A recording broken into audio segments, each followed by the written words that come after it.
In Shanghai, thunder roared and lightning flashed as dark clouds pressed down overhead. Inside his cramped rental apartment, Qin Feng stared intently at his computer screen, fingers flying across the keyboard as he typed what would be the most decisive chapter of his life. At 19, he was handsome and clean-cut, with perfectly healthy kidneys, and still a high school senior. Yet he was also a renowned author in the online fiction world. He had created countless protagonists, academic geniuses, miracle doctors, assassins, Livian sons-in-law, soldier kings, immortal emperors, crooked-mouth war gods. But tonight, he made the most insane decision of his career. He would forcibly ruin the endings of over a dozen best-selling novels, killing off every single protagonist without exception. This literary massacre instantly ignited the internet. Protagonists can die?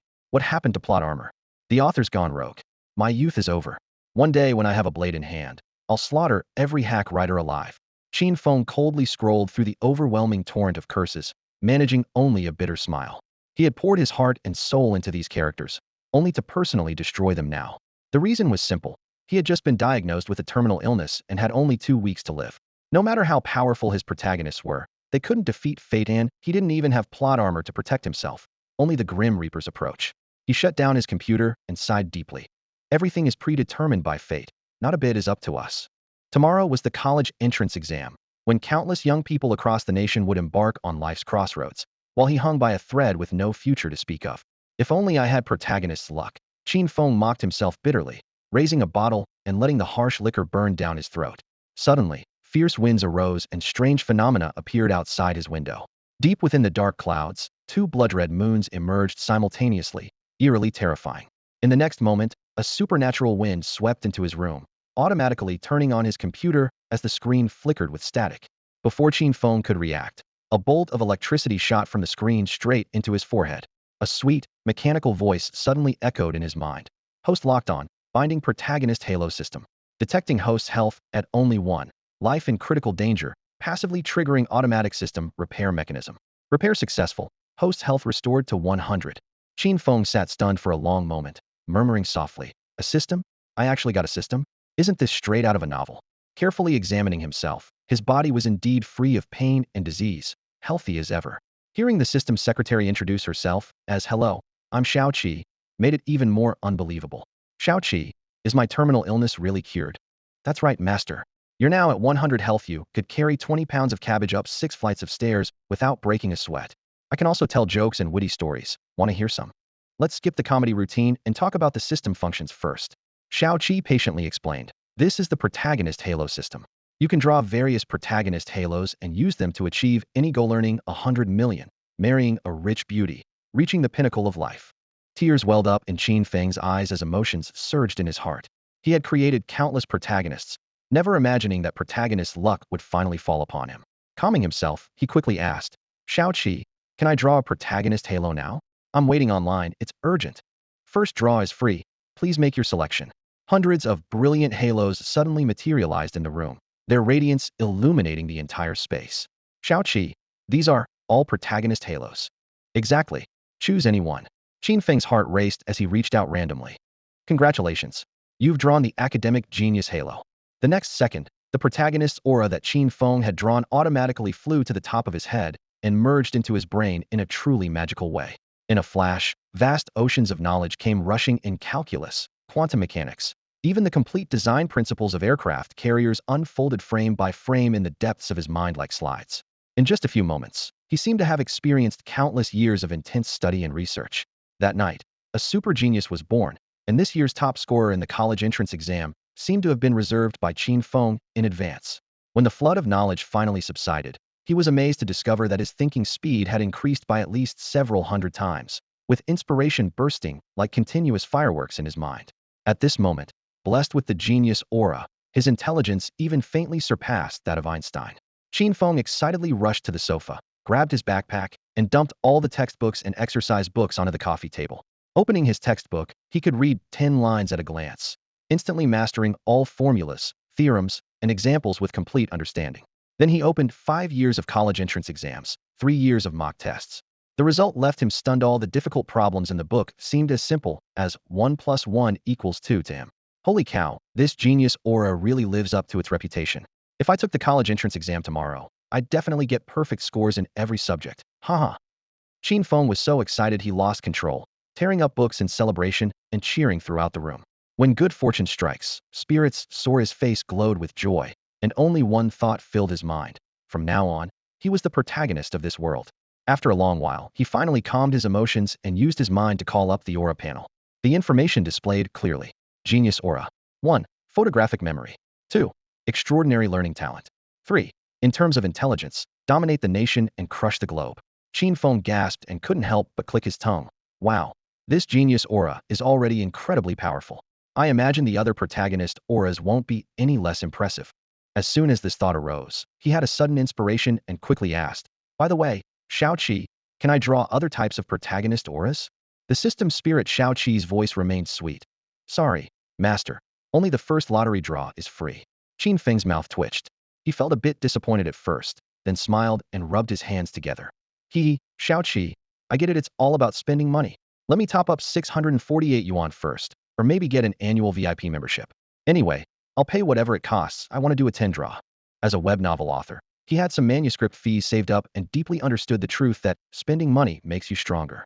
With a protagonist aura, making money would be child's play. Even going bankrupt or selling a kidney would pay off, let alone a few bills. Shao Qi chuckled softly. Master, you misunderstand. To continue drawing protagonist auras, you don't need to spend money, but you do need to complete tasks. Complete tasks? What exactly do you mean? Qin Feng pursed his lips and asked in confusion. Shao Qi patiently explained. Master, after you obtain any protagonist aura, you can earn new lottery chances by completing tasks. For example, now that you have the genius aura, you can undertake tasks related to being a genius. As long as you complete the system's assigned tasks, you'll earn lottery chances to draw the next protagonist aura. After hearing Shao Qi's explanation, Qin Feng suddenly understood. Oh, I see. So what tasks do I need to complete now? Master, I will assign the beginner-level tasks. The crisp electronic voice echoed in his mind as Shao Qi listed them one by one. Task 1. Take the college entrance exam and become the top scorer. Task 2. Receive an admission letter from Qingbei University, the nation's most prestigious institution. Task 3. During summer vacation, read every book in all the city's libraries and memorize them perfectly. Master, once you complete these 3 tasks, you'll earn another lottery chance to draw a new protagonist aura. Qin Feng's lips curved into a confident smile. Ha ha, Shao Qi, I now possess the academic genius aura. These 3 tasks are a piece of cake for me. Shao Qi added. Master, you've just bound with the protagonist aura system and are currently in the beginner protection period. Once this period ends, the tasks will become increasingly difficult. Wow, there's even a beginner protection period. How thoughtful. Qin Feng marveled while feeling excited about the future. Just yesterday, he was a terminally ill, dejected young man, and now he had become the chosen one blessed with a protagonist aura. His extraordinary life was just beginning. The next morning marked the National College Entrance Exam Day. Shao Qi punctually woke the sleeping Qin Feng. After showering and dressing in a well-fitted white shirt with dark trousers, his hair perfectly styled, Qin Feng grabbed his exam admission ticket and walked leisurely toward the testing site. Crowds surged before the exam center gates. Students looked tense while their accompanying parents appeared even more anxious. Many mothers wore qipao dresses with side slits, symbolizing victory from the start, making them particularly conspicuous in the bustling crowd. Qin Feng surveyed his surroundings with just a faint smile on this entire exam venue. Only he possessed a protagonist aura. The top scorer position was as solid as Mount Tai. Even Jesus couldn't stop him. Hey, Shao Qi, if I finish early and turn in my paper, won't that frighten the other students? He chatted casually with the system while waiting in line. Before he finished speaking, a black Mercedes smoothly stopped at the school gate, drawing everyone's attention. The car door opened, and a young woman in a white dress gracefully stepped out. With her natural, makeup-free face shaped like a delicate oval, her exquisite features seemed perfectly sculpted, her skin as white as snow, and her long black hair cascading over her shoulders like a waterfall. Everyone's gaze was captivated by this stunning sight. Qin Feng was also mesmerized. This young woman was none other than his desk mate Lin Ruoxue, the goddess he had secretly admired for years, someone he had never even dared to confess his feelings to. Just as he stood there dazed, Shao Qi's excited voice suddenly rang in his mind. Master, female protagonist aura detected. Female protagonist aura. Qin Feng gasped. Exactly. Lin Ruoxue, carrier of the female protagonist aura. Master, if you can win her heart and make her your girlfriend, the system will reward you with an additional lottery chance. Qin Feng was utterly shocked. His beautiful desk mate actually possessed a female protagonist aura. After the initial shock, Qin Feng calmly analyzed the situation and concluded that Lin Ruoxue possessing a female protagonist aura was perfectly natural. Lin Ruoxue was 19 years old, standing 168 centimeters tall, and was universally recognized as the top beauty at Tianhai High School. She had porcelain-white skin, delicate features, and long, slender legs. Academically, she consistently ranked first in her grade year after year. In terms of talents, she excelled in music, chess, calligraphy, and painting, with artistic abilities far surpassing her peers.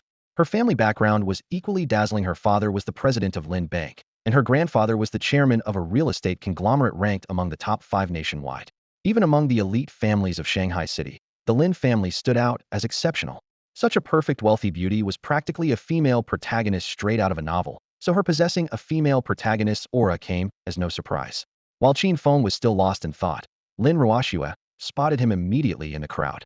Qin Feng had a tall, upright figure and handsome features that made him stand out among the other boys.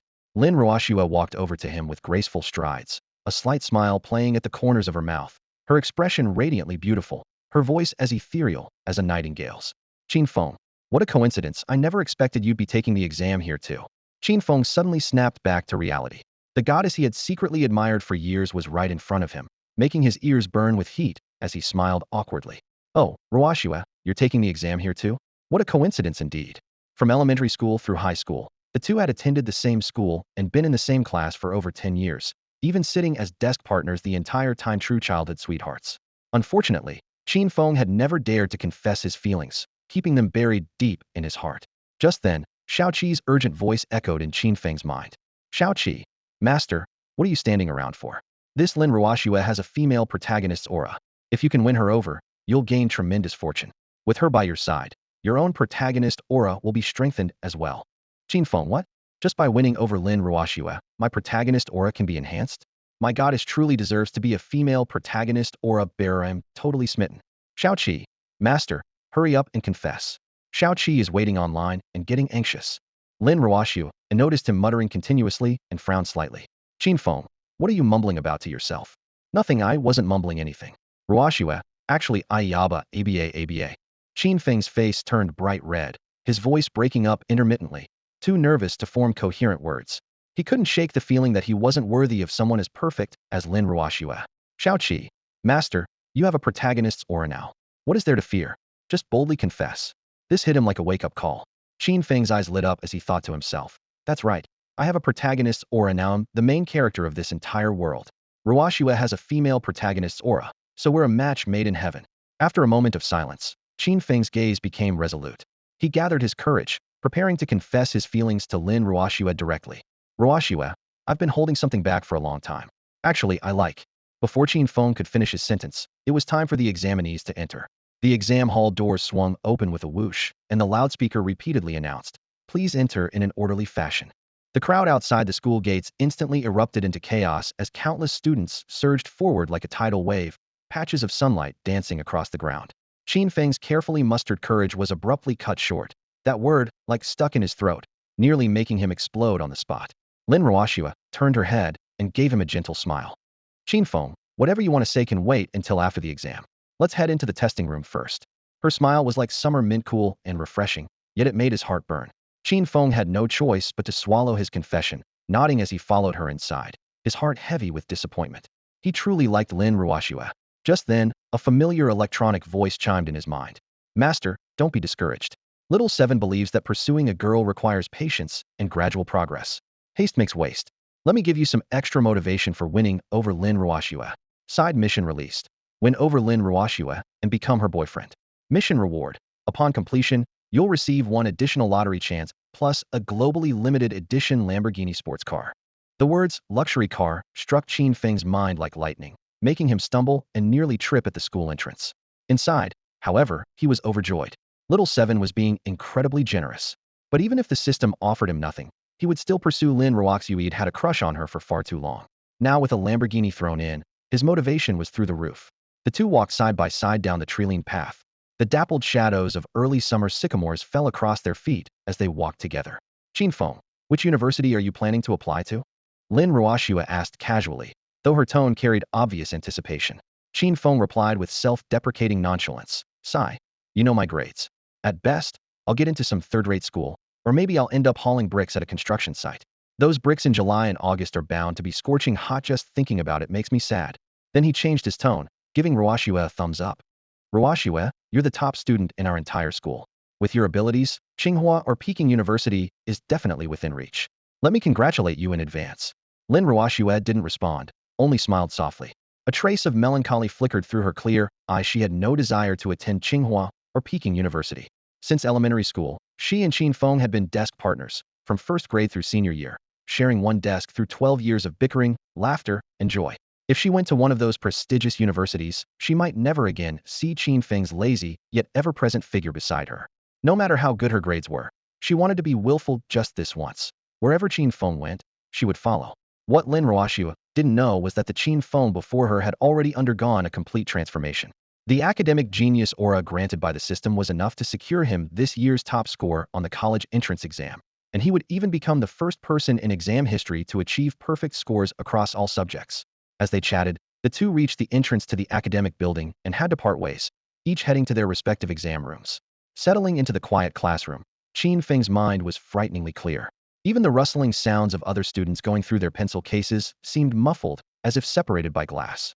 The proctors began distributing papers, and he casually took his gaze quickly scanning the test. It was like kindergarten worksheet material. A wicked smile curved Qin Feng's lips. Ha! Child's play? Absolutely no challenge for this young master. Ring ring ring, the exam bell suddenly rang. The next second, Qin Feng gripped his pen like the wind, his eyes sharp and focused as every piece of knowledge in his mind lined up like soldiers ready for battle. His hand moved swiftly across the paper in one fluid motion. In less than 5 minutes, the entire test was filled with neat, standard answers. The nearby proctor was completely stunned. Shortly after the exam began, a student swaggered out of the school gates with confidence and defiance written all over his handsome face. This was none other than Qin Feng, blessed with the protagonist's aura. Outside the playground, anxious parents were still pacing back and forth when they suddenly saw him emerge through the iron gates in his school uniform, carrying an empty backpack with a carefree stride. Shock spread instantly. It had been less than 20 minutes since the exam started. The crowd exchanged bewildered glances, quickly categorizing him as the genius among geniuses. Camera flashes lit up in succession as waiting media swarmed forward, thrusting microphones almost to Qin Feng's lips. A reporter pressed, "Student, why did you finish so early?" Qin Feng smiled faintly, his tone lazy yet sharp. The questions were too simple, no challenge at all. The reporter continued, "You seem so confident. Are you certain about your college entrance exam results?" Qin Feng shrugged. "Confidence isn't the word, but the top score has already been reserved by me." Leaving behind this audaciously arrogant statement, he turned gracefully, raising his hand as if even the thin clouds above the campus were swept away by his gesture, his charisma perfectly controlled. Over the next 2 days, Qin Feng consistently finished and left before 2/3 of the allotted time had passed for each exam. Every time, he was cornered at the school gates. Every time, he delivered another shocking quote. Facing the camera flashes with composure, he displayed the supreme attitude of a super genius, turning parents and reporters into mere background props while short video platforms pushed him to trending topics. After the final exam, he was still the first to exit the examination hall. The setting sun hung atop the academic building, casting his shadow long across the ground, yet his mind remained extraordinarily calm. Was certain he hadn't answered a single question incorrectly. Perfect scores across all subjects and crushing the entire nation was simply a foregone conclusion. The reporter crowd surrounded him again. "Genius student, now that the college entrance exam is over, how would you rate this year's overall difficulty?" Qin Feng's gaze swept across the cameras. "No difficulty whatsoever. I suspect the question writers look down on might's practically an insult to my intelligence." The reporter gasped, "But we heard from other students that this year's mathematics reached historically high difficulty levels, especially the final problem. 99 of students left it blank." Qin Feng pondered briefly, his lips curving upward. "Not at all. Not at all. That question was obviously a free point giveaway." The reporter's pen trembled in hand, muttering, "A free point giveaway. Is this how the world looks through a genius's eyes?" As the ancients said, arrogance invites divine punishment. Were it not for Qin Feng's natural protagonist aura, thunderstorms would likely have already struck. At that moment, a helpless electronic voice suddenly echoed in his mind. Xiao. She couldn't bear to listen anymore and reminded him, "Master, you're getting carried away. Could you be a bit more modest?" Qin Feng chuckled inwardly. "Xiao Qi, rest assured, I'll keep a low profile in conduct but high profile in achievements." After leaving the examination venue, Qin Feng returned to his rental apartment. With the college entrance exam concluded, a 2-month summer vacation stretched ahead. For other students, waiting for results would be prolonged agony. For Qin Feng, it was merely the passage of time. He was certain of his perfect scores across all subjects. In the following days, Qin Feng visited the library daily to read extensively. One of the system tasks was to read every book in all the city's libraries during summer vacation and memorize them perfectly. For ordinary people, memorizing the memorial on dispatching troops would be challenging enough, but for Qin Feng, flipping through an entire Xinhua dictionary was just a casual exercise. Half a month flew by as he spent his days immersed in various libraries and his evenings reviewing with the system. He didn't skip even obscure titles like Postpartum Care for Sows. The entire city's collection was now stored in his mind. Qin Feng had become omniscient, knowledgeable about everything from astronomy and geography to the most trivial matters. That afternoon, he lounged on the old sofa in his rental apartment, munching on spicy snacks with his left hand while chatting with Xiao Qi, the system's secretary, with his right. Haha, Xiao Qi, I truly understand now what books contain beautiful women and golden houses means. Qin Feng's voice brimmed with pride, radiating the confident aura unique to academic achievers. Congratulations on completing a task, Master. By the way, today is the day college entrance exam results are released. It's about time you checked your scores online. Xiao Qi's electronic voice was gentle yet clear. Qin Feng paused, suddenly glancing at the calendar on the wall, stained with snack grease, and slapped his thigh in realization. Right. I almost forgot. He jumped off the sofa and strode to the computer, powering it on, connecting to the internet, and opening the results website with fluid movements. After entering his exam number, he calmly clicked search. The next second, his score report appeared on screen. Name, Qin Feng. ID number. Exam number. Chinese, 150. Mathematics, 150. Foreign language, 150. Science comprehensive, 300. Total score, 750. Despite being mentally prepared, Qin Feng jumped around excitedly, nearly hitting his head on the ceiling. Xiao Qi, I got perfect scores in all subjects. I'm definitely the strongest top scorer in history. The Qin family ancestors must be celebrating in their graves. Congratulations on completing the second task, Master. Once you receive your acceptance letter from Peking or Tsinghua University, all three main tasks will be complete, and you can draw a new protagonist aura. Xiao Qi's voice also carried joy. Throughout the history of college entrance exams, no candidate had ever achieved perfect scores across all subjects.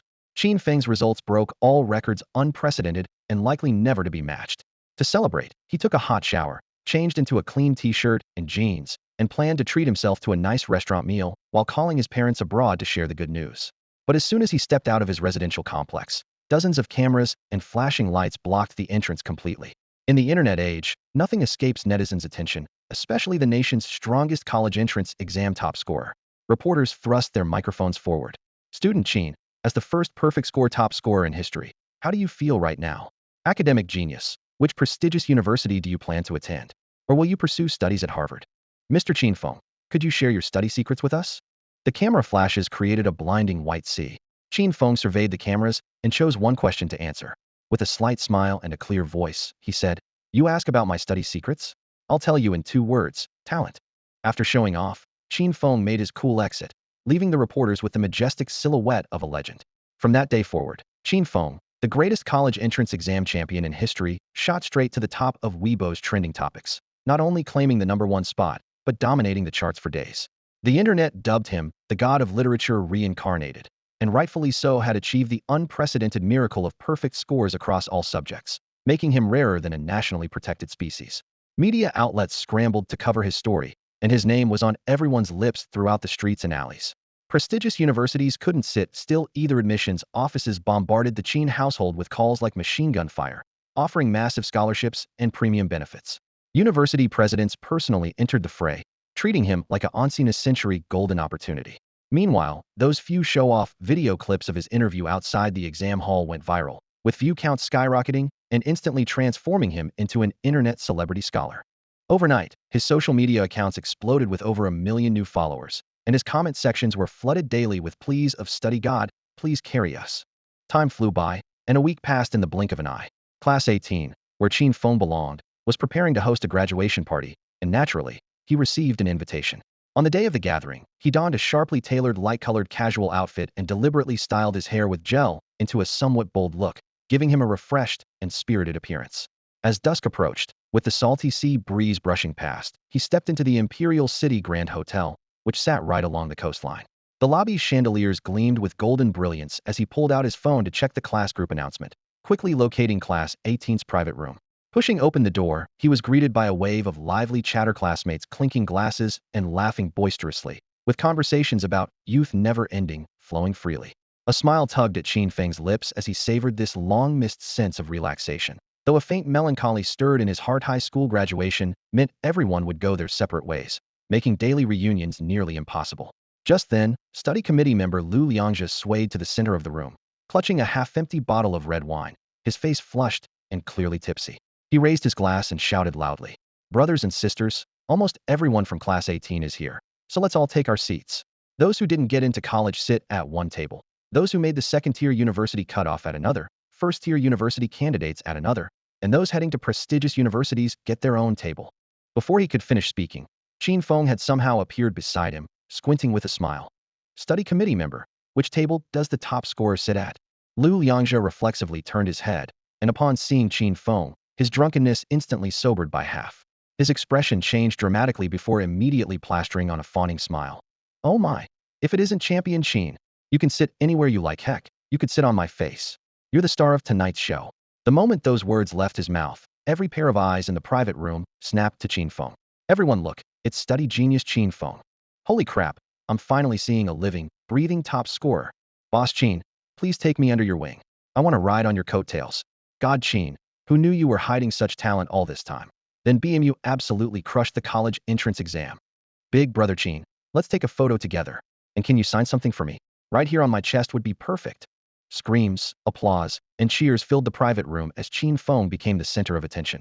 All his classmates crowded around him, chattering excitedly as they celebrated this greatest college entrance exam champion in history, and felt proud to have been his classmates for 3 years. The host announced the official start of the graduation party, and everyone took their seats. The savory aroma of grilled meat, the fizz of ice-cold drinks, and colorful stage lights created an electric atmosphere. Wave after wave of toasts came Qin Feng's way. This was their final high school gathering, so they had to drink and cherish every moment. He accepted every drink offered, and after several glasses, he was pleasantly tipsy with a rosy flush spreading across his cheeks. Just as he raised his hand for another toast, Secretary Shao Qi's electronic voice suddenly echoed in his mind. "Master, you should drink less. Too much alcohol can lead to poor decisions." "What do you know?" Qin Feng muttered internally.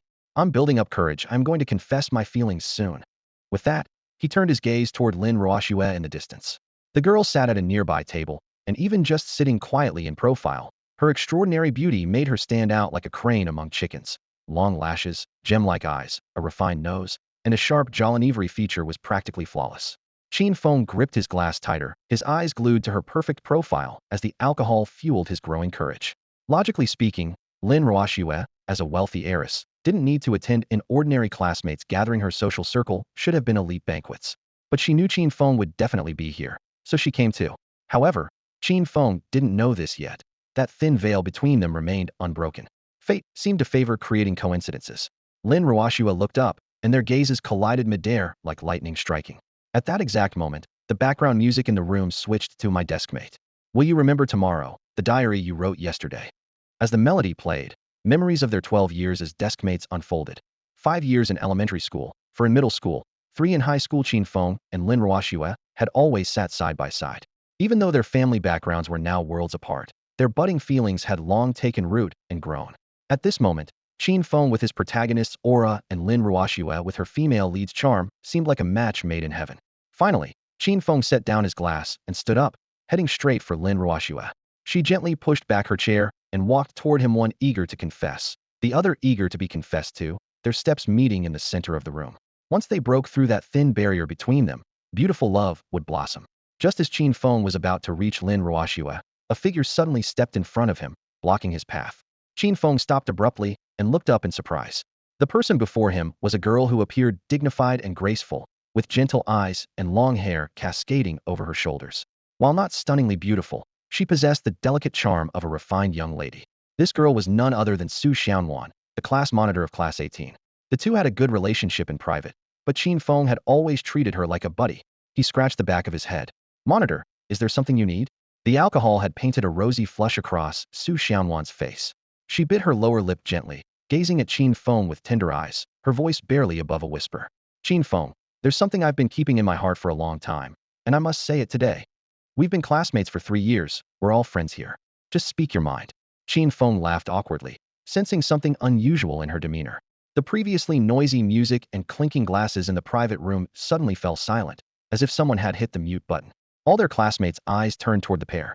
Under everyone's watchful gaze, Su Xianwan's face turned crimson. She took a deep breath and practically shouted her words. Qin Feng, I like you. The air fell dead silent for a moment, then erupted in waves of gasps and cheers. This unexpected scene at their graduation party caught everyone off guard, exciting them as if they were watching a drama unfold. Qin Feng froze completely, had just been planning to confess to Lin Ruoxue, never expecting Su Xianwan to strike first. His carefully laid plans were instantly thrown into chaos. Meanwhile, Lin Ruoxue also stood stunned. After a brief moment of shock, an invisible chill seemed to emanate from her. As if the temperature in the room had dropped, the female lead's aura was instantly at full power. Her eyes darkened as she glanced towards Su Xianwan's back. Dare to compete with me for a man?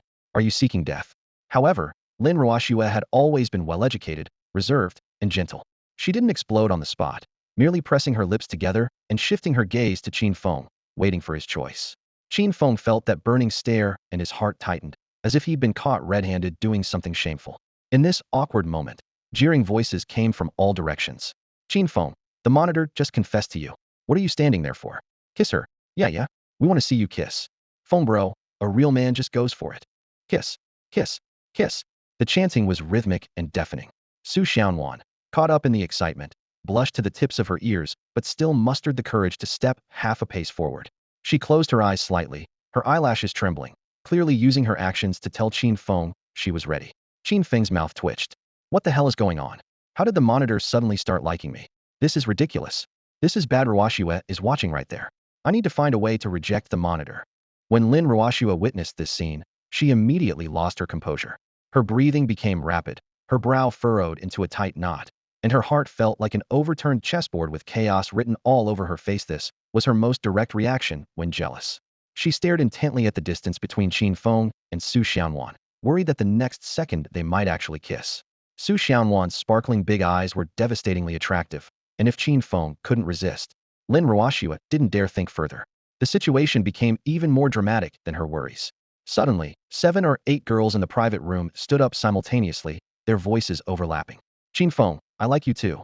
Brother Qin, I've had a crush on you for 3 years, I must tell you today. Little Feng, I've liked you for so long, be my boyfriend. Feng, you know me, Ma Dongmei has always been straightforward. Let's get a room later. Home Inn or Green Tree Inn. I'm fine with either. Nearly half the girls in the class confessed one after another, cornering Qin Feng against the wall with sweet words washing over him like waves. The girls formed a semicircle, their intimate gestures suggesting they wanted to devour their prey alive.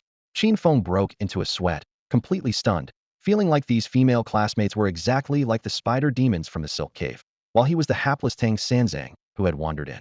Xiaoqi, what's happening? Why are they all acting like they've gone mad? Qin Feng frantically called out to his system secretary in his mind. Master, you now possess the Protagonist Halo system and naturally attract romantic fortune. Xiaoqi's voice was sweet yet rational. Your charm index is 5 stars, and more beauties will appear in the future. You need to prepare for choices. I see, but I'm still a virgin. Qin Feng muttered to himself, his face growing hotter with embarrassment. As the female classmates pressed closer, Qin Feng felt like a little lamb fallen into a wolf pack, about to be violated, trampled, and possibly lose his sacred chastity. Just then, Lin Ruoxue's jealousy exploded completely. As the female lead with her own Protagonist Halo, she naturally had to step forward before the male lead's defenses crumbled. Crash! She grabbed a bottle of red wine from the table and smashed it on the floor. Glass shards flew everywhere. The strong wine scent filled the air, and all the classmates' attention was drawn to the loud noise. Taking advantage of everyone's shock, Lin Ruoxue rushed to Qin Feng, standing face to face with him less than 10 centimeters apart, her eyes blazing. The next second, she grabbed his hand and dragged him straight out of the private room, down the stairs, leaving behind the still stunned classmates as they escaped the hotel. Qin Feng, the first student in history to achieve perfect scores in all subjects on the college entrance exam, also became the first male lead in history to be rescued by the female lead. As night fell, the two jogged along the coastal boulevard to the pedestrian area, then slowed to walk side by side. The sea breeze carried a salty scent, few pedestrians were around, and a row of blooming cherry blossoms along the roadside glowed with a soft pink hue under the streetlights. Qin Feng breathed lightly, grinning foolishly as he said, Ruoxue, thank you. I really didn't know what to do in that situation. Lin Ruoxue still felt somewhat jealous, but merely smiled sweetly, her voice melodious. I had no idea you were so charming. So many girls in our class like you. I think class president Su Xianwan is quite nice. Won't you really consider her? Qin Feng stopped walking, wiped the sweat from his forehead, and shook his head with a smile. He looked up, gazing steadily at Lin Roashue with a serious tone. The class president is nice, but I already have someone I like. Moonlight bathed them both, stretching their shadows long, as cherry blossom petals drifted down with the wind, landing on their hair and shoulders. Qin Feng's burning gaze was firmly fixed on Lin Roashue's delicate face. With ardent gentleman's intentions and a pure heart like the bright moon, Lin Roashue, possessing both intelligence and emotional wisdom, naturally understood his gaze. She comprehended Qin Feng's feelings. So who do you like? Tell me. If I know that person, I can help set you two up. Lin Roashue pretended to be curious, her tone light and casual, though her eyes sparkled with urgency. She had already prepared herself with hopeful anticipation, just waiting for Qin Feng to open his heart. With the protagonist's aura surrounding him, courage surged in Qin Feng's chest. He suddenly reached out and gently grasped Lin Roashue's slender wrist, his fingertips clearly feeling the warmth of her palm. The night breeze stirred the loose strands of hair across her forehead, and moonlight cast shadows on his handsome profile as his voice turned deep and magnetic. Roashue, the person I like is actually... Ring ring ring. The abrupt phone ringtone cut through the tender moment. The words caught in his throat, and Qin Feng could only cough lightly to mask his embarrassment. The ringing came from Lin Roashue's pocket, instantly shattering the romantic atmosphere. Qin Feng, I'm so sorry. Lin Roashue looked apologetic as she quickly pulled out her phone, but immediately pressed the decline button. Looking up again, she asked urgently, Go on. Who is it that you like? Qin Feng took a deep breath and gazed into her eyes once more, his look sincere and passionate. The person I like is... Ring ring ring. The ringtone sounded again, and Qin Feng nearly suffered internal injuries on the spot. This situation was like holding it in for 3 class periods, finally rushing to the bathroom only to discover you'd burst into the women's restroom, having to force yourself to hold it back. Innie's prostate and bladder suddenly bearing pressure they shouldn't have to endure at their age. Seeing Qin Feng's flustered expression, Lin Roashue felt guilty. It was her phone that had disrupted the mood twice. Qin Feng rubbed his hands together and smiled awkwardly. Roashue, you should answer it. It might be your familial worry since it's so late. But Lin Roashue suddenly raised her hand. Without even glancing at the caller ID, she flicked her wrist, and the limited edition iPhone traced an arc through the air before splashing into the dark sea below. Water droplets scattered as the waves instantly swallowed the ringtone. Qin Feng stared in amazement. This was the female lead's boldness? To avoid further interruptions, she had actually fed her expensive phone to the ocean. Rich heiress Lin Roashue truly was a boss lady who treated money like dirt and treasured Qin Feng like a precious gem. Lin Roashue then turned to Qin Feng with a radiant smile. Now there won't be any phone calls to interrupt you. Go ahead. Tell Muho is the person you like. The sea breeze swept across the coastal boulevard, causing the cherry blossom trees on both sides to sway gently. Pink petals drifted down like snow from the branches, landing softly on their shoulders and instantly creating a romantic backdrop. The protagonist's aura generously blessed this moment, making everything perfectly atmospheric. And ask why. It's simply the law of protagonists. Standing in the shower of pink petals, Qin Feng and Lin Roashue breathed in the fragrance of flowers mixed with the salty sea air. Qin Feng reached up and gently brushed away a cherry blossom petal from Lin Roashue's hair, his gaze tender. Roashue, do you know how fast cherry blossoms fall? Despite being a top student, Lin Roashue was stumped by this obscure question. She could only blink her bright eyes and shake her head. I don't know. A warm smile curved Qin Feng's lips. Cherry blossoms fall at a speed of 5 centimeters per second. At what speed should I move to meet you? This single romantic line was more direct than 1,000 words. Lin Roashue's heart suddenly skipped a beat, as if a little deer was bumping against her chest, making it feel warm.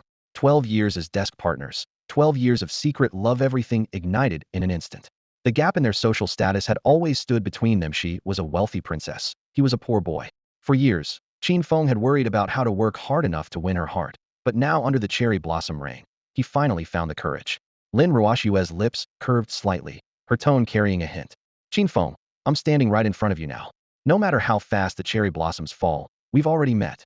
As her words fell, Qin Feng's hesitations were completely shattered. He suddenly opened his arms and gently pulled Lin Roashue into his embrace, leaning close to her ear with a low, determined voice. Roashue, I like you. At this moment, he finally confessed. Lin Roashue wrapped her arms around his waist, breathing in his scent as tears of joy welled up in her eyes. She had waited too long for this confession. Qin Feng, I like you too. Qin Feng's eyes widened in disbelief. Happiness had come so unexpectedly that he could hardly trust his ears. The confession was successful. 12 years as desk partners had officially upgraded to being a couple. Logically, the system secretary Xiao Qi should have appeared to announce the completion of the Pursue Lin Roashue side quest and distribute rewards. But Xiao Qi remained unusually silent. thoughtfully allowing her master to first enjoy the sweetness of new love. It must be said, Xiaoqi's professional standards were just that considerate. After a long while, the two reluctantly separated. Qin Feng grinned foolishly and made a solemn declaration. Ruoxue, from now on you're my girlfriend. I'll take good care of you and make sure you're well fed and happy. Lin Ruoxue naturally linked her arm through his, her smile blooming like a flower, her voice soft and sweet. Hee hee, I'm very easy to take care of, just make sure I'm fed. That night, Qin Feng and Lin Ruoxue finally broke through the barrier between them and officially became boyfriend and girlfriend, a perfect ending for two people who were meant to be together. After establishing their relationship, they walked hand in hand along the wooden boardwalk under the dim streetlights toward the beach. Moonlight spread across the ocean like silver silk, while the sound of waves carried a gentle coolness on the night breeze. Qin Feng took off his jacket and gently draped it over Lin Ruoxue's shoulders, making himself look even more like a considerate gentleman. Lin Ruoxue smiled softly, her heart overflowing with sweetness, and rested her head against his shoulder. Qin Feng tilted his head slightly, catching the delicate fragrance of her hair, and naturally wrapped his strong right arm around her slender waist, creating a scene both tender and sweet. Both of them were beginners in this new romance, one hesitant and cautious, the other reserved and shy. Neither dared to be the first to mention kissing. Qin Feng's gaze fell on Lin Ruoxue's alluring cherry lips, his heart racing wildly as he couldn't help but swallow nervously. Lin Ruoxue, being perceptive, noticed the movement of his Adam's apple and instantly understood his thoughts. She actually wanted to give her first kiss to Qin Feng too, but couldn't bring herself to say it. Just like with confessions, the guy had to take the initiative.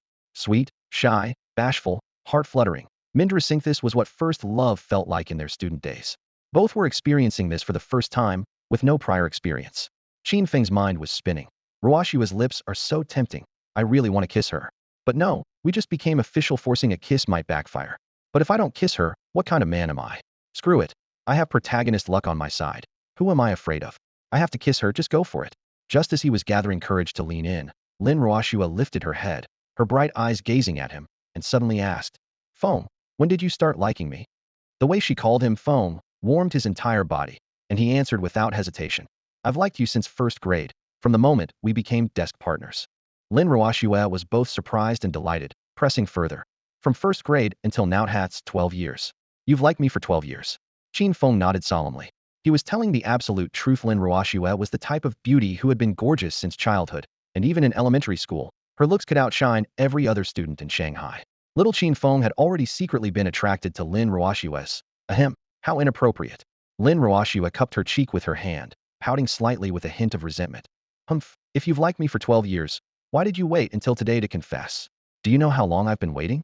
Did you really expect me, a girl, to confess to you first? Qin Feng's handsome face reddened slightly, feeling guilty for having harbored these feelings for so long before finally speaking up. Whatever, I won't hold it against you anymore. At least we're finally together now. Lin Ruoxue suddenly broke into a beautiful smile, wrapping her arms tightly around Qin Feng's elbow with contentment and affection. Qin Feng moistened his dry lips as they pressed close together, feeling his elbow accidentally brush against the soft curves of her chest, which made his head spin momentarily. After a brief moment of distraction, they began catching up, turning their 12 years of shared school memories inside out. Schwer, do you remember that day in middle school during English class when you got your first period and there was blood on your school skirt? You were so scared, and I climbed over the wall to skip class and rushed to the convenience store to buy you sanitary pads. Ahem, Feng, don't bring that up. Lin Ruoxue's cheeks quickly flushed red. All right, let's change the subject. Qin Feng grinned mischievously. How about we talk about the time I secretly read your diary? What? You actually read my diary? You jerk, Qin Feng, that's invasion of privacy. She playfully pounded his chest with her small fists in embarrassment, then simply buried her face in his embrace like a shy ostrich. Please stop talking about it. I'll be too embarrassed to face anyone if you keep this up. Qin Feng laughed heartily and held her even tighter. For them, those innocent years were both pure and precious. As they chatted and laughed, the conversation shifted from the past to the present. Lin Ruoxue suddenly remembered something and frowned slightly. By the way, Feng, your grades were always average, but this time you got perfect scores on all your college entrance exams. So you were pretending to be a poor student all along and fooled me completely. Don't misunderstand, I just wanted to keep a low profile. My grandfather always said, be an unknown person, but do earth-shaking things. Qin Feng explained awkwardly, not mentioning a word about his academic prowess. Actually, Lin Ruoxue was filled with joy. Deep down, Qin Feng had become the top scorer, so prestigious universities like Tsinghua and Peking University would definitely compete to admit him, meaning they could continue studying together. She smiled with her eyes curved into crescents, gently ruffling Qin Feng's hair with the particularly affectionate head pat that girls are known for. All right, I know you didn't mean to hide it from me. Just be a low-key top scorer then. Then you'll be the top scorer's wife. Qin Feng raised his hand and affectionately pinched her soft, tender cheeks. Lin Ruoshue's heart fluttered with shyness, her face blooming with a rosy blush. Qin Feng silently praised the sensation. Amazing texture, full of collagen, so soft he wanted to give it a little kiss after pinching. From then on, he became addicted to pinching her cheeks, and Lin Ruoshue enjoyed it too. Whenever Qin Feng reached over to pinch them, she would squint her eyes into crescents, looking exactly like an adorable little kitten. Night fell without them noticing, and the clock hands pointed to 11. Since this was their first day as a couple, Qin Feng didn't want to seem like an impatient pervert, so naturally he wouldn't suggest going to a hotel. Instead, he decided to safely escort Lin Ruoshue home. Lin Ruoshue lived in Huoding Villa District, located in the prime golden area of the city center. Qin Feng had heard of this place before. It was said that any villa in the district cost 70 to 80 million yuan, while the more luxurious units could even sell for several hundred million. This alone revealed Lin Ruoshue's identity as a wealthy heiress from a prominent family, making her quite famous in Shanghai's high society circles. To Qin Feng, his girlfriend seemed like a Disney princess on the run, so dazzling that she was almost blinding to look at. The 30-minute drive passed quickly. Qin Feng parked his car at the entrance of the villa district.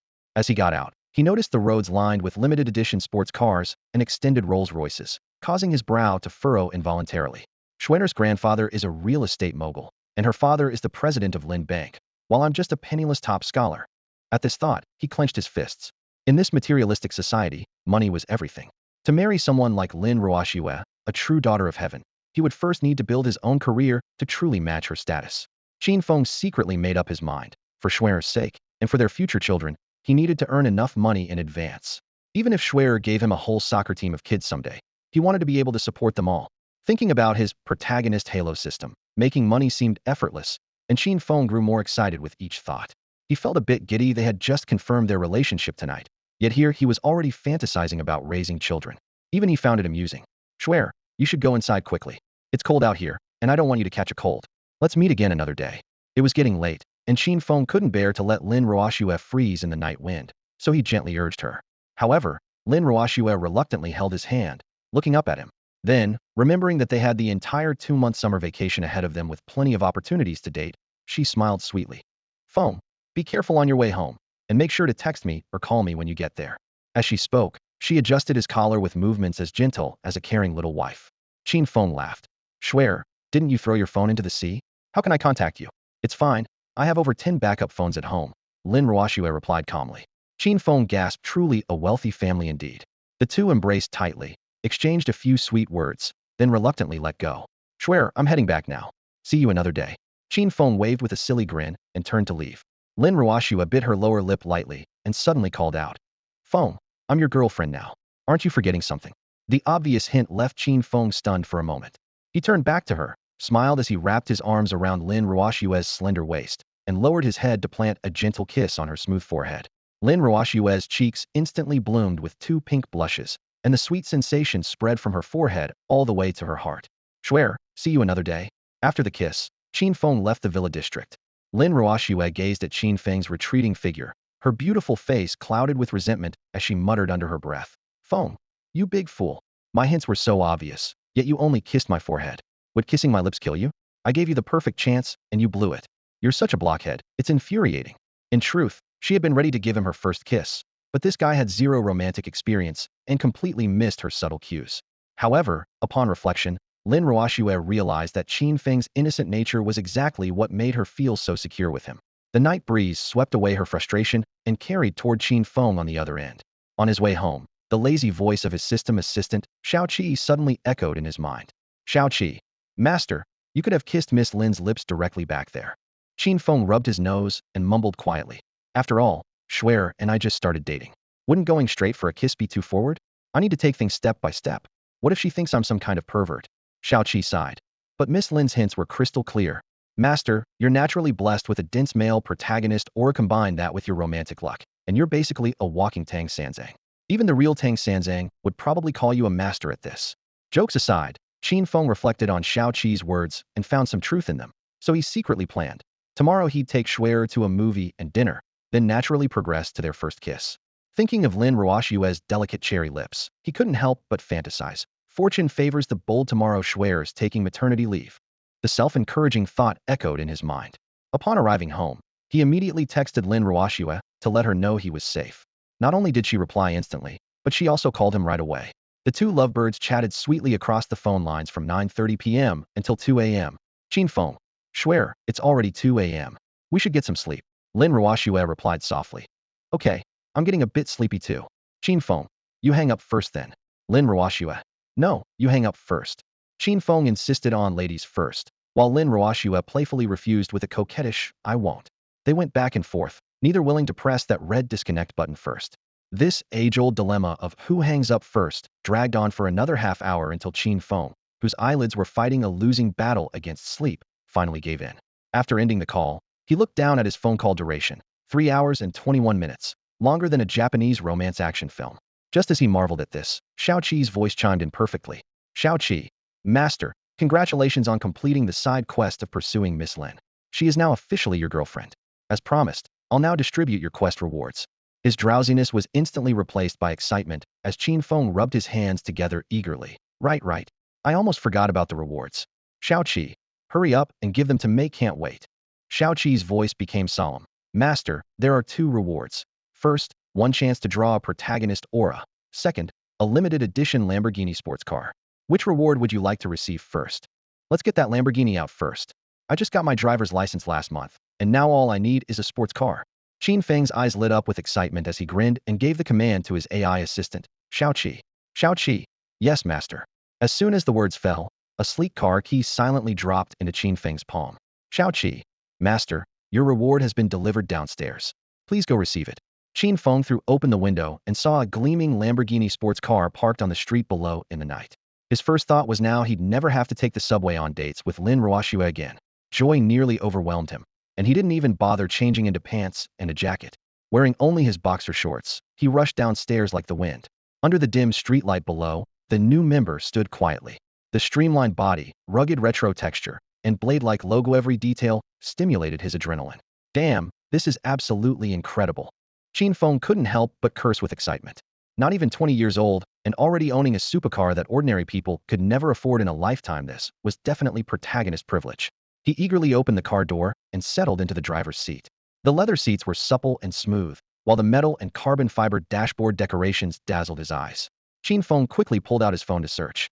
Lamborghini Veneno Roadster, 50th Anniversary Limited Edition. Only 7 units worldwide, originally priced at 30 million yuan. The information on his screen made his heart race. This car was now out of production, and even with money, it was nearly impossible to find truly priceless. Thinking about tomorrow's date with Schwer, he could already imagine the shocking scene of everyone turning their heads. Luxury car with a beautiful woman, the ultimate tool for attracting girls. Qin Feng was about to own the streets. Gripping the steering wheel, he couldn't stop grinning. Then he pressed the start button. The engine's roar shattered the night sky as the Lamborghini shot forward like a green lightning bolt toward the midnight intersection. However, his inexperience as a novice driver quickly showed his steering was slightly off, and he nearly sent the car into a roadside ditch. In that instant, Xiao Qi's reminder rang clearly in his mind. Xiao Qi, there are thousands of roads, but safety comes first. Irregular driving brings tears to loved ones. Qin Feng's handsome face flushed red as he quickly corrected his steering, saying sheepishly, Xiao Qi, trust me, I'll use this summer vacation to practice my driving skills and strive to become a qualified experienced driver soon. Xiao Qi, I hope Master can also become a qualified experienced driver in matters of love. Qin Feng paused for a moment, then grinned mischievously. Oh, Xiao Qi, I suspect you're being inappropriate, and I have solid evidence. The streets of Shanghai were empty in the deep night as he drove the rare luxury car around in a big loop, letting the exhaust roar echo through the alleys. It wasn't until 3:30 a.m. that he reluctantly parked the Lamborghini back downstairs. Lying on the sofa in his rental apartment, Qin Feng felt no sleepiness at all. As the protagonist, he naturally possessed the aura of a time management master, so Qin Feng's energy was now even more vigorous than teacher Luo Zhixiang's. Xiao Qi, I've already experienced the Lamborghini sports car, and it was pretty good. Now it's time for the lottery draw, right? Qin Feng rubbed his hands together, his face filled with excitement. Yes, master, Xiao Qi replied. In an instant, countless glowing halos suddenly appeared floating in the rental apartment. Qin Feng gazed at the innumerable protagonist halos suspended in midair, feeling dazzled by the overwhelming choices, almost drooling with anticipation. Xiao Qi, can I really do a 10 draw? I'm willing to pay for it. I want to do a 10 draw. Master, greed knows no bounds. Even paying won't work. Qin Feng sighed, realizing he could only proceed step by step. He then randomly selected one halo from among the many protagonist halos. The chosen halo automatically flew to the top of his head, just like last time, and merged into his brain. Xiaoqi, congratulations. You've drawn the boyfriend power halo. Qin Feng was stunned for a moment, muttering to himself. Boyfriend power halo? This protagonist halo sounds like it's related to romance. He immediately checked the system's information panel. Boyfriend power halo enhances the host's boyfriend abilities, making the host's boyfriend power explode when with his girlfriend, never losing face. Always displays a handsome and strong side, giving the girlfriend a full sense of security. Oh, I see. It looks like with the boyfriend power halo, as long as Schwer and I are together, I can always maintain a perfect image and protect her safety.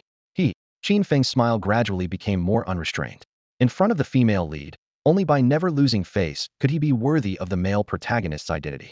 A perfect goddess like Lin Ruoxue surely had many rich second-generation and official second-generation guys pestering her.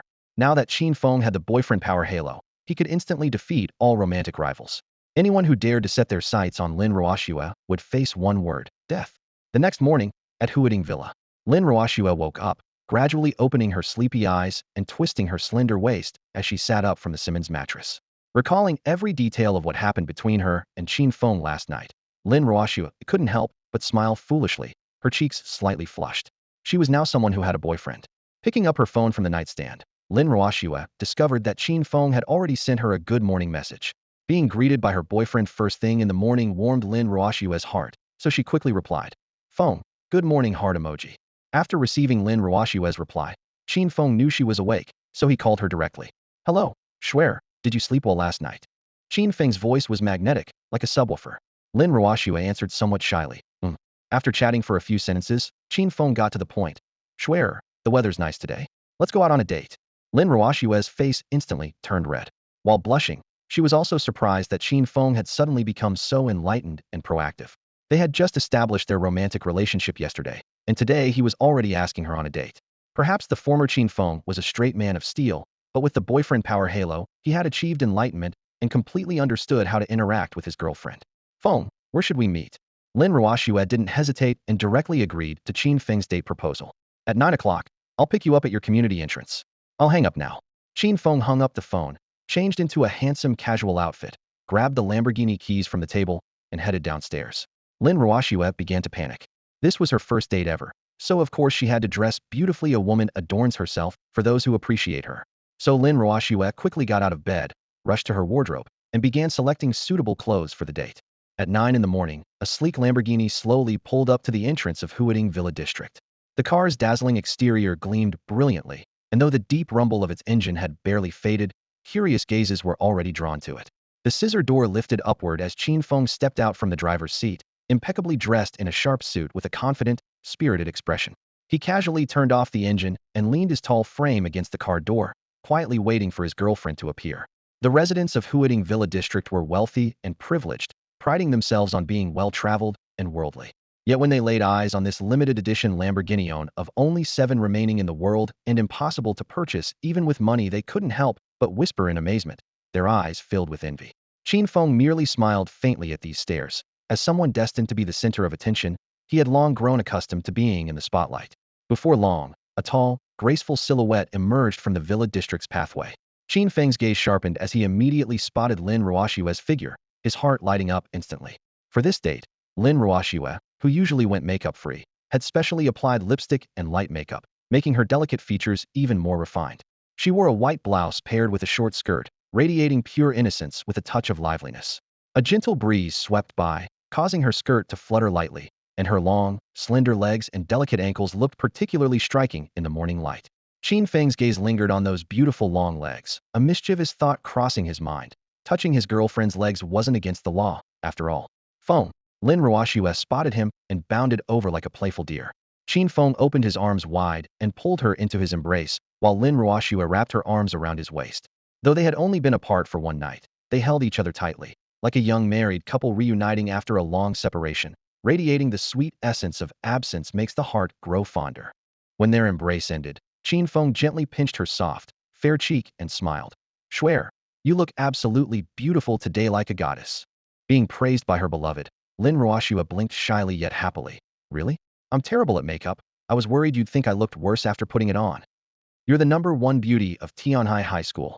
Qin Feng lavished praise without reservation. If you're ugly, then every woman in Shanghai City might as well give up. Even Diliribo would pale in comparison standing next to you. With his boyfriend charm activated, his emotional intelligence had clearly skyrocketed.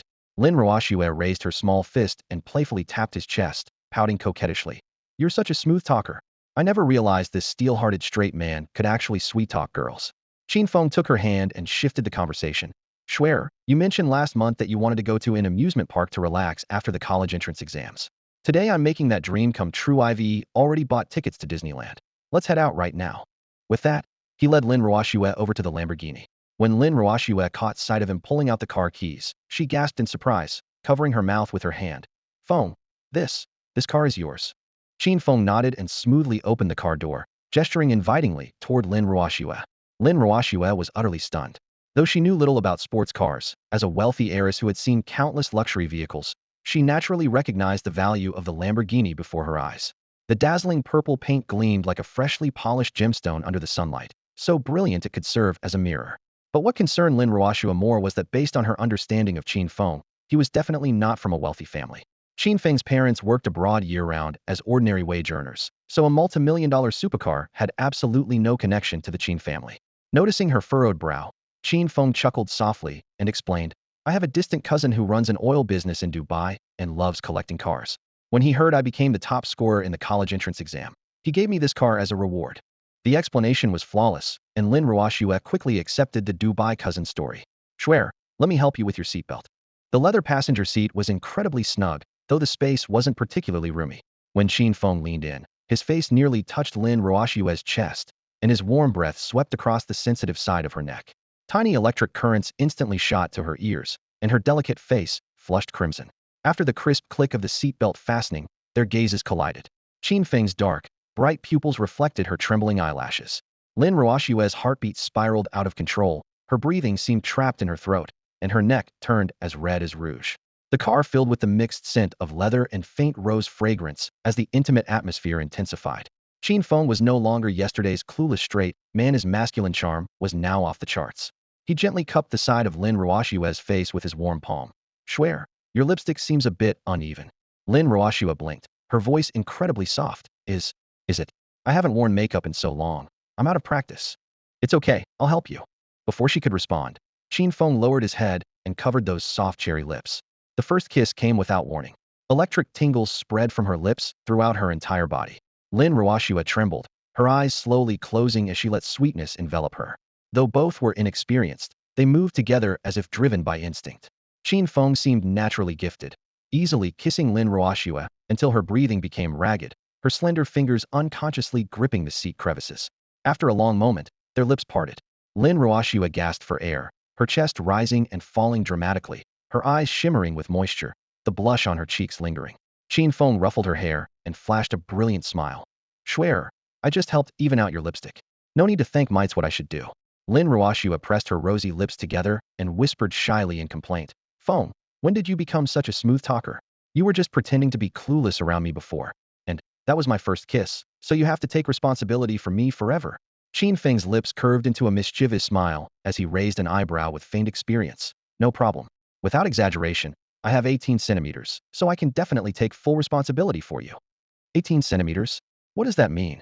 Lin Roashua blinked innocently, her pure confusion making Qin Feng suppress his laughter. Just then, Xiao Qi's electronic voice echoed in Qin Feng's mind. Master, I suspect you're being inappropriate, and the evidence is conclusive. Qin Feng mentally shushed the AI. He pressed the start button, and the V12 engine's deep roar instantly filled the cabin. Qin Feng gripped the steering wheel with his left hand while his right naturally rested on Lin Roashua's smooth, pale thigh. Lin Roashua blushed and gently squeezed her legs together but didn't push his hand away. The more intimate Qin Feng's gestures became, the more sweetness flooded her heart. Lin Roashua felt shy but didn't refuse, because the more affectionate Qin Feng was with her, the happier she became. Disneyland.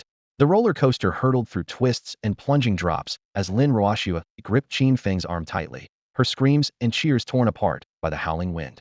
When the ride came to a stop, she was still catching her breath but couldn't hide her excitement. Pulling Qin Feng toward the pirate ship, drop tower, and pendulum ride without missing a single one. As weightlessness and centrifugal force hit her in waves, her laughter rang out continuously, with strands of hair whipping up in the wind. By afternoon, they switched to the carousel for a gentler pace. Colorful lights twinkled as the horses slowly rotated, each holding an ice cream cone and feeding each other tastes, their laughter mingling with the music. Watching Lin Ruoshue's eyes crinkle with joy, Qin Feng understood that this young lady, usually bound by family rules, could finally let loose for once. Amusement park in the morning, movies in the afternoon. Qin Feng didn't skip any part of the classic couple's date formula. He chose a romantic film and deliberately booked the least crowded showing. In the vast theater with fewer than 10 people including themselves, they settled into the back row. The lights dimmed and the screen lit up. The movie lived up to its genre. The male and female leads shared passionate kisses every 3 minutes, with some scenes unsuitable for children. In the darkness, intimacy quietly spread. Lin Ruoshua leaned against Qin Feng's chest, and the passion on screen made her unconsciously bite her lip as her heartbeat climbed like a roller coaster. Qin Feng leaned close to her ear and whispered softly, "Schwerer, I want to kiss you. May I?" Lin Ruoshua's cheeks instantly flushed red. After a moment's hesitation, she softly murmured, "Hmm." With permission granted, Qin Feng cupped her face in his hands and leaned down to kiss those soft, supple lips. That kiss became unstoppable. Throughout the entire 90-minute film, they kissed from opening credits to the finale, not even sparing the post-credit scenes and rolling credits. Meanwhile, Qin Feng's hands weren't entirely well-behaved, wandering between her slender waist and collarbone. When they emerged from the theater, Lin Ruoshue's face was flushed pink, her pale neck adorned with several conspicuous strawberry marks, and her dress slightly disheveled. Qin Feng wrapped his arm around her willowy waist, grinning as he teased, "Hee hee, Schwer, watching movies with you is pure bliss." Lin Ruoshua shot him a playful glare and complained, "Feng, are you sure you brought me to watch a movie? I saw absolutely nothing. You were kissing me the entire time." Though she grumbled aloud, her heart felt sweetly warm. Girls in love have their IQ drop to nearly zero, and Qin Feng's, taking advantage, actually felt both thrilling and tender to her. The evening glow bathed the shopping district as night slowly fell. The handsome couple strolled hand in hand, drawing many admiring glances. "Feng, thank you. I haven't had this much fun in ages. I am so happy," Lin Ruoshua said sincerely. "We don't need to say thank you to each other." Qin Feng gently patted the back of her hand. "Making you happy is my duty and responsibility." Lin Ruoshua nodded, tightening her grip on his arm and resting her head on his shoulder with a childlike smile. At this moment, Qin Feng radiated the kind of boyfriend energy that made her feel secure, and her happiness overflowed. Qin Feng's lips, curved upward, wanted to protect Lin Ruoshua's smile for a lifetime. "Oh, I know a fun place. Let me take you there." Qin Feng suddenly had an idea and pulled Lin Ruoshua toward the night market. Binhai Night Market Street was the most bustling night market in Shanghai. Neon signs hung high on both sides of the stalls. Grease from barbecue skewers sizzled and crackled over charcoal fires, and the sounds of vendors calling out mixed with laughter filled the air. The smoky aroma mingled with the sea breeze, filling people's nostrils. The place was packed with barbecue shops, food stalls, and small vendors selling trinkets, creating a lively street atmosphere that contrasted sharply with the upscale downtown area. Coming from a wealthy family, Lin Ruoshua had only frequented high-end restaurants and banquet halls in the past. This was her first time stepping into such a down-to-earth place, and she seemed particularly excited. Her bright eyes darted left and right, almost mesmerized by the colorful array of stalls. "Feng, I want to try that." Qin Feng followed her pointing finger to see several claw machines flashing tempting lights under the neon glow. Girls naturally had no resistance to these machines, so he immediately ran to a vendor to exchange for a handful of coins and joined her in battle. Lin Ruoshua fed over a dozen coins into the machine, but the claw slipped away from the pile of plush toys time after time. As the last coin dropped into the machine, her face was filled with disappointment and frustration. Qin Feng smiled and comforted her. "Schwer, let me try. Which one do you want?" That Pikachu." He nodded slightly, inserted a coin, and skillfully maneuvered the joystick. With a click, the claw firmly grabbed the Pikachu. The moment the toy dropped into the prize slot, Lin Ruoshua cheered with joy, hugged Qin Feng, and excitedly planted a kiss on his cheek. Qin Feng calmly patted her shoulder. "Don't get too excited yet. The best is still to come." Next, he fed coins almost continuously, operating with fluid precision. Before long, he had cleared out nearly every plush toy in the machine. The crowd of onlookers stood stunned, applause and amazement filling the air as they regarded him as a child of fortune. Lin Ruoshua was beaming with joy, jumping up and down while holding on to Qin Feng. Seeing her so happy warmed his heart. In fact, his perfect accuracy was entirely due to that mysterious boyfriend power aura. Whenever he stood beside Lin Ruoshua, he could perform beyond normal human capabilities. After the claw machines, they were drawn to the colorful game stalls. prize wheels, ring toss, shooting galleries, dart games. Whatever Lin Ruoxue wanted to play, Qin Feng accompanied her. With that boyfriend power, he hit every target and won every game. Prizes quickly piling up like a small mountain until they stuffed the Lamborghini's trunk full. The stall owners clutched their empty prize boxes and wailed, "Young man, are you here to ruin our business? We're all small operations here. Please have mercy and stop devastating our livelihood." Qin Feng shrugged and smiled wryly, explaining he just wanted to make his girlfriend happy. By 8 o'clock at night, Lin Ruoxue was finally tired, leaning softly against Qin Feng's chest with tiny beads of sweat on her forehead. Qin Feng pulled out a tissue and gently wiped her sweat. "Schwer, tired?" I'm so tired after playing all day, but you stayed with me the whole time. I'm so happy." She hugged the Pikachu tightly, treasuring it. "Come on, let me take you to dinner." Qin Feng took her hand. Lin Ruoxue nodded, her stomach already starting to rumble. They came to a bustling food stall where lamb skewers sizzled with oil on iron grills, beer foam bubbled at the rim of glasses, and the aroma made passers-by stop in their tracks. Just then, the stall owner walked up to Qin Feng and excitedly called out, "Brother Feng, you're here." The owner of the food stall was a chubby man, shorter than Qin Feng, with a kind face and an estimated weight of 180 pounds, looking honest and simple. Under the night sky, he was flipping the wok at the stove while wiping sweat and grinning foolishly, his round face gleaming from the oil smoke. This man was none other than Qin Feng's high school classmate and best friend Wang Dalei, nicknamed Lazy. Qin Feng stepped into the stall and patted Wang Dalei on the shoulder. "Lazy, looks like business is booming here. Got any seats available?" "Yes, of course there are seats." Wang Dalei immediately wiped his hands dry and made a welcoming gesture with a silly grin. "As long as Brother Feng is here, I'll make sure to take good care of you." After saying this, his gaze fell on the girl beside Qin Feng. Lin Ruoxue was currently holding onto Qin Feng's arm, her slender fingers gripping tightly. Wang Dalei's eyes widened. "Lin, the campus belle? You and my Brother Feng. Don't call her the campus belle anymore. Time to change how you address her." Qin Feng deliberately lowered his voice to remind him.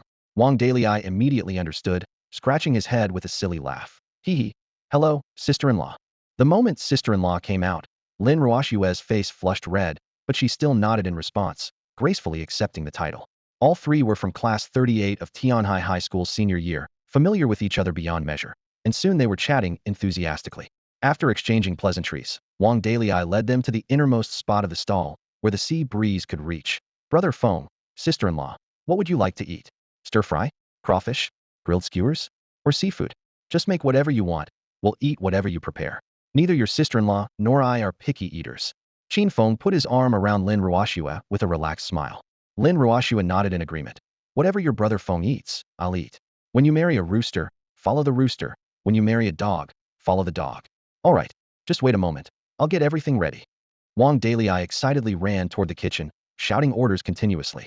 While waiting for the food, Lin Ruoxue lowered her voice and asked, "Feng, isn't Wang Dalei your best friend? How come he's working here?" Qin Feng poured her a glass of iced fruit juice and explained, "This food stall belongs to Lazy's father. His dad got sick and was hospitalized recently, so he handed the business over to Lazy to manage. Now he's basically taken over the family business and become a small boss." At this point, his tone shifted, showing slight concern. "By the way, Schwer, you usually go to upscale restaurants. Bringing you to a place like this, do you mind?" Lin Ruoxue gave him a look, both resentful and serious. "Do you really think I'm just a spoiled rich girl? I, Lin Ruoxue, can also eat skewers at roadside stalls and enjoy 6 yuan spicy hot pot. Don't be angry. I'm not good with words." Qin Feng quickly raised both hands and began massaging her shoulders. "Here, let me give you a massage as an apology."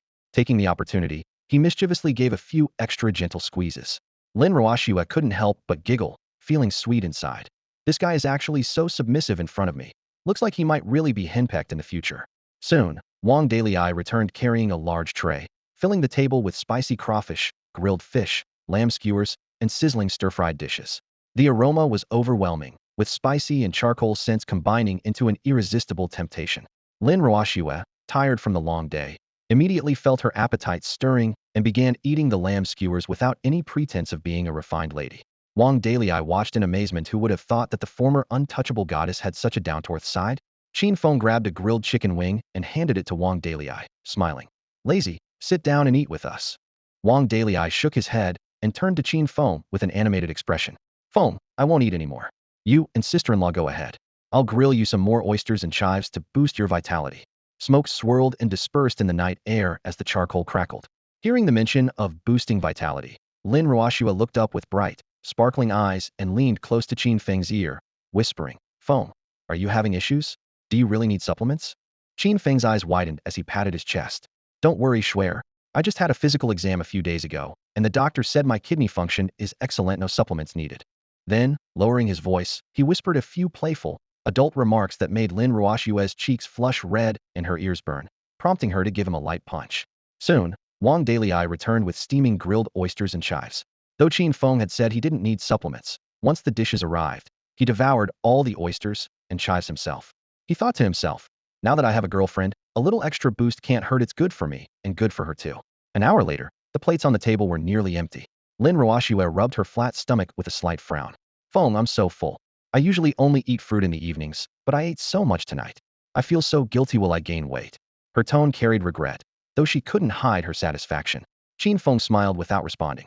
He knew Lin Ruoshue had extremely high standards for her figure and rarely ate dinner. But in his eyes, her slender, tall frame was already perfect. Curves in all the right places, truly exceptional. Suddenly remembering something, Lin Ruoshue hugged Qin Feng's arm, her eyes bright with excitement. "Feng, we have to fill out our college applications tomorrow. Let's both apply to Qingbei University." As the top scorer with perfect marks in all subjects, Qin Feng could choose from any prestigious university in the country or even the world. Lin Ruoshue, already a top student herself, had scores high enough to easily get into Qingbei. Besides, one of his system tasks was to receive an acceptance letter from Qingbei University, so he didn't hesitate and nodded immediately. "All right, Qingbei it is." From elementary school through middle school, high school, and now their future university, the two had always attended the same schools. Qin Feng thought to himself, if we don't end up getting married after all this, we'd be letting down the fate heaven has given us. As the night deepened, Qin Feng glanced at his phone. "It's getting late, Schwer. Let me walk you home." It was nearly 11 o'clock. Lin Ruoshue's smile faltered slightly. She clearly wanted to stay longer. But since they had only officially become a couple yesterday, going to a hotel now seemed too rushed. Love was better when it developed slowly. Haste would spoil everything. Hand in hand, they walked over to Wang Dalei, who was busy turning skewers for other customers, his face flushed red in the firelight. "Feng, sister-in-law, finished eating?" He looked up with an honest smile. "Yeah, we're done. Lazy, take this money." Qin Feng pulled 5,000 yuan directly from his wallet and stuffed it into Wang Dalei's apron pocket. Wang Dalei froze, waving his hands repeatedly. "Feng, what are you doing? Are you looking down on me?" Based on the stall's prices, this meal was worth 300 at most, and considering their brotherhood, he shouldn't charge anything at all. Qin Feng's tone suddenly turned serious. "Lazy, if you're my brother, take it. Otherwise, I'll be angry." Wang Dalei stood stunned, then understood Qin Feng's intention. Recently, his father had undergone surgery with expensive medical bills, and he was worried about raising the money. Though Qin Feng wasn't from a wealthy family, he was willing to help as much as possible, and this 5,000 yuan was exactly what he needed. "Feng, having a brother like you in this lifetime is worth everything." Wang Dalei's eyes reddened as he finally accepted the stack of bills with both hands. Qin Feng reached out and embraced him tightly. Lin Ruoshue watched quietly from the side, smiling. She liked Qin Feng largely because he valued relationships and had a kind heart. Just then, commotion erupted from the distant alley entrance. Several vendors' faces changed dramatically as they frantically packed up their stalls, pushing carts and grabbing buckets as they scattered in all directions. The air filled with panic and dust. Seeing this scene, Wang Dalei's face showed panic. "Oh no, those bastards are back again." Qin Feng stood there bewildered, frozen in place alongside Lin Ruoshue. The neon lights of the night market had just flickered to life when a black van suddenly charged into the street like a raging bull. Its front end swept through the stalls, sending plastic tables and chairs flying through the air as pedestrians scattered in all directions, creating absolute chaos. The vehicle screeched to a halt in front of the food stall, its tires grinding against the pavement with an ear-piercing shriek. The doors slammed open with a loud bang, and over a dozen burly men poured out one after another. Their exposed arms were covered in menacing tattoos, and they wielded an assortment of clubs and bricks, their eyes gleaming with malice, clearly not the kind of people you'd want to cross. A thick aura of danger instantly enveloped the entire night market street. Terrified diners fled without even paying their bills, while vendors could only watch from a safe distance. Wang Dalei stared at his now empty stall, nearly breaking into tears. "It's over, another night's work down the drain." Qin Feng frowned and asked in a low voice, "Lazy, who are these guys?" Wang Dalei wiped the sweat from his brow and replied helplessly, "Funga, they're from the Azure Dragon Commerce Association. That one-eyed guy leading them is Zhou Qianghas, the local enforcer who collects protection money in this area." The Azure Dragon Commerce Association? Qin Feng was momentarily stunned. That name was legendary in Shanghai's underground world. No one dared to cross them. Following Wang Dalyi's gaze, he saw that the one-eyed Zhou Qiang stood nearly 6 feet 3 inches tall with bulging muscles, and a horrifying scar across his left eye that made him look even more vicious. Fenga, you should take sister-in-law and leave, Wang Dalyi whispered urgently. These guys are all thugs, then get yourself involved. Before he could finish speaking, Zhou Qiang was already shouting impatiently at Wang Dalyi. Hey fatty, get over here. Wang Dalyi forced himself to put on a brave face, plastering on a smile as he jogged over and pulled out a cigarette to offer. Haha, brother Chong, what brings you here? Want to smoke? Smack. Zhou Qiang slapped the cigarette away and said coldly, those things make me cough. Cut the crap and pay up your protection fee. Wang Dalyi's face immediately changed, and he stammered. Brother Chong, didn't I just pay you 2,000 last week? How come again? Zhou Chong's eyes flashed briefly before turning murderous. Protection fees have gone up. Pay an extra 3,000, and I won't bother you for the rest of this month. 3,000. Wang Dalyi's lips went pale as he tried to explain with a forced smile. Brother Chong, after costs, I only make a few hundred yuan working all night. With what you're asking, I'd be working for free for half a month. Please, have some mercy. Humph, learn to bargain, have you? Zhou Qiang kicked over a nearby table, sending dishes and utensils crashing to the ground with a sharp, grating sound. 3,000, not a penny less. Pay up or we'll smash everything. Wang Dalyi's heart was bleeding, needed that money tomorrow to pay for his father's surgery. He simply couldn't afford it.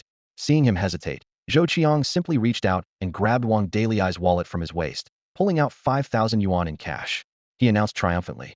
Well, fatty, looks like you've been doing pretty well for yourself lately. I'll be taking this money. Boys, let's go. As he turned to leave, Wang Dalyi suddenly grabbed his wrist, his eyes red with desperation. Brother Chong, you can't take that money, it's from my Fenga. Though he feared Zhou Qiang, he was even more unwilling to betray Qin Feng's trust, because that money represented more than cash hit, was a symbol of brotherhood. Screw you and your brother Feng. What's that got to do with me? Zhou Qiang lashed out with his foot like a whip, brutally kicking Wang Dalyi down onto the greasy floor, sending filth splattering everywhere. After succeeding, he grinned with a sinister smile and turned to leave. Leave the money. A calm voice came from nearby. Zhou Qiang's steps faltered. He turned around to see a lean young man helping Wang Dalyi to his feet. The youth had sharp eyebrows and eyes like cold stars. This was Qin Feng. Wang Dalyi was helped to the table, hands braced on his knees, saying urgently, Brother Feng, didn't I tell you to take sister-in-law and leave first? Why haven't you gone yet? Qin Feng frowned slightly, his voice low. If I leave, what about your father's surgery fees for tomorrow? Wang Dalyi felt a pang in his heart. He understood that Qin Feng was standing up for him, but Zhou Qiang was a notorious bully, while Qin Feng was just a top student at school. If it came to a real fight, he might be at a disadvantage. Kid, so you're the brother Feng this fat pig was talking about? Zhou Qiang looked Qin Feng up and down, his lips curled in contempt. Want to stand up for him? Fine, ready to risk your life too. Qin Feng's expression remained indifferent, his gaze showing not a ripple of emotion. Leave the money. That's my brother's father's life-saving money. Yeah, what do I care if his old man lives or dies? Zhou Qiang sneered, his tone growing more hostile. I advise you to mind your own business, or face the consequences. The blonde punk beside him suddenly widened his eyes and nudged Zhou Qiang in amazement. Brother Chong, I know this guy. He's this year's top scorer with perfect marks in all subjects. That super popular academic genius online. My girlfriend watches his videos every day. Oh, Zhou Qiang looked at Qin Feng again, first stunned, then burst into laughter. Top scorer? Impressive. But no matter how well you study, it doesn't work on me, Zhou Qiang. Want to protect this fat pig? Then get ready for a beating. Before he finished speaking, a clear female voice interrupted. Lin Ruoxua stepped in front of Qin Feng, her slender frame radiating an imposing presence, her delicate eyebrows raised. Anyone who touches my boyfriend is Lin Ruoxua's mortal enemy. This is a society ruled by law. You thugs will end up in jail sooner or later. Give back the money. She came from one of Shanghai's top families, the Lin family. The Lin family's influence was so powerful that even the Azure Dragon Commerce Association feared them. At this moment, her personal bodyguard team lurked in the shadows, waiting for the signal. But Zhou Qiang was unaware of this and naturally felt no fear. Hey, this chick's pretty and has a hot body. Zhou Qiang's gaze instantly turned lewd. Little top scorer, your girlfriend's really something. Qin Feng's face darkened as he pulled Lin Ruoxua behind him protectively. Zhou Qiang licked his lips and snarled. Brothers, I've taken a fancy to this top scorer's girlfriend.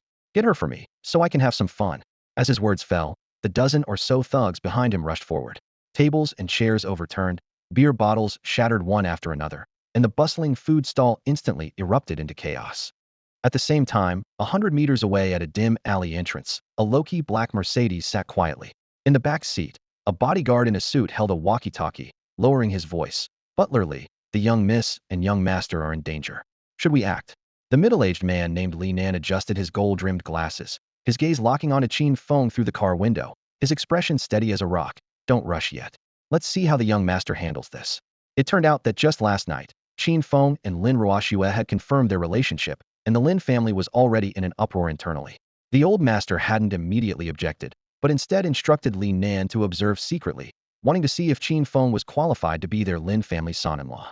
Seeing a group of thugs charging toward Qin Feng, Wang Dalai's eyes blazed with fury. He could tolerate being bullied himself, but he would never let anyone harm his brother Feng. Even a cornered rabbit will bite. One eye. If you dare touch my brother Feng and sister-in-law, I'll fight you to the death. Wang Dalai roared, grabbing a sturdy wooden stool and swinging it at Zhou Chang's head. Zhou Qiang casually sidestepped with rhythmic ease, then delivered a devastating punch to Wang Dalai's abdomen. With a muffled groan, Wang Dalai doubled over like a shrimp. Before he could catch his breath, Zhou Qiang seized him by the hair.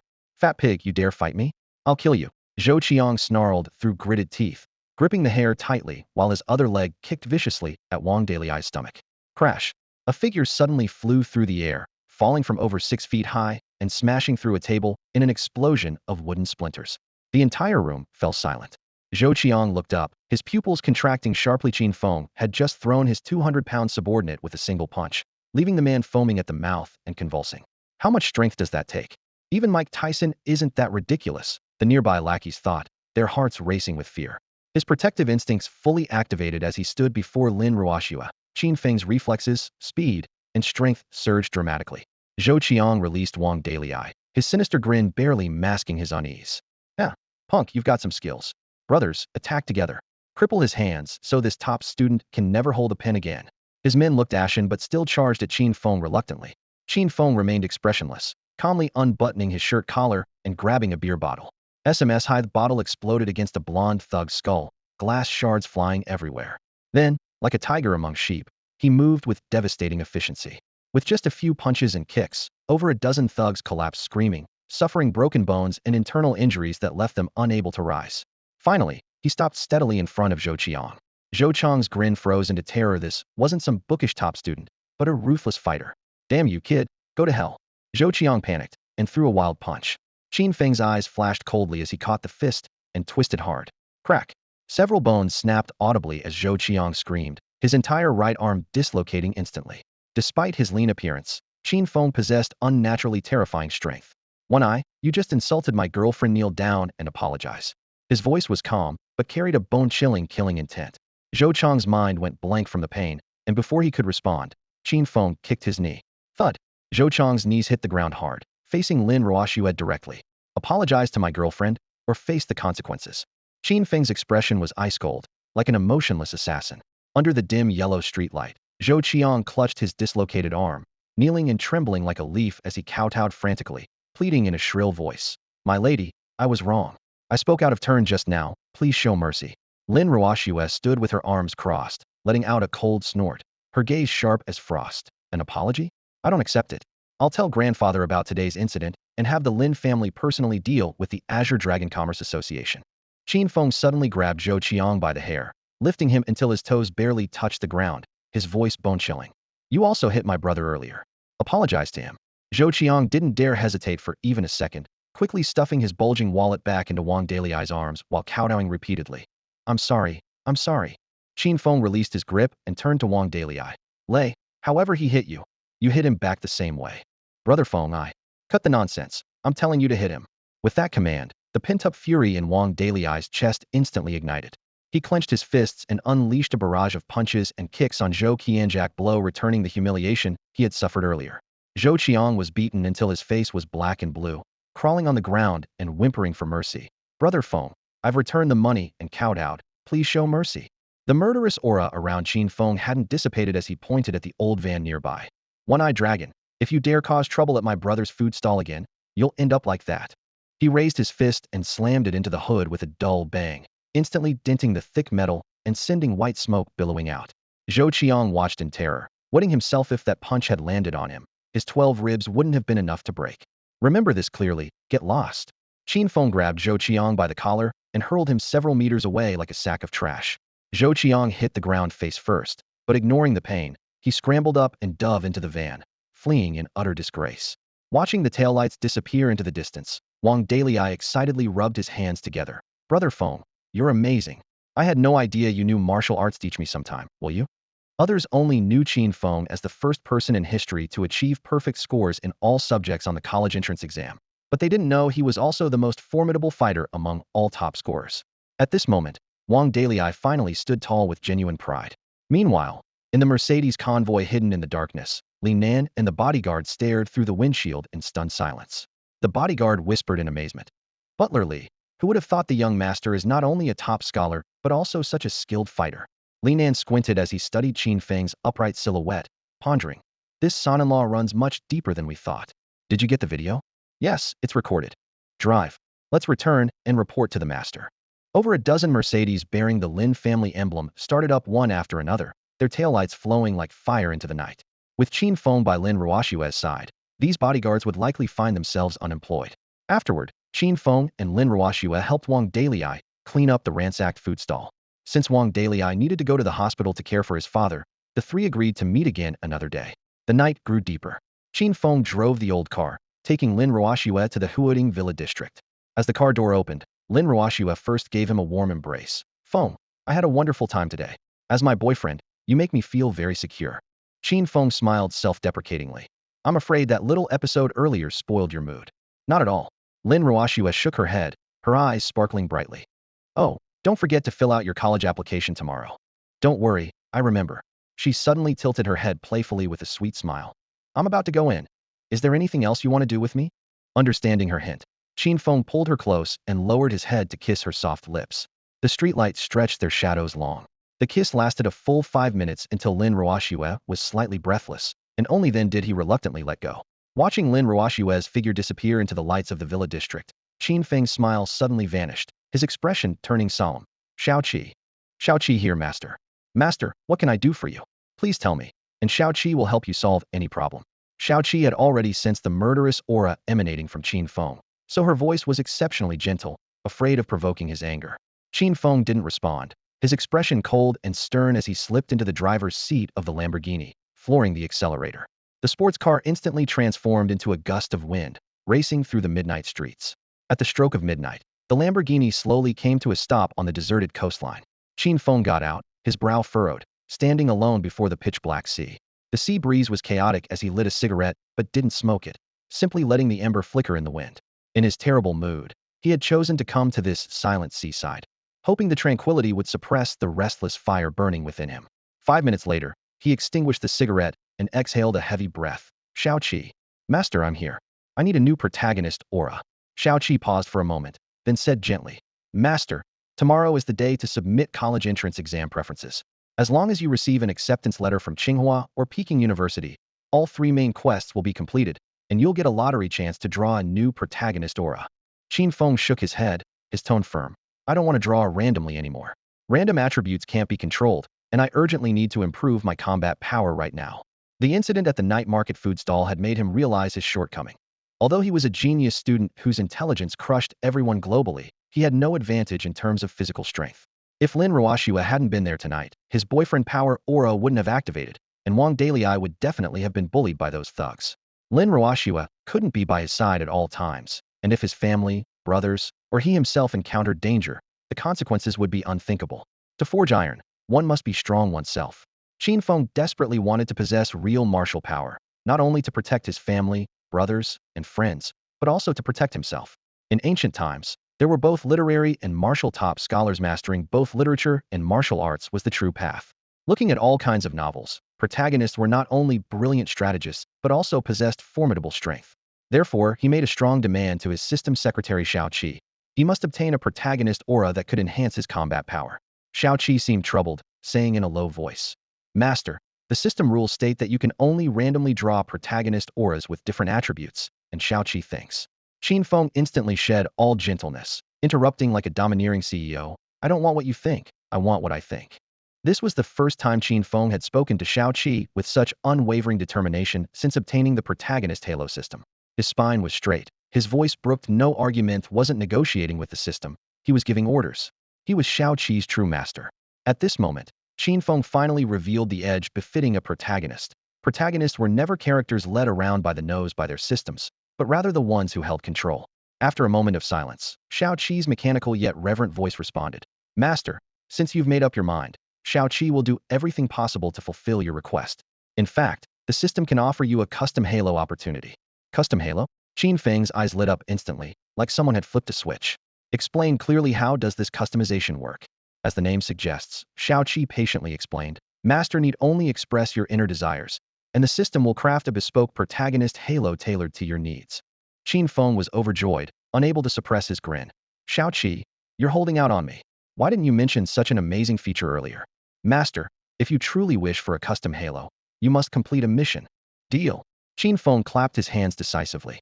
As long as you can give me a Protagonist Halo that boosts combat power, I'll take on any mission. Xiao Qi immediately added details. Master, to obtain a custom Halo, you must exchange a regular lottery chance and additionally complete a more difficult, riskier mission. Qin Feng's mind raced, quickly grasping the logic. Once he received his acceptance letter from Qingbei University, the system would grant him one lottery chance. Using that chance plus completing the extra mission would let him exchange for a custom Halo. Simply put, lottery chance extra mission custom Halo.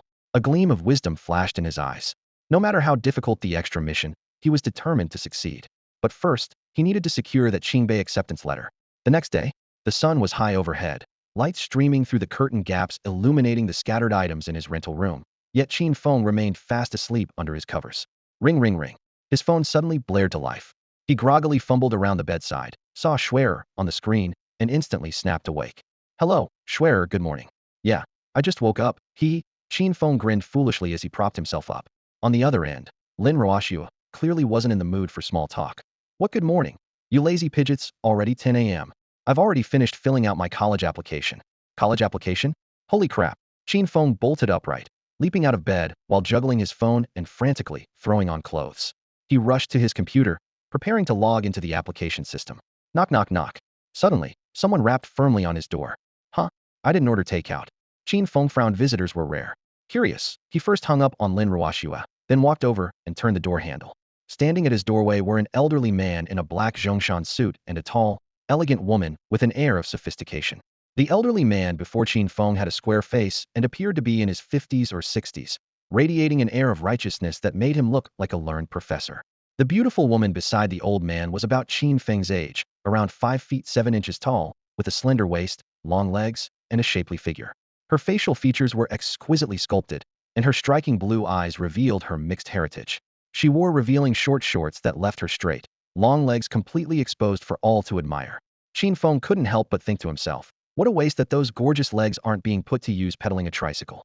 Noticing his gaze, the beauty blushed slightly but still responded with a sweet, polite smile. Qin Feng snapped back to reality, looking puzzled. Excuse me, you are? Before he could finish, the elderly man suddenly grasped his hand with excitement. Student Qin Feng, it's wonderful to meet you. I'm Li Dongliang, the president of Qingbei University. Qin Feng was momentarily stunned, then broke into an appropriate smile and shook his hand. So you're President Li. I've heard so much about you. It's an honor to meet you. Li Dongliang gestured toward the beauty beside him and introduced her formally. This young lady is my granddaughter and also the student council president of Qingbei University, Li Xinya. Li Xinya smiled gracefully, extending her delicate hand with a clear, melodious voice. Hello, student Qin. I'm Li Xinya, a sophomore in the mathematics department at Qingbei University. Please take care of me. As Qin Feng shook her hand, he was momentarily dazed. Li Xinya was the most stunning mixed-race beauty he had ever encountered. She possessed both Eastern classical charm and Western aristocratic elegance, with blue eyes like two vast oceans that could easily captivate anyone who wasn't careful. Li Dongliang noticed Qin Feng staring at his granddaughter and secretly delighted, his eyes gleaming with fox-like cunning. After the pleasantries, Qin Feng invited the two inside. The three settled on the sofa as he brewed a pot of hot tea, filling the air with its fragrant aroma. Li Dongliang took a gentle sip and smiled apologetically. Student Qin Feng, I hope our unexpected visit isn't disturbing you? You're too kind, President Li. Qin Feng replied with a smile. What brings you here today? Setting down his teacup, Li Dongliang's expression grew serious, showing slight nervousness. Today is the day for submitting college entrance exam preferences. May I ask, have you submitted yours yet? I was just about to go online and submit them when you arrived, Qin Feng answered honestly. Li Dongliang's eyes lit up with barely contained joy upon hearing this, muttering to himself. Excellent. We made it just in time. Li Xinya also visibly relaxed, her face showing relief. Li Dongliang then asked with a smile. Student Qin Feng, which university are you planning to apply to? Qin Feng narrowed his eyes, his gaze sweeping between the grandfather and granddaughter. Understanding Li Dongliang had clearly come to recruit him for Qingbei University. To ensure success, the old president had even brought along his granddaughter Li Xinya. So Li Dongliang hadn't come alone. He had brought his granddaughter Li Xinya with him. Li Xinya is a sophomore at Qingbei University, so Li Dongliang's subtext was clear. Qin Feng, what are you waiting for? Qingbei University has beautiful upperclassmen. Join us at Qingbei University and you'll get to study alongside gorgeous senior students. To be honest, this obviously carried the flavor of a honey trap strategy. But Qin Feng refused to play by the script. He pretended to ponder deeply, tapping his fingers lightly on the table. Actually, many prestigious foreign universities have sent me invitation letters: Harvard, Cambridge, MIT. Now that I think about it, studying abroad really is an excellent choice. The moment these words left his mouth, Li Dongliang's expression darkened considerably. The schools Qin Feng mentioned all ranked higher than Qingbei in both international standing and academic prestige. While Qingbei University was the nation's top institution, it wasn't considered elite in global rankings. After a moment of contemplation, he reached out and grasped Qin Feng's arm, speaking earnestly. Student Qin Feng, as the top scorer with perfect marks in all subjects, foreign prestigious universities are naturally throwing olive branches your way. It's just that if you really go abroad, you'll have to leave your hometown and family behind. Qin Feng smiled faintly. What a coincidence, me parents are settled abroad. With those words, Li Dongliang was left speechless, momentarily unsure how to continue his persuasion. Indeed, compared to those international prestigious universities, Qingbei's appeal instantly diminished significantly. Standing nearby, Li Xinya also grew anxious. She stepped forward half a pace, her tone sincere. Junior Qin, perhaps our Qingbei can't match Harvard and the others in excellence, but we can equally provide you with exceptional conditions. As long as you choose Qingbei, whatever you need, we can try our best to accommodate. Both fixed their burning gazes on Qin Feng, waiting for his nod of agreement. Qin Feng was secretly delighted but remained composed, probing indirectly. Principal Li, actually the enrollment scholarship Harvard University offered me is quite substantial. Seizing on the phrase, enrollment scholarship, Li Dongliang finally regained his confidence, making a solemn promise. Student Qin Feng, our Qingbei has always offered generous compensation. Last year, the science top scorer from your Shanghai city chose Qingbei, and we gave him a 500,000 yuan enrollment scholarship. You're the first top scorer in examination history with perfect marks in all subjects. Naturally, we must show our sincerity. As long as you come to Qingbei, 1 million yuan enrollment scholarship. 1 million? Qin Feng was truly stunned. He had never seen so much cash in his lifetime. As the ancients said, knowledge changes destiny. How true indeed. For Qingbei, never mind 1 million. Even 5 million would be worth it to recruit Qin Feng. A top academic genius serves as a golden signboard, enough to elevate the school's standing in both academic and educational circles. In the 21st century, what is most precious? There's only one answer: talent. Qin Feng was precisely the most gifted talent in the eyes of all prestigious universities. Taking advantage of Qin Feng's contemplation, Li Xinya continued to add, Junior Qin, besides this 1 million, we can also give you guaranteed graduate and doctoral admission, private study rooms, private laboratories, whatever you want, we can discuss. With this string of conditions laid out, Qin Feng's heart burned with excitement, secretly marveling that Qingbei really had invested heavily in recruitment. After Li Xinya finished speaking, he was once again earnestly asked, Junior Qin, have you made up your mind? I really hope you can join Qingbei University. Those fervent gazes locked onto Qin Feng, causing his heart to flutter slightly. It seemed their honey trap strategy was having some effect after all. Qin Feng had already planned to choose Qingbei University anyway, as it was one of the tasks issued by the system. Without further delay, he pulled his laptop from the desk, his fingers dancing rapidly across the keyboard as he filled out the application form line by line, finally clicking confirm decisively. Done. Qin Feng looked up with a slight smile and turned the screen toward Li Dongliang and Li Xinya. The page clearly displayed, College Application Qingbei University, Department of Mathematics. Li Dongliang was stunned for half a second, then excitedly stood up and grasped Qin Feng's hand, tears glistening in his eyes as his voice trembled. Student Qin Feng, thank you for trusting our university. Thank you. Thank you. He thanked him repeatedly, appearing exceptionally excited. Being able to recruit Qin Feng to Qingbei University seemed like incredible fortune to him. Once Qin Feng's name was tied to Qingbei, the school's reputation would undoubtedly shine even brighter. Li Xinya beside them also broke into a smile. Junior Qin, welcome to Qingbei University. We'll be schoolmates from now on. Qin Feng smiled faintly at this exceptionally elegant senior, half-jokingly saying, Senior Li, I'll have to count on your guidance after school starts. No problem, Junior Qin. I'll treat you to dinner on orientation day. Li Xinya's eyes were gentle as she spoke, clearly filled with joy. Who wouldn't like such a talented, tall, and handsome junior? The three chatted for a while longer. Li Dongliang asked for Qin Feng's bank account number, explaining that once his enrollment was officially registered, the university's finance department would directly transfer the 1 million yuan entrance scholarship to his account. Then Li Xinya took out a Qingbei University acceptance letter from her briefcase, smiling as she handed it over. Qin Feng was momentarily stunned. Clearly the two had planned everything thoroughly, even bringing the acceptance letter in advance. The treatment of a super academic achiever was truly extraordinary. The dean personally visiting, accompanied by a senior for recruitment assistance. Looking at all previous top scorers, probably none had enjoyed such prestigious treatment. Half an hour later, their conversation came to an end. Li Dongliang stood up and gently patted Qin Feng's shoulder. Student Qin Feng, we need to catch our flight, so we won't disturb you further. See you on campus on September 1st. Before leaving, Li Xinya walked softly to Qin Feng's side, took out her phone, and said somewhat shyly in a low voice, Junior Qin, would it be convenient to add each other on WeChat? I can send you the documents freshmen need to prepare in advance. Qin Feng readily agreed, and they exchanged WeChat contacts and phone numbers. As Qin Feng escorted them to the door, a teacup on the coffee table inexplicably slipped off, spilling tea all over the floor. Li Xinya stepped on it. Her shoe slipped, and she cried out in alarm. Quick as lightning, Qin Feng rushed forward and caught the off-balance Li Xinya, steadily pulling her into his arms. The distance between them instantly closed, their breathing almost intertwining. Li Xinya looked up into Qin Feng's handsome face, her cheeks quickly flushing pink as her heartbeat unconsciously accelerated. Senior Li, are you alright? Qin Feng asked with concern. Li Xinya stumbled slightly, steadying herself against the table edge before waving her hands dismissively. I'm fine really. I just slipped a bit. Thank you so much for helping me, Junior Qin. Qin Feng noticed that Li Xinya was looking at him with an expression remarkably similar to Lin Ruoshue's from Bephoria, barely concealed affection. At this realization, he frowned inwardly. Damn it, that romantic luck aura was acting up again. The teacup had been sitting peacefully on the table just moments ago, yet it suddenly fell and nearly hit Li Xinya's foot, creating the perfect opportunity for him to play the hero. As the protagonist, this inherent romantic luck aura should have been a blessing, but Qin Feng already had Lin Ruoshue in his heart with no room for anyone else. Every time the aura activated, it only gave him a headache. The aura was like pre-installed phone software impossible to delete or uninstall. After seeing off Li Dongliang and Li Xinya, Qin Feng sank into the living room sofa and opened his palm.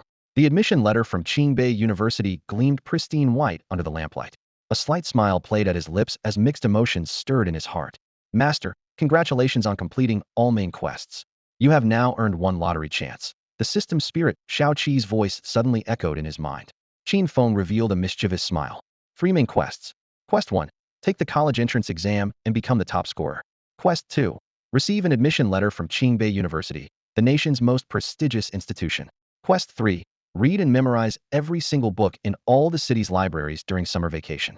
He had completed them all, earning exactly 1 lottery draw according to the rules. However, he had no intention of drawing immediately. He had already decided last night that he wanted a custom aura. So he said to Shao Qi, I want to trade this lottery chance, plus an additional quest, for the opportunity to get a custom aura. Shao Qi's friendly reminder. Master, additional quests are highly difficult and come with risks. Are you certain? My mind is made up. Qin Feng replied with unwavering determination. Very well, Master. Please first specify your customization requirements. Note, multiple attribute stacking is not permitted, nor are transcendent items like immortality auras or invincibility auras. Qin Feng understood immediately and chuckled. So, basically nothing too overpowered. Don't worry, I only want an aura that significantly boosts combat power. Your request falls within reasonable parameters and has been approved by the system. Then hurry up and customize it. I am waiting online, and it's urgent. Qin Feng urged. Please be patient, Master. The system has begun crafting your protagonist aura, now issuing the additional quest. Complete it to claim your custom aura. Ding, the system panel materialized. Additional quest. Infiltrate the President's office at Azure Dragon Commerce Association headquarters and obtain evidence of President Lei Betian's criminal activities. Time limit, within 24 hours. Qin Feng's eyes widened in disbelief, his face showing utter shock as he slumped back into the sofa, crying out. Infiltrate the Azure Dragon Society headquarters? Are you trying to get me killed? Holy crap, what kind of insane joke is this? Little Seven is not joking, Master. The mechanical yet slightly aggrieved electronic voice echoed through the living room. Qin Feng furrowed his brow, his mouth twitching as his mind raced. No wonder Little Seven had warned him earlier that extra missions carry risks. It wasn't just empty words after all. At this thought, his heart pounded and cold sweat broke out on his forehead. The Azure Dragon Society wasn't just any ordinary gang. It was Shanghai's largest underground force, with tentacles reaching throughout the entire city like a steel spider web. The leader, Lei Batian, was cunning and ruthless, commanding a large group of elite enforcers and thousands of underlings. Last night at the night market food stalls, those thugs led by Zhou Qiang who had tried to extort protection money from Wang Dalai were all Azure Dragon Society members. Their brazen behavior was backed by Lei Batian's power. In short, Lei Batian ruled Shanghai with an iron fist, making infiltrating his office nearly impossible. Even more terrifying was the fact that if he were discovered during the infiltration, forget about mission failure, Qin Feng's life would be on the line. He coughed twice and forced a laugh. Little 7, I'm having second thoughts. This extra mission is too risky, let's just forget about it. Qin Feng had never been reckless, and after weighing the pros and cons, he felt there was no need to risk his life for a custom aura. Even protagonists needed to be rational. Master, are you planning to abandon this extra mission? Little 7 confirmed once more. Yes, I'm giving up. I don't want the custom aura anymore, I'll just take the lottery instead. Maybe I can draw a protagonist aura I like. I'm sorry, Master. Little 7's tone remained steady but carried a ruthless undertone. System regulations state, if you abandon the mission or fail, the lottery opportunity you just earned will simultaneously become void. As these words fell, Qin Feng's expression changed dramatically, his eyebrows knitting together like twisted rope as he slammed his hand heavily on the sofa armrest. Damn, what a trap. Little 7 remained silent as a machine, saying nothing. Qin Feng fell quiet for a moment, then let out a long sigh. He couldn't blame Little 7, this was the path he had chosen himself. As the saying goes, you must finish the path you choose, even if you have to crawl. Sigh, if you don't court death, you won't die? He shook his head in self-mockery, then suddenly gritted his teeth and looked up with blazing determination. Nothing ventured, nothing gained. Little 7, I choose to continue with the extra mission. After all, after beating up Zhou Qiang and his crew last night, he had already made mortal enemies with the Azure Dragon Society.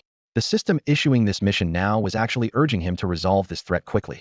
Even if he gave up now, the Azure Dragon Society would come for him sooner or later. Better to take the initiative. Very well, Master. Little 7 responded promptly. You have 23 hours and 57 minutes remaining. Obtain Lei Batian's criminal evidence within the specified time and the mission will be complete. Otherwise, it will be deemed a failure. Qin Feng swallowed hard, his Adam's apple bobbing as he asked with difficulty, what happens if the mission fails? Little 7, Master, you don't need to worry about this right now. Since you're currently in the newbie protection period, it doesn't matter if the mission fails. Hearing the system's mechanical yet gentle reminder, Qin Feng finally breathed a sigh of relief. Thank goodness he was still in the newbie protection period. But then he frowned. If his cover was blown during the actual infiltration of the Azure Dragon Guild, even though the system said failure doesn't matter, he'd still have to face the entire guild's pursuit. At best, he'd be badly injured. At worst, he'd lose his life. High risk, high reward. As long as he completed this bonus mission, he could get the coveted custom halo. As the ancients said, fortune favors the bold. With this thought, Qin Feng forced himself to calm down, a glint of wisdom flashing in his eyes. As a top student with perfect scores across all subjects, he knew that strategy was key. After about 15 minutes, he outlined a bold and audacious infiltration plan, a mischievous smile playing at the corners of his mouth. The Azure Dragon Guild? Child's play. He then grabbed a ballpoint pen and hunched over a piece of paper, scribbling and sketching as he compiled a detailed shopping list needed to be fully prepared before the infiltration. Knock, knock, knock. The sudden knocking interrupted Qin Feng's thoughts. He slipped on his flip-flops, walked to the door, turned the handle, and his pupils contracted sharply. Shweshwara. Standing outside was his girlfriend, Lin Ruoxue. Today she wore a light blue school uniform, her long, slender legs pale as jade beneath the short skirt, her long black hair cascading over her shoulders pure yet playful, like an elf emerging from the forest. Qin Feng's heart rate spiked, adrenaline surging. Feng, surprised? Didn't expect this. Lin Ruoxue smiled sweetly. Qin Feng quickly stepped aside to let her in, welcoming her into the room as they sat side by side on the old sofa. Schwer, what brings you here so suddenly? Want something to drink? I've got Sprite and orange juice in the fridge, let me get you something. He started to get up. I'm not thirsty. Lin Ruoxue shook her head, her tone somewhat urgent. I came to ask you something. Have you submitted your college application yet? Qin Feng retrieved a glass of orange juice from the fridge and casually handed over the Qingbei University acceptance letter he'd already received, grinning sheepishly. Schwer, looks like we'll be alumni at Qingbei University. Please take care of me. Lin Ruoxue glanced down at it and froze, her face full of bewilderment. Feng, where did this acceptance letter come from? We just submitted applications today. The schools shouldn't be sending out acceptance letters for another 2 weeks. Qin Feng never lied to Lin Ruoxue, so he told her everything about Principal Li Dongliang and senior student Li Xinya's personal visit earlier. Following his gaze, Lin Ruoxue noticed the still warm teacups on the coffee table and finally understood. Her face lit up with a brilliant smile as she linked arms with him, looking at him with admiration. Feng, you're amazing. Truly worthy of being the top scorer, with perfect mark 7. The Qingbei principal and a senior student came to visit you personally and offered you such generous terms. I'm so happy for you. Qin Feng scratched his head and chuckled. Swear, don't flatter me too much. I'm just a humble, ordinary top scorer with perfect marks across all subjects. Keeping it low-key. However, the next second, Lin Ruoxue's eyes suddenly sharpened as she stared at him intently.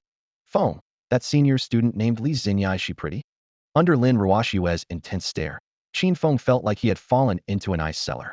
Lin Ruoxue didn't even know what Li Xinyi looked like, yet she instinctively felt jealous subconsciously. She feared someone might steal her boyfriend away. After all, Qin Feng was handsome with a tall, well-built frame, gentle temperament, and exceptional talent. Such a man was practically every girl's dream guy. Women's sixth sense was often frighteningly accurate. Li Xinyi indeed had quite a favorable impression of Qin Feng. As the main wife, with natural female lead aura, it was only natural for Lin Ruoxue to feel a sense of crisis. His survival instincts instantly kicked in as Qin Feng frantically waved his hands. Schwerer, don't misunderstand. There's nothing between me and that senior. Lin Ruoxue snorted coldly. The lady doth protest too much. Stop changing the subject. I am asking you this. Is that senior Li Xinyi pretty or not? Sweat beaded on Qin Feng's forehead as inspiration struck. She's not as beautiful as you. No one can compare to you. You're the most beautiful in my eyes, all other women pale in comparison. What does survival instinct look like? Qin Feng demonstrated it perfectly with his actions, like a walking textbook on the art of survival. Hearing this, Lin Ruoxue's expression immediately brightened from stormy to sunny. Satisfied, she planted a quick kiss on his cheek with a moi and giggled. Not bad. I can see your survival instincts are quite sharp. Haha. My survival instincts have been running high for the past 12 years. Qin Feng silently complained to himself while maintaining his smile. Having been Lin Ruoxue's desk mate for 12 years, no one understood her temperament better than Qin Feng. With this in mind, he quickly changed the subject. By the way, Schwer, I got my acceptance letter. Today's worth celebrating. Let me treat you to dinner at a restaurant. He wrapped his arm around Lin Ruoxue's fragrant shoulders, afraid she might continue harping on the senior topic. Lin Ruoxue blinked her bright, lively eyes, but shook her head. Let's not eat out, I'll cook for you. Qin Feng was stunned. Schwer, you can cook? Lin Ruoxue rolled her eyes with playful indignation. What? Do I look like someone who can't cook? Do you think this wealthy young lady only knows how to be waited on hand and foot? Qin Feng awkwardly touched his nose. That was exactly what he had thought. Seeing through his thoughts, Lin Ruoxue directly pulled him up from the sofa and headed toward the door. Schwer, where are you taking me? To the market. We're buying ingredients. I'll show you my culinary skills. Holy crap, Schwer, you're really going to cook? Of course. I need to dispel your doubts about me. The two then went to the market near the residential complex, buying bags full of vegetables, meat, and seasonings. By the time they returned to the rental apartment, Qin Feng's hands were nearly numb from carrying everything. Feng, give me 40 minutes, you rest first. Lin Ruoxue settled him on the sofa and disappeared into the kitchen with the ingredients. Soon, the sounds of pots and pans clanging filled the air, while the aroma of oil mixed with scallions and ginger wafted out, permeating the entire apartment. Sitting in the living room, Qin Feng could smell the enticing fragrance even through the kitchen door. My goodness, Schwer is the distinguished young lady of the Lin family, and she actually knows how to cook. Qin Feng felt puzzled inside, never expecting that Lin Ruoxue, a wealthy heiress, could be so domestically skilled. Driven by curiosity, he quietly approached the kitchen doorway. In the cramped rental apartment, the range hood hummed softly, and under the bright white light, Lin Ruoxue steadied the cutting board with one hand while wielding a knife with the other, the blade rising and falling rhythmically as she diced green peppers with precision. The warm, fragrant aroma mixed with scallion scents drifted to Qin Feng's nose, making his heart feel tender as a smile unconsciously spread across his face. He even found himself thinking of names for their future children. Since his parents went abroad for work, Qin Feng had lived alone for years with an empty refrigerator and a spotless stove that looked like a showpiece, surviving mainly on takeout.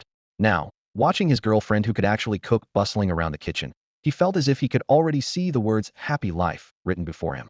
After more than half an hour, Lin Ruoxue brought the final dish to the table. The small wooden table was instantly filled with 4 dishes and a soup: stir-fried broccoli gleaming emerald green, sweet and sour spare ribs glistening with sauce, steamed sea bass with snow-white flesh, golden and tempting potato strips, and kelp and pork rib soup with steam curling upward. Qin Feng's eyes immediately moistened as Lin Ruoxue's tenderness gently touched the softest part of his heart. Feng, come taste my cooking. This is the first time I've ever cooked for a man. Lin Ruoxue leaned over to serve him rice, her face beaming with smiles. Qin Feng took a bite of the sweet and sour spare ribs perfectly balanced in flavor with tender, springy meat. His eyes lit up instantly as he praised enthusiastically. Schwer, your cooking skills are amazing. perfect in color, aroma, and taste even better than my mom's cooking. The neighbor kids would cry with envy. Lin Ruoxue giggled with delight, continuing to pile food into his bowl. If it's good, eat more. I learned this from our family's private chef, so don't worry, it's definitely not a culinary disaster.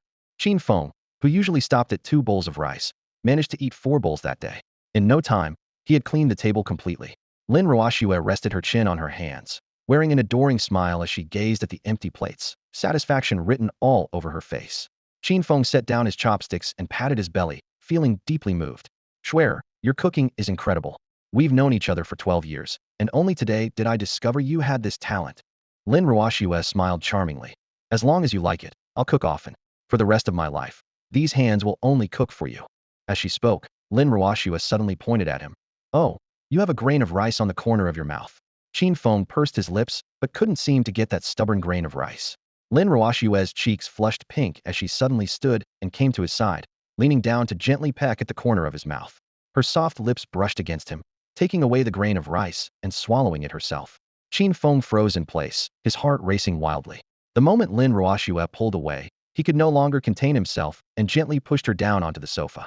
Their breathing intertwined as the air in the rental apartment seemed to ignite, the atmosphere quickly heating up with hormones. Qin Feng's pupils dilated slightly as his gaze swept over her JK uniform, the pleated skirt hem swaying gently, her long legs forming graceful lines. Then his eyes unconsciously fell to her chest. Over these 12 years, he had witnessed Lin Ruoxue's complete transformation from flat-chested to A cup, then cup, and finally cup. Swear, you're so beautiful, he swallowed hard, murmuring in a low voice. Lin Ruoxue bit her lower lip lightly with her pearly teeth, her expression both welcoming and shy, flushed with a rosy glow that was breathtakingly beautiful. Qin Feng's heart filled with mixed emotions as he wondered what he had done to deserve a girlfriend who was perfect in looks, figure, family background, and talent, someone who could grace both formal occasions and the kitchen. He hesitated no longer and leaned down to kiss Lin Ruoxue. She was shy at first, but soon became passionate, wrapping her arms around Qin Feng's waist, slowly closing her eyes, and beginning to respond to his kiss. Qin Feng and Lin Ruoxue were both young adults, and in this cramped, secluded rental apartment, things could easily get heated. Lin Ruoxue's face flushed red as Qin Feng's hands began to wander, but deep down, she had no intention of refusing him. As they kissed, they somehow found themselves on the bed, and it seemed like they were about to make love. However, the first intimate encounter between the male and female leads often comes with unexpected interruptions. Feng, wait, Lin Ruoxue said. Hearing her voice, Qin Feng immediately regained some composure and quickly released her, feeling deeply regretful. They had only been dating for 2 days. How could he treat such a sweet girl so roughly? Swear, I'm sorry. You're so pure and kind, and I just got aroused. I'm not human. I'm a beast now. I'm worse than a beast. Qin Feng blamed himself, realizing he had been completely overwhelmed by desire. He quickly helped Lin Ruoxue straighten her disheveled skirt. He had also unbuttoned several buttons on her shirt, which made Lin Ruoxue too embarrassed to look at him. But when Lin Ruoxue saw that Qin Feng was drowning in guilt and self-reproach, she wrapped her arms around his and comforted him with a smile. Feng, don't overthink it. I'm not blaming you. It's just, I'm on my period right now, so you understand. Qin Feng raised an eyebrow. So Lin Ruoxue was on her period. They definitely couldn't do anything then. Silly girl, why didn't you tell me earlier? I remember you get cramps during your period. Wait here, I'll make you some brown sugar water. Qin Feng cared deeply for Lin Ruoxue and immediately got up to head to the kitchen, but Lin Ruoxue stopped him. Hee, don't worry, I already had some brown sugar water at home. Well, then let me massage your tummy for you. Qin Feng knelt beside the bed and gently massaged Lin Ruoxue's lower abdomen through her thin shirt with his warm palms. From his skilled technique, it was obvious this wasn't his first time doing this. Actually, since middle school, Lin Ruoxue had suffered from menstrual cramps. Whenever she was in unbearable pain during class, Qin Feng would massage her abdomen under the desk to help relieve the pain. It seemed this smooth operator had been making his moves on Lin Ruoxue 5 or 6 years ago. What a scheming boy. In any case, whenever Lin Ruoxue was on her period and Qin Feng massaged her abdomen, she felt comfortable and secure. Feng, I'm sorry for killing the mood earlier, Lin Ruoxue said shyly, sticking out her tongue. Qin Feng shook his head and said seriously, I was the one in the wrong. I was too impatient. Swear, I promise you that I won't do anything inappropriate until I marry you. Lin Ruoxue was stunned for a moment, then beamed with joy. From what you're saying, you're planning to marry me? Qin Feng patted his chest and answered decisively, of course. I absolutely must marry you. Lin Ruoxue's heart raced. Qin Feng looked so handsome when he was being serious. The two embraced and shared a tender moment together.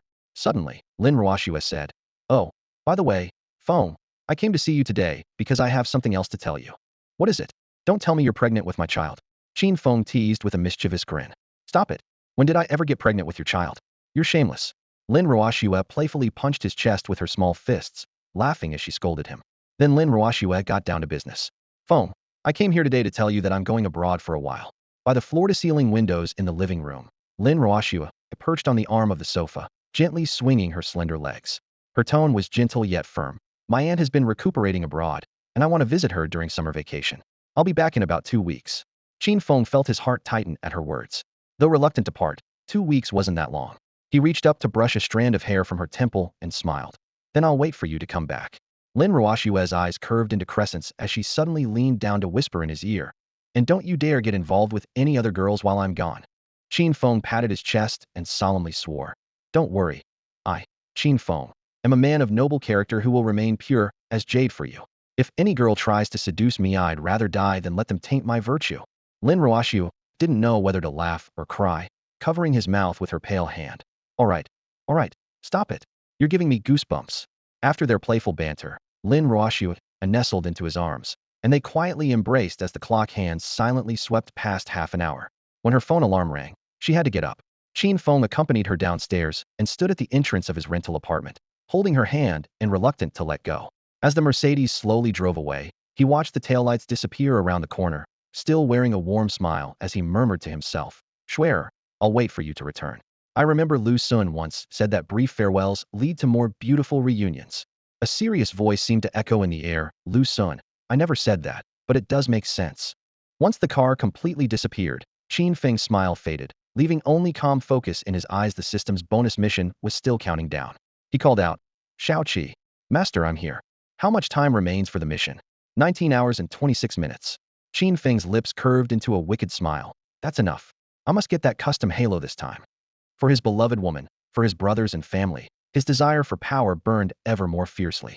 Once he completed this bonus mission, his combat power would see a dramatic increase, allowing him to protect those around him and defend himself when it mattered most.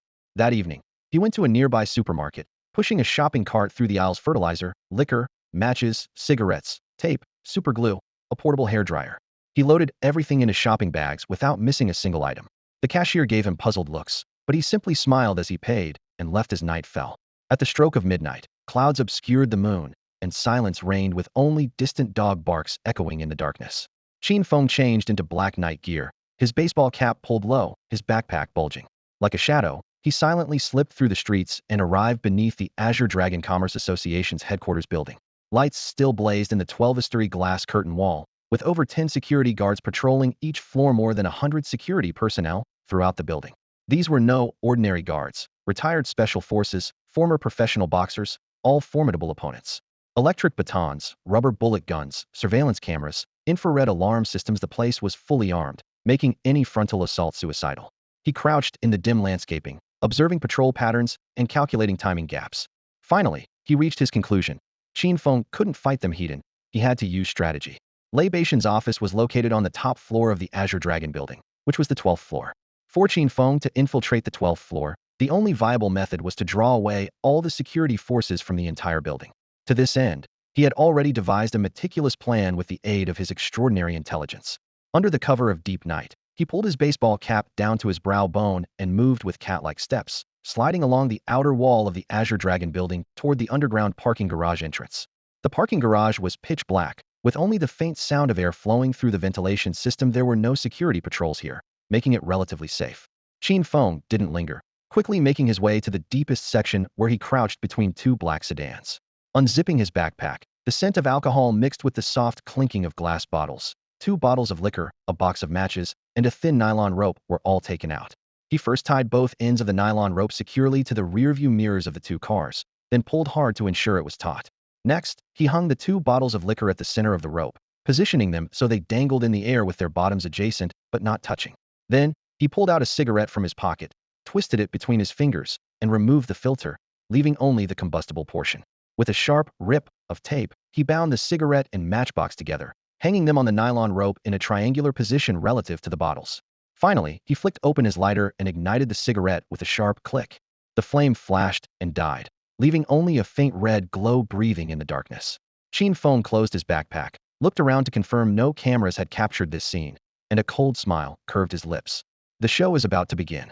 With these whispered words, he pulled his cap brim lower and silently left the underground parking garage like a prowling night stalker. The cigarette burned quietly. After about 10 minutes, the ember reached the end and flames suddenly licked at the matchbox. The entire box of matches ignited with a sharp hiss, bursting into brilliant flames that immediately burned through the nylon rope. The rope snapped with a crack, and both bottles of liquor lost their support, crashing to the ground together. The sound of shattering glass rang out crisply in the silence as alcohol spilled across the floor, mixing with the lingering sparks in the air and immediately evaporating into a pungent alcoholic vapor. Meanwhile, the security personnel inside the Azure Dragon building continued their routine patrols. Boom! A violent explosion erupted from the depths of the underground parking garage, shaking the entire building and instantly triggering the alarm system. Flashing red warning lights intertwined with piercing sirens, shattering the night's tranquility. What the hell? What's happening? Is it an earthquake? Security guard nearly lost his balance from the tremor. Holy crap, Captain, we've got trouble. There's been an explosion in the underground parking garage. Security guard B's face went pale. Damn it, move, move, move. All personnel assemble. The security captain roared his orders. Within mere seconds, over 100 security personnel from the entire building surged like a tide toward the smoke-billowing entrance of the underground parking garage, all attention drawn to the mysterious explosion. At this moment, the Azure Dragon building had become an unguarded empty shell. While everyone was busy with the emergency response, a dark figure appeared again on the dim sidewalk outside Qin Feng. Watching the security guards rush into the smoke, his handsome face revealed a sinister smile.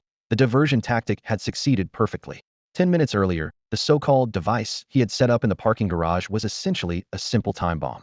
After the cigarette ignited the matchbox, the liquor mixed with vapor in the air provided the combustible medium, while the fertilizer he had secretly added to the 2 bottles of liquor became the explosive core. The fertilizer contained ammonium nitrate, which could produce violent explosions. Ammonium nitrate requires a continuous energy input to detonate, and burning alcohol can provide the sustained energy needed for the ammonium nitrate reaction. Qin Feng first placed 2 bottles of high-proof liquor beneath a prettied rope knot, then combined cigarettes with a matchbox to create a 10-minute fuse, securing it to the rope's end. After lighting the cigarette, it burned slowly as the ember crept inch by inch toward the matchbox. This was the energy source he had prepared for continuous heating of the ammonium nitrate. The countdown began as he calmly left the scene. 10 minutes later, the cigarette burned to its end, and the ember fell into the matchbox, which burst into flames with a pop, instantly burning through the rope. The matchbox and 2 liquor bottles crashed to the ground simultaneously, shattering the glass and scattering the alcohol. The fallen matchbox continued burning, igniting the alcohol surface with a whoosh. Blue and yellow flames licked toward the purified ammonium nitrate mixed in the liquor. The continuously heated ammonium nitrate suddenly destabilized, exploding with a deafening roar. Flames shot skyward in the underground parking garage as security personnel rushed frantically to the scene, falling perfectly into Qin Feng's lure the tiger from the mountain strategy. With alarms blaring, he chewed gum and swaggered boldly into the empty Azure Dragon building. The first floor was deserted under cold white lights as he walked straight into the elevator and pressed 12. The doors opened with a ding to reveal a top-floor corridor, so quiet you could hear the air conditioning. Qin Feng gently turned the door handle and slipped into Lei Beishan's office. The interior was luxuriously appointed with spotless dark mahogany furniture. Qin Feng wasted no time, quickly ransacking drawers and filing cabinets until he discovered a black safe hidden in the deepest recess of a wall cabinet. The solid alloy shell, fingerprint lock, and bulletproof rating, these premium features confirmed it contained Lei Beishan's criminal evidence. Qin Feng's lips curved into a smile. I knew you'd use something like this. He set his backpack on the floor and retrieved transparent tape, silver nitrate solution, glue, and a portable hairdryer. The tape was precisely applied to the handle of a teacup on the desk where Lei Beishan's clearest fingerprints would certainly remain. When the tape was peeled away, a faint, oily sheen indicated the fingerprint had been completely transferred. Qin Feng dripped silver nitrate solution and glue onto the tape, then used the hairdryer's hot air to accelerate the reaction. In less than half a minute, silver ions reacted with sodium chloride in the fingerprint's sweat residue, revealing clear, dark gray fingerprint patterns. Qin Feng studied those ridge lines, his calm eyes betraying an intense heat. Master chemistry well, and you can go anywhere in the world without fear. With the fingerprint replication complete, he was just one step away from opening the safe. Just then, chaotic footsteps suddenly echoed in the corridor, growing closer and more urgent. Clearly, the security personnel who had been lured away earlier had now realized someone had infiltrated the Azure Dragon building and were coming upstairs to catch Qin Feng. But everything was already set in stone. When over a dozen security guards burst through the door, Qin Feng was already crouched in front of the metal safe in the president's office, with the door still clanging and swaying. He clutched several documents he had just retrieved, their edges slightly curled from being hastily pulled out. Those documents contained detailed records of the illicit dealings between Lei Baishan's illegitimate enterprises and various companies. Every word was irrefutable evidence of Lei Baishan's crimes. Master, congratulations. You've obtained Lei Baishan's criminal evidence and completed the bonus mission. Shao Qi's voice echoed in Qin Feng's mind. Relief washed over him as he secretly rejoiced. A close call, but the custom halo was now within reach. At that moment, the security captain at the front drew an iron baton from his waist and pointed it at him, roaring angrily. Hey, who are you? How dare you break into the president's office in the middle of the night, though? You have a death wish. Qin Feng flashed an innocent smile. You're asking who I am? Hey, I'm your grandfather. You little punk, still talking tough. The security captain's face turned red with rage. I don't care who you are, anyone who dares to cross the Azure Dragon Commerce Association is dead meat. Brothers, attack. Break this kid's legs. With that command, over a dozen burly security guards charged forward like a thunderous wave, their muscles tensing with each movement, their fists the size of sandbags forming a wall of force. Qin Feng focused his thoughts. Shao Qi, give me the custom halo. Yes, master. The next moment, a protagonist halo radiating golden light appeared before Qin Feng, visible only to him. He ducked to avoid a massive punch aimed at his head, then reached out and placed the halo on top of his own head. The halo instantly merged into his consciousness, and a flood of information surged through him.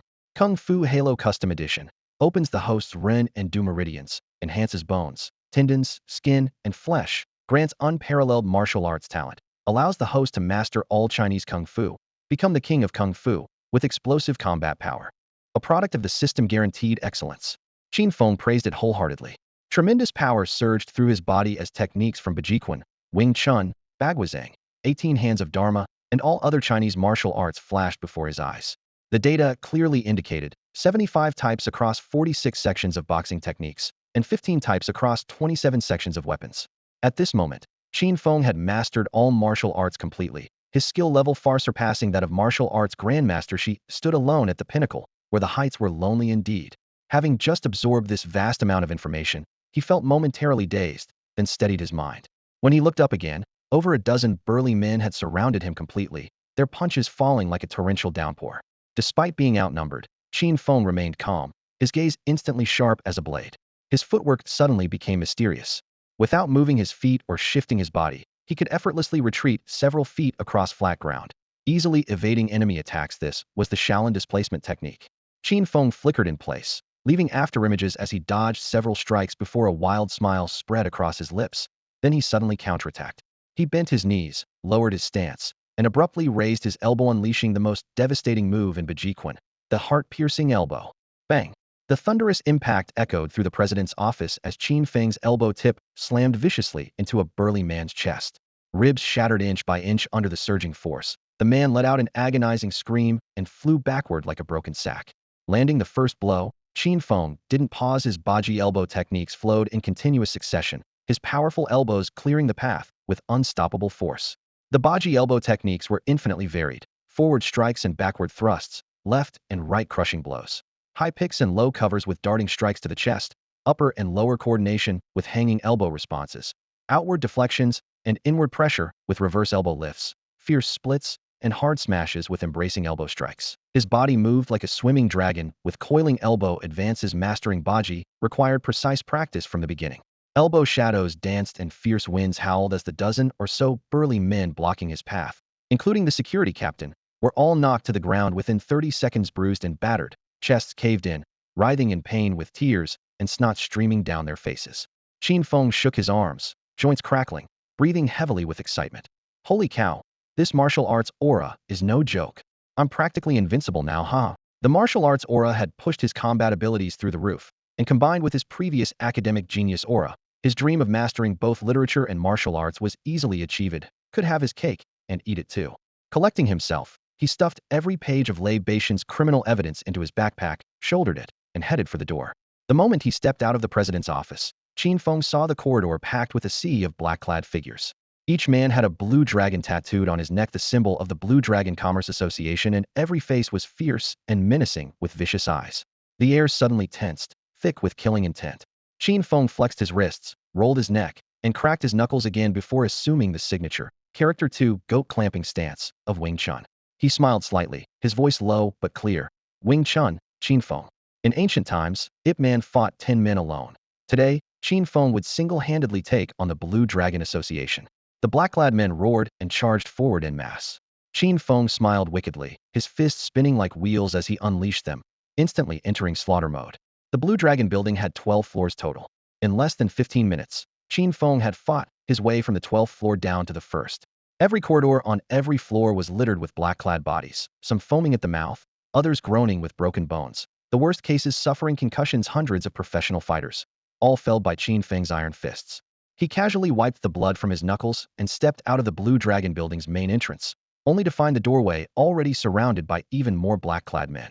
Clubs and bricks gleamed coldly in the night as they clustered around a middle-aged man in a black trench coat at their center. The man had dark skin, his face crisscrossed with scars, eyes as cold as a vulture's. He chomped on a cigar, exhaling a sharp plume of smoke with an intimidating presence. Lei Batian, president of the Blue Dragon Commerce Association. Lei Baishan's status in Shanghai was equivalent to Chun Haonan's in Causeway Bay. Lei Baishan's face was etched with fury as he squinted his eyes, sizing up the lean figure of Qin Feng. He crushed out his cigar and asked in an icy tone, "Kid, who the hell are you?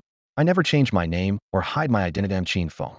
Facing the godfather-level figure of Shanghai's underworld, Qin Feng stood with his hands casually tucked in his pockets, completely composed and showing not a trace of fear. Lei Batian frowned, his mind filled with suspicion. After more than 20 years in the underworld, he had never heard the name Qin Feng before. Just as he was pondering the stranger's background, a weasel-faced subordinate leaned close to his ear and whispered, "Boss, I know this guy. He's supposedly this year's top scorer in Shanghai's college entrance exam. I saw an interview with him online. In the video, this kid was really full of himself, acting all superior because of his good grades." Another subordinate immediately chimed in, "Yeah, he's that straight-A student internet celebrity who got perfect scores in every subject. I saw it too. Was so arrogant, a total show-off." The crowd echoed in agreement. That's right, this year's top scorer is named Qin Feng, and his social media followers are all beautiful women. The chatter rose and fell around them. In this internet age, even the small-time thugs of the Azure Dragon Society recognized the face of history's first perfect score exam champion. Lei Baishan's expression grew even darker as he snorted coldly. "Huh? Top exam scorer? Tell me, did you blow up the underground parking garage?" Qin Feng nodded, his attitude as obedient as a good student from the neighboring class. Lei Baishan's temple veins bulged as he pointed at Qin Feng's nose and roared, "You little punk, are you out of your mind? Our Azure Dragon Society has nothing to do with past grudges. No recent conflict, so why the hell did you blow up my parking garage? Speak. Who's behind this? Who sent you?" Qin Feng scratched his head, showing a hint of embarrassment. To him, this was merely a diversionary tactic for completing his mission, and everyone in the Azure Dragon Society was just a tool for earning his custom aura. A subordinate nearby said urgently, "Boss, stop wasting words with this kid. He blew up our parking garage and injured our brother. Let's just call the police." "Call the police?" Lei Batian exploded. "Are you insane? We're a triad. Have you ever seen a triad voluntarily call the police? Where would that leave my reputation?" Qin Feng couldn't help but find this amusing and burst out laughing. His laughter was like a match, instantly igniting the powder keg in Lei Baishan's heart. "Kid, you blew up my parking garage, injured my brothers, and now you dare mock me? Without a satisfactory explanation, don't expect to leave here alive today." Before he finished speaking, several large trucks rumbled in to block both ends of the street, and a dark mass of black-clad men poured out. Surrounding Qin Feng completely, a rough count showed at least 1,000 people. The scene resembled the Axe Gang from Kung Fu, with an overwhelming sense of intimidation. At this moment, unless the fire cloud evil god descended from heaven, escape would be impossible. Even so, Qin Feng remained completely unfazed. He calmly unzipped his backpack, and under everyone's watchful gaze, he pulled out several documents from his bag and displayed them to Lei Batian. "Mr. Lei, do these documents look familiar to you?" Qin Feng gently unfolded several thin sheets of paper, and the thick, pre-storm air seemed to split open like a wound. The young man wore a harmless smile on his face, but his eyes gleamed with a cold light that sent chills down people's spines.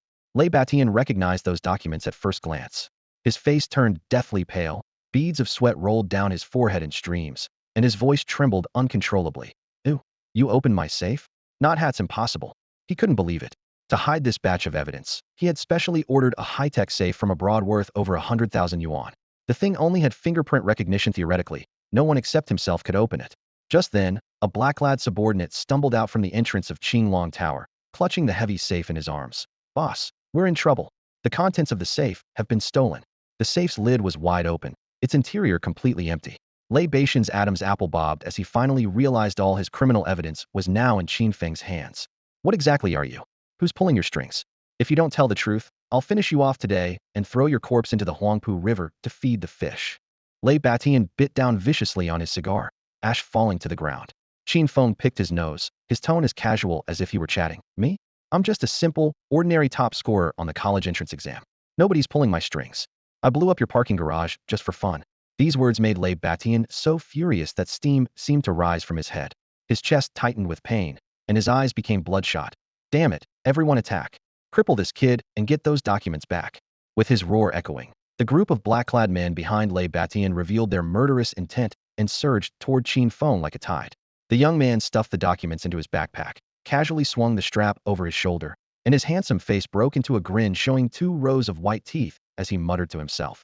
Just got the Kung Fu Halo and was worried I wouldn't have a chance to test it out. I'll use you rabble for practice.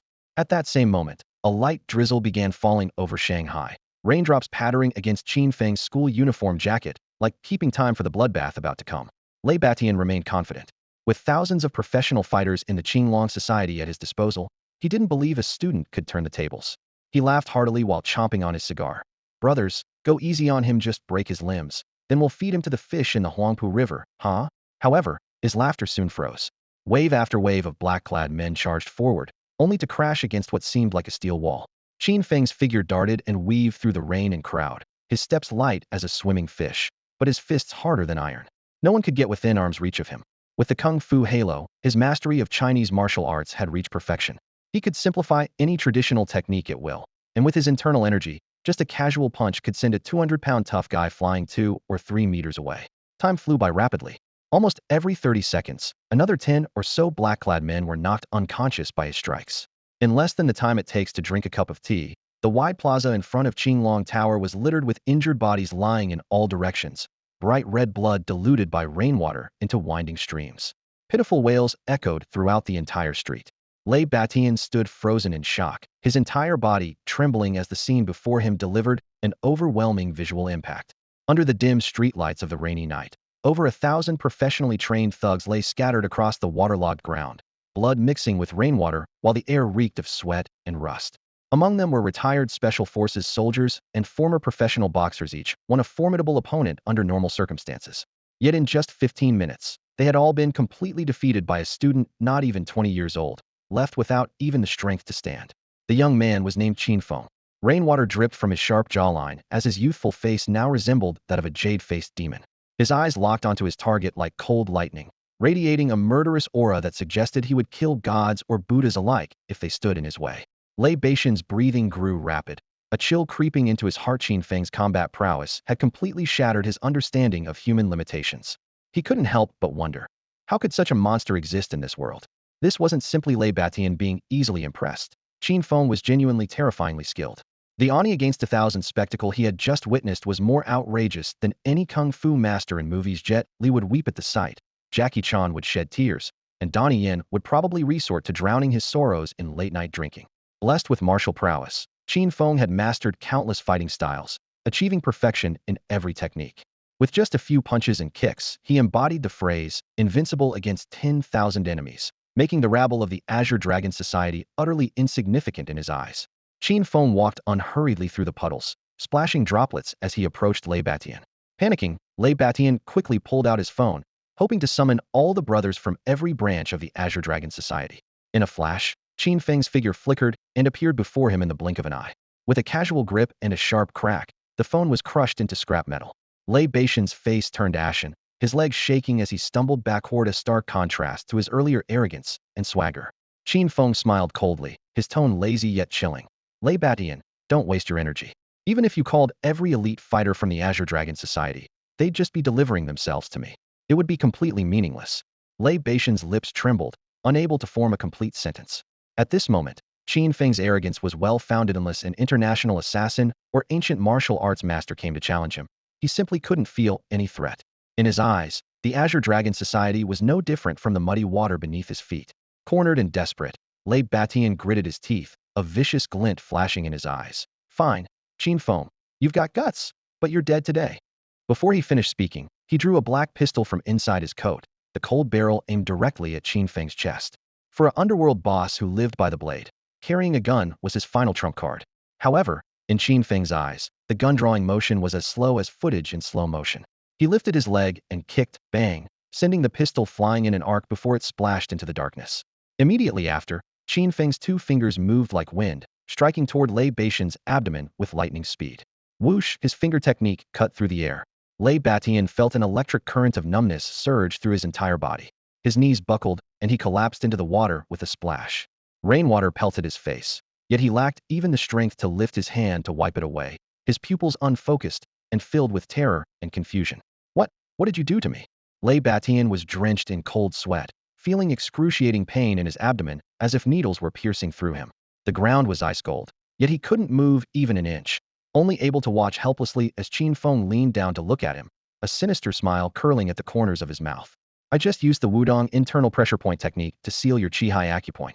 Qin Feng's voice was deep and low, each word hitting Lei Batian's eardrums like a hammer. This paralysis is just an appetizer. If you still won't cooperate, I'll target your Tanzhong and Huantiao acupoints next, then channel my internal energy to make you itch unbearably. You'll wish you were dead, but won't be able to die. Hearing these words, Lei Batian's heart turned cold, fear crawling up his spine to the back of his skull. Qin, you're absolutely vicious. His answer came in the form of a powerful straight punch. Crack accompanied by the crisp sound of breaking bone, a front tooth flew out with blood and saliva, rolling twice on the floor. Qin Feng narrowed his eyes, the faint smile on his face colder than his fist. Lei Batian, you have the nerve to call others vicious? All these years you've been running rampant in Shanghai, extorting protection money and running all sorts of illegal businesses. Tomorrow I'm taking evidence of your crimes to the police. You and your Azure Dragon Society can prepare to die. His words rang out powerfully, echoing off the concrete walls of the warehouse. This conflict with the Azure Dragon Society had originally been just for completing a system mission, but Qin Feng still had a conscience since he possessed overwhelming strength. He had a duty to eliminate evil and promote justice for society. With great power comes great responsibility, a principle he had embraced since he first began learning martial arts. Internal energy and kung fu had not only given him invincible combat power, but also a heavy sense of responsibility. Lei Batian was completely panicked. If those documents in Qin Feng's hands really made it to the police station, his life would be as good as over. Abandoning all pretense of dignity, he grabbed onto Qin Feng's leg, tears streaming down his face. Mr. Qin, no, Grandpa Qin. Please spare me. I have elderly parents and young children to support. Please give the Azure Dragon Society a way out. Qin Feng looked down, contemplating for a moment. He didn't want to be completely ruthless. Destroying a criminal organization was easy, but reforming people could allow sins to be atoned for. His tone became stern. Lei Batian, I can give you a chance. Starting tomorrow, immediately shut down all illegal operations and return every penny of protection money you've collected from citizens and merchants over the years. Lei Batian's face alternated between pale and flushed as he clearly weighed his options. Qin Feng's voice suddenly turned cold. Don't agree? Then I'll release the evidence right now. No. Mr. Qin, please don't be angry. I'll do it. I'll follow all your instructions. With his life hanging by a thread, Lei Batian could only submit to Qin Feng's demands. Ironically, even now he still couldn't figure out Qin Feng's true identity. A national security agent? An elite soldier from the border? Was being a top college entrance exam scorer just a cover? In reality, he was overthinking it. Qin Feng was indeed just an ordinary top exam scorer, but with evidence in hand, he held Lei Batian's life and death in his grasp. Fearing Qin Feng might change his mind, Lei Batian hurriedly put on a fawning smile. Haha, Mr. Qin, I'll get right on what you've ordered. Oh, and I'm willing to give you 2 million yuan plus ownership of a bar as hush money. Just please don't let those documents leak out. Qin Feng was stunned for a moment, not expecting such an unexpected windfall. In just a second, he had already weighed the value of this deal. 2 million in cash plus ownership of a bar would tempt anyone. But he quickly extinguished this greedy thought, looked up at Lei Batian, and said coldly, Your money is all extorted from ordinary people. I despise your dirty money, so don't try to cozy up to me. Qin Feng's rejection was swift and decisive, like a muffled thunder crashing through the air. In modern society, young people who could truly remain untainted by mud were rare. Lei Batian was momentarily speechless, embarrassment flashing across his face. He awkwardly rubbed his palms and hastily explained, Mr. Qin, please don't misunderstand. Although our Azure Dragon Commerce Association started by collecting protection fees, we also have legitimate businesses. The bar I mentioned is a clean establishment. The 2 million I promised isn't dirty money either. Please accept it, or I truly won't be able to sleep peacefully. He knew clearly that his criminal evidence was in Qin Feng's hands. If Qin Feng refused to accept this hush money, he would have to live in constant fear day and night. Qin Feng looked at the sweat beading on his forehead, pondered silently for a few moments, and finally nodded. All right, since it's not dirty money, I'll accept the 2 million, and that bar will be mine too. As soon as these words landed, Lei Batian breathed a sigh of relief as if a heavy burden had been lifted. He quickly pulled out a black gold bank card from his suit pocket and presented it with both hands. Mr. Qin, this card contains 1 million. Please take a look. Tomorrow I'll transfer the remaining 1 million to your account. As for the bar, if it's convenient for you tomorrow evening, please come to Imperial Dynasty Bar, and I'll arrange for the manager to handle the transfer with you. Qin Feng's lips curved into a smile as he accepted the card, secretly calculating tonight's Gainsa Kung Fu Aura, a bar, and 2 million yuan. It was quite a haul, and he could now consider himself an entrepreneur with assets. Before parting, he tapped the table, his gaze cold and sharp. Little Lei, don't forget starting tomorrow, shut down all the Azure Dragon Commerce Association's illegitimate businesses and return every penny of protection money to the people. If you dare to be perfunctory about it, I'll throw you into the Huangpu River to feed the fish. Lei Baishan's face instantly turned pale as a sheet, sweat sliding down his temples as he nodded repeatedly. Rest assured, Mr. Qin, I will definitely comply. The night was deep, already 2 in the morning. Qin Feng didn't linger any longer and turned to leave. Lei Batian immediately led all his subordinates in a bow, shouting in unison, "Farewell, Mr. Qin." From then on, rumors spread through Shanghai's underworld there was now a mysterious Mr. Qin in the city, before whom even Lei Batian bowed submissively. Back in his rental apartment, Qin Feng was in high spirits. He opened the refrigerator, grabbed several bottles of ice-cold beer, and raised a toast to celebrate alone. Tonight had indeed been worthwhile. High risk had brought high returns. He had not only received generous compensation, but also completed the system's mission. What surprised him even more was his sudden realization missions issued by the system also carried the profound significance of upholding social justice. In this mission, Qin Feng obtained evidence of Lei Baishan's crimes and used it to blackmail him. As a result, Lei Batian no longer dared to harm innocent people and would even abandon his evil ways, leading the Azure Dragon Commerce Association down a path of redemption. With the mission complete, the reward was in hand, and he had even contributed to society, truly killing 2 birds with 1 stone. After the excitement wore off, Qin Feng collapsed onto the living room sofa that was so soft it could practically swallow a person whole. He twisted open a small bottle of sake and sipped it while chatting casually with his system secretary. Xiao Qi, the custom Kung Fu aura the system tailored for me is pretty impressive. I'd like to customize another one. Xiao Qi's electronic voice emanated from his wristwatch. Sorry, master, custom auras have a cooldown period of 3 months. Qin Feng raised an eyebrow. Cooldown period? So I can't customize protagonist auras for 3 months. That's correct, master. According to system regulations, you can only use the customization function again after 3 months. During this period, you can only obtain protagonist auras through regular random lottery draws as usual. Hearing this, Qin Feng sighed with slight disappointment, but quickly came to terms with its steady progress was the way to go. Currently, he possessed both the academic genius aura and the Kung Fu aura, giving him both intellectual and martial prowess to handle most troubles. He suddenly changed the subject. By the way, Xiao Qi, to get the next lottery chance, I need to continue doing missions, right? Exactly, master. Given that you just acquired the Kung Fu aura, I'm now issuing a new main quest. Qin Feng snapped his fingers. Xiao Qi, let's hear your performance. Issuing main quest. Task 1. Establish a Qin family martial arts school in Tianjin City. Task 2. Participate in the National Martial Arts Tournament and win the championship. Task 3. Create your own martial arts style and recruit 10,000 disciples. Complete all 3 tasks to receive a new lottery opportunity. After listening, Qin Feng licked his slightly dry lips and muttered, Xiao Qi, why do I feel like the tasks are getting harder and harder? Because you've passed the newbie protection period. Qin Feng rolled his eyes, understanding in his heart that it was time to leave the newbie village and truly venture into the martial world. Task 1 required opening a martial arts school in Tianjin City. That city was home to Qingbei University, and as a newcomer, establishing a foothold would be difficult, let alone founding a martial arts school. Financial resources, connections, venues, and other resources, everything required money and effort, making the difficulty quite substantial. Fortunately, he believed in himself after all. He had protagonist auras. As for tasks 2 and 3, they would presumably require time to develop gradually. He wasn't in a rush and would go with the flow. Xiao Qi, I need to visit Dynasty Bar tomorrow morning. Remember to wake me up.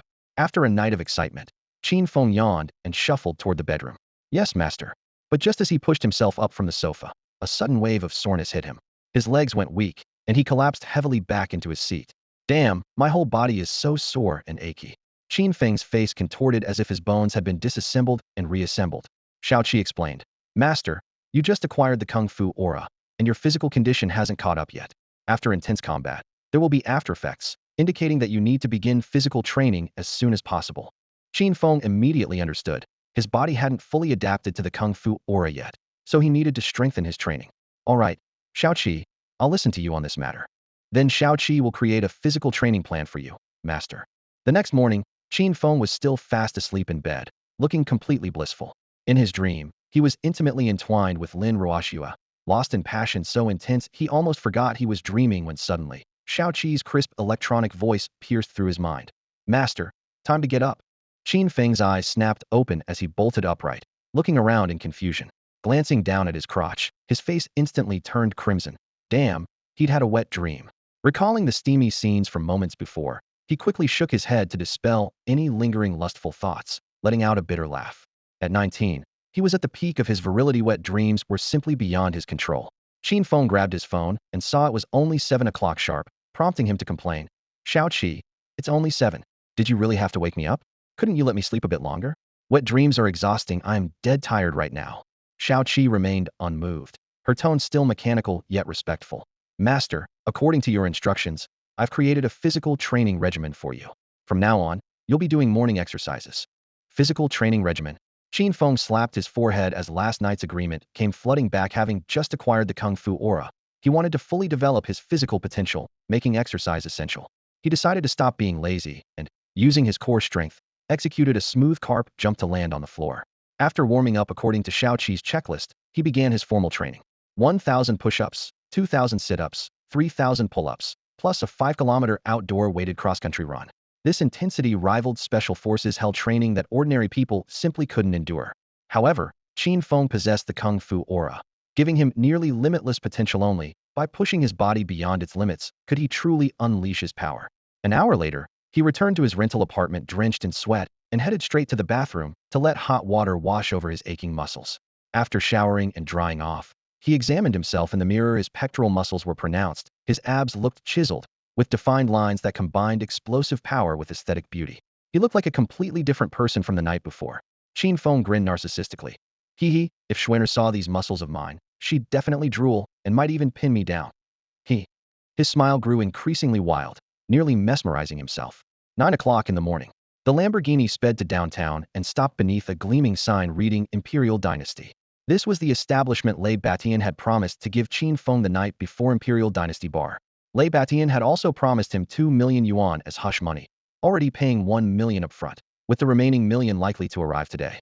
During broad daylight, the bar was cold and empty with virtually no customers in sight. Qin Feng pushed through the doors to find polished wooden bar tops, understated red ambient lighting, and air filled only with a faint wine aroma, not a trace of smoky haze. He looked around and nodded approvingly. The environment was indeed quite nice. It seemed Lei Batian hadn't lied. This was a clean establishment without any of those shady dealings. At that moment, a man in a suit, appearing to be in his early 30s, walked toward Qin Feng. Excuse me, are you Mr. Qin Feng? He stopped in front of Qin Feng, his voice respectful. Yes, I'm Qin Feng. Qin Feng nodded. The man immediately grasped his hand, his eyes filled with humble smiles. Mr. Qin, hello, I'm Han Yang, the manager of Dynasty Bar. Following Boss Lei's instructions, I've been waiting here for you for quite some time. After they were seated, Han Yang opened his briefcase and pulled out a thick stack of documents, placing them in front of Qin Feng. Mr. Qin, you just need to sign here, and the ownership of this bar will be yours. Before he finished speaking, he handed the pen to Qin Feng's fingertips. Without hesitation, Qin Feng picked up the pen and signed his name decisively. Han Yang collected the documents and bowed slightly to him. Mr. Qin, from now on you're the owner of Dynasty Bar. Would you like to inspect it first? I can show you around. Sure, Manager Han, lead the way. Qin Feng smiled and gestured. Han Yang personally led Qin Feng from the first-floor lobby to the 2 basement levels, introducing every corner of the bar in detail. The spacious dance floor sparkled with brilliant lights, and the bar counter was lined with premium imported liquors. Going further down were card rooms, billiard halls, and karaoke rooms, everything one could want. Just from the scale alone, setting aside operating costs, Dynasty Bar's net profit was at least 100,000 yuan per month, meaning even if Qin Feng didn't manage anything, he could still collect a substantial monthly income. After touring the facilities, they returned to the bar counter. Qin Feng ordered 2 cocktails, and he and Han Yang clinked glasses and chatted, quickly becoming friends without any sense of distance between boss and subordinate. When they were slightly tipsy, Han Yang's cheeks flushed red, and he suddenly spoke hesitantly. Boss Qin, could you give me an autograph? Qin Feng raised an eyebrow teasingly. Brother Han, don't scare me, or you not gay, are you? Under that disgusted gaze, Han Yang quickly waved his hands in explanation. Boss Qin, please don't misunderstand. I'm not homosexual. My daughter is your fan, and I wanted to get an autograph for her. Plus, you're the top scorer in the college entrance exam, and I hope my daughter can benefit from your good luck when she takes the exam in the future. Your daughter is my fan? Puffed. Qin Feng didn't know whether to laugh or cry. As an internet celebrity scholar, he suddenly felt tremendous pressure, but he still cheerfully signed his name on a card as a gift for Han Yang's daughter. He suddenly remembered something and reminded. By the way, Manager Han, Qingbei University starts next month, and I have to go to Tianjin City to study. I can only come back occasionally. I'm entrusting the bar to your management. Don't let me down. Han Yang immediately gave a thumbs up, his eyes full of admiration. Boss Qin, you're truly young and accomplished. Qingbei University is the best university in the country. Just leave the bar to me with confidence. Thinking about how Qin Feng was not even 20 years old, yet was hailed as the greatest top scorer in history, had become a bar owner, and even Lei Batian treated him with respect, Han Yang felt even more reverent. This was what a life winner looked like. Ring, ring, ring. Qin Feng's phone suddenly rang. He looked down and saw an unfamiliar number. Hello? Who is this? A cold female voice came from the other end. This is Lin Shiyun. Lin Shiyun? Qin Feng was stunned for a moment, the name sounding somewhat familiar. Holy crap, wasn't Lin Shiyun Schwenner's sister? He suddenly remembered that Lin Ruoshue's biological sister was indeed Lin Shiyun, and there had been some minor incidents between them that left her with an extremely poor impression of him. The voice on the other end was uncompromising. Qin Feng, I'm giving you half an hour. I'm waiting for you at Blue Mountain Cafe. Suddenly summoned by his girlfriend's sister, Qin Feng was caught completely off guard. Before he could even respond, Lin Shiyun had already hung up the phone. He frowned slightly. Based on their past, dark history, this call was definitely not just casual conversation. The incident dated back to a parent-teacher conference in their sophomore year of high school. Lin Shiyun had attended in place of her younger sister Lin Ruoshue. Due to their remarkably similar silhouettes from behind, Qin Feng hadn't looked carefully and playfully patted what he thought was his girlfriend's bottom. The consequences were all too predictable. From that moment on, in Lin Shiyun's eyes, he was nothing but a pervert and a creep, his reputation hitting rock bottom. Originally, the two should have had no further interaction, but now that Qin Feng and Lin Ruoshue had officially become a couple, there was no avoiding his future sister-in-law. At the bar counter, his friend Han Yang noticed Qin Feng's pale complexion and approached with concern. Boss Qin, are you alright? You look terrible. Is it kidney deficiency? I've got some Huiran kidney treasure pills at home. Want me to get you a box to boost your energy? Screw your kidney deficiency. Qin Feng laughed helplessly. I just had a physical exam 2 days ago, and the report said excellent kidney function. He collected himself and patted Han Yang's shoulder. I'll have to cut this short, Brother Han. Keep an eye on the bar for me. We'll catch up another time. With that, he slipped into his Lamborghini and roared off toward Blue Mountain Cafe. Blue Mountain Cafe. In a corner by the window sat a stunning woman in a black business suit. She was Lin Ruoshue's older sister, Lin Shiyun, vice president of Lin Corporation. At 25, she was the epitome of a perfect mature beauty, tall and elegant with graceful curves and an aloof, captivating aura. Her features bore some resemblance to Lin Ruoshue's, but with a more mature sophistication. The door swung open as Qin Feng strode in, immediately spotting that striking figure who stood out from the crowd. His heart tightened momentarily, but then he reconsidered. With his protagonist's aura now in full effect, why should he fear any woman? He flashed a confident smile, walked to the table, pulled out a chair, and sat down. Sister, long time no see. Lin Shiyun looked up, her gaze cold and distant. Don't try to get familiar with me. I'm not your sister. Qin Feng shrugged and casually picked up the cappuccino on the table, draining it in one gulp as if the coffee had been his sole purpose for coming. Setting down the cup, he remained completely composed, utterly unfazed by her coldness. Lin Shiyun studied the man before her once more. The sickly, unconfident boy from her memories had transformed into someone radiating vigor and confidence, with an air of pride in his bearing. In just a month or two, he seemed like a completely different person. Lin Shiyun couldn't understand how Qin Feng had undergone such a dramatic change in temperament and demeanor in such a short time. This is the power of the protagonist's aura when it comes to charisma. Qin Feng has it completely under control. Outside the cafe window, traffic flowed endlessly. He set down his latte, looked up with a smile, his tone polite and composed. Sis, what exactly did you want to see me about? Lin Shiyun's fingertips tightened slightly on her knees, her brow furrowed into a line, her voice as cold as air conditioning. Qin Feng, get this straight. I'll say it again, I'm not your sister. You can address me as President Lin. All right, big sister. Qin Feng nodded with complete seriousness. Lin Shiyun was so choked up she could barely breathe. After a few seconds of silence, she suppressed her anger and cut straight to the point. Qin Feng, I'll ask you once, are you dating my little sister? Yes. Qin Feng answered frankly. I'm Schwanner's boyfriend now, and I'll be your brother-in-law in the future. Please take care of me. You shameless scoundrel. Lin Shiyun's face darkened, her chest rising and falling lightly with anger. Someone like you thinks he can be my brother-in-law? Dream on. Qin Feng shook his head inwardly, his tone remaining calm. Let me clarify once more, I'm not a scoundrel. Last time when I touched your butt, it was purely a misunderstanding. How dare you bring that up? Lin Shiyun slammed her coffee cup forward. Despicable, shameless, perverted. Recalling the embarrassment of having her bottom slapped, she couldn't help but shudder, her impression of Qin Feng already branded with negative labels. She had just returned from a business trip abroad last night when she heard about Lin Ruoxue and Qin Feng's relationship. So this morning, she called Qin Feng to this cafe with only one purpose: to break them up. She wasn't inherently bad, but the misunderstanding had colored her perception, making everything about Qin Feng look wrong to her. However, Qin Feng now carried the protagonist's aura, his eyes filled only with certainty. Even if the heavens themselves came down, he wouldn't flinch, let alone before Lin Shiyun. He looked directly at her. President Lin, I know you look down on me, but this is the 21st century, we have freedom and love. You have no right to interfere with my relationship with Schwer. Huh? I'm her biological sister, and I have no right. Lin Shiyun sneered. Someone as frivolous and arrogant as you doesn't deserve my sister at all. But your sister likes me. What can you do about it? Qin Feng's tone remained unhurried. That one sentence left Lin Shiyun speechless, only able to glare at him fiercely. The air grew tense as they faced off in silence. Qin Feng crossed his legs, looking completely unbothered, which only made Lin Shiyun's headache worse. After taking a deep breath to calm herself, she pulled out a black card from her expensive Hermes bag and placed it gently on the table. Qin Feng raised an eyebrow. President Lin, what's the meaning of this? Arms crossed, Lin Shiyun looked down at him. There's 1 million in that card. I'll give you 1 million to leave my sister. Qin Feng couldn't help but laugh. A plot straight out of TV dramas was actually happening to him. Lin Shiyun's tone softened slightly, but remained commanding. Qin Feng, honestly, I was surprised you could become the top scorer in the college entrance exam. But our Lin family isn't ordinary. Love also requires matching social status. Family differences can't be bridged by just a top scorer title. You and my sister are destined to be from different worlds. Take this million and leave her. It's better for everyone. Ring ring ring. His phone suddenly rang. Qin Feng raised his hand. Sorry, let me take this call. Lin Shiyun nodded in permission. He pressed answer, and Lei Beishan's hearty voice came through the speaker with a hint of apology. Mr. Qin, I'm terribly sorry. There's been an issue with my bank account. It got frozen accidentally, so I can't do a bank transfer.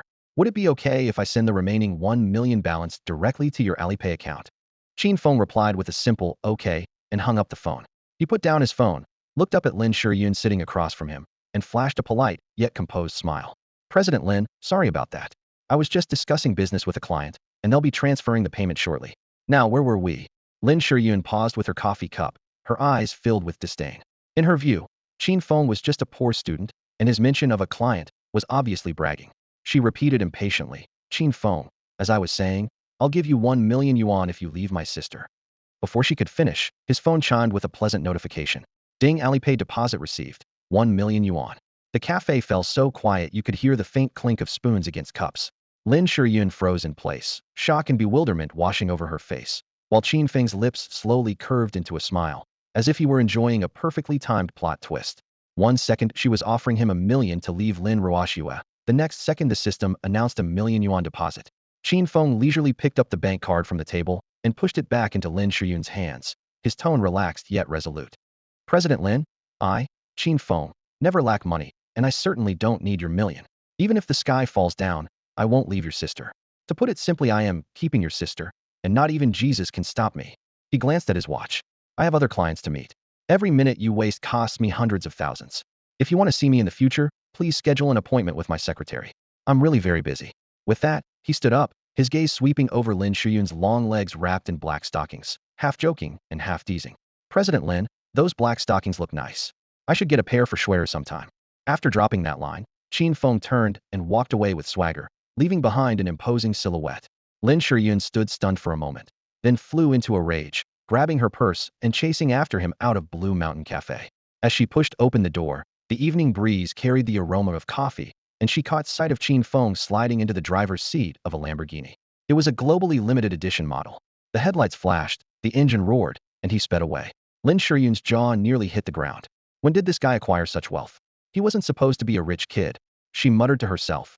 No way. I need to investigate this, and pulled out her phone to arrange for people to look into Qin Feng's background. Meanwhile, Qin Feng drove with one hand on the steering wheel and the other casually resting on the window frame, grumbling under his breath. Huh, Lin Shiyun, just because you're Xuan's sister doesn't mean you can control everything. I'm dating Xue, not you. Damn woman. It was just one little touch on your, but back then though you really need to hold a grudge this long? If it weren't for the fact that you're Xue's sister, I would have stripped you naked and strung you up for a beating already. After venting his frustrations, he felt much better. Truth be told, he didn't really hate Lin Xian after all. She was Lin Ruoshue's biological sister, and she wasn't inherently bad. Night fell and neon lights began to flicker.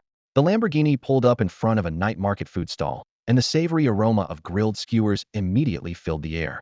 As soon as the car door opened and Qin Feng stepped out, Wang Dalei strode over and threw an arm around his shoulders, grinning foolishly as he shouted, "Brother Feng, I've been waiting for you forever. The drinks, dishes, and skewers are all ready. Tonight we're not going home until we're completely drunk." Qin Feng also broke into a smile, and the two brothers drank and chatted merrily, enjoying grilled skewers in perfect contentment. The charcoal fire crackled and popped as the lamb skewers turned golden and crispy on the outside while remaining tender inside, with the aromatic blend of cumin, chili powder, and sizzling fat wafting straight into their nostrils. Qin Feng first bit off a large chunk of the spicy lamb, then gulped down a mouthful of strong liquor. The alcohol slid down his throat like a fire snake writhing in the depths, and the burning sensation made him involuntarily tilt his head back and exhale absolutely refreshing. Setting down his glass, he asked with concern, "Lazy, how's your uncle doing?" Wang Dalei wiped the grease from the corner of his mouth, grinned foolishly, and replied with excitement in his voice, "Feng Gu, don't worry. My dad just finished surgery today. The doctor said his condition is stable, and he can be discharged after 2 weeks of rest. Ha." At this point, he scratched his head with a puzzled expression. "But there's something really strange. I originally didn't have nearly enough money for the surgery fees, but early this morning, Zhou Qiang and his gang of thugs came to my door. I thought they were looking for trouble again, but they actually returned all the protection money they'd extorted over the years. With that money, I not only covered the surgery costs but even had some left over, hee." After hearing this, Qin Feng's lips curved into a meaningful smile. Everything was under control. After being blackmailed by him, Lei Batian had completely reformed, legitimized all his businesses, and led the Azure Dragon Commerce Association in making amends. From now on, there would be no more gangs in Shanghai City. As long as Mr. Qin was around, no one would dare collect protection money. After several rounds of drinks and dishes, the night market lights grew increasingly dim and yellow. The two men chatted animatedly about everything under the sun, and the alcohol gradually took effect. Wang Dalei suddenly threw his arm around Qin Feng's shoulder, grinning from ear to ear, "Feng Gu, congratulations on getting into Qingbei University. You'll be at the same school as your girlfriend again. I'm truly happy for you, brother." Qin Feng patted his chest and sighed. "But when I go to Tianjin City, I won't be able to see you anymore, sigh." During the college entrance exams, Dalei had been preparing for tests while caring for his seriously ill father. His grades were already poor, and he couldn't even get into a third-rate university. Qin Feng was certain he wouldn't leave Shanghai, which inevitably made him feel disappointed. Unexpectedly, Wang Dalei's eyes lit up as he shook his head. "Feng Gu, don't worry, I'm going to Tianjin City too." "What? You're going too?" Qin Feng was slightly stunned. Wang Dalei beamed with excitement. "That's right. I can't get into university, but I plan to take this money to Tianjin and set up a barbecue stand right outside your Qingbei University to do some small business. After all, you're my Feng Jeff, course I have to follow you around." Qin Feng felt warmth in his heart. Wang Dalei was an extraordinarily meaningful brother to him. They had been classmates together, visited brothels together, shared stolen goods together, and masturbated together. Their bond was unbreakable. Although Wang Dalei wasn't the brightest, he believed that following Feng Gu would never lead him astray. The late-night wind carried the fishy smell of the sea as Qin Feng felt the alcohol rushing to his head. Having drunk too much, he gave up driving. The night market was only a few blocks from his rental apartment, so he chose to walk. Wang Dalei wanted to give him a ride on his electric scooter, but Qin Feng declined. Dalei needed to pack up his stall and then go to the hospital to care for his father, who had just awakened. At 11 o'clock, there were only scattered pedestrians on the streets. In the neon lights and shadows, Qin Feng's steps were unsteady. Having drunk too much, his bladder was urgently demanding relief. He turned into a dark alley, found a utility pole, unbuckled his belt, and aimed at the corner of the wall to relieve himself. Halfway through urinating, a metallic smell of blood suddenly drifted through the air. Qin Feng's heart jumped as he quickly turned his head, saw a severely injured woman stumbling toward him in the distance. Holy crap! Qin Feng took a closer look and nearly jumped out of his skin, almost wetting himself from shock. Under the flickering streetlight, a woman staggered forward, blood dripping down her arm. The bullet wound in her right shoulder was so deep it exposed bone, a gruesome sight that made one's scalp tingle. Her steps were unsteady, as if she might collapse at any moment. Her stunning face was deathly pale from blood loss, filled with panic, as though she had just escaped from hell. Suddenly, the sound of rushing wind erupted from the other end of the alley as several masked figures in black burst into air, movements swift and coordinated, like a pack of wolves catching the scent of blood, immediately locking onto the injured woman. A cold gleam flashed at the woman's waist as she drew a dagger, spinning to engage the black-clad attackers in close combat. The clash of metal and muffled grunts filled the air as the alley instantly transformed into a meat grinder. Qin Feng watched intently. These strangers possessed speed, strength, and combat skills that far exceeded normal human limits. But even the greatest skills couldn't overcome bullet wounds and being outnumbered. After several rounds of fighting, blood poured from the woman's right shoulder, her dagger hand trembling slightly. Finally, she was kicked flying into the wall, crimson seeping through the cracks between the floor tiles. Qin Feng stood frozen like a wooden post, his mind completely blank. Who were these people? What was their relationship with the injured woman? Even worse, he had forgotten to pull up his pants after relieving himself. Watching the woman in mortal danger, compassion stirred in Qin Feng's heart. His protagonist's aura always drove him to act heroically, wanting to rise to the occasion whenever he witnessed injustice. However, just as the thought arose, the mechanical yet clear voice of his system's secretary, Xiao Qi, echoed in his mind. Master, system detection. Rescuing her poses high-level risk and could easily bring trouble upon yourself. High-level risk? Qin Feng drew a sharp breath, immediately realizing the woman's identity was far from ordinary. Rashly intervening would surely bring consequences. Staying hidden seemed more in line with survival instincts. Just as he was about to quietly suppress his compassion and slip away, Xiao Qi spoke again.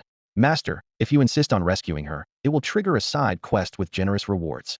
What rewards? Don't keep me in suspense, spill it. Qin Feng's eyes immediately lit up. You need only agree to trigger the quest, and the reward details will be unlocked immediately. Rescuing her carried risks, but the rewards were tempting. After a moment's hesitation, Qin Feng recalled the adrenaline rush from last night, when he blew up the Azure Dragon Commerce Association's underground parking garage. Risking one's life for the thrill was what made it exciting. What kind of protagonist doesn't take risks? High risk meant high reward. Time to gamble again. After all, he was the protagonist, so what was there to fear? Qin Feng steeled his resolve and made his decision without hesitation. Xiao Qi, I've decided to save her. Trigger the side quest. Xiao Qi congratulates Master. You have successfully triggered a side quest. Side quest. Rescue the severely injured woman and escape pursuit. Quest reward. Upon completion, you will randomly receive 2 Protagonist Halos. Holy cow, 2 Protagonist Halos as reward? This is amazing. Qin Feng's eyes widened, his voice rising with excitement. The system didn't forget to dampen his enthusiasm. Friendly reminder. Quest rewards are proportional to difficulty. The richer the reward, the greater the risk. Please be extremely careful, Master. Qin Feng licked his dry lips, his heart beginning to race. This was his first time facing a high-risk mission, but the allure of the halos left him no choice but to take the gamble. At that moment, the severely injured woman had been struck down by her enemies for the 3rd time. Blood dripped through her fingers, and her breathing was so weak it was barely audible. Without rescue, she would surely die. 8 masked figures in black spread out in a fan formation across from her. One of them pulled out a syringe and crouched beside the woman. The man first berated her in fluent English, his emotions running high, then switched to broken Chinese. E.g., this is what you get for betraying the organization. As soon as he finished speaking, the needle pointed directly at the woman's neck. Whoosh! A red brick suddenly cut through the air, striking the man's forehead hard and sending up a spray of blood. The man groaned and staggered several steps, his head buzzing. In the next second, Qin Feng shot forward like black lightning, positioning himself in front of the woman to shield her. He surveyed his enemies, 8 in total, and judging from their earlier suppression techniques against the woman, they were all desperate killers with combat abilities far superior to the ragtag bunch from the Azure Dragon Commerce Guild last night. Qin Feng's sudden intervention clearly caught the lead masked figure off guard. Seeing Qin Feng standing before her, the woman tried to speak but fainted from blood loss.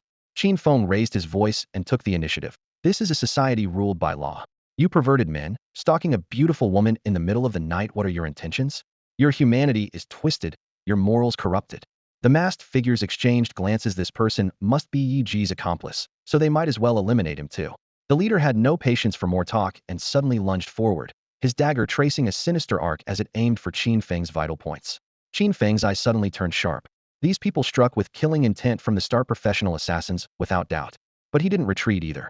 The martial arts halo within him gathered power, his legs pushed off, and the Xianhuang energy surged through his limbs as he assumed the Tongbei Fist stance. Tongbei Fist emphasized generating power from relaxed shoulders through the arms, wrapping the elbows like whips, with force penetrating to the fingertips. Qin Feng's Tongbei fist had long reached perfection, his arms like two iron rods, each move bold and sweeping, cold and crisp.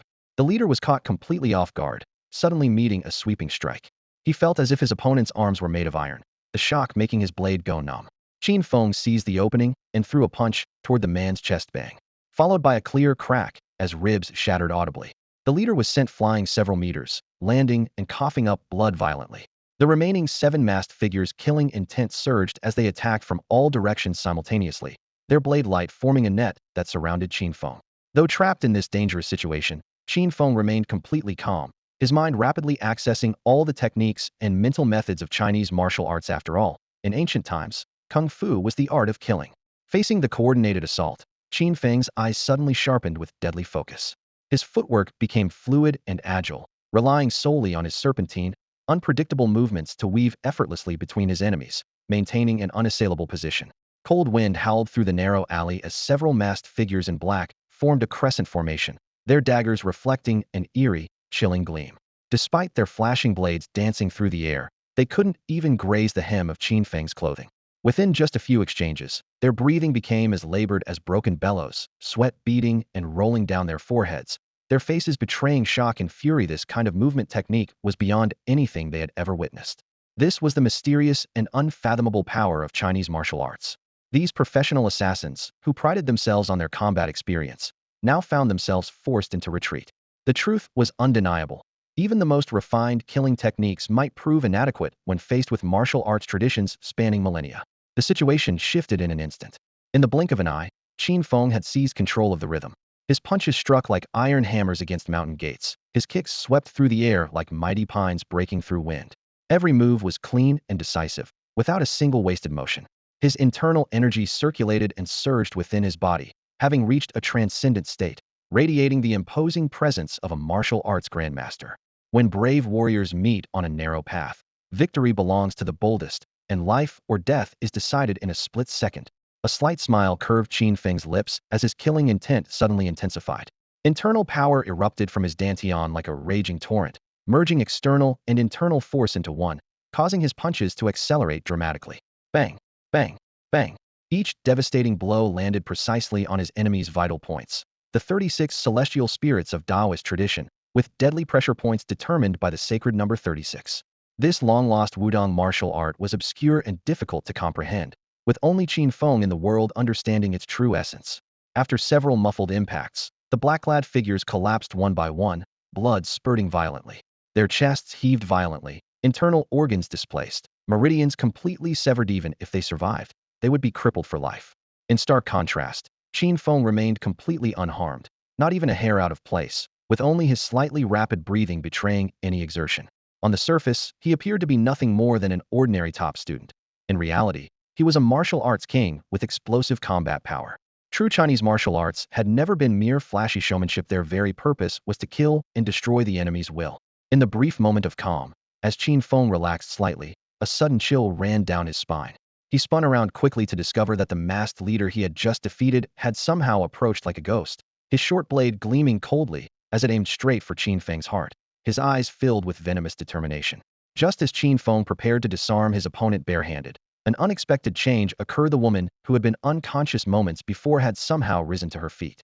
She bent down, picked up a syringe from the ground, and without hesitation, drove it viciously into the leader's neck. The next second, a horrifying sight unfolded before their eyes. The leader didn't even have time to scream before his flesh began boiling and dissolving in violent corrosion, transforming into a pool of dark red viscous liquid in the blink of an eye, as if he had simply evaporated from existence. The pungent, metallic stench hit them immediately, causing Qin Feng's stomach to churn violently. He quickly assessed the situation. The liquid in that syringe likely contained hydrofluoric acid or some other body-dissolving compound, with corrosive properties strong enough to instantly obliterate flesh and bone. Such a viciously lethal weapon was certainly not something an ordinary person could possess. Qin Feng's brow furrowed deeply as he realized he had been drawn into a treacherous undercurrent, with danger certain to follow in waves. But since saving people had been his choice, he would never regret it. Moreover, a world filled with dark, surging currents was thrilling and full of unknowns, perfectly suited to his temperament. As the protagonist, he lived for excitement and adrenaline. At that moment, the injured woman collapsed to the ground again, looking utterly relieved. If Qin Feng hadn't intervened in time, she would be the one lying there as a bloody mess. Miss, how are you? Hang in there. I'll take you to the hospital. Qin Feng quickly moved behind her, supporting her slender but weakened waist with one hand. The woman's face was ashen as parchment, her voice weak and ethereal from blood loss. No, can't go to the hospital. Even after being rescued, her eyes remained guarded. Before she could finish speaking, everything went black and she fainted again, her breathing rapid and shallow. Saving her was the priority. Qin Feng didn't hesitate and scooped her up in his arms. The hospital was clearly out of the question. The woman's identity was likely special, and going to a hospital would only expose her whereabouts and invite more assassins. But taking her back to his rental apartment could equally bring trouble upon himself. After weighing his options, he gritted his teeth and made a decision. Get a hotel room. Embarrassingly enough, Qin Feng had always thought his first time getting a hotel room would be with Lin Ruoxua, never imagining he'd end up using it for a complete stranger. Upon reaching the hotel, he quickly booked a business room and placed the woman on the sofa. Water, water. The woman mumbled deliriously. Qin Feng immediately filled a glass and helped her drink slowly. After a few sips of warm water, her complexion improved slightly and she could barely speak. Suddenly, she drew a pistol from a holster on her inner thigh, pointing the dark barrel directly at Qin Feng with ice-cold eyes. Who are you? Qin Feng didn't know whether to laugh or cry, rolling his eyes. Miss, I just saved you, and now you're pointing a gun at me? That's pretty heartless. Cut the crap. Which assassin organization are you from? Are you here for the bounty? What do you plan to do to me? Who's your employer? The woman fired off questions like a machine gun.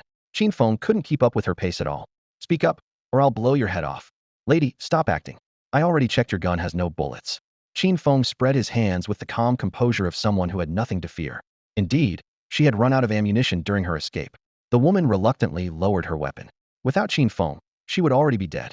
Puffed. Her forced strength instantly gave way as she suddenly coughed up blood, her face paler than paper, barely clinging to life. Qin Feng panicked. If this woman died, the system would judge his mission as failed, and his reward would be gone. Miss, you're too badly injured. I'm not a doctor, we have to go to the hospital. His voice trembled with urgency. Only then did the woman realize Qin Feng meant no harm. Her guard slightly lowered as she weakly shook her head. Can't go to the hospital. Going there means certain death. Halfway through, she switched to a pleading tone. Little brother, could you help me remove the bullet from my wound? Holy crap, miss, don't mess around. I'm not a little brother, I am 18 centimeters. And I'm not a doctor, I don't know anything about medicine. Qin Feng nearly jumped up. Cough, cough, it's fine, you just need to do as I say. Seeing the woman's determined gaze, Qin Feng had no choice but to bite the bullet.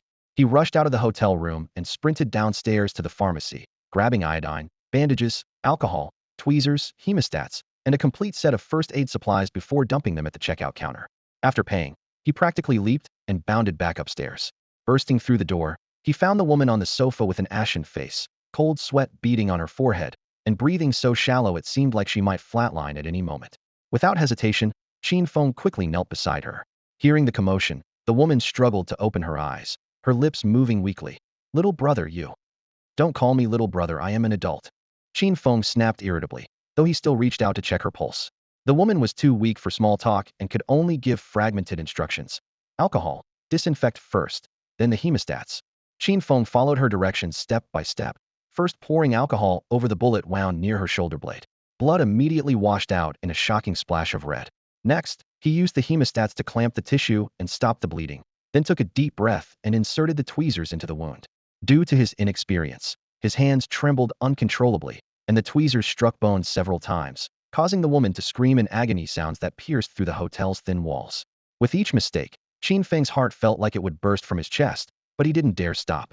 On the third attempt, he finally grasped the bullet lodged between the bones and yanked it out.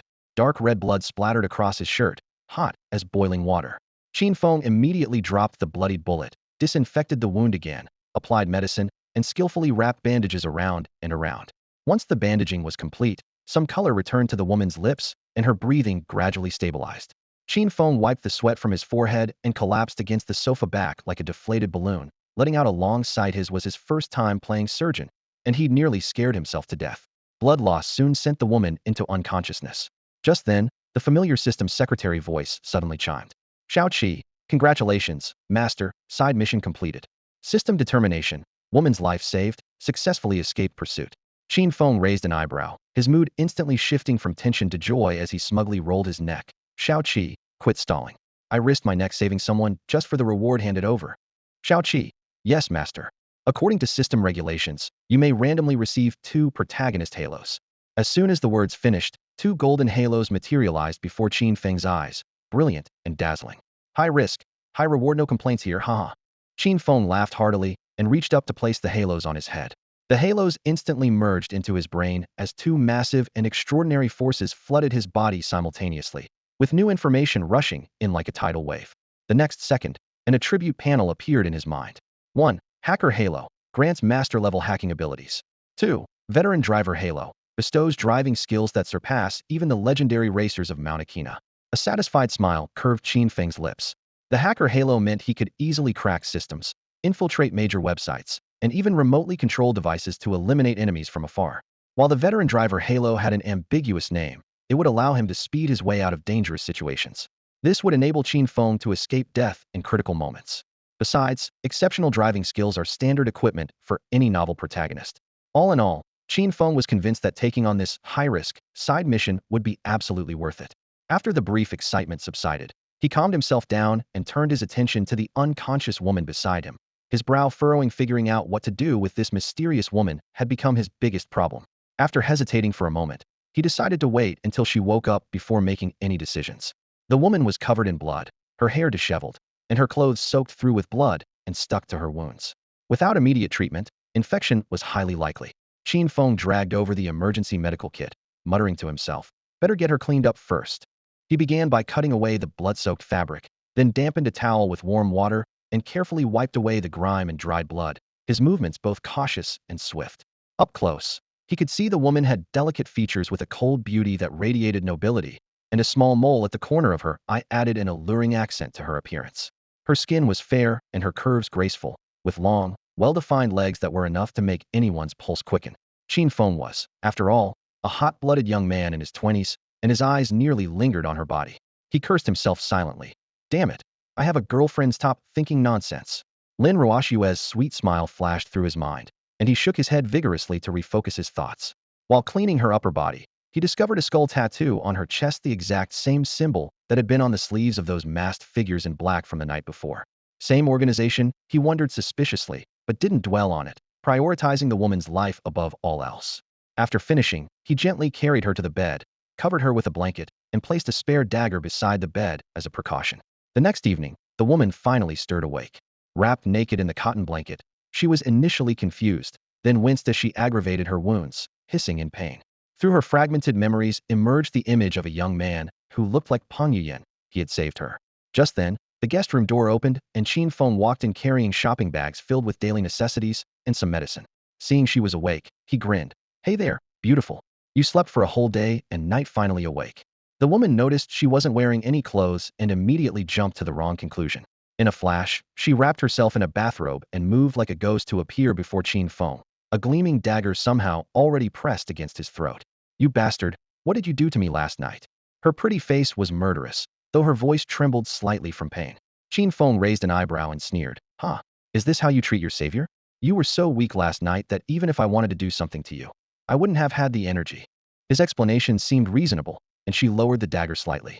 However, Qin Feng couldn't help his smart mouth and added with a mischievous grin. Though I have to say, you've got a great body, especially that tattoo on your chest, pretty cute. The woman's face immediately darkened, her cheeks flushing red. Thinking about how he had seen every inch of her, she gritted her teeth and hissed coldly. Bastard. If it weren't for the fact that you saved me, I'd definitely kill you. Qin Feng flashed a wicked smile. Beautiful. You should be grateful you ran into me last night. Otherwise, you'd be meeting the Grim Reaper by now. The morning sunlight streamed through half-drawn curtains into the living room, with dust particles dancing in the golden beams. Qin Feng leaned casually against the sofa armrest, his lips curved in that signature devil-may-care smirk. The woman's delicate eyebrows furrowed slightly as her fingertips unconsciously gripped the hem of her shirt. She bit her lower lip no matter how she looked at it. This carefree rogue had indeed saved her life, and for that she felt genuinely grateful. By the way, your previous clothes were soaked with blood and dirt. I was worried about infection, so I had to remove them. Qin Feng gestured toward a shopping bag nearby, his tone seemingly nonchalant. I bought you some new clothes. Not sure if they'll fit, but make do with them. He tossed the bag onto the sofa, the plastic rustling through the air. The woman hurried forward and opened the bag, a set of women's underwear, a pair of well-fitted jeans, and a white shirt, all neatly folded. Memories stained with blood and the terrifying darkness of the night swirled in her mind. She took a deep breath, her voice barely above a whisper. Thanks. She clutched the clothes and darted into the bathroom. The door slammed shut with a bang, followed immediately by the sound of running water, faintly mixed with sharp intakes of breath, the sting of water hitting her wounds. 5 minutes later, the bathroom door opened again, releasing billows of steam. The woman stood in the doorway, freshly dressed, with damp hair cascading down her shoulders.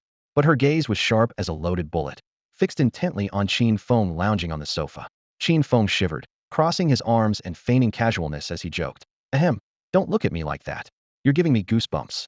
The woman glared at him, the humiliation of being seen naked the night before surging back. Qin Feng's leisurely posture only added fuel to the fire, but remembering how he had dragged her through the rainy night and stood between her and the blade, she could only grit her teeth and swallow her anger. A brief silence hung in the air like something frozen. Qin Feng scratched his head and changed the subject. Beautiful, what's your name? Where are you from? Those people who were chasing you last night. Don't ask what you shouldn't know. The woman's voice carried a chill, but then her tone suddenly shifted, as if realizing she was being too rude to her savior. Her voice softened. You can call me Yi. Wild Chicken. Qin Feng raised an eyebrow with an infuriating grin. What a unique name. 3 black lines instantly appeared on Yi's forehead, her knuckles turning white. It's Yi, not Wild Chicken. Qin Feng lightly slapped his forehead, as if suddenly understanding. Haha, Yi is probably just your code name, right? What's your real name? Yi slowly gathered her damp hair, curving her lips into a smile, her phoenix eyes narrowing. Little boy, some things are better left unknown. The more you know, the faster you die. Her gaze shifted as she asked in return. Speaking of which, kid, what exactly are you? Qin Feng shrugged and spread his hands. My name is Qin Feng, and I'm just an ordinary top scorer on the college entrance exam. His voice remained as light and breezy as ever, perfectly matching the countless academic celebrity reports flooding the internet. Yi let out a cold laugh, shaking her head dismissively. Huh, you're a top scorer? Stop trying to fool me. Those people chasing me last night were all internationally renowned assassins. You single-handedly beat them to a pulp. How could you possibly be just a top scorer? Qin Feng caught the key detail, his eyes sharpening. Yi, you said those people chasing you were all international assassins? Yi's expression changed slightly, clearly realizing her slip of the tongue. She immediately averted her gaze. Don't try to understand me, and don't ask too many questions. I'm doing this for your own good. Because the more you know, the more dangerous it becomes. Qin Feng helplessly spread his hands, leaning back against the sofa cushions. His gaze swept over the small, not quite healed wounds on her neck side inwardly. It seemed Yi's identity was indeed very special, and getting any useful information out of her would be virtually impossible. Yi looked at the young, handsome Qin Feng before her with skepticism and asked again, Are you really the top scorer of the college entrance exam? Qin Feng's lips curved into a slight smile, his demeanor calm and composed. I'm the genuine top scorer. If you don't believe me, go ahead and search online right now. The hotel room happened to be equipped with a computer. Yi walked to the desk with doubt, her fingers rapidly typing across the keyboard. The next moment, the screen filled with numerous related news articles, his name, scores, interview photos, everything was there, confirming his status as the top scorer beyond any doubt. You really are the top scorer. How is this even possible? Yi stood frozen in disbelief. She couldn't comprehend how a refined, scholarly top student could single-handedly defeat 8 international assassins. Qin Feng smiled slightly, his tone playful. He was layered with protagonist auras, academic genius, kung fu master, super hacker, skilled driver, and these auras would continue to stack, making his identity increasingly complex. No one could see through all his cards at a glance.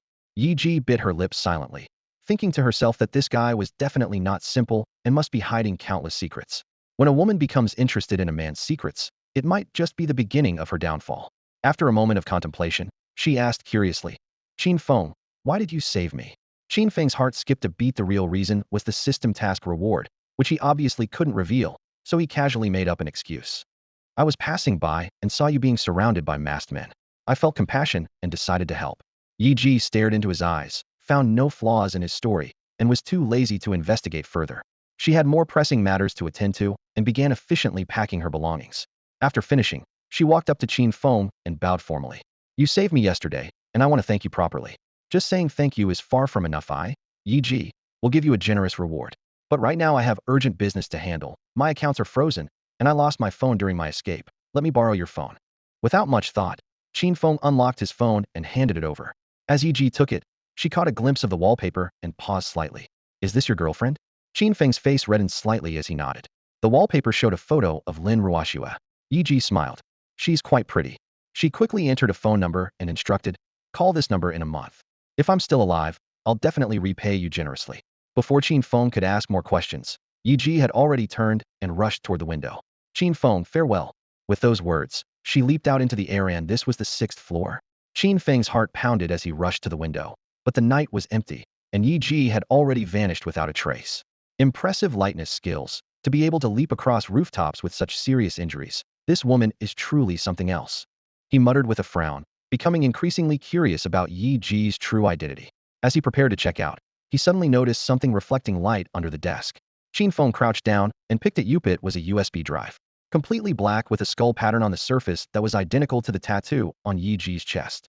This USB drive must have been dropped by Yi Ji, Qin Feng concluded with certainty. Qin Feng suspected the USB drive might hold significant importance for Yi Ji, so he slipped it into his pocket, deciding to keep it safe for her temporarily. When they met again in the future, he would return it to its rightful owner. Before leaving the room, he deliberately turned back to confirm nothing was left behind, then checked out efficiently. The night was thick, and instead of heading straight home, he jumped into his orange Lamborghini and floored the accelerator. A moment of launch sent the V12 engine roaring like a beast, its exhaust flames painting the hotel entrance crimson. The Lamborghini shot out along the city's main thoroughfare, using momentum to quickly change lanes. With one foot on the brake and another on the gas, the car swept through narrow street corners, hugging the ground. Qin Feng steered with one hand while casually resting the other on the paddle shifters, his lips curving into an excited grin. This veteran driver's aura is truly extraordinary. From now on, I'm the racing god of Mount Akina. The winding mountain road with its countless turns was outlined by streetlights, creating intermittent bands of light. The Lamborghini streaked like green lightning, drifting continuously past the edge guardrails, its tires sparking against the asphalt. Several equally restless supercars gave chase from behind, but could only catch glimpses of taillights at the end of each curve. Even the Wuling Hongguang, famously known as the Divine Vehicle, could only watch from afar as it was completely left in the dust. After more than an hour, the entire mountain road was covered with chaotic tire marks. Qin Feng reached peak excitement in a state of man and machine unity, his driving skills perfected by the veteran driver's aura. Nearly another hour passed before he descended the mountain with satisfaction, driving back to his residential complex. Approaching his parking spot, he yanked the steering wheel and lightly tapped the brakes. The Lamborghini's rear end swept like a dragon's tail, settling perfectly into the narrow gap between two cars, with the tires less than 2 fingers width from the lines. This level of precision could only be barely achieved by elite professional racers, but to Qin Feng, it was just routine. Damn, that was amazing. He opened the car door as night air mixed with the scent of motor oil and rubber hit his face. He couldn't help but let out a low roar, as if his heart was still racing on the track. That feeling of the car ahead and the soul chasing behind, absolutely unstoppable. Returning to his 7th-floor rental apartment, he first took a hot shower, letting the water wash away the engine's roar from his ears. Afterward, wearing only a bath towel, he collapsed onto the sofa, gazing at the ceiling, momentarily unable to distinguish between reality and the speed-induced illusion. The events of these past 2 days had been too surreal, needed to sort them out properly. But every time he closed his eyes, Yi Ji's seductive curves from the hotel uncontrollably invaded his thoughts. Damn, what am I thinking about? I have a girlfriend. Qin Feng suddenly sat up, grabbing his phone. Lin Ruoxue's sweet smile on the wallpaper met his eyes, along with memories of their passionate kiss that made his lips curve upward. Schwer's figure was equally stunning and definitely not inferior to anyone. He glanced at the time. 1 hour remained before Lin Ruoxue's routine video call. Though the girl was far away abroad, she never forgot to check in at scheduled times, ensuring he wasn't sneaking around with other girls overnight. With a full 60 minutes to spare, Qin Feng felt somewhat bored. His gaze wandered casually and settled on the black USB drive on the coffee table, the one Yi Ji had left behind. What could possibly be inside? Surely not Japanese adult films. At this thought, he shook his head in self-mockery. Yi Ji is a girl, she probably isn't as perverted as I am. Curiosity ultimately conquered restraint as he inserted the USB drive into his laptop's port.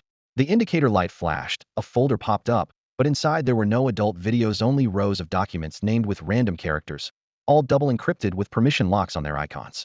Qin Feng pressed enter several times, but the system directly prompted access denied. He frowned, clicked on properties, and was asked to enter a secondary password. Without the password, any operation was impossible. Yi Ji, what secret are you hiding in there? Qin Feng murmured to himself, his gaze growing increasingly sharp, while the encrypted files on the computer screen flickered silently, offering no answers whatsoever.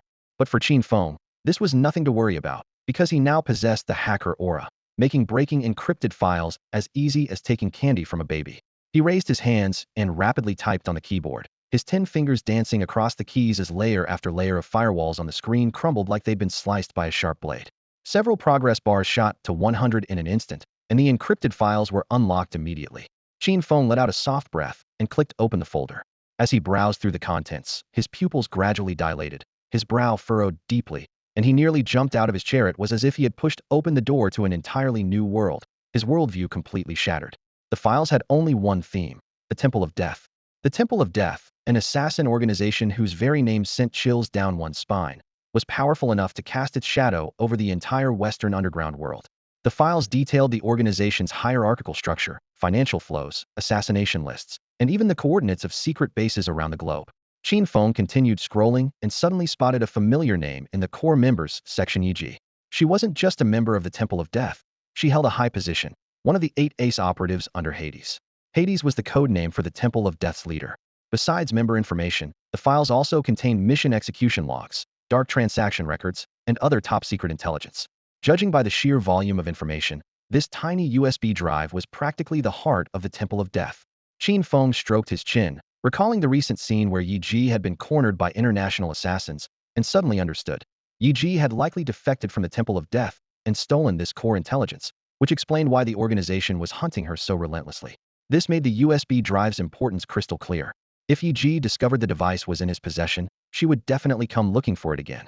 As Qin Feng was weighing the pros and cons, he suddenly noticed a hidden hyperlink at the bottom of the folder. He clicked the link, and the system prompted insufficient access double encryption. Qin Feng chuckled and activated fierce as a tiger mode again. Characters cascaded like a waterfall in the code window, and after several minutes, an access granted pop-up appeared. The web page loaded, revealing blood-red text against a pitch-black background, dark web. Qin Feng took one look and couldn't help but blurt out his favorite expletive. Holy shit! Holy shit! Holy shit! Unfortunately, Qin Feng wasn't very articulate. 3 holy shits were his go-to expression for everything.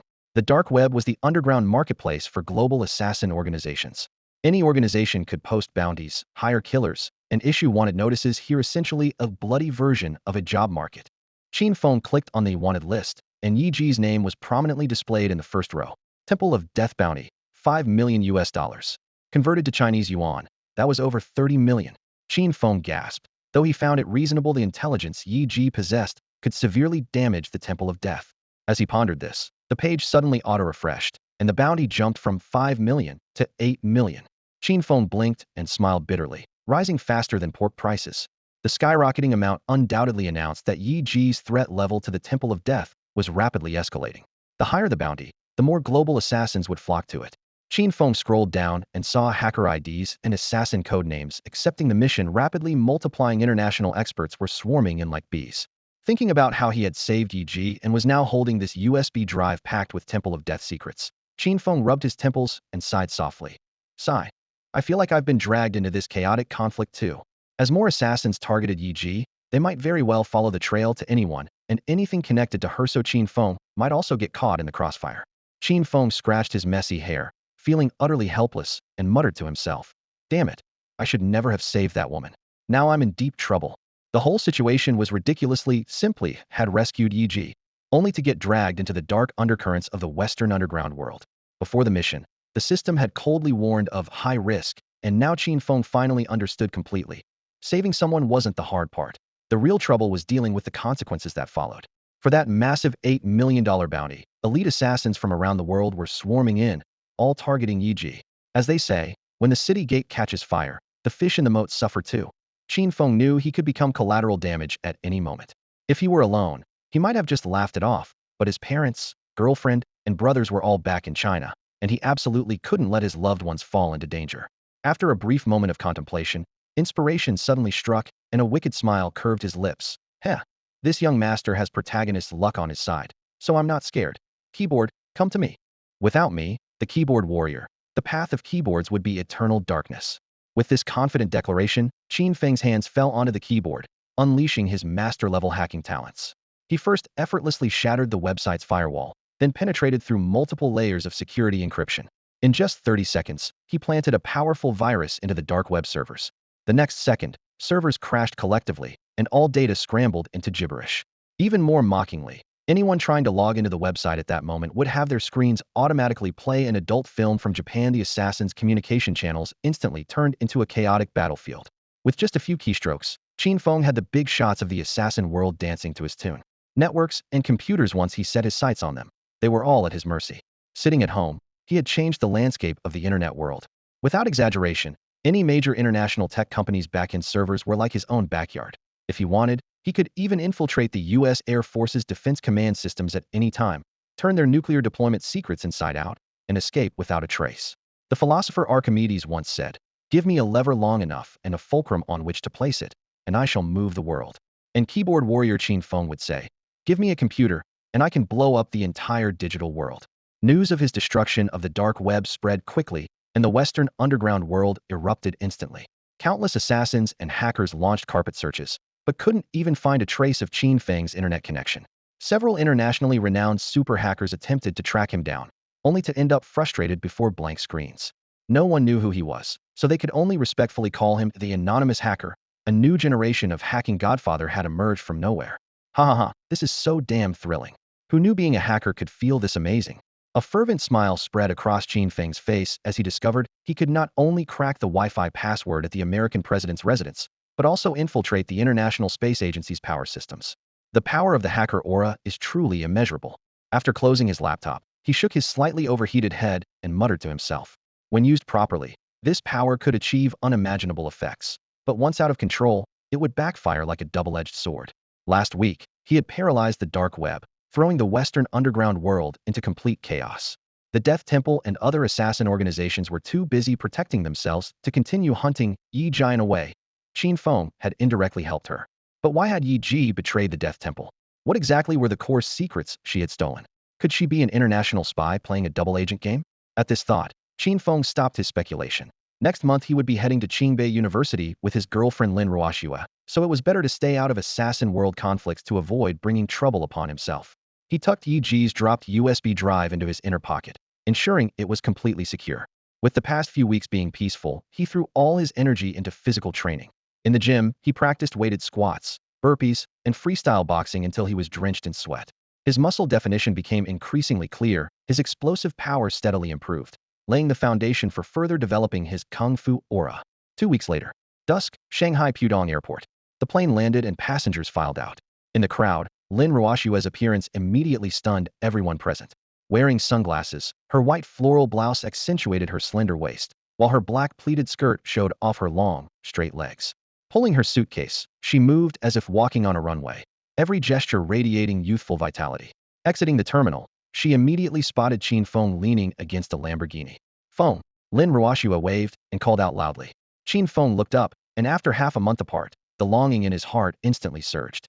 He strode toward her. "Schwerer, I missed you to death." He swept her up in his arms, spinning her around several times, making Lin Ruoxue laugh with pure joy. After setting her down, they gazed at each other, both becoming somewhat shy, yet each could see the undisguised happiness in the other's eyes. Qin Feng smiled. "Schwerer, welcome back to Shanghai." Lin Ruoxue blinked. "You better not have been chasing after other girls behind my back these past 2 weeks." "How could I? I'm completely faithful to you." Qin Feng half joked. "In this world, only you, Lin Ruoxue, can take away my chastity and integrity." Lin Ruoxue's cheeks immediately flushed red as she raised her small fists to pound his chest. But Qin Feng caught her hands and leaned down to kiss her cherry lips. Lin Ruoxue slowly closed her eyes, wrapping her arms around his waist, pouring all her longing into this familiar and passionate kiss. In the evening twilight, the silhouettes of Qin Feng and Lin Ruoxue embraced tightly. His girlfriend had returned, and a brief separation was better than a new marriage. This kiss lasted for quite a while, until Lin Ruoxue was breathless, and only then did Qin Feng reluctantly let her go. The airport exit was crowded with people, and many stopped to steal glances at them. Lin Ruoxue's cheeks flushed red as she whispered in complaint. "Feng, there are people everywhere at the airport entrance. I think we're being watched. How embarrassing." Qin Feng didn't care at all and laughed while patting her shoulder. "What's there to be afraid of? We're a legitimate couple. Kissing isn't against the law, haha." "Humph, I'm a girl, of course I'd be shy," Lin Ruoxue said, burying her little head in Qin Feng's chest. Her long hair swept across his chest, and her soft, adorable appearance was utterly endearing. Qin Feng wrapped his arms around her slender waist, his heart filled with happiness. Who would have thought that this shy girlfriend was the stunning campus beauty who had been his desk mate for 12 years? In this sweet silence, a growl broke the atmosphere. Qin Feng burst into laughter. Schwer, looks like you're hungry. Lin Ruoshue's cheeks turned even redder as she leaned close to his ear and whispered, I haven't eaten anything all day because I was rushing to catch the flight. What do you want to eat today? My treat. Qin Feng patted his chest confidently. Any five-star restaurant in the city, take your pick. Now he had 2 million in savings and owned a bar. While he wasn't exactly a big entrepreneur, he could definitely afford to take care of his girlfriend. But Lin Ruoshua suddenly grabbed his hand, a mischievous glint flashing in her eyes. Feng, let's not go to a restaurant today. Let's eat at my place. What? Eat at your place? Qin Feng was stunned. Actually, my grandfather wants to meet you. Lin Ruoshua held his arm tightly, her voice filled with barely contained excitement. He called me a couple of days ago and asked me to invite you over for dinner when I got back. So let's go to my place tonight. Qin Feng's mind immediately conjured up the image of that imposing elder chairman of Lin Group, a business mogul in Shanghai, proud and sharp-eyed. What if the old man thought he wasn't good enough for Lin Ruoshua and insisted on breaking them up? Seeing Qin Feng's tense expression, Lin Ruoshua quickly reassured him. Feng, don't stress about it. My grandfather isn't a monster, doesn't bite. Qin Feng cleared his throat. Ahem, when did your grandfather find out about our relationship? I told my family when we first started dating. Damn, he didn't object? No. Dating is my personal business. Grandfather won't interfere. Lin Ruoshua smiled sweetly. This invitation is just for a casual chat. You don't need to be nervous. Qin Feng sighed inwardly, thinking that even if it was a trap, he'd have to face it if he wanted to walk down the aisle with Lin Ruoshua. He'd have to meet her family eventually. After hesitating for a moment, he nodded. All right, let's go to your place for dinner. Feng, be confident. You're excellent, and I'm sure my grandfather will appreciate you. Lin Ruoshua's smile was radiant as she stood on her tiptoes to kiss his cheek. But suddenly, Lin Ruoshua realized that even on her tiptoes, she couldn't reach Qin Feng's face. It was only then that Lin Ruoshua realized that in just half a month, Qin Feng had actually grown taller. Feng, did you grow taller again? She couldn't help but look up at him. Yeah. How tall were you before? 5'10". And now? 6 foot. Lin Ruoshua suddenly understood and muttered with a mix of laughter and tears. No wonder I couldn't reach you even on my tiptoes. You really did grow taller. Growing 2 inches in just half a month was simply incredible. Qin Feng just smiled faintly. It was all thanks to that so-called martial arts aura. During this time, he had been practicing martial arts daily, constantly stretching his bones and accelerating his metabolism, which quietly added 2 inches to his height. Now at 6 feet tall, with his sculpted muscles and movie star looks, he was literally the dream of millions of girls. Sure enough, the girls around them were casting infatuated glances his way. Lin Ruoshua's sense of crisis instantly peaked as she quickly wrapped both arms around Qin Feng's arm, afraid someone might steal him away. Seeing her adorable reaction, Qin Feng whispered, Schwerer, in my eyes, you're my princess. When you want to kiss me, you don't need to stand on your tiptoes.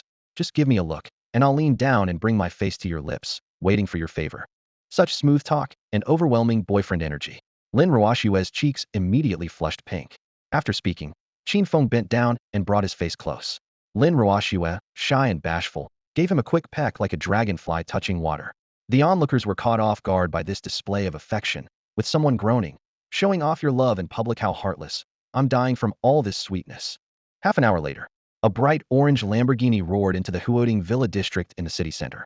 Qin Feng turned his wrist skillfully, executing a perfect drift as the car smoothly slid into the parking spot. As they got out, Lin Ruoshua looked at him admiringly. Feng, how did your driving suddenly become so amazing? Don't ask, let's just say I'm an experienced driver. Qin Feng shrugged.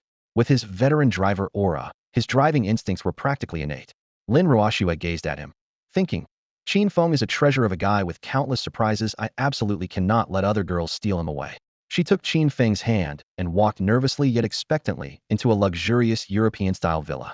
Golden wall sconces, spiral staircases, and marble floors that reflected their images. Any single piece of furniture was worth millions, with an overwhelming aura of wealth. Qin Feng silently marveled, truly worthy of a real wealthy family. A maid hurried forward respectfully. Second miss, the master and the others are waiting for you in the second-floor dining room. Feng, let's go up. Lin Ruoshua squeezed his hand and led him up the stairs. The second-floor dining room was warmly lit, with 4 people seated around the long table. 1. Lin Outyin, Lin Ruoshua's grandfather. 2. Lin Haidong, Lin Ruoshua's father. 3. Wang Pairu, Lin Ruoshua's mother. 4. Lin Shiyun, Lin Ruoshua's sister. The moment Qin Feng made eye contact with Lin Shiyun, her gaze instantly turned ice cold, as if it could kill. Qin Feng awkwardly rubbed his hands together, his heart racing. This was his first time attending a Lin family dinner as their potential son-in-law. Qin Feng's nervousness was only momentary. As soon as he reminded himself that he was the protagonist of this entire world, he regained his composure, a confident and charming smile spreading across his handsome face. Grandpa, Mom, Dad, Sister, I've brought Qin Feng, Lin Ruoxue said, holding his hand as she led him to the dining table. Qin Feng immediately bowed slightly with a warm smile. Hello, Grandpa Lin. Hello, Uncle and Aunt. Hello, Sister. Lin Shiyun, who had been addressed as Sister, turned her head away with a cold snort.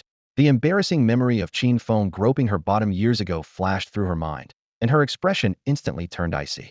In contrast, Lin Haidong and Wang Pairu smiled with genuine warmth, as if they were looking at their own child. Lin Haidong cheerfully patted Qin Feng's arm. Haha, little Feng, your aunt and I haven't seen you in ages. You've grown so handsome. Wang Pairu nodded enthusiastically. Absolutely. The last time we saw you was at Schwer's elementary school parent-teacher conference. 10 years have flown by, and look how outstanding you've become. Thank you for your kind words, Uncle and Aunt. Qin Feng replied with a modest smile. The elderly patriarch, Lin Outyin, smiled and interrupted the conversation. Everyone please sit down. Let's eat first and chat while we dine. Lin Ruoxue seated Qin Feng beside her, and everyone took their places at the table.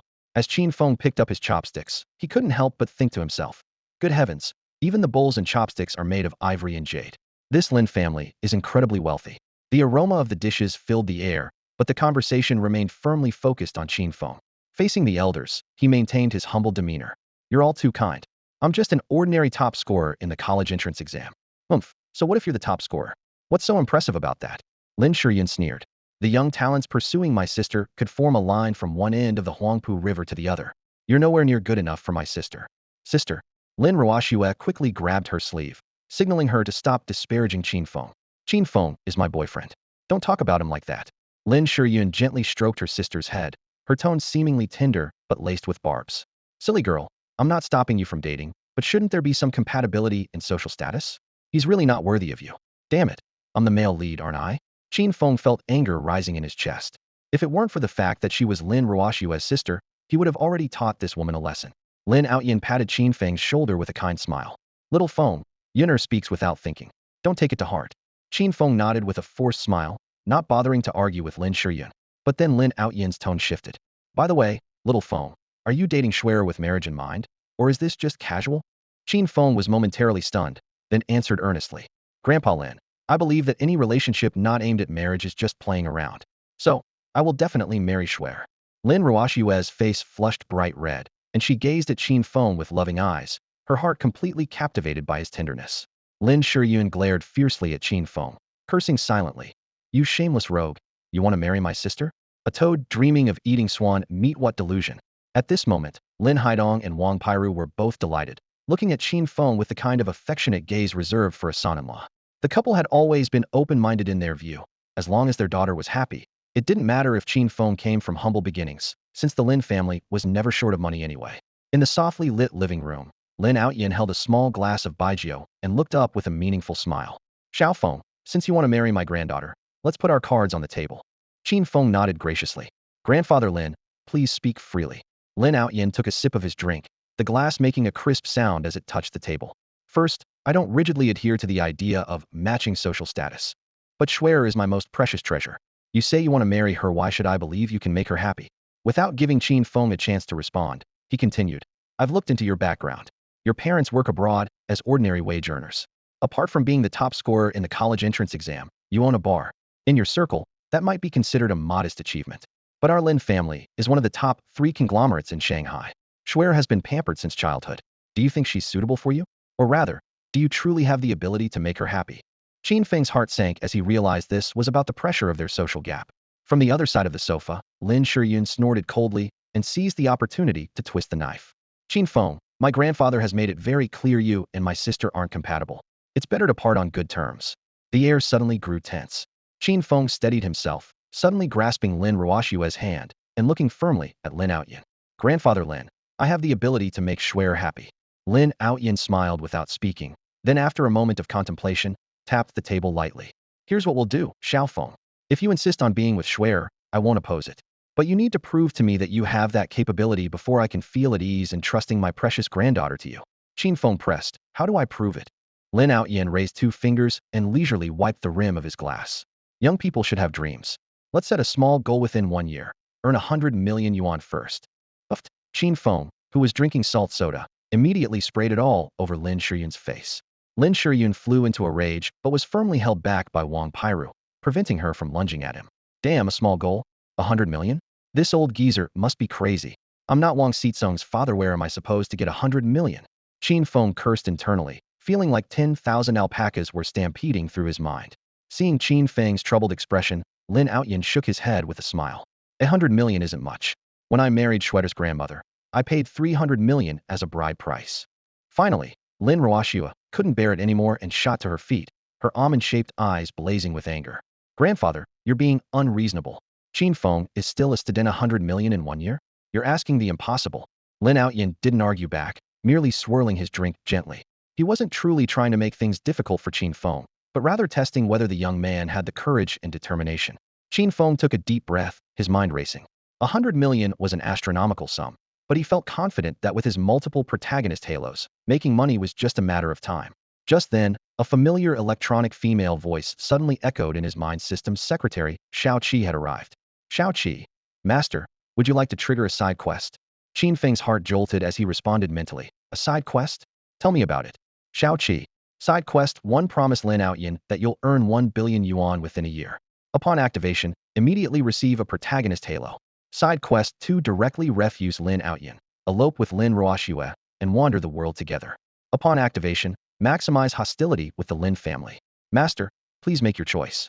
After Xiao Qi finished speaking, Qin Feng's face darkened with exasperation, his mouth twitching. Xiao Qi, are you freaking kidding me?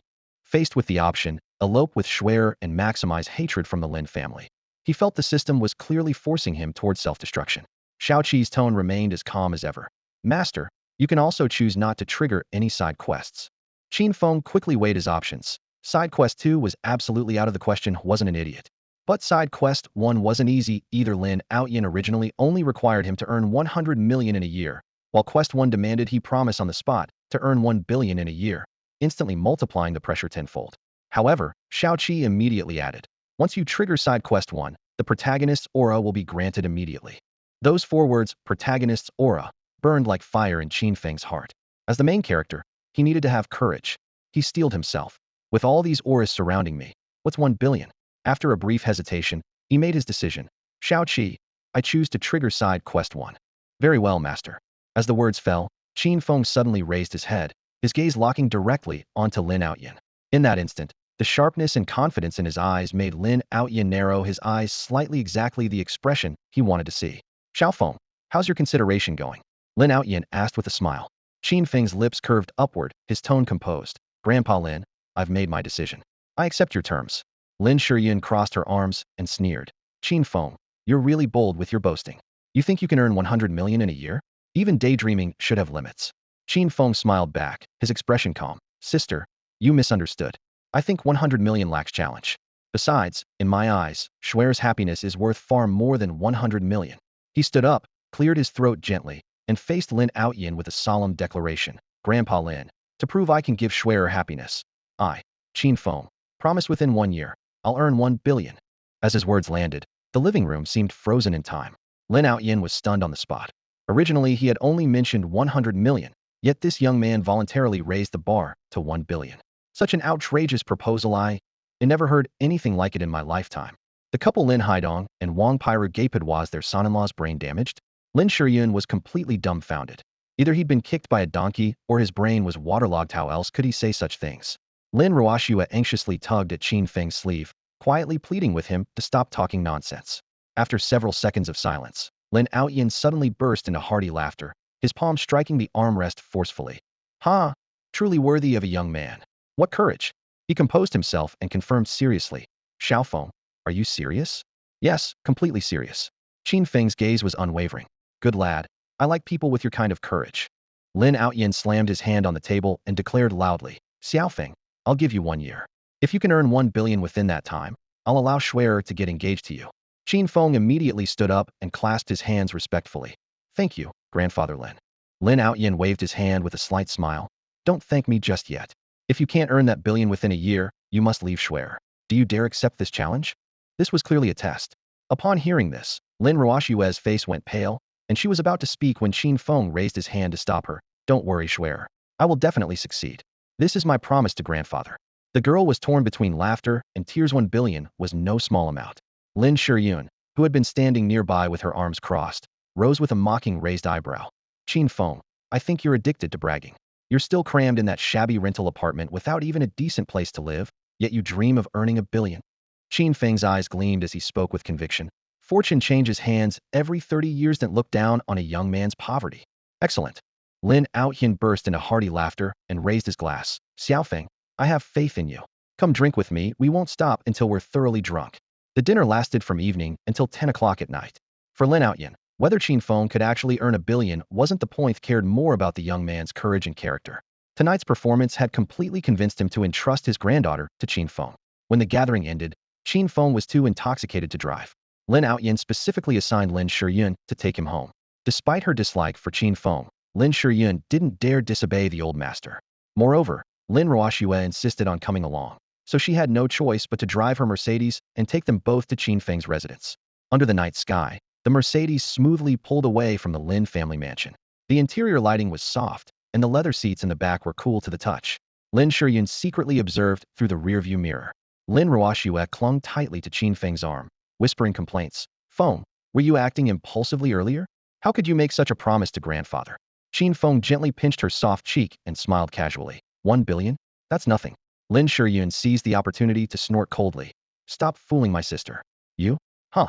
Before she could finish, Qin Feng silenced her mockery with action, leaned down, and kissed Lin Ruoxue. The back seat instantly became sweet and intimate, with the sound of their kiss clearly reaching the front. You little rascal, taking advantage of my sister again. Lin Shiyun gritted her teeth in frustration, but with her hands on the steering wheel, she could only glare through the mirror. When the kiss ended, Lin Ruoxue's body went limp as she shyly covered her face. This was her first time kissing her boyfriend in front of her sister. Qin Feng looked toward the front and grinned mischievously at the driver's seat. President Lin, even if you view me through tinted glasses, I'm still Shuer's boyfriend, now your brother-in-law. Be a little nicer to me, or I'll elope with your sister. What? You want to elope with my sister too? Qin Feng, once we get out of this car, I'm going to kill you. In the passenger seat, Lin Shiyun gripped the steering wheel tightly, grinding her teeth with her knuckles turning white. Qin Feng in the back seat exploded upon hearing this, sitting up straight and shouting back. Lin Shiyun, will you ever give it a rest? I accidentally bumped into your, but that one time it was purely an accident. Can you stop targeting me all the time? Before Qin Feng could finish his words, Lin Shiyun slammed on the gas pedal, making the car jolt violently. Qin Feng, how dare you bring that up again? And so the two went back and forth, sparks flying. Inside the car, all that could be heard was their high-decibel shouting match. Strangely enough, the fiercer they argued, the stronger that subtle underlying chemistry between them seemed to grow. Enough. From the other side of the back seat, Lin Ruoxue grabbed her boyfriend Qin Feng's arm with one hand and tugged at her sister Lin Shiyun's clothes with the other, softly trying to calm them down.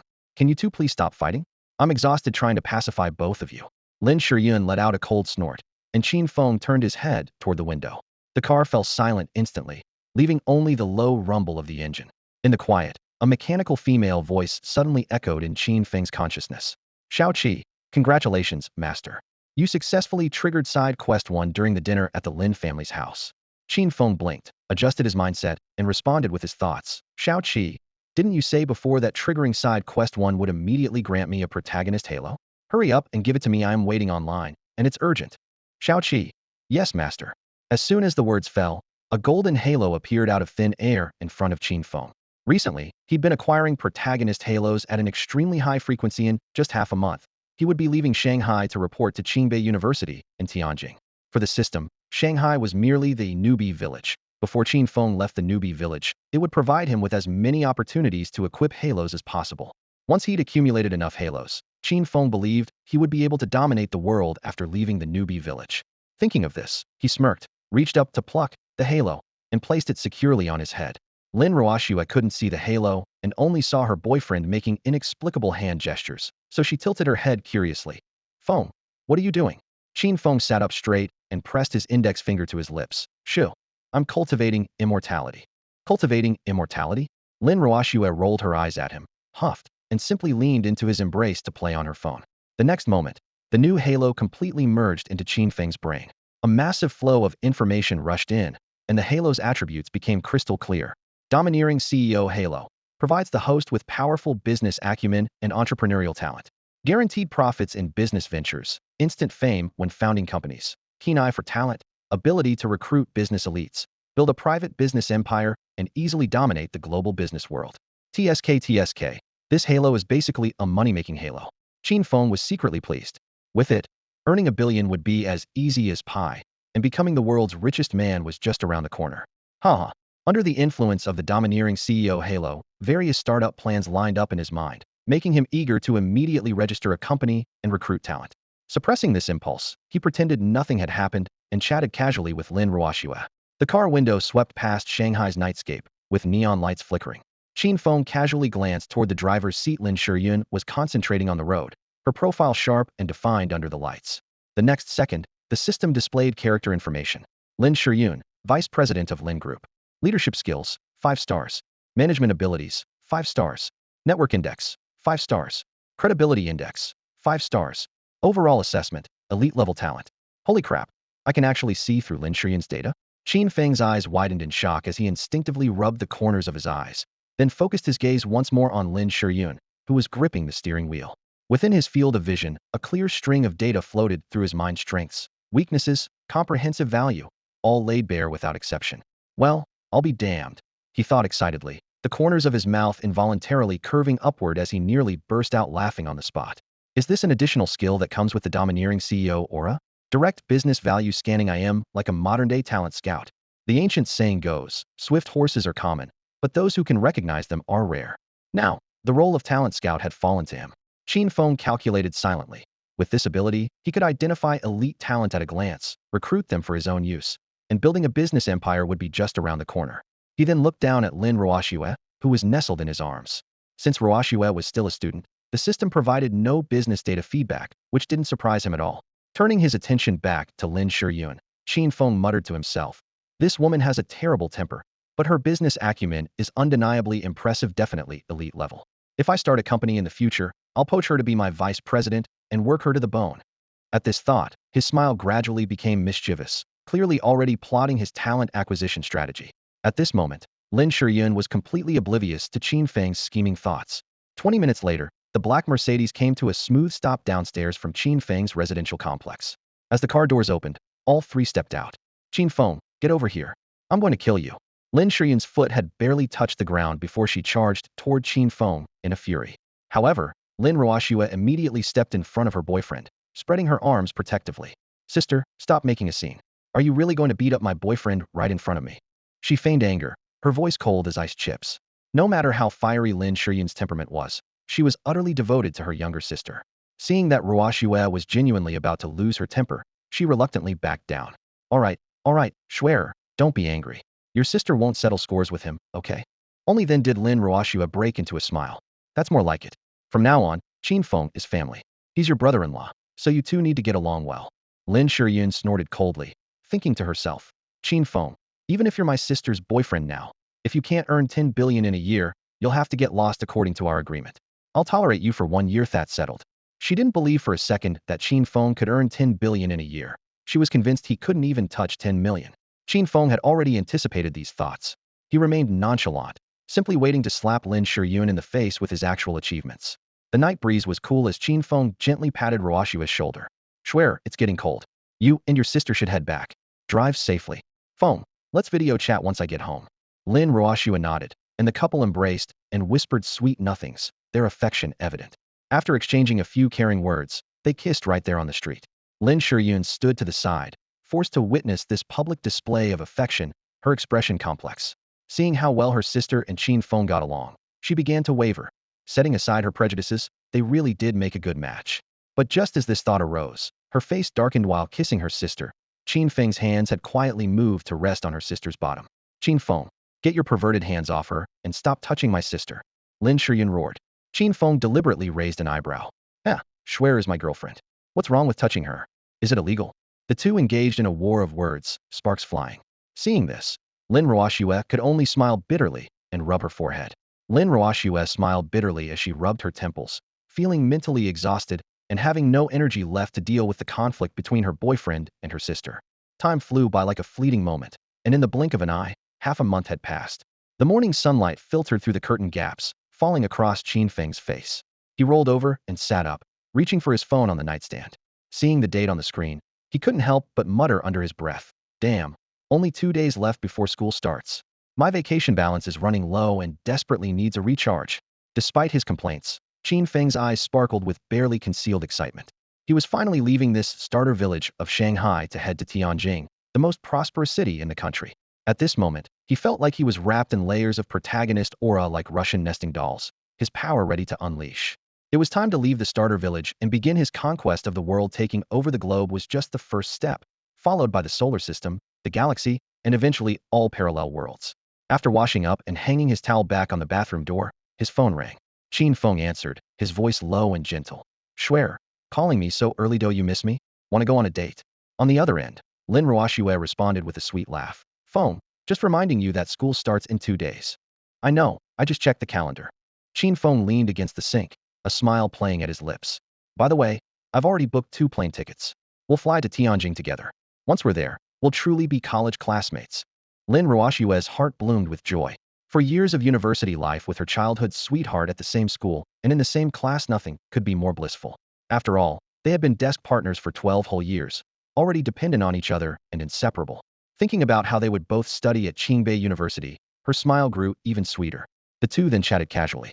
Qin Feng, true to his playful nature, had Lin Ruoxue blushing with embarrassment after just a few teasing remarks, her voice carrying shy reproach. All right, Feng, stop teasing me. I want to talk about something serious." Lin Ruoxue quickly interrupted, afraid he might make another suggestive joke. Qin Feng dropped his playful tone and spoke seriously. "Go ahead. What's the serious matter?" "Feng, with school starting in 2 days, I want to go shopping at the commercial district today to buy some things I'll need for university." "Good idea, let's go together. I'll pick you up at your place in a bit. How's that?" "Perfect. See you in half an hour." They quickly agreed. After hanging up, Qin Feng swiftly changed clothes, grabbed his car keys from the table, and headed out. Half an hour later, a gleaming Lamborghini sped up and stopped smoothly at the entrance of Huading Villa District. Qin Feng got out and casually leaned against the car door, occasionally glancing toward the community gate. Before long, Lin Ruoxue came jogging out of the Villa District. With her high ponytail bouncing, she moved with light steps like a lively little rabbit, hopping all the way into Qin Feng's arms. Qin Feng wrapped his arms around her, his broad chest providing Lin Ruoxue with that familiar sense of security. "Feng, after just a few days apart, you've gotten even more handsome. Schwer, I haven't seen you for a few days, and you've become even more beautiful. It looks like your bust has grown a size too. Amazing." Qin Feng pinched Lin Ruoxue's cheek and said with a smile, "You're so annoying. What are you talking about?" Lin Ruoxue giggled, her cheeks flushing red, but she didn't dodge her boyfriend's teasing.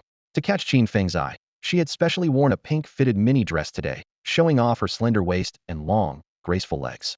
At only 19, her figure was perfectly proportioned, making Qin Feng's heart race with desire. Lin Ruoxue was recognized as the top beauty of all high schools in Shanghai, and in just a couple of days, she would be entering Qingbei University.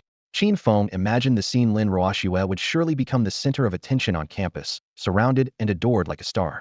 Having managed to win over such an exceptional girlfriend, he secretly felt like he must have saved up good karma from his previous life, and he was determined to cherish her. Qin Feng drove Lin Ruoxue toward the most bustling commercial street in the city center. With a thunderous roar, a globally limited edition Lamborghini pulled into the street entrance like a steel beast, instantly electrifying the entire street. Passers-by stopped in their tracks, following the car with envious, jealous, and even awestruck gazes. Qin Feng took the opportunity to show off his driving skills with a smooth sideways drift, the tires screeching against the pavement as the Lamborghini came to a perfect stop in a parking space at the mall entrance. The onlookers erupted in gasps and applause, calling him a driving god. The car doors lifted upward, and Qin Feng and Lin Ruoxue stepped out hand in hand. He had sharp eyebrows and bright eyes with an upright posture. She was naturally beautiful with an elegant demeanor. The handsome man and beautiful woman appeared together like the brightest twin stars in the night sky, instantly drawing everyone's attention. Faced with the crowd's stares, Lin Ruoxue seemed slightly shy, instinctively moving closer to Qin Feng, who smiled gently and wrapped his arm around her soft, fragrant shoulders as they walked into the mall together. The couple first went to the supermarket to buy daily necessities for university life. Qin Feng also picked out a bunch of snacks for his girlfriend. At checkout, the crowded cashier area forced them to wait in a long line. While waiting, he looked around boredly, his gaze suddenly stopping at a nearby shelf where various brands of condoms were neatly displayed. Qin Feng muttered to himself, "We'll probably need these sooner or later," better to be prepared. When no one was looking, he reached out, grabbed a box, quietly slipped it into the shopping cart, and pretended nothing had happened while whistling casually. Lin Ruoxue witnessed the entire scene. Her ears quickly turned red, but she didn't stop him. They were both adults after all, so she just buried her head deeper into her scarf. After paying, Qin Feng loaded their cart full of purchases into the Lamborghini's trunk, his arms slightly sore. Just as he was about to catch his breath, Lin Ruoxue grabbed his arm again and excitedly rushed toward a nearby electronics store. Feng, your phone is so old that even selfies come out blurry. Let me get you a new one, she said sweetly, looking up at him with a tone that brooked no argument. Qin Feng had just opened his mouth to say something when she dragged him into the store. Without waiting for Qin Feng to speak, Lin Ruoxue began weaving between the display counters, carefully selecting a new phone for him. Lin Ruoxue's spending philosophy could be summed up in one simple principle. Never choose the best, only choose the most expensive. Having little knowledge about electronic devices, she firmly believed that expensive equals good. So she immediately picked up a Huawei Mate XS foldable phone priced at 20,000 yuan and placed it in Qin Feng's hands. Qin Feng smiled helplessly. This generous, wealthy girlfriend of his clearly had no intention of stopping there. Tablets, top-spec laptops, premium noise-canceling headphones. She selected the highest-priced option for everything. In the end, with all the accessories and extended warranties added up, the total cost approached 100,000 yuan. When swiping her card, Lin Ruoxue remained completely composed, as if she were buying a few bags of fruit rather than electronic products.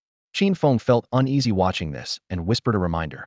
Swear, I'm sorry for making you spend so much. Actually, I'm not used to letting girls spend money on me. I'm afraid people will say I'm a kept man. Lin Ruoxue glared at him with a serious tone. I'm your girlfriend. What's wrong with spending money on you? If you agreed, I'd even be willing to support you financially and let you be a kept man every day. Besides, you'll need all this stuff after school starts, so it's worth it. Their conversation attracted the attention of all the customers and sales staff in the store, who cast envious and jealous glances their way in an era when working people were sweating buckets and struggling to make ends meet. Who wouldn't want to be financially supported? Qin Feng spread his hands, thinking Lin Ruoxue made a good point, and decided to play along. Rich Lady Lin. Then support me financially. I don't want to work hard anymore. All right, I'll support you. Lin Ruoxue blinked her bright, sparkling eyes with a mischievous smile. Qin Feng immediately felt a chill run down his spine and shuddered, sensing he had somehow become locked onto his prey. The day passed quickly. In the evening, the two walked out of the mall carrying their shopping bags. After checking the trunk, Qin Feng confirmed all the school supplies were accounted for. Swear, we've got everything we need. I'll pack my luggage over the next 2 days, and we'll leave the day after tomorrow, Lin Ruoxue nodded. After getting in the car, Qin Feng fastened her seatbelt and was about to start the engine when Lin Ruoxue suddenly spoke up. Feng, I don't want to go home right now. Let's go to your place. Qin Feng froze, swallowed hard, and turned to look at his stunning girlfriend. Swear, aren't we moving a bit too fast? I'm not ready yet. I'm still a virgin, and I'm a traditional guy. But for you, I'm willing to sacrifice my chastity tonight and let you have me. He feigned shyness as he spoke. Lin Ruoxue was so speechless she couldn't even be bothered to roll her eyes. Feng, why is your mind always in the gutter? Don't get the wrong idea. I just want to go to your place to cook you dinner and head home a bit later. Qin Feng coughed awkwardly twice. Oh, I see. I was getting ahead of myself. Lin Ruoxue could see right through his little schemes. After all, she was an adult too, and when it came to those intimate matters, she always maintained a go with flow attitude without any resistance. So when they went grocery shopping during the day, Lin Ruoxue clearly saw Qin Feng buy a box of condoms but pretended not to notice.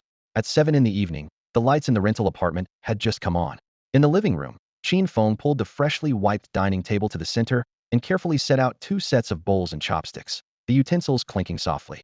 From the kitchen came the sizzling sounds of the oil pan, with the fragrant aroma of scallions, ginger, and garlic wafting into the living room on the steam.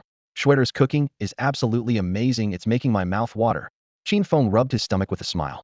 Having a girlfriend who cooked for him made life incredibly enjoyable. Soon after, Lin Ruoxue emerged wearing a floral apron, carrying dishes.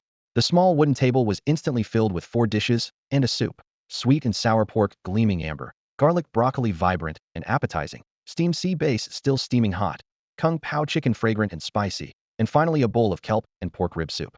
The usual 4 dishes and a soup. Feng, sit down and try them. See if my new recipes suit your taste. She pressed Qin Feng into his chair while speaking, stuffed chopsticks into his hands, and waited with bright, expectant eyes for his verdict. Qin Feng planted a kiss on her cheek, then picked up a piece of pork and put it in his mouth. Wow, this is incredible. Swear, your cooking skills are really improving. Delicious. Before he'd even finished speaking, he began devouring the food, his chopsticks never stopping. Watching him eat with such gusto, Lin Ruoshue's lips curved upward. She had specifically learned to make these dishes with new techniques and timing, all for Qin Feng. Ever since they'd started dating, her mind was filled with nothing but him, her every move revolving around him. After dinner, they stacked the dishes and snuggled together on the old sofa to watch TV. The rental wasn't large, and the walls were somewhat yellowed, but under the warm yellow lighting, it felt cozy. Lin Ruoshue rested her head on Qin Feng's shoulder, thoroughly enjoying this quiet moment that belonged just to the two of them. But Qin Feng frowned slightly. Schwetter's cooking was so good. Yet once they got to Qingbei University, with separate dormitories for men and women, he wouldn't be able to eat her cooking for quite a while. The thought was depressing. If only they could live together, then he'd have hot meals every day. I really need to buy a house, he resolved silently. But housing prices in Tianjin City were astronomical. 1,000,000 yuan could probably only buy a bathroom. In the end, making money was what mattered. At this thought, his lips curved into a smile. With his Protagonist Halo, how hard could making money be? He had 2 million in cash in his account, plus he owned a fairly large bar. After enrollment, Qingbei University would give him another 1,000,000 yuan scholarship. Once in Tianjin City, he'd start a company and use his domineering CEO aura to make some quick money first. The TV chattered away, and before they knew it, 2 hours had passed. Lin Ruoshue glanced at the wall clock and jumped up with a pat to her leg. Oh my, I wasn't paying attention, it's already 10 o'clock. Feng, take me home. Qin Feng nodded and picked up his car keys, but stopped after taking a step. Stealing himself, he suddenly pushed Lin Ruoshue down onto the sofa. Lin Ruoshue found herself pressed against the old leather sofa, her cheeks flushing red as her heart raced. Feng, what are you doing? Schwer, stay the night, okay? Qin Feng gently caressed her soft face, his voice low and tender, carrying a tone that was hard to refuse. Feng, you're not thinking of. Don't worry, tonight I'll just hold you while we sleep. I won't lay a finger on you, I'm a gentleman. Qin Feng patted his chest in assurance.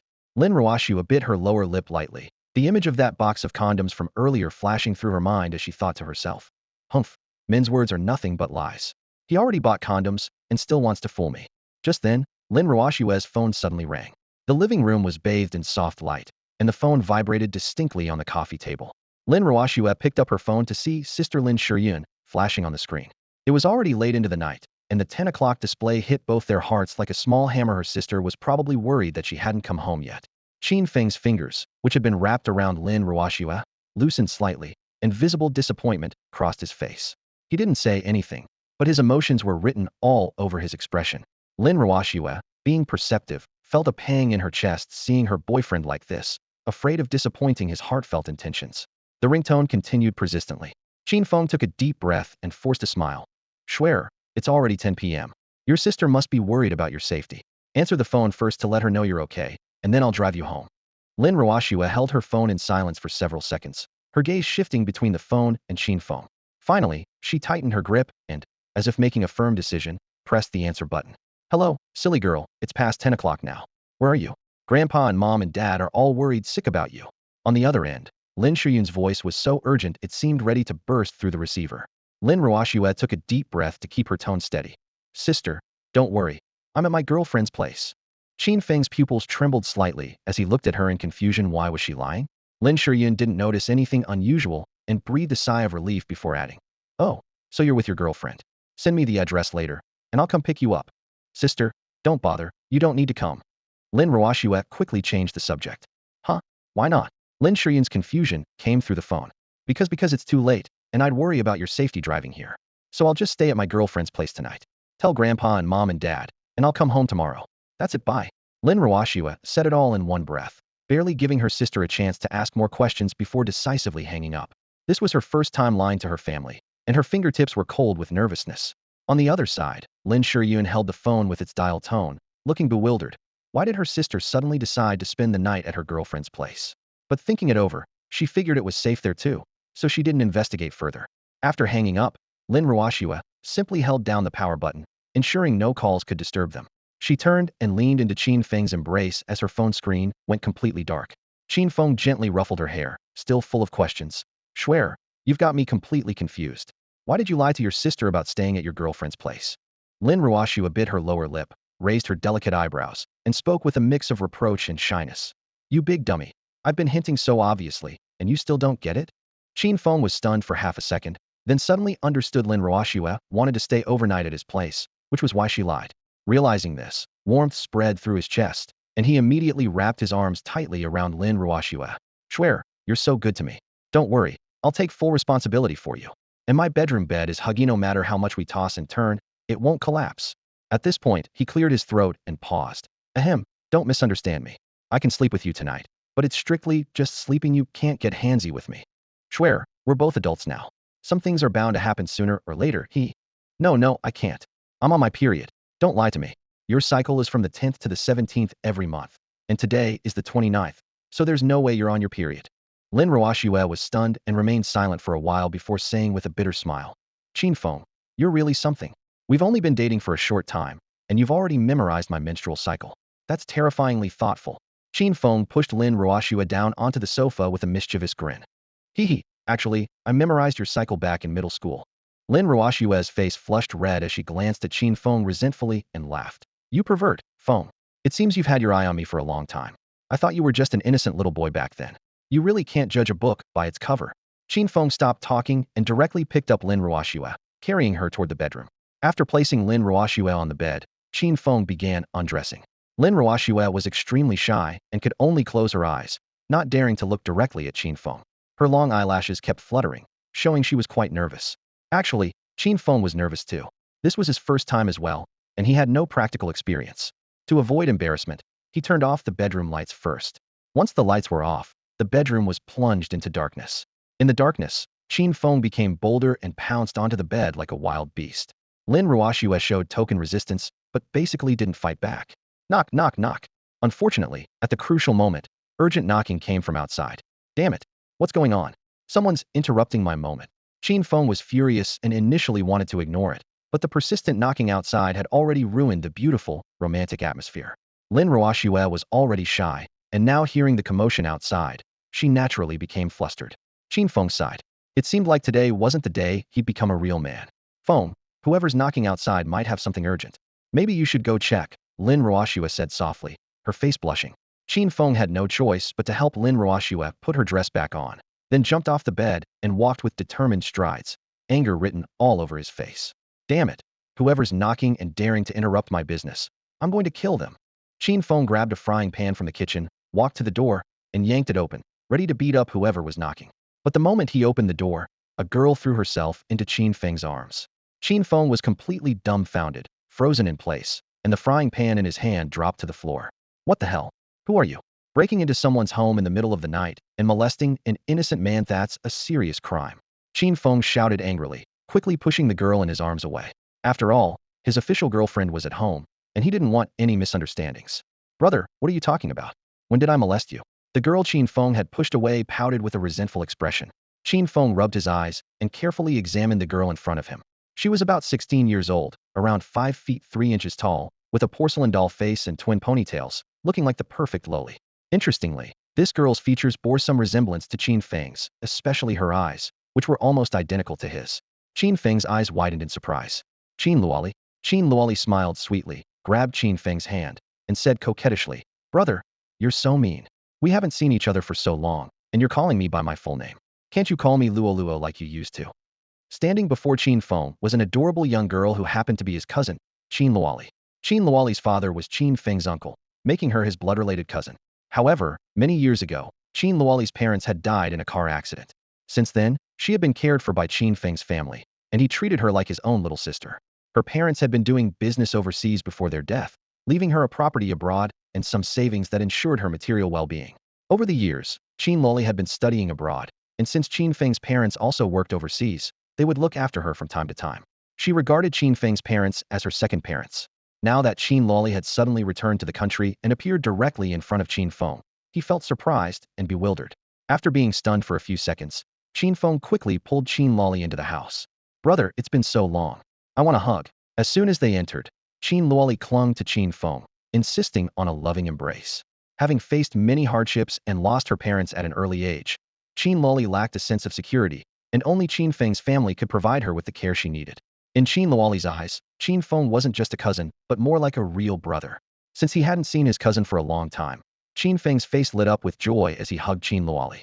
Then he noticed that her figure seemed to have developed rapidly, especially her chest, which was beyond his expectations. Girls in their adolescence develop so quickly. This little girl had truly become quite the beauty.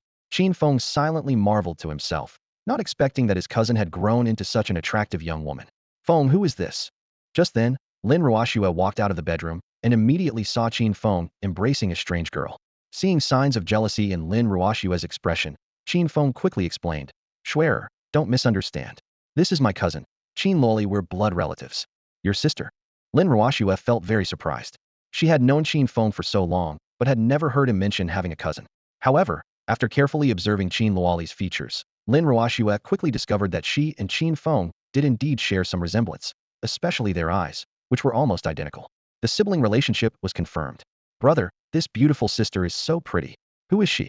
Qin Luoli blinked her big eyes and carefully examined Lin Ruoxue, immediately captivated by her beauty and figure. Lin Ruoxue was the type of goddess who could charm both men and women.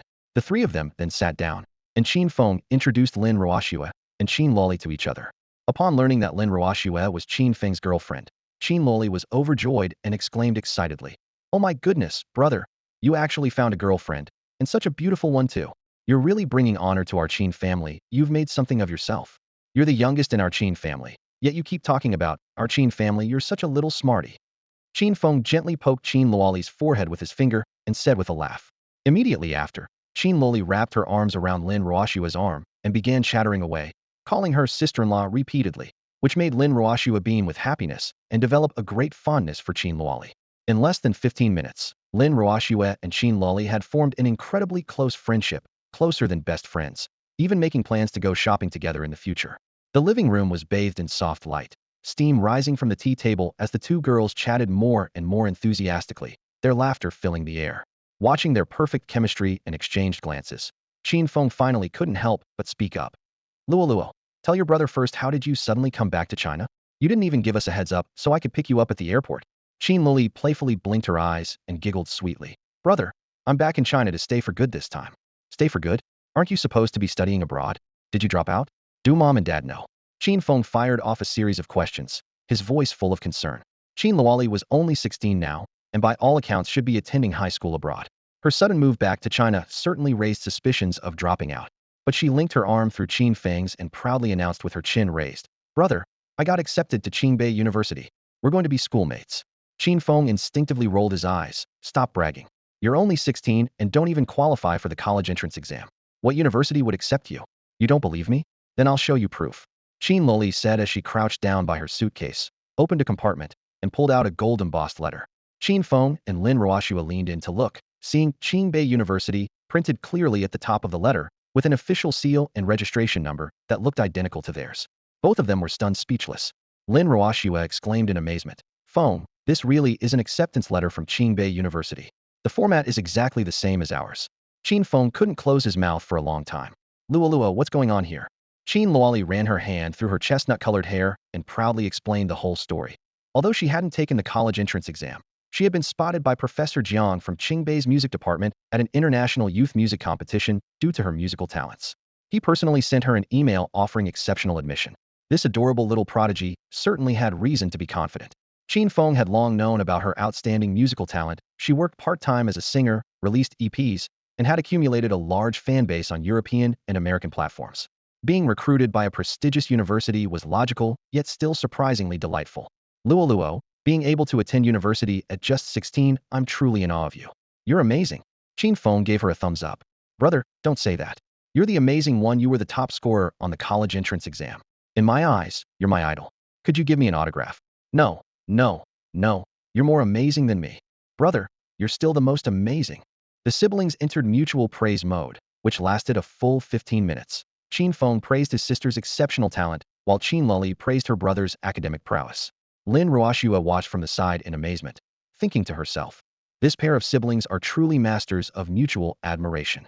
Just as their praise was about to lift the roof off the house, Qin Feng's phone vibrated, showing Mom on the screen. Hello, Mom, he answered the call. Hearing her son's voice, Qin Feng laughed heartily. Haha, Xiaofeng, your sister is back in China. Have you two met up yet? Before he could finish speaking, Qin Luoli had already snatched the phone and spoke sweetly into the receiver. Annie, I'm already at brother's place, so you and uncle don't need to worry. Oh, and brother has a girlfriend. She's super beautiful, even prettier than Diliriba. Qin Luoli directly revealed Lin Ruoxue's identity. When Lin Ruoxue realized she was speaking to Qin Feng's mother, her face immediately turned red, her heart racing with nervousness like a daughter-in-law meeting her in-laws for the first time. She also felt worried, wondering what would happen if Qin Feng's mother didn't like her. In reality, given Lin Ruoshua's qualities, if she could become the Qin family's daughter-in-law, Qin Feng's parents would be absolutely thrilled. Qin Feng was stunned for 2 seconds on the other end of the phone. Then her voice shot up a full octave. Girl, are you telling the truth? Your brother really has a girlfriend? Of course it's true.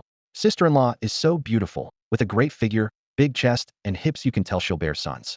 You and uncle will definitely love having such a daughter-in-law. Plus, my brother and sister-in-law have such a great relationship, they're already living together. MMPH, Qin Feng quickly covered his sister's mouth with lightning speed. If their mother found out he and Lin Ruoshua had progressed to living together and sleeping in the same bed, forget phone calls, she and dad would probably book flights immediately and fly back from abroad overnight. They'd even gather all the relatives in the village to throw a celebration feast, wanting to arrange an engagement that very day and hold grandchildren the next. Qin Feng glared at Qin Luoli, signaling with his eyes for her to keep quiet. Qin Luoli could only nod obediently, raising both hands to her chest like a scolded kitten, looking absolutely adorable. To be safe, Qin Feng got up and walked to the balcony with his phone. As the night breeze blew, he lowered his voice. Son, is what your sister just said true? Yes, Mom, I do have a girlfriend now. Oh my goodness, my son, you finally made something of yourself. Mom is so happy for you. Qin Feng was so excited she could barely speak coherently. She hadn't been this thrilled even when she learned Qin Feng had become the top scorer in the college entrance exam. The Qin family only had one male heir in Qin Feng, so continuing the family line depended entirely on him. This girlfriend represented the family's hope. The mother and son chatted for over 20 minutes. Qin Feng took the opportunity to ask about Qin Luoli's situation in detail, confirming that his sister had indeed been admitted to Tsinghua Peking University through special recruitment and wasn't just bragging. Son, I still have work here, so I'll hang up now. We'll talk again another day. Due to the time difference, it was late night domestically but daytime abroad, and Qin Feng still had to go to the office. Mom, go ahead with your work. We'll chat when you're free. Oh, and your father and I are coming back to China during the National Day holiday in October. I want to meet my future daughter-in-law then. Qin Feng's tone was firm. Qin Feng smiled and promised. No problem, you'll definitely be satisfied with her.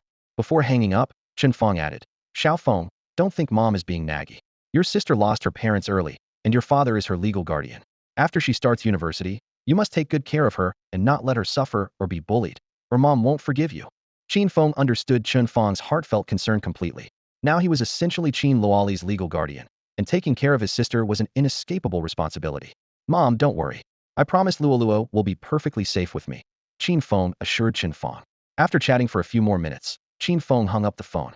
When he returned to the living room, he found Qin Luoli holding Lin Ruoshua's hand, the two of them chatting and laughing about girl topics like best friends.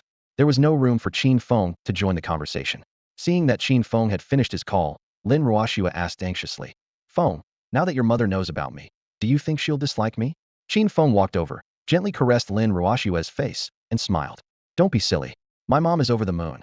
She said she'll come back during the National Day holiday to meet you. Hearing this, Lin Ruoshua became nervous again, worried about making a bad impression on Qin Feng's parents. Qin Feng shook his head with a smile. Lin Ruoshua was such a perfect daughter-in-law, exactly his mother's ideal type. Luoluo, Mom told me to take care of you. Don't worry, your brother's got your back. Qin Feng patted Qin Luoli's twin ponytails and spoke with the authority of an elder. Having you take care of me feels so good, brother. To repay you, let me wash your underwear. Qin Luoli flashed a sweet smile, feeling warm inside. Qin Feng's face darkened. That's really not necessary. I can wash my own underwear. The three of them sat together discussing Qingbei University, since classes would start the day after tomorrow. Qin Feng then used his phone to book a plane ticket for Qin Luoli as well.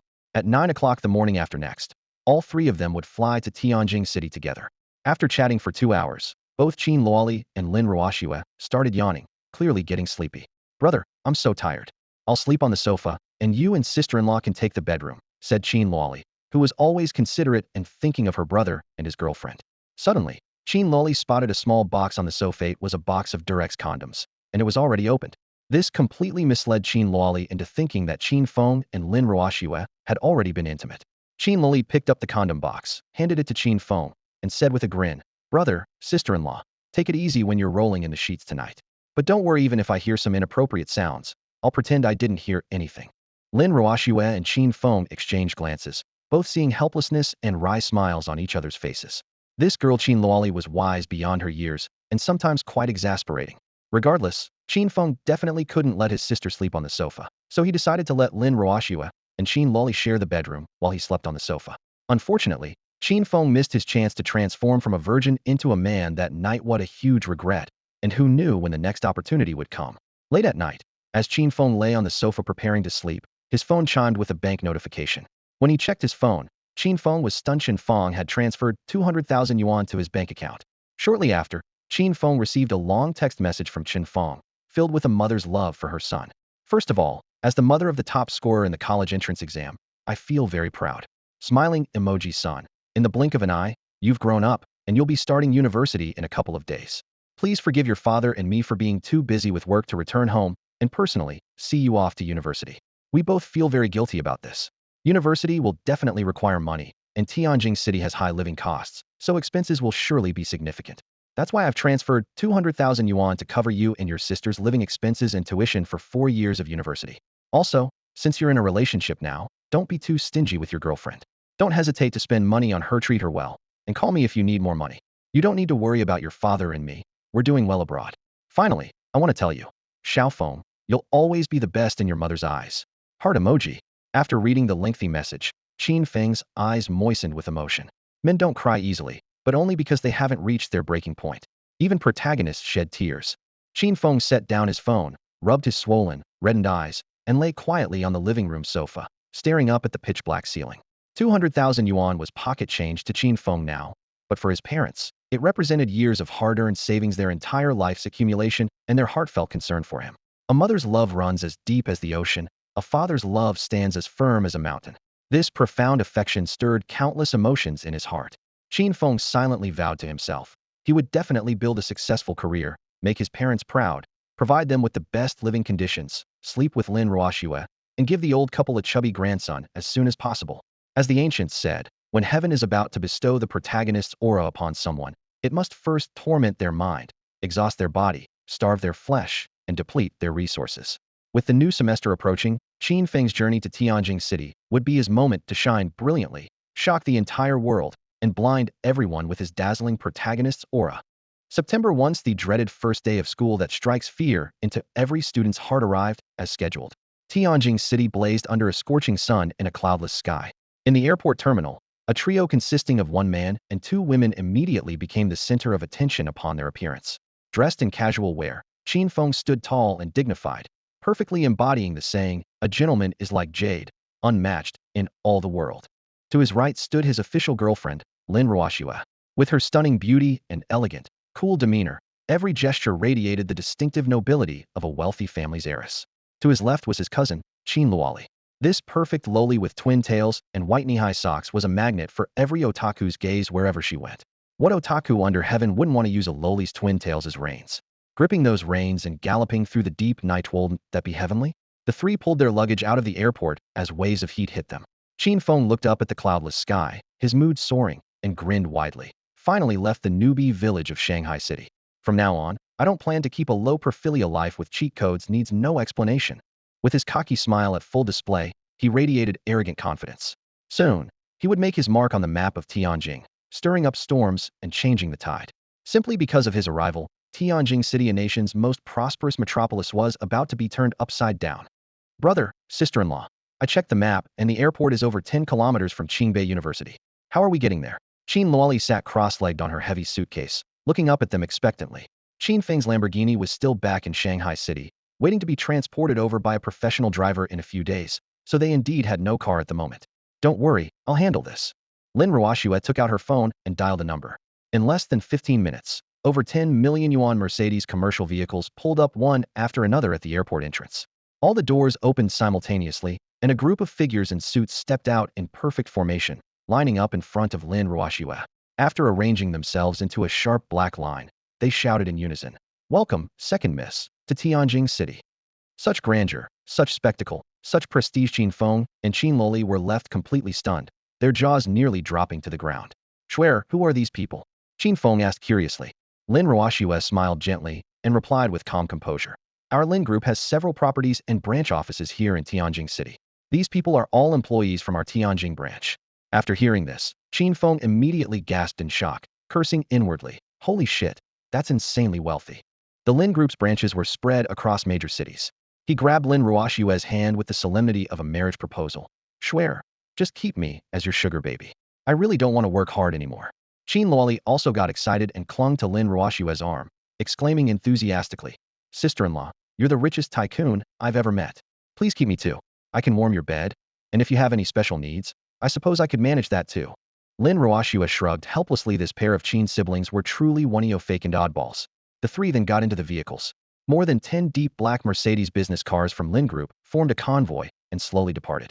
About half an hour later, the fleet came to a steady stop at the main entrance of a university. Today was freshman registration day, and the campus gates were already crowded with students and parents. The parents of Qingbei University freshmen generally carried themselves with pride, feeling that their children's admission to this prestigious institution brought honor to the family, which made them quite disdainful of so-called rich second-generation kids. My God, which wealthy family is this? Making such a big show of dropping their kid off at school. Rich people showing off, how vulgar. Probably another spoiled rich kid who got in through connections. Exactly. Rich kids are all terrible students. They just rely on their family's dirty money. Just as the gossip was heating up, the car doors opened. Qin Feng stepped out first, followed closely by Lin Ruoshua and Qin Luoli. Lin Ruoshua's expression darkened slightly. She was the rich second-generation kid being criticized. Qin Feng looked up and locked eyes with the middle-aged woman who had been the most vocal critic, smiling with elegant smugness. Lady, you're wrong. Money really can buy you anything. That single sentence hit like a grenade, instantly silencing the crowd before causing an explosion of reactions. Qin Feng wasn't a rich second-generation kid, but his girlfriend Lin Ruoshua was. Faced with the group mockery, he had to stand up for her.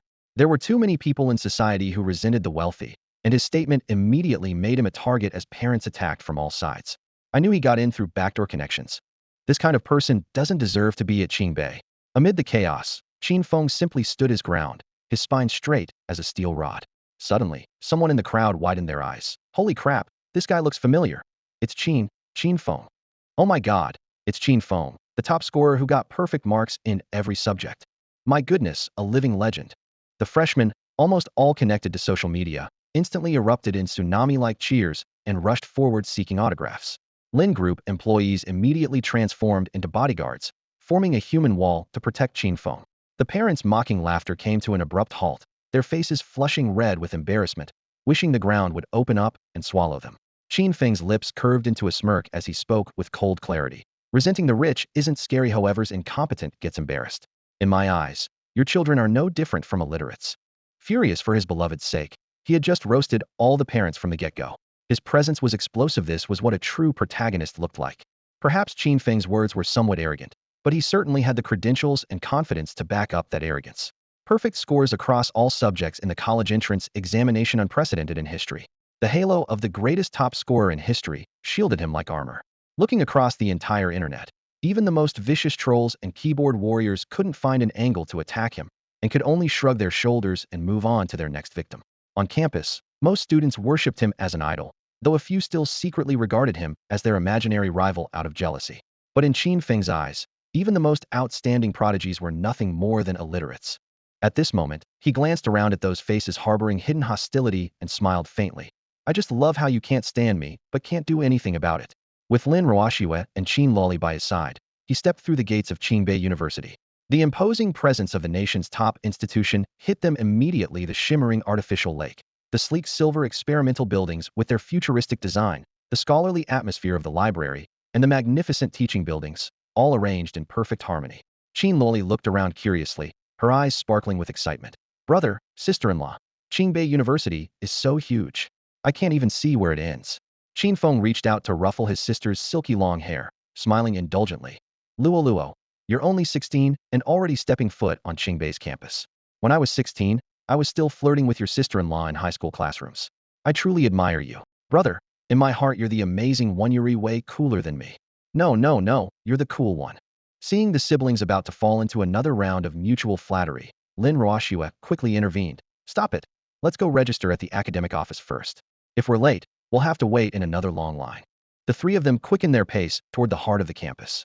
Along the way, Qin Feng's handsome features, Lin Ruoshua's gentle elegance, and Qin Luoli's vivacious charm drew frequent glances from passers-by. A campus beauty and heartthrob rankings would likely need updating soon. Rumors about the academic genius Qin Feng were also spreading rapidly through Qingbei's official forums and message boards, with faculty and students buzzing with discussion. Qin Feng simply shrugged. I want to keep a low profile, but my abilities won't let me. On new student registration day, sophomores, juniors, and seniors transformed into volunteers, providing directions at various intersections. Li Xinya, a sophomore and student council president, was naturally also responsible for welcoming new students. Brother, this campus is too bg, think I'm lost. Qin Luoli frowned. Qin Feng pulled out his phone. Don't worry, I have a solution. Lin Ruoxue glanced at him sideways, her tone flat. Huh, you want to contact some senior girl, don't you? The jealousy in her voice was unmistakable. Qin Feng quickly waved his hands. Schwer, don't misunderstand, I just want to register quickly. I'm hungry and want to get to lunch soon. With that, he dialed Li Xinya's number. In less than 3 minutes, a beautiful young woman came jogging from the distance, slightly out of breath with delicate beads of sweat on her forehead. Junior Qin. Hearing the voice, Qin Feng turned around and saw Li Xinya. Qin Feng smiled and walked toward her. Senior Li, long time no see. Li Xinya stopped in the crowd, stunned for a moment. Then her eyes sparkled as she looked Qin Feng up and down from head to toe. Junior Qin, it's only been a month, but you've grown taller again, and you're even more handsome than before. Her eyes practically twinkled with stars. When they first met, Qin Feng was only 5 feet 10 inches, but now he had shot up to 6 feet 1 inch. Combined with his protagonist aura, his features had become even more striking. You flatter me, Senior Li. Qin Feng scratched his nose, looking slightly bashful. As a normal guy, he couldn't help but steal glances at Li Xinya's fair, slender legs. Beneath her volunteer t-shirt was a pair of ultra-short shorts, her long legs exposed to the sweltering air, impossible to look away from. A cool presence suddenly pressed against his back without warning. Lin Ruoxue quietly stepped forward, blocking Qin Feng's view, and smiled sweetly. Hello, you must be Senior Li Xinya? Yes, I am.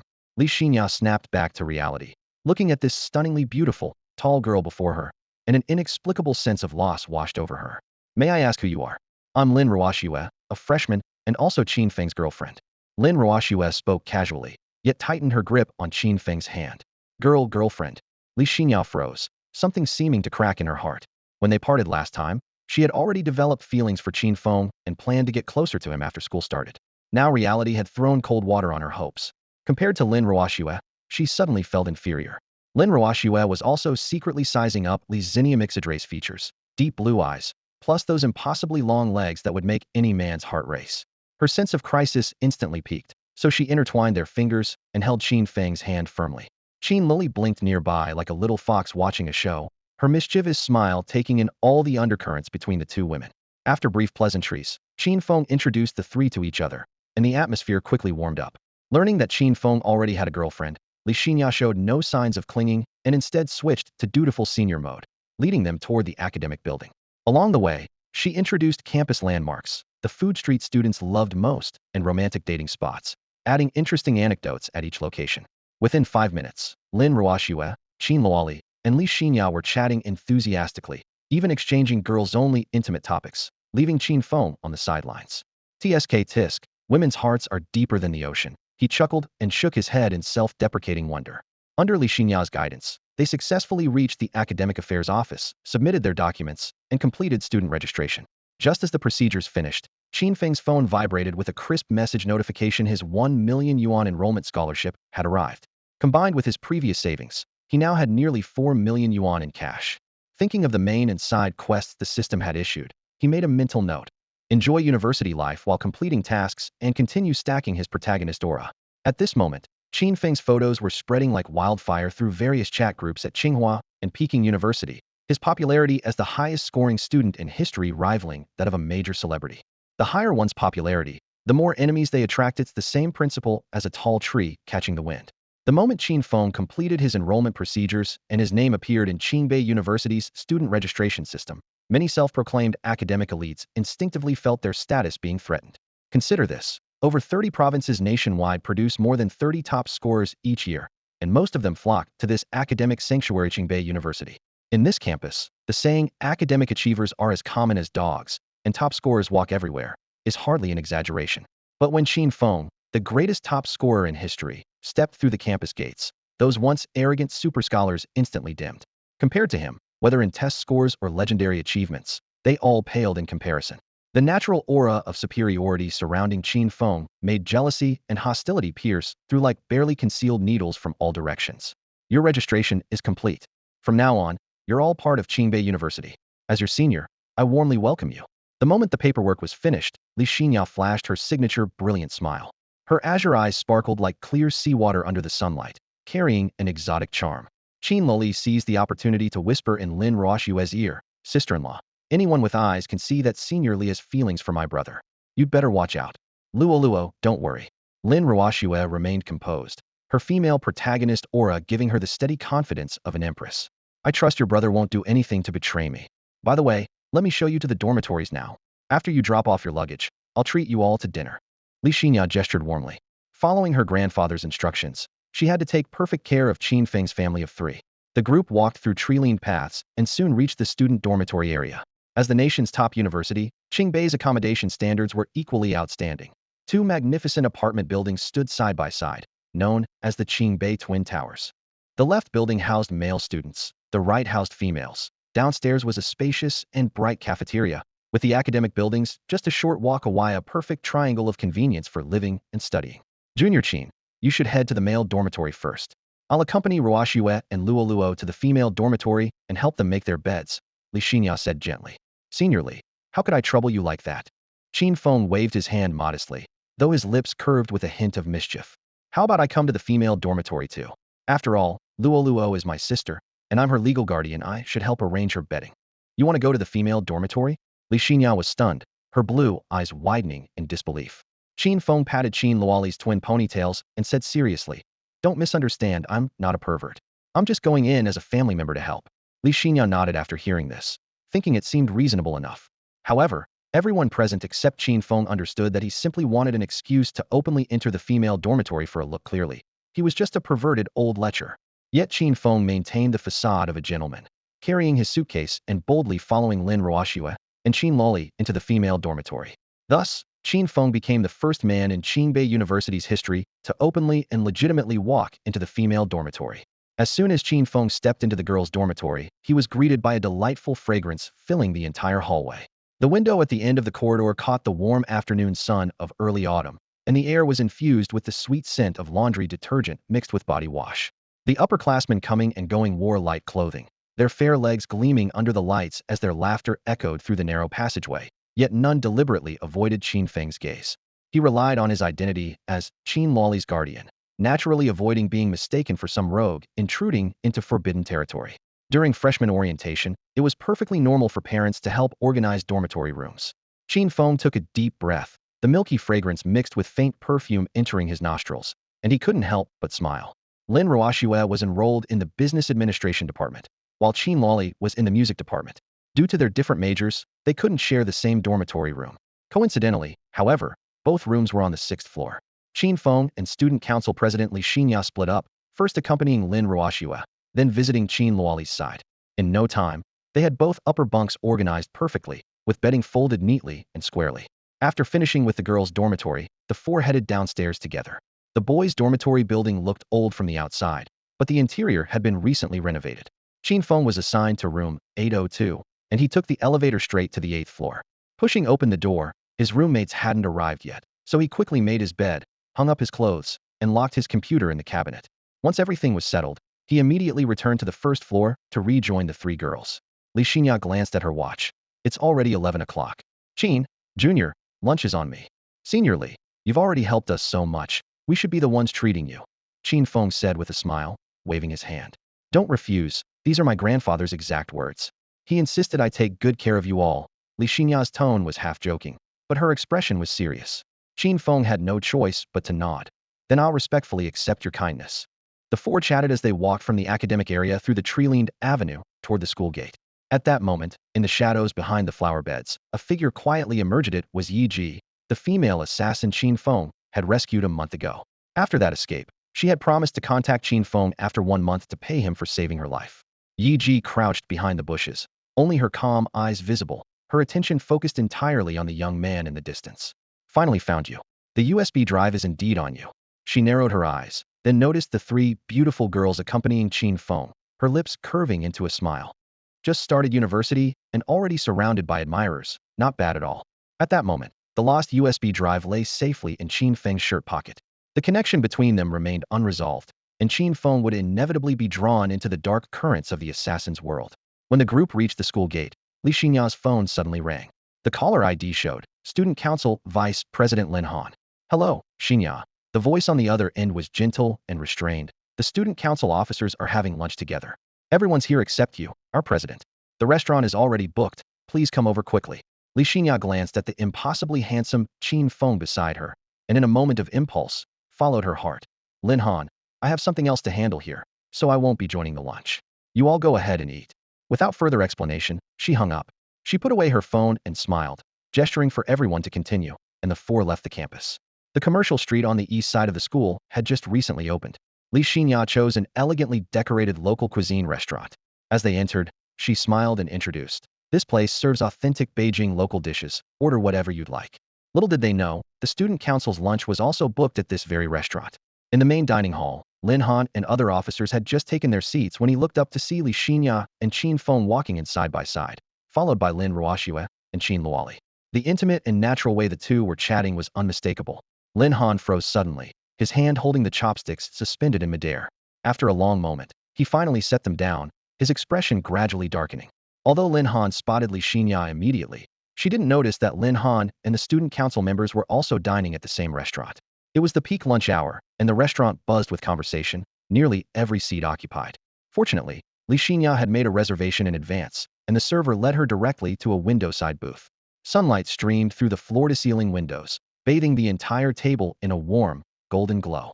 Li Xinya wore a radiant smile, clearly in excellent spirits, and Qin Feng beside her seemed to relax as well.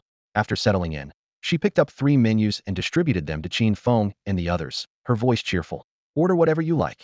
This is a century-old establishment, so the taste is absolutely guaranteed. The menu featured an impressive array of dishes. Qin Luoli only glanced at it twice before swallowing hard, her bright eyes glued to the dish names. Seniorly, then I won't hold back. Before anyone could respond, she waved the server over and began pointing rapidly at the menu. This one, and this one too. The server paused, confirming quietly. Miss, there are 4 of you, and you're only ordering 3 dishes? The next second, Qin Luoli made a shocking announcement. What I mean ice except for these 3 dishes, I want everything else on the menu. Puffed.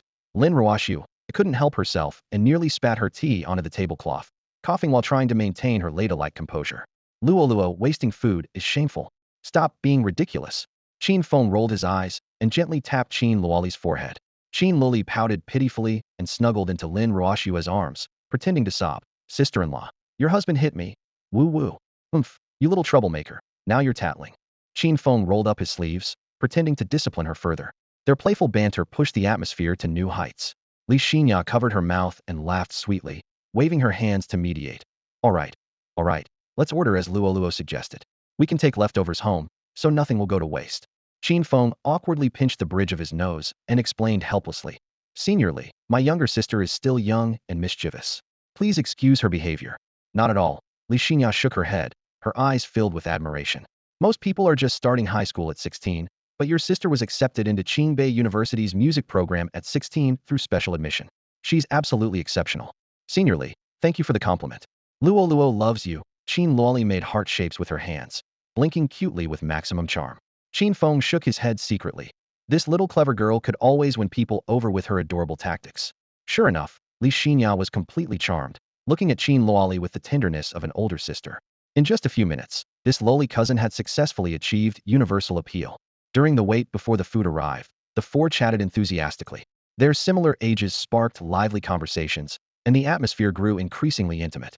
Qin Feng casually shared some outdated jokes that somehow had Lin Ruoxue, Qin Luoli, and Li Xinya doubled over with laughter. Stealing glances, he mused to himself. Pretty girls really do have low thresholds for humor. Meanwhile, in another corner of the restaurant, members of Qingbei University's student council were also having their gathering. The student council included various departments such as publicity, sports, and arts. Almost all the senior members from every department of the student council had come to this dinner gathering. By all rights, Li Xinya, as the student council president, should have attended as well. But for Qin Feng's sake, she made a decisive choice to abandon her own home court and went straight to sit at Qin Feng's table. Over at the student council table, glasses clinked and the atmosphere was lively, except for Vice President Lin Han, whose face was dark with anger. Amid the sound of clashing wine glasses, he turned his head and stared intently at Qin Feng in the distance. His gaze sinisterly. Xinya had never shown such a smile when she was with him. This comparison pierced his heart like a sharp needle, causing rage to surge through his chest.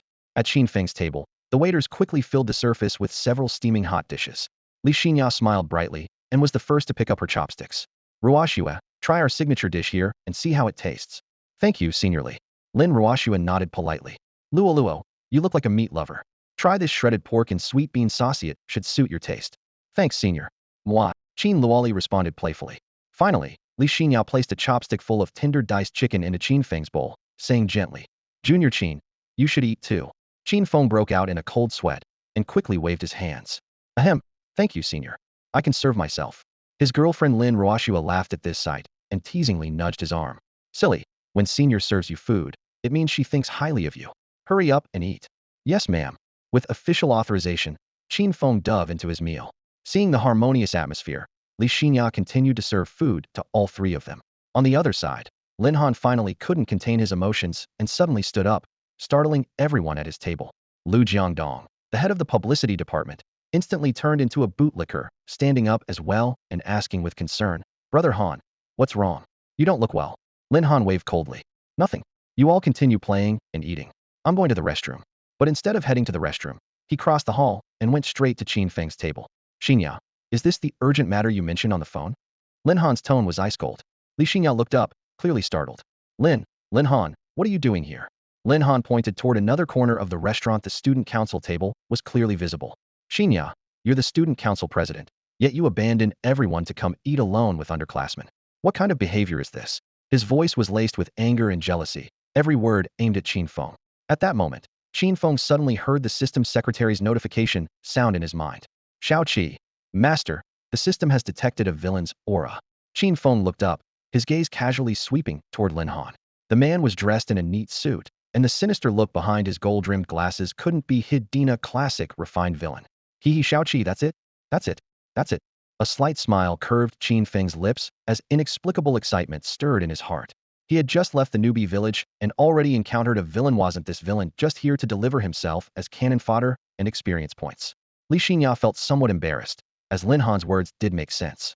Abandoning the entire student council to entertain Qin Feng and his friends was indeed inappropriate. Yet even if given 100 more chances, she would make the same decision. She couldn't bear to neglect Qin Feng. Love often clouds a girl's judgment, and despite knowing Qin Feng already had a girlfriend, Li Xinya still harbored secret feelings for him. However, she was no scheming homewrecker and would never try to sabotage Qin Feng and Lin Ruoxue's relationship. She was content to stay by his side as a close friend. Almost every novel features a devoted second female lead like Li Xinya beside the male protagonist, and ask why. It's simply standard configuration. Lin Han, I'm truly sorry. Please take care of the student council matters for me. I'll cover the dinner expenses. With that, Li Xinya pulled out her bank card from her wallet and handed it to Lin Han. Lin Han's expression darkened further. He could see Li Xinya showed no remorse. She would rather abandon the student council than give up accompanying Qin Feng, which revealed her extraordinary feelings for him. At this thought, Lin Han turned toward Qin Feng, a flash of malice flickering in his eyes.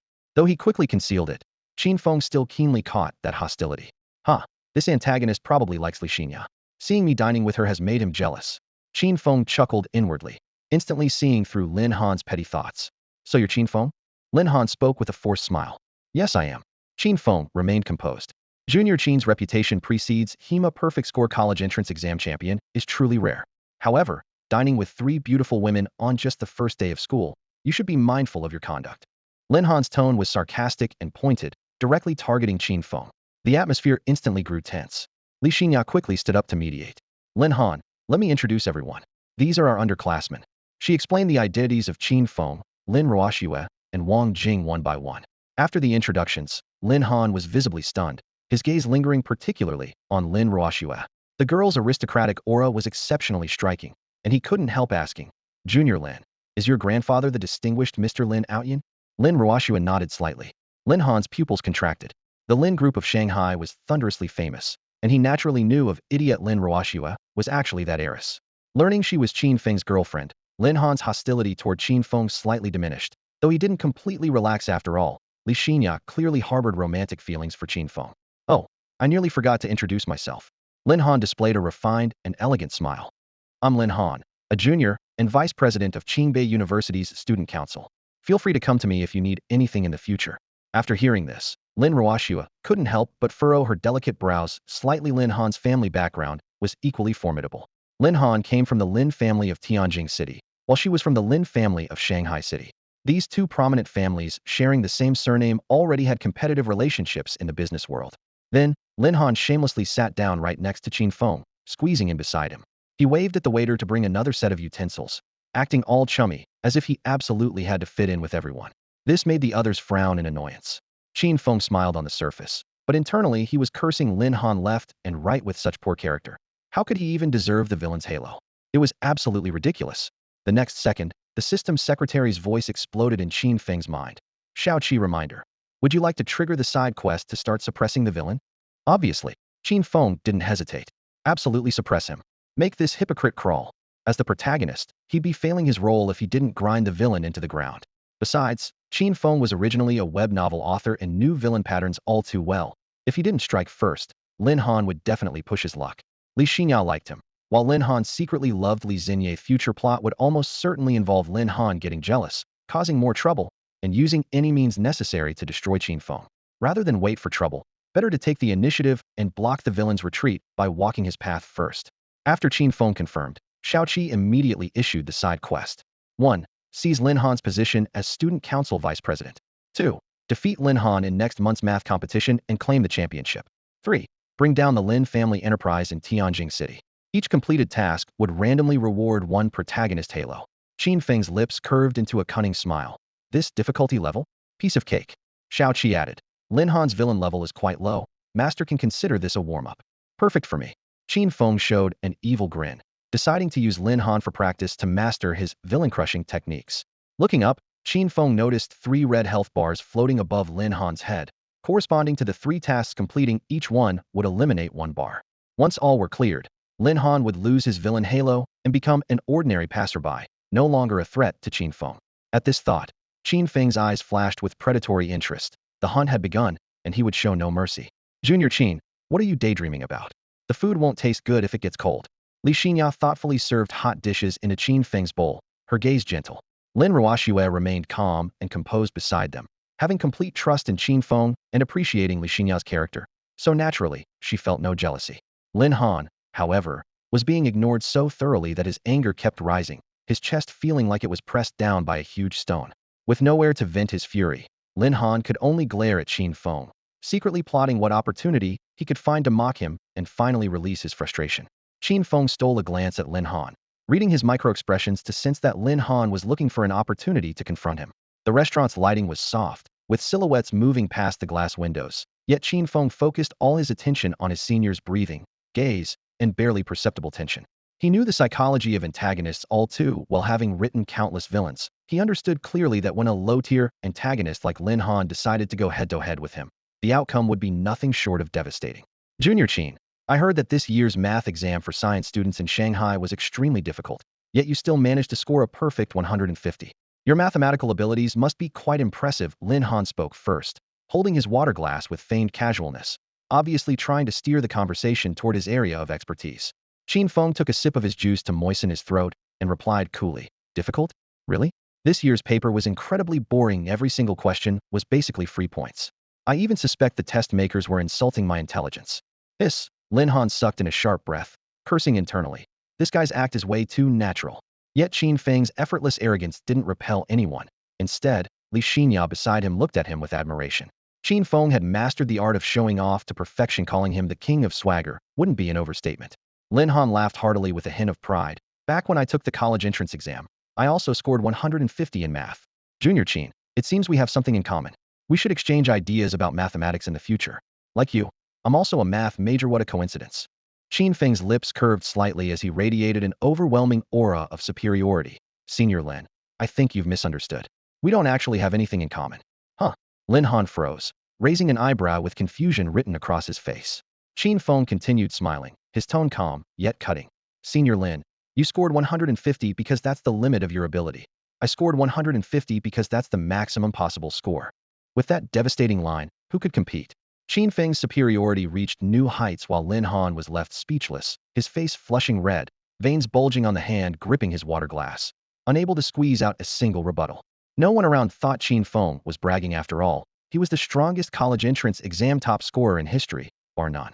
His face darkening, Lin Han raged internally. This guy is way too arrogant. But he stopped beating around the bush and threw down a direct challenge. Junior Qin, since you're so confident in your mathematics, how about participating in next month's math Olympiad competition? Li Xinya quickly interjected, explaining for Qin Feng. Lin Han, the Olympiad covers advanced mathematics.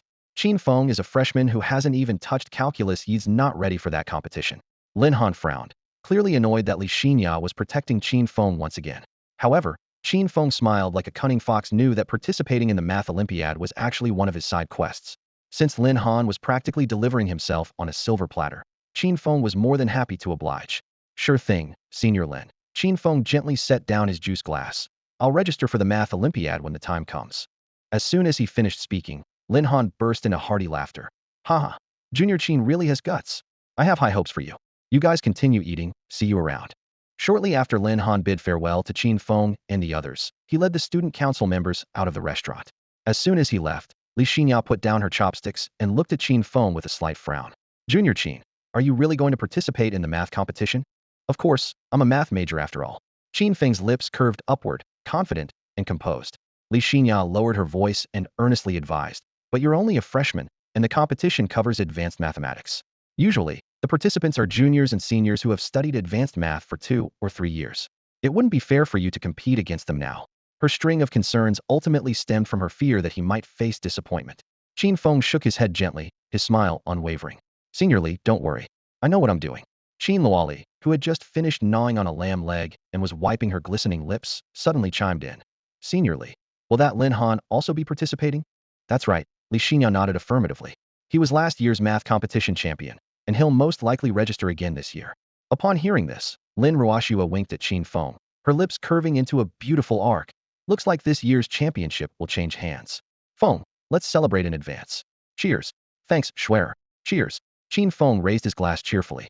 The glasses clinked crisply, bubbles rising as the two laughed without a care in the world. Before the competition had even begun, they were already certain of the outcome.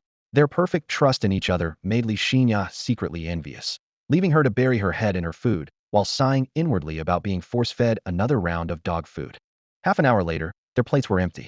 Li Xinya cheerfully swiped her card, and the four of them walked out of the restaurant. The afternoon sunlight dappled the tree-lined avenue, creating shifting patterns of light and shadow with each step. Just a reminder, the senior said as she walked, tucking her hair behind her ear. The school is holding an opening ceremony this afternoon. Starting tomorrow, freshmen will have military training for a full 2 weeks. Right after military training ends, there will be the welcome party. With her guidance, Qin Feng instantly understood the upcoming campus schedule. However, as soon as the words military training were mentioned, both Lin Ruoxua and Qin Loli frowned simultaneously, their smiles vanishing in an instant. Li Xinya couldn't help but laugh. Ruoxua, Luo, your expressions right now are exactly the same as mine before military training back then. Qin Luoli was almost in tears.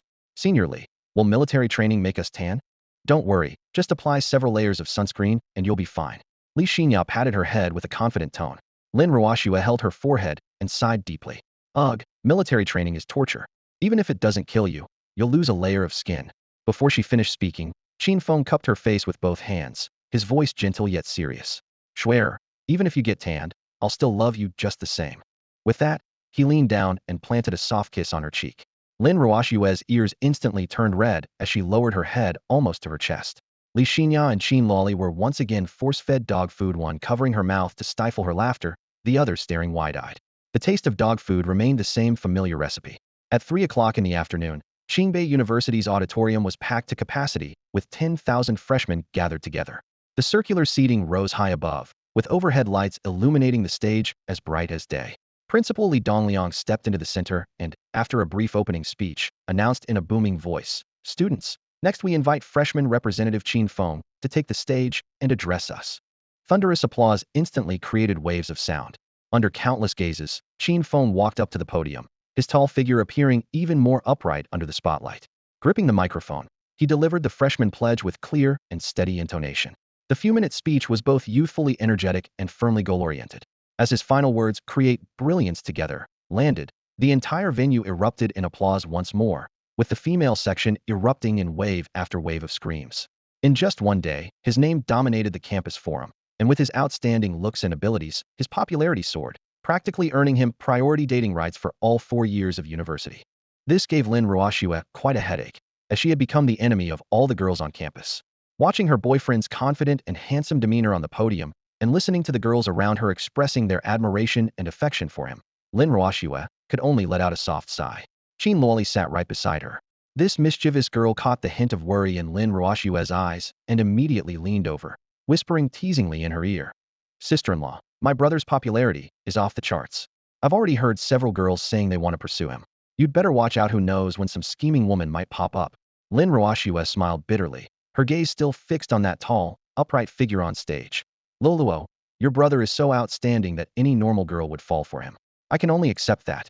Before she finished speaking, her delicate face suddenly bloomed with a smile that was both angelic and dangerous. Her voice was soft as a feather, yet the words that came out were sharp as knives. But I, Lin Ruoxue, am not someone to mess with. If I really encounter some scheming woman, I'll tear her apart with my own hands. Qin Luoli felt a chill in her heart and shivered, quickly giving a thumbs up and declaring her loyalty seriously. Sister-in-law, you're the most gentle female boss I've ever seen. Please take me as your little sister. I want to follow you from now on. Lin Ruoxue reached out to ruffle her hair, her smile hiding a sharp edge. Remember, I'm your one and only sister-in-law. If you ever dare call someone else sister-in-law. At this point, she slightly clenched her fist, and her knuckles cracked ominously. Despite Lin Ruoxue's gentle appearance, she was proficient in boxing, martial arts, taekwondo, and fencing. If it came to a fight, she could definitely pin her opponent to the ground. Qin Luoli immediately grabbed her arm, her face full of survival instinct. Sister-in-law, don't worry. In my eyes, only you are my sister-in-law. All other women can go to hell. You can be taught. Lin Ruoxue smiled with narrowed eyes, continuing to mess up her hair. Only then did Qin Luoli realize she seemed to have voluntarily boarded Lin Ruoxue's pirate ship. On stage, the host announced the end of the opening remarks. Qin Feng took the speech prepared by the school and walked to the microphone as the freshman representative. The venue instantly fell silent, with thousands of eyes focused on him. He began with eloquent and perfectly articulated Chinese. 3 minutes later, he smoothly transitioned to flawless English that even the London native teachers nodded approvingly at. Then, like performing magic, he began switching between different languages: English, Japanese, French, Latin, and even obscure minority languages, changing languages almost every 5 sentences. The foreign professors applauded until their palms turned red, while students watched in stunned amazement. Is he even human? 10 different languages. It's bad enough that Qin Feng is handsome, but he's also so talented it's impossible not to love him. The moment he spoke English, my heart melted. Nobody fight me for Qin Feng. I'll get mad if you do. Qin Feng, I love you. I want to have your babies. Excited whispers rose and fell like waves, one after another. 15 minutes later, Qin Feng delivered his final syllable, elegantly closed his speech, and gave a slight nod to the entire audience. Thunderous applause erupted and continued for a long time. With just a short speech, he had not only conquered all the students, but also impressed every teacher. Some teachers even fell into depression, feeling unworthy of their teaching positions in front of Qin Feng. Below the podium, a wave of gender-divided commotion quickly spread. Two-thirds of the female students instantly transformed into fangirls, holding up their phones to snap photos of Qin Feng continuously, their eyes shining like stage lights. The remaining third simply zoned out completely, mentally calculating the various steps of having children. If Lin Ruoxue had always been the #1 enemy of all female students on campus, at this moment, Qin Feng became the collective nightmare of all male students. His appearance instantly overshadowed every other male, and even the usually supremely confident basketball heartthrob hung his head, staring at his shoelaces. Some girls were already delivering ultimatums to their boyfriends. How can I pursue Qin Feng if I don't break up with you? Resentment rolled like smoke through the male student body. This new top scorer seemed to have stolen their 4 years of mating rights, with a single move, completely cutting off their prospects. Yet Qin Feng stood steadily on stage, feeling the temperature of fanaticism and hostility intertwining in the hall. Secretly thrilled beyond measure, he had merely shown off 10 languages and completely controlled the entire atmosphere. In reality, forget 10 languages. His mind contained the knowledge equivalent to several libraries. As the saying goes, silence until the moment to astonish the world. Leaving Shanghai for Beijing, he wanted to write his life as a legend. The path to godhood was paved with one shocking show-off moment after another. One small step in showing off, one giant leap toward divinity. This simple and direct motto had always hung in Qin Feng's heart, accompanying him as he embarked on his legendary journey. Sitting in the front row, Lin Ruoxue could clearly hear the female students around her frantically exchanging information about Qin Feng, but she merely smiled with pursed lips, her gaze fixed on that dazzling figure on stage. That annoying Qin Feng, can't he be a little more low-key? She pouted internally, keeping score. When they met alone later, she would definitely make him kneel on durian shells, charged with publicly showing off to seduce female classmates. After the speech concluded, the QA session began. Campus reporters raised their hands like a forest, their gazes burning with enthusiasm. Qin Feng casually pointed to a particularly attractive young woman. "Qin, classmate." The female reporter's voice carried obvious excitement. "You're the first top scorer in college entrance exam history to achieve perfect scores in all subjects. How did you manage it?" Qin Feng raised an eyebrow, the corner of his mouth curving into a subtle arc. "That's it? Anyone with hands could do it." The female reporter was speechless for half a second, wiped away non-existent cold sweat, and pressed on stubbornly. "Could you share some study techniques with everyone? My technique consists of only 2 words: talent. You can't learn it." Qin Feng smiled with serene confidence. The female reporter coughed repeatedly, finally delivering her ultimate question. "So, what kind of person do you think you are?" Qin Feng cleared his throat, completely serious. "I'm just an ordinary top scorer." The female reporter nearly collapsed and crouched down on the spot. The next dozen or so reporters took turns charging forward, only to be tortured by Qin Feng's humble bragging answers until their scalps tingled, clutching their notepads with expressions of utter despair. Thus, this opening ceremony at Tsinghua and Peking University completely became Qin Feng's personal stage. With his flawless knowledge and leisurely humor, he effortlessly dazzled the entire audience. His protagonist aura shone so brightly that even the hall's lighting paled in comparison, as if the spotlight was permanently locked on him alone. The 3-hour ceremony concluded amid applause and screams, with time approaching 6 in the evening as twilight consumed the horizon. The dispersing crowds surged toward the exits, and as Qin Feng stepped out of the lecture hall, he was still surrounded by 3 beauties: Lin Ruoxue, Qin Luoqi, and Li Xinye for walking together toward the school cafeteria for dinner. After arriving at the cafeteria, Qin Feng loaded 5,000 yuan onto his meal card, figuring it would last him the entire semester. He carried his tray and found a corner table with Li Xinye, Lin Ruoxue, and Qin Luoqi. Though he hoped to keep a low profile, the name Qin Feng was simply too hot a topic on campus. The cafeteria's usual chatter was replaced by hushed gasps as all eyes turned toward them like spotlights. "Isn't that Li Xinye? One of the 4 campus beauties. Those 2 freshmen next to her are gorgeous too. I heard they just made the new campus beauty list." Having dinner with Qin Feng? That's just cruel. The male students felt their hearts shatter into pieces watching the Qin Feng plus 3 campus beauties combination. While the female students could only sigh inwardly compared to these campus beauties, they felt completely outclassed, their minds wandering to unrealistic fantasies involving drugging or one-night stands. Modern girls were bold and uninhibited, something even Qin Feng had grown accustomed to witnessing. Unfazed by the whispers around them, he chatted pleasantly with the 3 campus beauties. Midway through their conversation, he remembered his real purpose and turned to ask seriously, "Senior Li, I'd like to join the student council. Would that be possible?" Li Xinya's eyes lit up like switch-it-in bulbs. "Of course. I'd be thrilled to have you join, Junior Qin. You're absolutely welcome." Her excitement was barely contained. Having Qin Feng in the student council meant she could spend time with him legitimately. Worried that Lin Ruoxue might misunderstand, she deliberately looked her way. "Ruoxue, would you like to join the student council too?" Lin Ruoxue gently waved her hand. "Thank you, Senior Li, but I'm not interested." Li Xinye then turned to Qin Luoqi. "What about you, Luoluo?" Qin Luoqi laughed self-deprecatingly. "I'm just a big-chested, airhead lowly who only cares about having fun. I'm not cut out for student council work." With both clearly declining, Li Xinye didn't press further and redirected the conversation back to Qin Feng. "Junior Qin, our student council has several departments: publicity, arts, academics, sports, and others. Which one interests you?" After brief consideration, Qin Feng replied, "The sports department." Li Xinya's smile grew even brighter. What perfect timing. The sports department head graduated this year, so the position is vacant.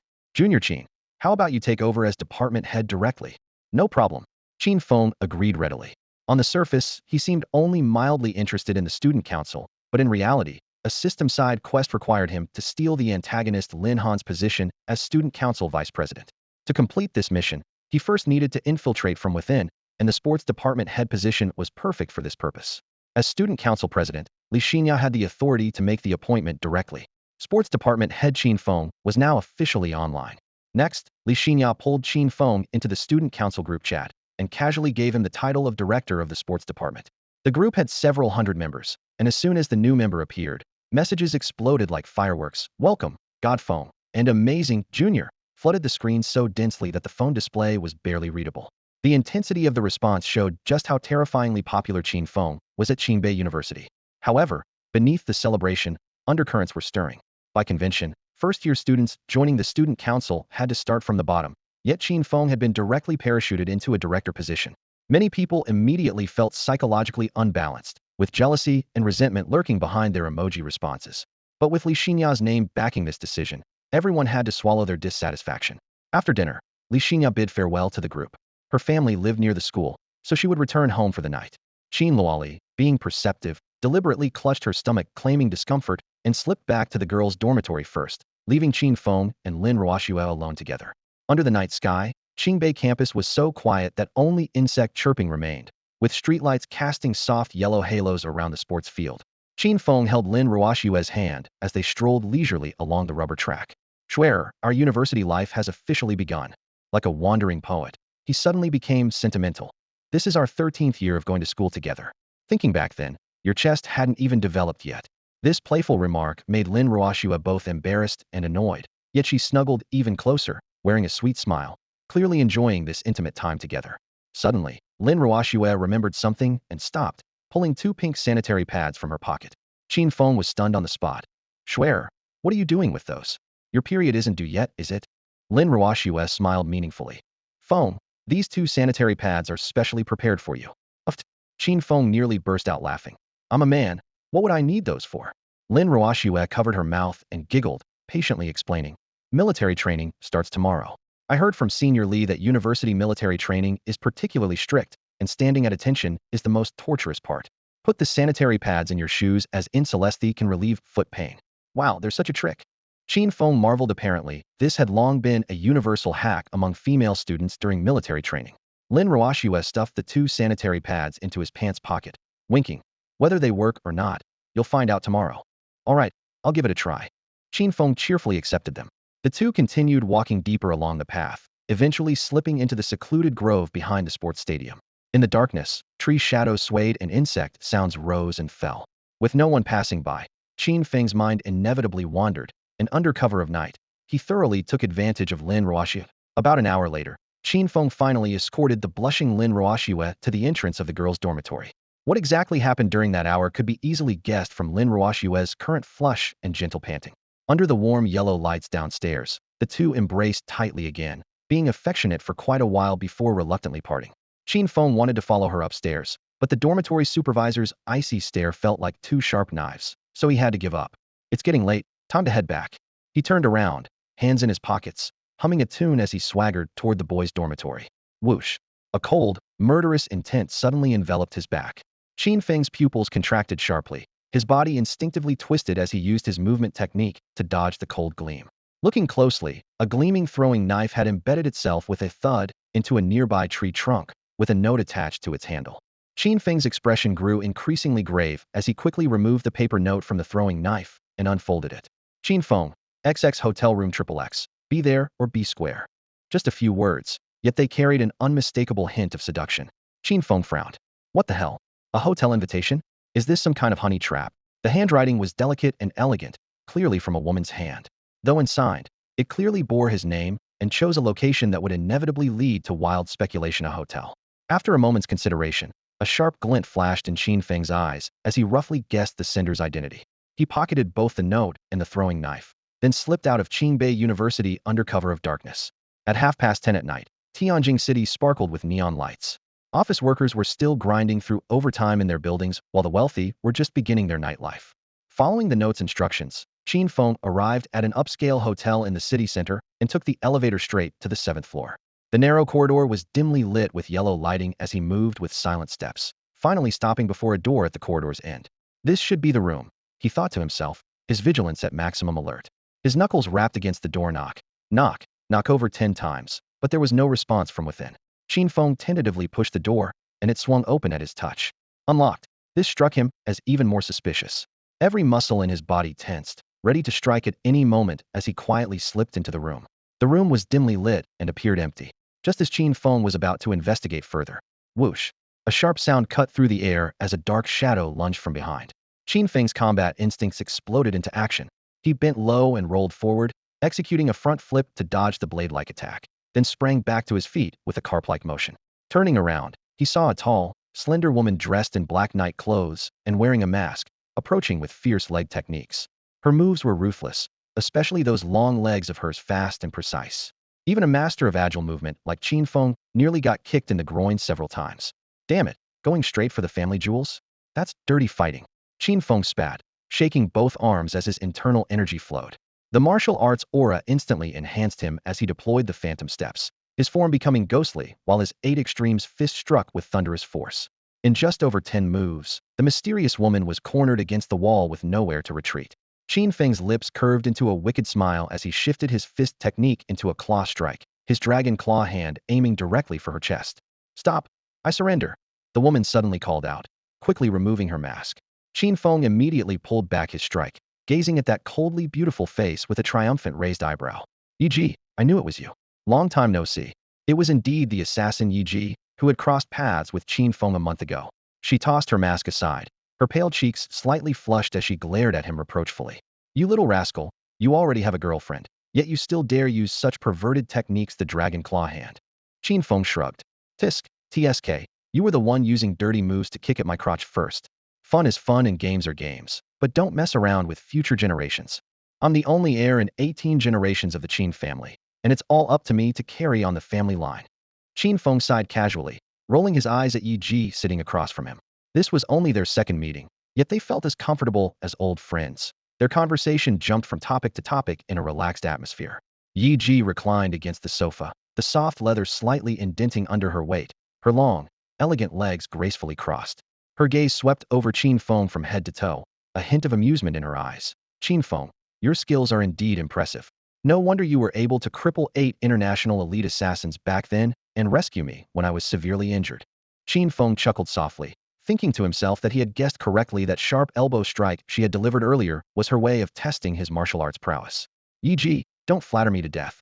You were just holding back earlier and didn't use your full strength. I can tell your true abilities are far from simple. In a real life or death battle, I'd say we'd be evenly matched at best." After speaking, he casually poured himself a glass of water, his movements calm, yet radiating unmistakable confidence. Yi's eyes lit up, her smile reaching her eyes. "Qin Feng, you're very perceptive. Truly worthy of being a former top scorer on the college entrance exam." In fact, Qin Feng's assessment was spot on. When he first met Yi, she had been shot and on the verge of unconsciousness, yet still managed to fight 8 international elite assassins for an extended period.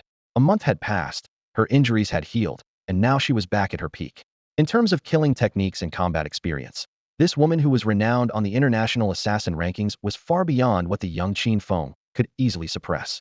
In the ordinary world, Qin Feng's martial arts skills were more than enough to dominate his peers, but in the underground world filled with masters and hidden dangers, he would need more cards up his sleeve to truly stand above the rest. "Yi, let's get down to business." Qin Feng simply sat down across from her, his gaze boldly roaming over her exquisite curves. "Coming to meet at a hotel this late at night. You wouldn't happen to want to sleep with me, would you?" Yi raised her hand to brush back her long hair, curving her lips into a smile. "Qin Feng, you are my savior. I once said that I would repay this debt within a month. Today, I'm keeping my promise and giving you a generous reward." As she spoke, she reached into a hidden pocket of her clothing and pulled out a bank card with substantial weight. The entire card was black with a subtle metallic sheen revealing intricate patterns, understated yet luxurious. She handed the card to Qin Feng. Qin Feng took the card, his fingertips touching the cool metal, his pupils dilating suddenly. "Holy shit, this is a Swiss black card?" Yi nodded in confirmation.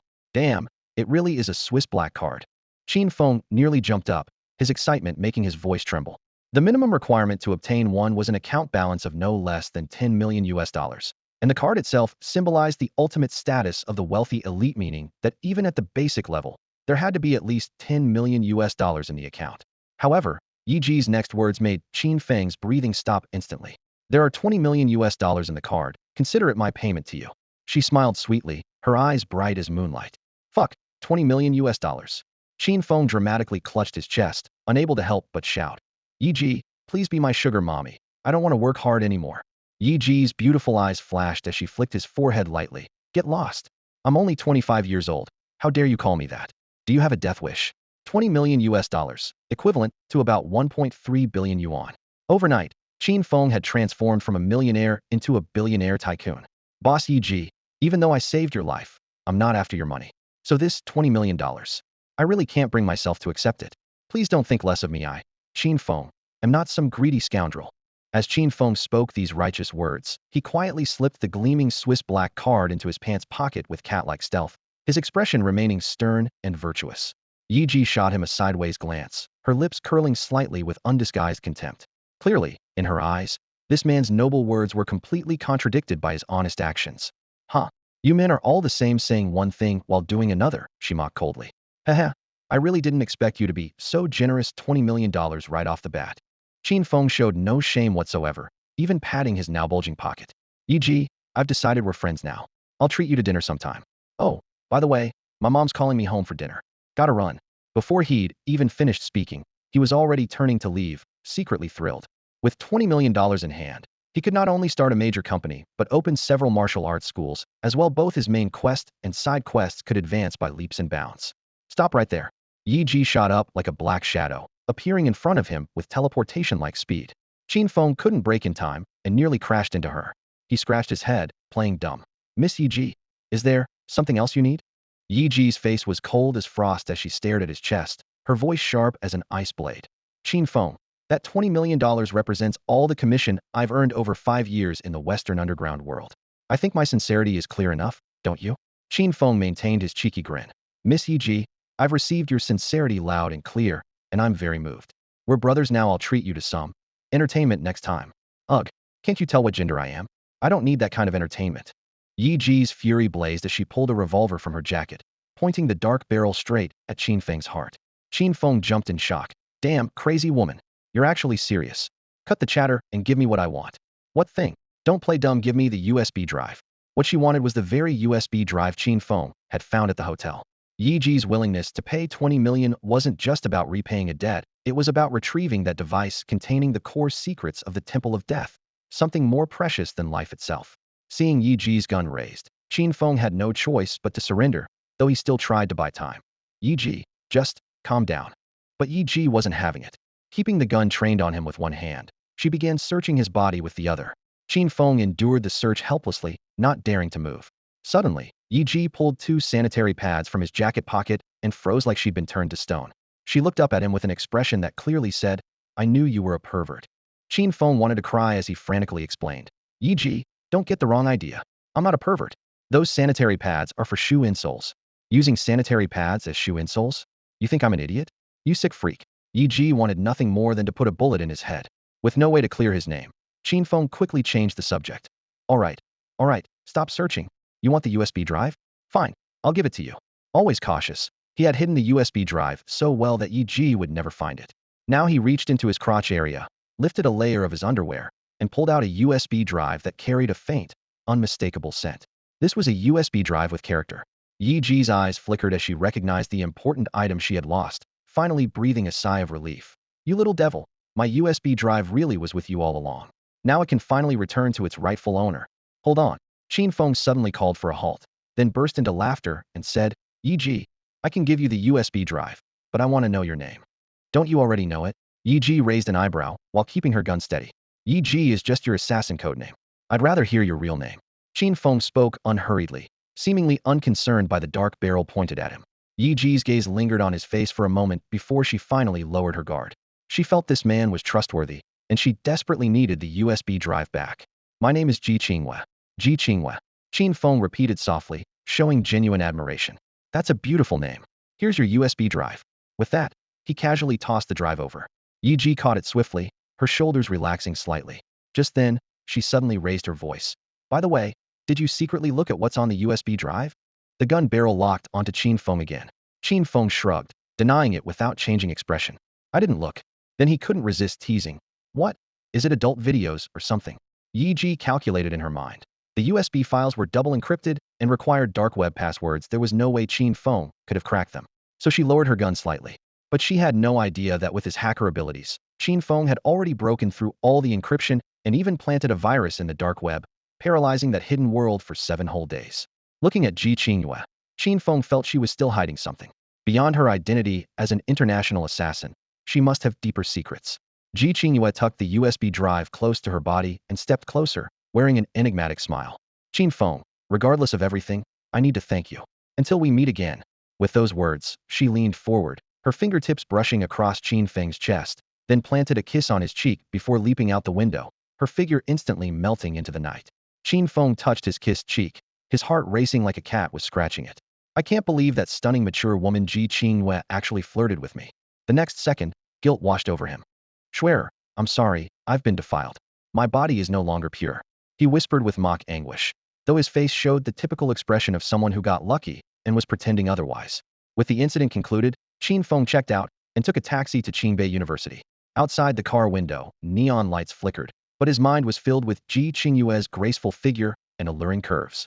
His thoughts racing, he began planning his system missions. With the $20 million in hand, he'd first establish a company and use his domineering CEO abilities to make it big and strong. Meanwhile, he'd accelerate the martial arts school project. The main quest couldn't be delayed any longer. At midnight, he arrived at the men's dormitory.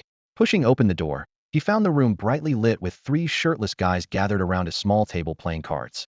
All three froze. Then after confirming who it was, they jumped up, clasped their hands together, and shouted in unison, "Welcome back, Master Qin Feng. Long live Master Qin Feng." Qin Feng's mouth twitched as he cleared his throat. Ahem, rise my loyal subjects. This joke instantly broke the ice. After some small talk, the four looked at each other and laughed. Male friendships were established just like that. They then introduced themselves. All three were mathematics freshmen and Qin Feng's classmates. The tall, thin one with glasses was called by Yun Tao, which sounded like condom. In Chinese, Qin Feng couldn't help but wonder about his parents' naming logic. The chubby, honest-looking one was Wang Defa. The one with acne and a somewhat repressed demeanor was Zhang Wei. Though ordinary in appearance, all three were academic achievers after all. Getting into Qingbei required real ability. While Qin Feng's three roommates were all rather unremarkable in looks, there was no denying that anyone who could study at Qingbei University was a top student. Feng, want a cigarette? Nah, smoking's been making my throat scratchy lately. Feng, try some nougat and beef jerky I brought from home. Thanks, man. Feng, I've got tons of uncensored movies on my hard drive that I've been collecting for years. Want to check them out? The three roommates in front of him were incredibly enthusiastic, constantly serving Qin Feng tea and water, showering him with attention. In their eyes, Qin Feng was a god, the academic genius who could lead them through 4 years of college without ever failing a class. Qin Feng saw right through their intentions and said with a smile, "Don't worry, since you're my roommates, I'll make sure you have nothing to worry about academically for the next 4 years. If you have any tough questions about your studies, just come ask me directly." Bai Yuntao adjusted his glasses and said gratefully, "Feng, from now on, you're the boss of our dorm. We'll follow your lead." Then Bai Yuntao pulled out more than 10 boxes of condoms from his suitcase and offered them all to Qin Feng. Qin Feng and the other two roommates were completely stunned. Bai Yuntao's face turned red as he quickly explained, "My dad's in the condom manufacturing business, so these are gifts I brought for you guys. If you ever need more, I can supply you with unlimited quantities." Qin Feng suddenly understood why Bai Yuntao's father had given him such an ambiguous name. Next, everyone started chatting freely, and Qin Feng got a general understanding of his three roommates' family backgrounds. Bai Yuntao's family owned a condom manufacturing company, quite a wealthy household. Wang Defa was a chubby guy from the northern grasslands whose family had sold a cow to pay for his education. Just as everyone was giving Wang Defa sympathetic looks, he mentioned that his family still had 9,999 cows left. Zhang Wei was a local from Tianjin City, and his parents ran a pig farm in the suburbs. Apparently, Zhang Wei's net worth fluctuated directly with pork prices in the market. Overall, Qin Feng's three roommates were each more eccentric than the last, which showed that science prodigies who could get into Qingbei University were all a bit abnormal. As a normal person among these abnormal people, Qin Feng ironically seemed abnormal himself. At that moment, Wang Defa had a sudden idea and said to Qin Feng, "Feng, I have a suggestion. Tomorrow we freshmen start closed military training, and we won't be able to leave campus for half a month. How about we let loose tonight, order some takeout, get some barbecue and beer, and have some fun?" Qin Feng looked at Wang Defa's beer belly and laughed. "Old Wang, you're already round as a ball, and you still want late-night snacks?" Wang Defa smiled sheepishly. "Hey, I'm such a fat otaku that I can't sleep without eating late-night snacks." Zhang Wei grinned mischievously. "Brother Wang, I get you, it's like how I can't sleep without watching movies." Then Qin Feng ordered takeout, treating everyone to barbecue. Soon the food arrived with all kinds of grilled items. The four of them sat on the floor in their dorm, eating barbecue, drinking beer, and chatting about everything under the sun. It was quite pleasant. At 2 a.m., all three roommates had fallen asleep. Qin Feng remained alert and wide awake.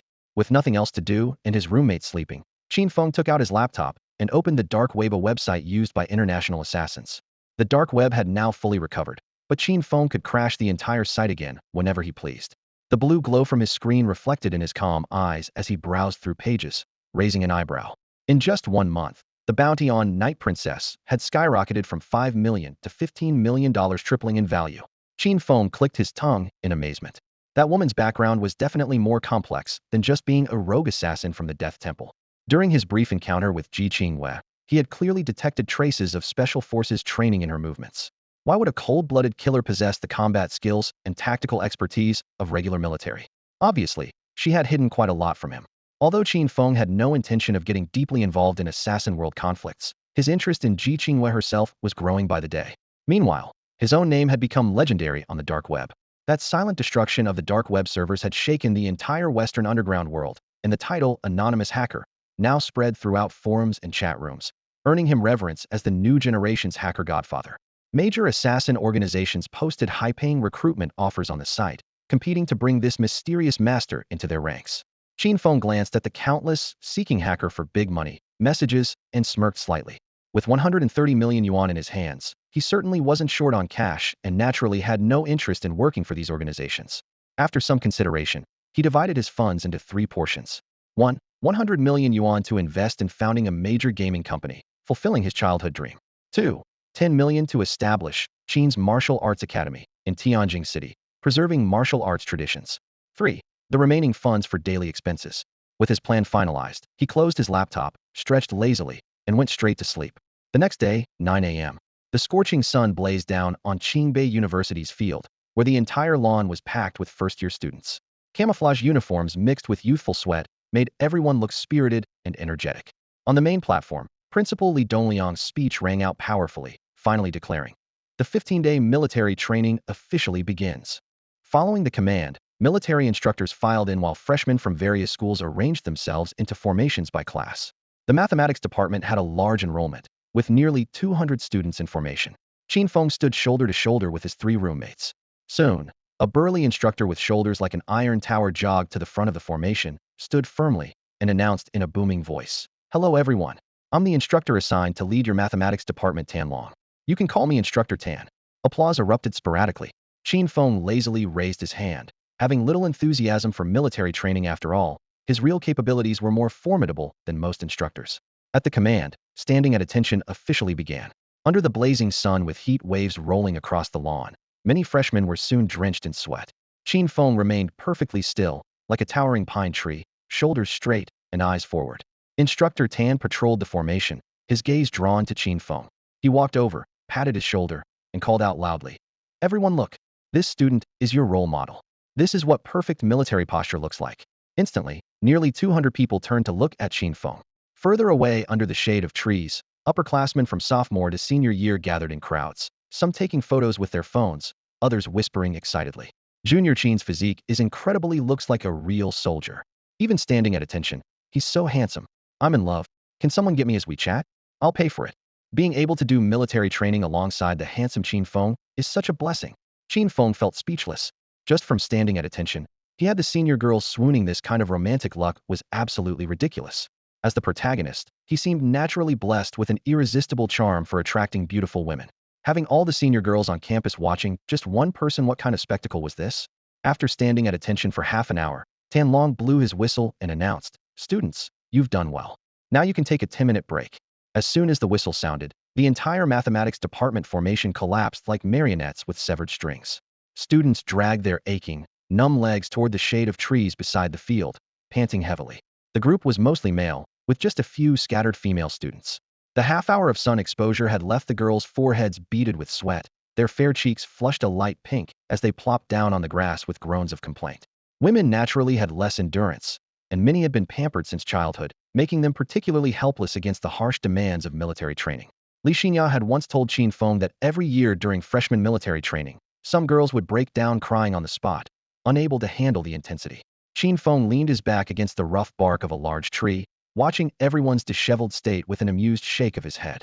For him, the training intensity here didn't even amount to 1/10 of his usual daily workout routine. "Junior Qin," a clear, melodious voice called out behind him. Qin Feng turned to see Li Xinyao approaching in her pleated skirt outfit. "Oh, Senior Li, what brings you here?" Qin Feng's eyes lit up. Those straight, pale legs beneath the pleated skirt were truly eye-catching, and he thought to himself, "If only I could carry those on my shoulders, life would be complete." Li Xinyao pulled a sports drink from her shoulder bag and handed it over with a smile. "Military training is pretty exhausting. I brought you some water." "Thanks, Senior." Qin Feng twisted off the cap and tilted his head back, gulping it down. Li Xinyao's gaze fell on his bobbing Adam's apple, the intense masculine presence washing over her and making her ears burn. Not far away, the male students were all staring in amazement. A senior personally delivering water Qin Feng's treatment is just too good. Well, he's handsome and talented. Can't compete with that. Sob sob sob. Li Xinya is my dream goddess, but Qin Feng beat us all to it. Don't forget, Qin Feng already has a girlfriend, Lin Ruoxue from the business management department, a freshman and the new campus beauty, even prettier than Senior Li. Qin Feng and Senior Li definitely have something special going on. Otherwise, how would a freshman become director of the sports department? I think Qin Luoli from the music department is pretty nice too. Such a cute little loli.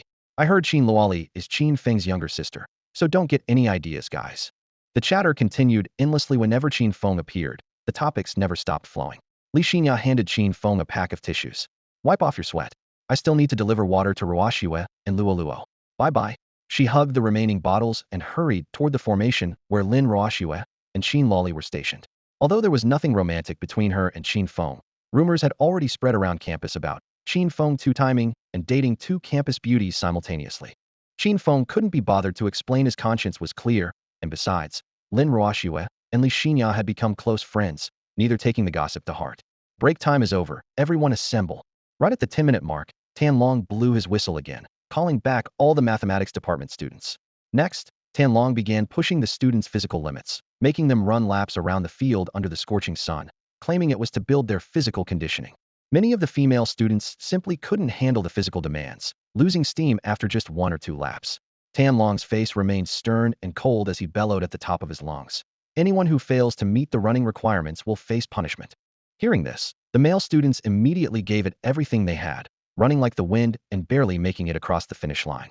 The female students, naturally weaker in physical stamina, kept falling behind and couldn't meet Tianlong's demands. Seeing this, Tianlong's brow furrowed as his voice cracked down like a whip. From now on, whenever the female students fail to complete my assigned tasks, all male students will be punished collectively 30 push-ups each, every time. The moment those words hit the ground, the training field erupted in chaos. Are you kidding me? Why should the guys get punished when the girls can't finish? What the hell? Is this reverse discrimination? Instructor Tan, this is completely unreasonable.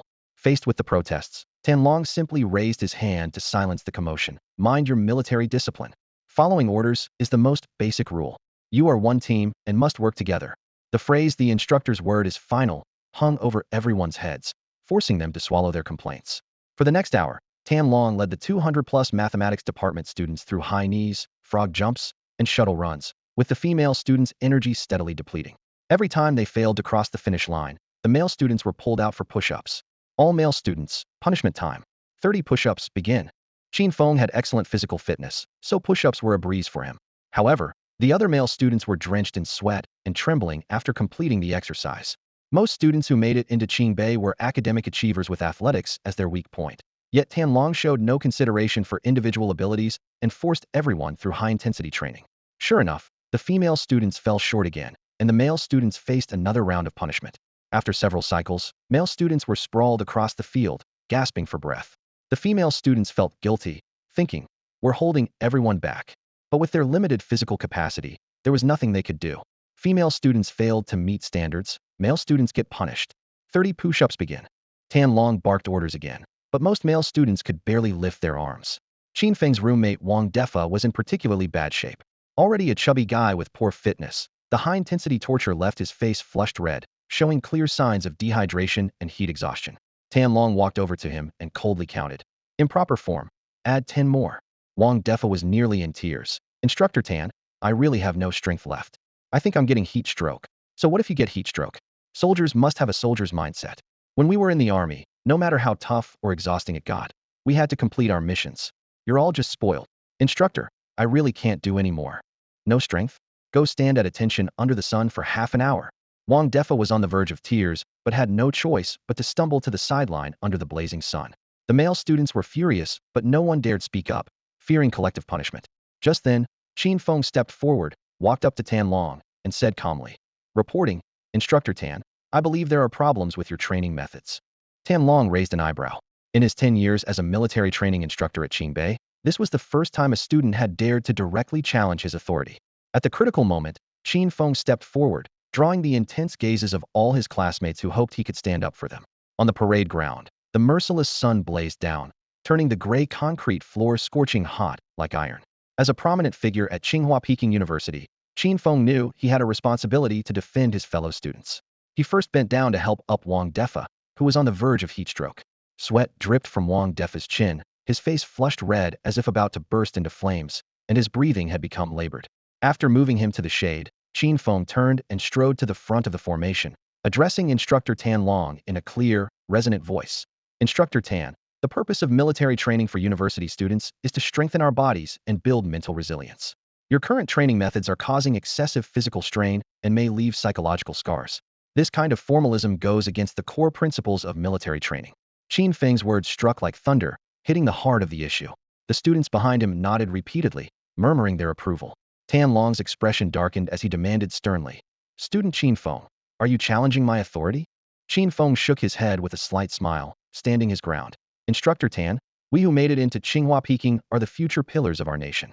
If someone gets injured from excessive training during military drills, can you bear the consequences?" Veins bulged at Tan Long's temples as he clearly took these words as a blatant threat. Qin Feng seized the moment to offer a suggestion. "I'm not deliberately opposing you. I simply hope you'll adjust the training methods, show consideration for our physical condition, and teach according to our abilities." As he spoke, he pointed to Wang Defa beside him whose face was completely flushed, his camouflage uniform soaked with sweat, clearly suffering from heat stroke. Bai Yuntao and Zhang Wei quickly stepped forward, supporting the swaying Wang Defa from both sides, completing their dormitory quartet. After a long pause, Tan Long asked coldly, "Student Qin Feng, are you trying to tell me how to do my job?" "That's right. I am telling you how to do your job," Qin Feng replied without hesitation. As his words landed, gasps of amazement rippled across the parade ground. The students looked at Qin Feng with admiration. Was the first person in Tsinghua Peking's history to dare openly confront an instructor. Tan Long flew into a rage, shouting, "Am I the instructor, or are you? Qin Feng, I don't care how popular you are or whether you're the top scorer in the college entrance exam as long as I'm here. You must follow orders." Qin Feng smiled calmly, rolling up his sleeves with composed confidence. "I can follow orders, and I'm willing to take punishment for all the male students." Tan Long was stunned, surprise flashing in his eyes. Qin Feng continued, "There are 235 people in this formation, including 157 male students. According to your punishment, that's 30 push-ups each, totaling 4,710. I'll do them all myself." He immediately dropped down, arms supporting his body in perfect form, his movement as crisp as a steel ruler striking the ground. Tan Long stood frozen, hastily asking, "Student Qin Feng, even our army's fittest soldiers can only do about 1,000 push-ups in one go. Are you sure you can do over 4,000? Qin Feng didn't bother to respond, turning his head to Bai Yuntao. "Keep count." "Got it, Brother Feng," Bai Yuntao replied crisply. Then, under everyone's watchful eyes, Qin Feng began doing push-ups. Every push-up Qin Feng performed was executed with perfect form and incredible speed, making him look like a human pile driver. 100, 500, 1,000. When the count reached 2,000, the entire field fell silent, followed by a chorus of gasps. The watching students either stared wide-eyed or gaped open-mouthed, exclaiming continuously as they burst into applause and cheers for Qin Feng. Tan Long stood in the front row, his gaze locked onto Qin Feng's figure, pupils trembling slightly, his face written with disbelief. Had never seen a student with such outrageous physical capabilities. An even more incredible scene followed. When the count hit 3,000, Qin Feng suddenly spoke in a steady voice, "My right arm's getting a bit sore. I'll do the remaining 1,000 or so with just one hand." Before his words had even finished, he smoothly tucked his right arm away, slightly rotating his body to rely solely on his left arm. His solid muscle definition gleamed like steel under the sweat, and his one-armed push-ups continued flowing like water. 15 minutes later, as 4710 was called out, Qin Feng pushed himself up from the ground with crisp, precise movements. Bai Yuntao, who had been counting, checked his fingers again to confirm not one less, not one more. Exactly 4,710. The students swarmed around him, lifting Qin Feng off the ground and tossing him high into the air, with cheers of "Legend" and "Boss" rising one after another. Tan Long's jaw nearly hit the floor. As an instructor, he considered his own limit to be just a few hundred. But now, watching Qin Feng complete nearly 5,000 push-ups in one go, he felt he had completely lost his authority as an instructor in front of this student. Taking advantage of the crowd's excitement, Qin Feng dusted off his shirt, his breathing still steady. He walked up to Tan Long and said calmly, "Instructor Tan, I've completed the punishment on behalf of all the male students. Are you satisfied?" Satisfied. Tan Long nodded repeatedly, his expression sheepish. From that moment on, he decisively adjusted the training program. Following Qin Feng's suggestions, he eliminated the punishment system and appropriately reduced the intensity. This decision delighted all the freshmen. Meanwhile, news of Qin Feng completing over 4,000 push-ups in one go exploded across campus. Who could have imagined that this seemingly scholarly valedictorian would have physical capabilities that crushed all the instructors? In the afternoon, as the sun set and the first day of military training neared its end, a gray-black armored vehicle suddenly drove into the campus, its tracks making deep rumbling sounds against the ground. The company responsible for military training quickly formed ranks to greet it. The vehicle door opened, and a woman in a crisp military uniform stepped out, first tall and slender with a commanding presence, her stunning beauty sharply defined in the evening light. If Qin Feng had been present, he would have recognized her immediately as Ji Qingwei. The soldiers respectfully addressed her as Commander, clearly indicating she was here for an inspection. Qin Feng's earlier speculation was confirmed.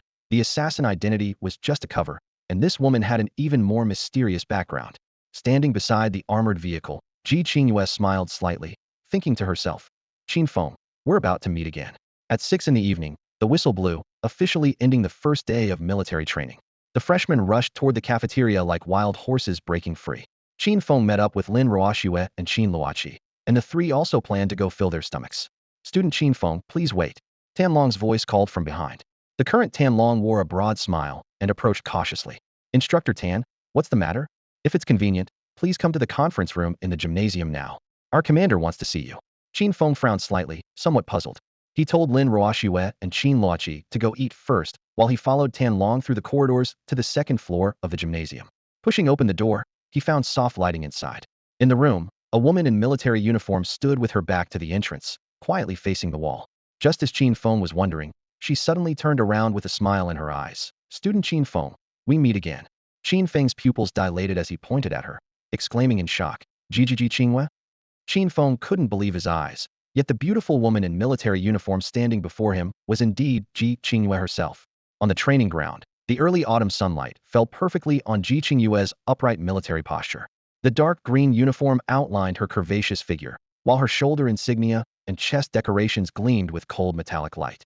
She stepped forward to Qin Feng, and with one white-gloved, delicate hand, gently straightened the collar of his military training uniform. With a smile playing at the corners of her lips, her voice was soft yet crisp. Student Qin Feng, you look very handsome in military training clothes. You have the bearing of a soldier. It would be such a waste if you didn't join the army. Qin Feng's heart skipped a beat as he lowered his voice and leaned closer. What the hell? Ji Qingwei, what's going on here? Why are you dressed like this? How did you end up at our school? Who exactly are you? Ji Qingwei raised her hand to signal him not to panic, then turned and led him into a temporary military training reception tent set up beside the training ground. Inside the tent, 2 cups of freshly brewed tea sat on a simple folding table, steam rising gently. After inviting Qin Feng to sit, she spoke unhurriedly. I'm here as a representative of the Tianjin Military District to inspect how Qingbei University is conducting its military training. Tianjin Military District Representative? TSK. Qin Feng narrowed his eyes and leaned forward slightly. Aren't you an international assassin? How did you get involved with the military district? With one sentence, he had seen through her usual disguise. Ji Qingwei's smile remained unchanged. Relax, I won't hurt you. I came here specifically to recruit you. Recruit me? Jia, you little brat. Ji Qingwei suddenly slammed the table, the crisp sound making the tea water tremble slightly. I'm only 25 years old, and you're calling me auntie? Qin Feng spread his hands. All right, Ji Qingwei. But a man's sixth sense tells me you're dangerous. Let's not meet again in the future. Let's just pretend we don't know each other. With that, he stood up to leave. Qin Feng, wait. Ji Qingwei stepped forward to block his path, her tone unusually sincere. I really do have legitimate business with you. Sit down, let's have a proper talk. Qin Feng was silent for 2 seconds, then sat back down, his expression calm. We can talk, but you need to show sincerity first and tell me your real identity. Ji Qingwei nodded, held her cup, and took a light sip of tea, then became serious. Fine, I'll be completely honest. I have 2 identities. First, I'm an international assassin who was once affiliated with the Temple of Death, the largest assassin organization in the Western underground world, led by Hades, with 8 ace operatives under him. You're the one codenamed Night Princess. Qin Feng simply interrupted, his gaze sharp. Ji Qingwei's hand trembled, causing ripples in her teacup. You? How do you know? Could it be that you looked at what was on my USB drive? Qin Feng revealed a knowing smile. That's right. I've seen everything on your USB drive. The encryption level of the USB files was so high that only top-tier hackers could possibly crack it. Ji Qingwei was inwardly shocked. What exactly is this kid's background? But after the initial surprise, she felt more admiration and sighed softly. Qin Feng, I still underestimated you. You truly are a once-in-a-century talent. Don't flatter me. Qin Feng's smile faded. I just want to know what your other identity is. Ji Qingyue stopped beating around the bush, simply put down her teacup, and looked at him intently. Fine, I'll lay my cards on the table. My real identity is that I'm a member of China's Dragon Soul Group. Qin Feng raised an eyebrow. Dragon Soul Group? What's that? Dragon Soul Group, China's most mysterious special forces unit, truly a national treasure. All members of the Dragon Soul organization have SLEVEL encrypted identity codes and are responsible for executing high-risk missions. Qin Feng listened intently, clearly hearing his own slightly rapid heartbeat caused by nervousness. The warm yet gentle lighting in the room cast a soft glow on Ji Qingyue's profile, highlighting her well-defined features. After Ji Qingyue's patient explanation, Qin Feng finally understood the nature of the Dragon Soul organization and couldn't help but gasp. The Dragon Soul organization, as Ji Qingyue had described, was essentially China's version of SHIELD, or the FBI secretly fighting international criminals and protecting the homeland. Thinking about being suddenly drawn into such a high-level secret organization, Qin Feng felt his fingertips grow cold. Seeing his silence, Ji Qingyue's lips curved into a bitter smile of reminiscence as she continued. When I was 20, the organization arranged for me to infiltrate the assassin organization Temple of Death as an undercover agent for 5 whole years. Recently, I finally gathered all their core secrets and prepared to withdraw back to China. But just as I was leaving, my identity was exposed, and the Temple of Death pursued me relentlessly. Then later, you saved me at the alley entrance. Qin Feng recalled that night raindrops pounding the ground, neon lights flickering at the alley entrance. Him helping up the wounded Ji Qingyue felt a mix of emotions. Damn, if I'd known better, I wouldn't have saved this woman. Now look what happened. I've been dragged into this mess. Whether it's the Temple of Death or Dragon Soul, getting involved with these organizations means life will never be peaceful again. He thought self-mockingly that he was just an ordinary top scorer on the college entrance exam, appearing calm on the surface, but panicking inside. Ji Qingyue sensed his emotions and gently placed her hand on his, earnestly promising, Qin Feng, you don't need to worry. Your help was crucial to completing my undercover mission. The organization promises to secretly protect the safety of your family and friends. Qin Feng exhaled deeply but still felt uncomfortable. Deep down, he didn't want to get involved with any mysterious organizations. Just then, Ji Qingyue suddenly looked up with burning eyes. Qin Feng, I now formally invite you to join Dragon Soul on behalf of the organization. That single sentence left Qin Feng stunned. In fact, Ji Qingyue had made her intentions clear from the beginning to recruit Qin Feng. His skills displayed during the rescue had already gained recognition from Dragon Soul's leadership, so they sent her personally. But joining Dragon Soul would mean putting his life on the line again, wouldn't it? Qin Feng had no interest in taking risks and was about to refuse when, ding, the mechanical voice of Systems Secretary Shao Qi suddenly echoed in his mind. Hidden mission triggered. Join Dragon Soul to obtain the Soldier King aura. Qin Feng froze. The words of refusal stuck in his throat before he swallowed them back. The Soldier King aura sounded incredibly powerful, but joining Dragon Soul carried equally incredible risks. The opportunity was fleeting, and he weighed the pros and cons while stroking his chin in thought. Ji Qingyue noticed that hint of wavering, her eyes flashing with brightness as she moved to sit closer on the sofa. Her tone sincere, yet urgent. Student Qin Feng, joining Dragon Soul is the highest honor. The organization will grant you military rank with excellent benefits, and we have quite a few beautiful female colleagues there. Like a salesperson, she gestured enthusiastically while listing various attractive conditions. Top-tier equipment, confidential medical care, unlimited resource support. The air in the room seemed ignited by her enthusiasm. Qin Feng listened in amazement, but still couldn't make up his mind. For the next half hour, Ji Qingyue talked non-stop like a multi-level marketing salesperson, using every trick in the book to persuade Qin Feng to join Dragon Soul. Qin Feng, joining the Dragon Soul unit would be nothing but beneficial for you. What are you still hesitating about? Ji Qingyue urged anxiously while tightening her grip on Qin Feng's arm, her fingertips turning slightly white, clearly not intending to give him any way out. Qin Feng pressed his dry lips together, quickly weighing his options. The system always followed the rule of high reward equals high risk. For it to offer such an enticing reward as the Soldier King aura, now, there must be a significant price to pay. But he was already too deeply entangled with Ji Qingyue, and it was too late to back out now. After a brief silence, as if making some kind of resolution, he suddenly looked up with determined eyes. All right, I agree. The moment his words fell, Ji Qingyue's eyes instantly lit up, so excited she almost jumped up, gripping Qin Feng's hands even tighter. Qin Feng, thank you for trusting us. Welcome to the Dragon Soul unit. The next second, the familiar electronic female voice echoed in Qin Feng's mind. Shao Qi, congratulations, master, on completing the hidden mission and obtaining the Soldier King aura. Golden light rapidly gathered before him. forming a brilliant golden protagonist aura that was far more dazzling than any aura he had received before. Just as he stood there stunned, Ji Qingyue smiled prettily and took out her phone. Qin Feng, wait a moment. I need to call my superior and tell her that you've agreed to join the Dragon Soul unit. With that, she walked aside and dialed a mysterious number. Taking advantage of her turn back, Qin Feng raised his hand and pressed the floating ring of light onto his head. The aura instantly merged into his brain, and vast amounts of knowledge flooded his neural pathways like a torrent. His entire body felt burning hot, his muscles seeming to be reforged, but after a few seconds, this strange sensation suddenly dissipated, and everything returned to calm, as if nothing had happened. His heart was still racing, but Qin Feng could already clearly feel his body's transformation. Strength, speed, and reflexes had all skyrocketed. His senses of smell and hearing were amplified, and the world's details became extraordinarily vivid.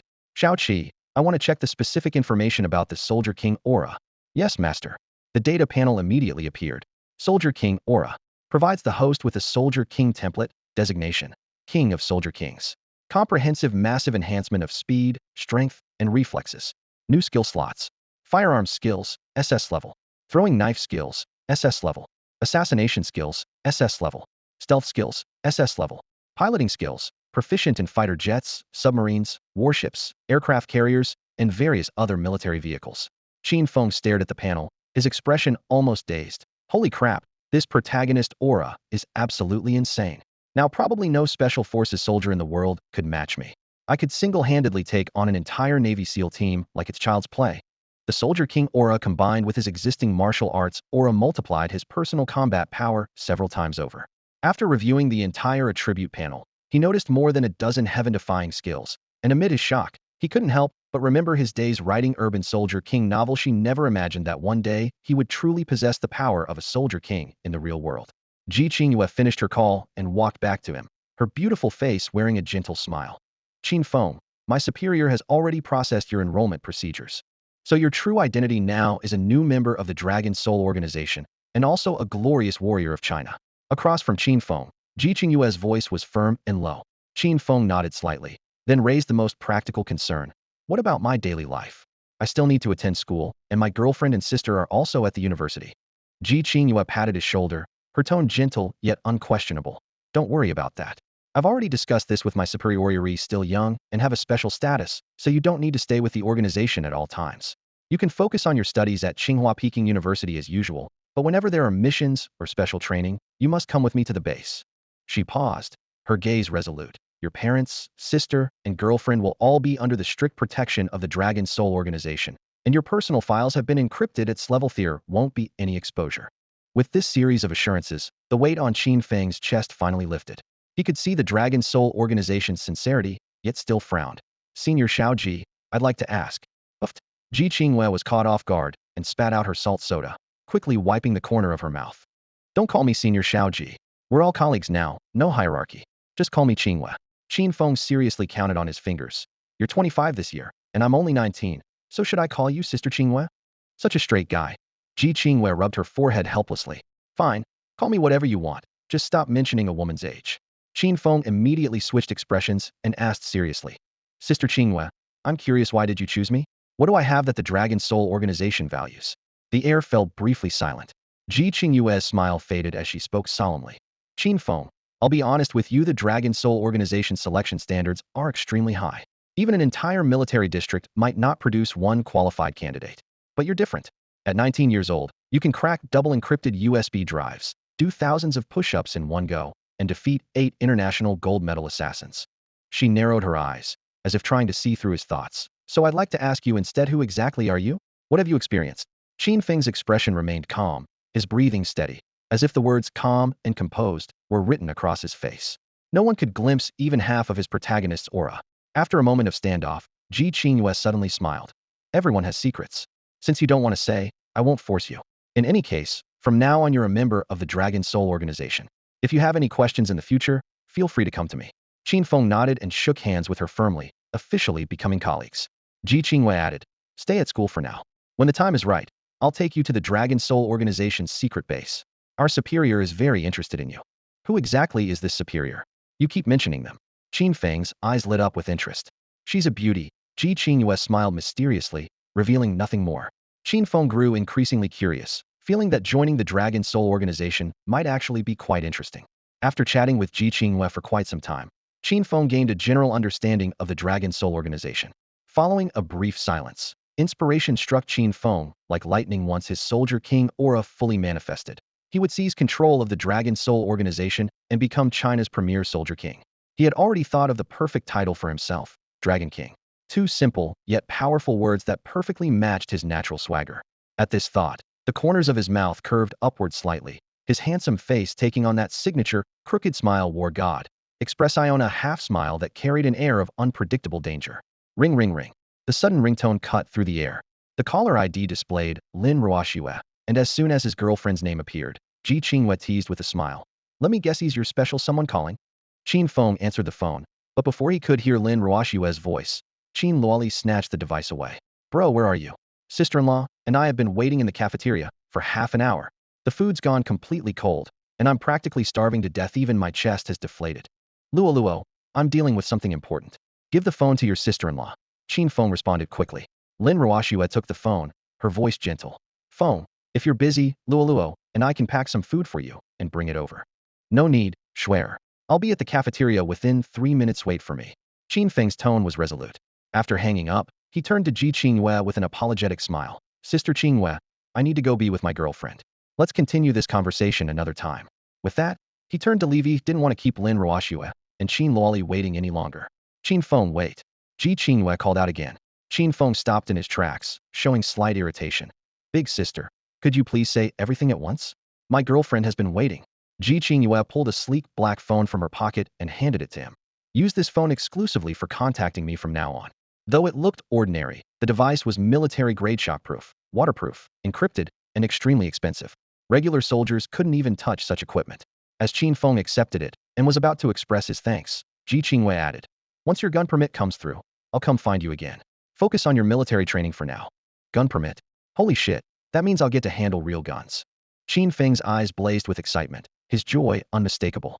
With the Soldier King aura having just descended upon him, his hands were itching with anticipation, couldn't wait to experience the thrill of pulling a trigger. Seeing his childlike excitement, Ji Qingwei deliberately teased, don't get too excited yet. Even after the permit comes through, you'll need systematic training and have to pass performance standards before getting issued a weapon.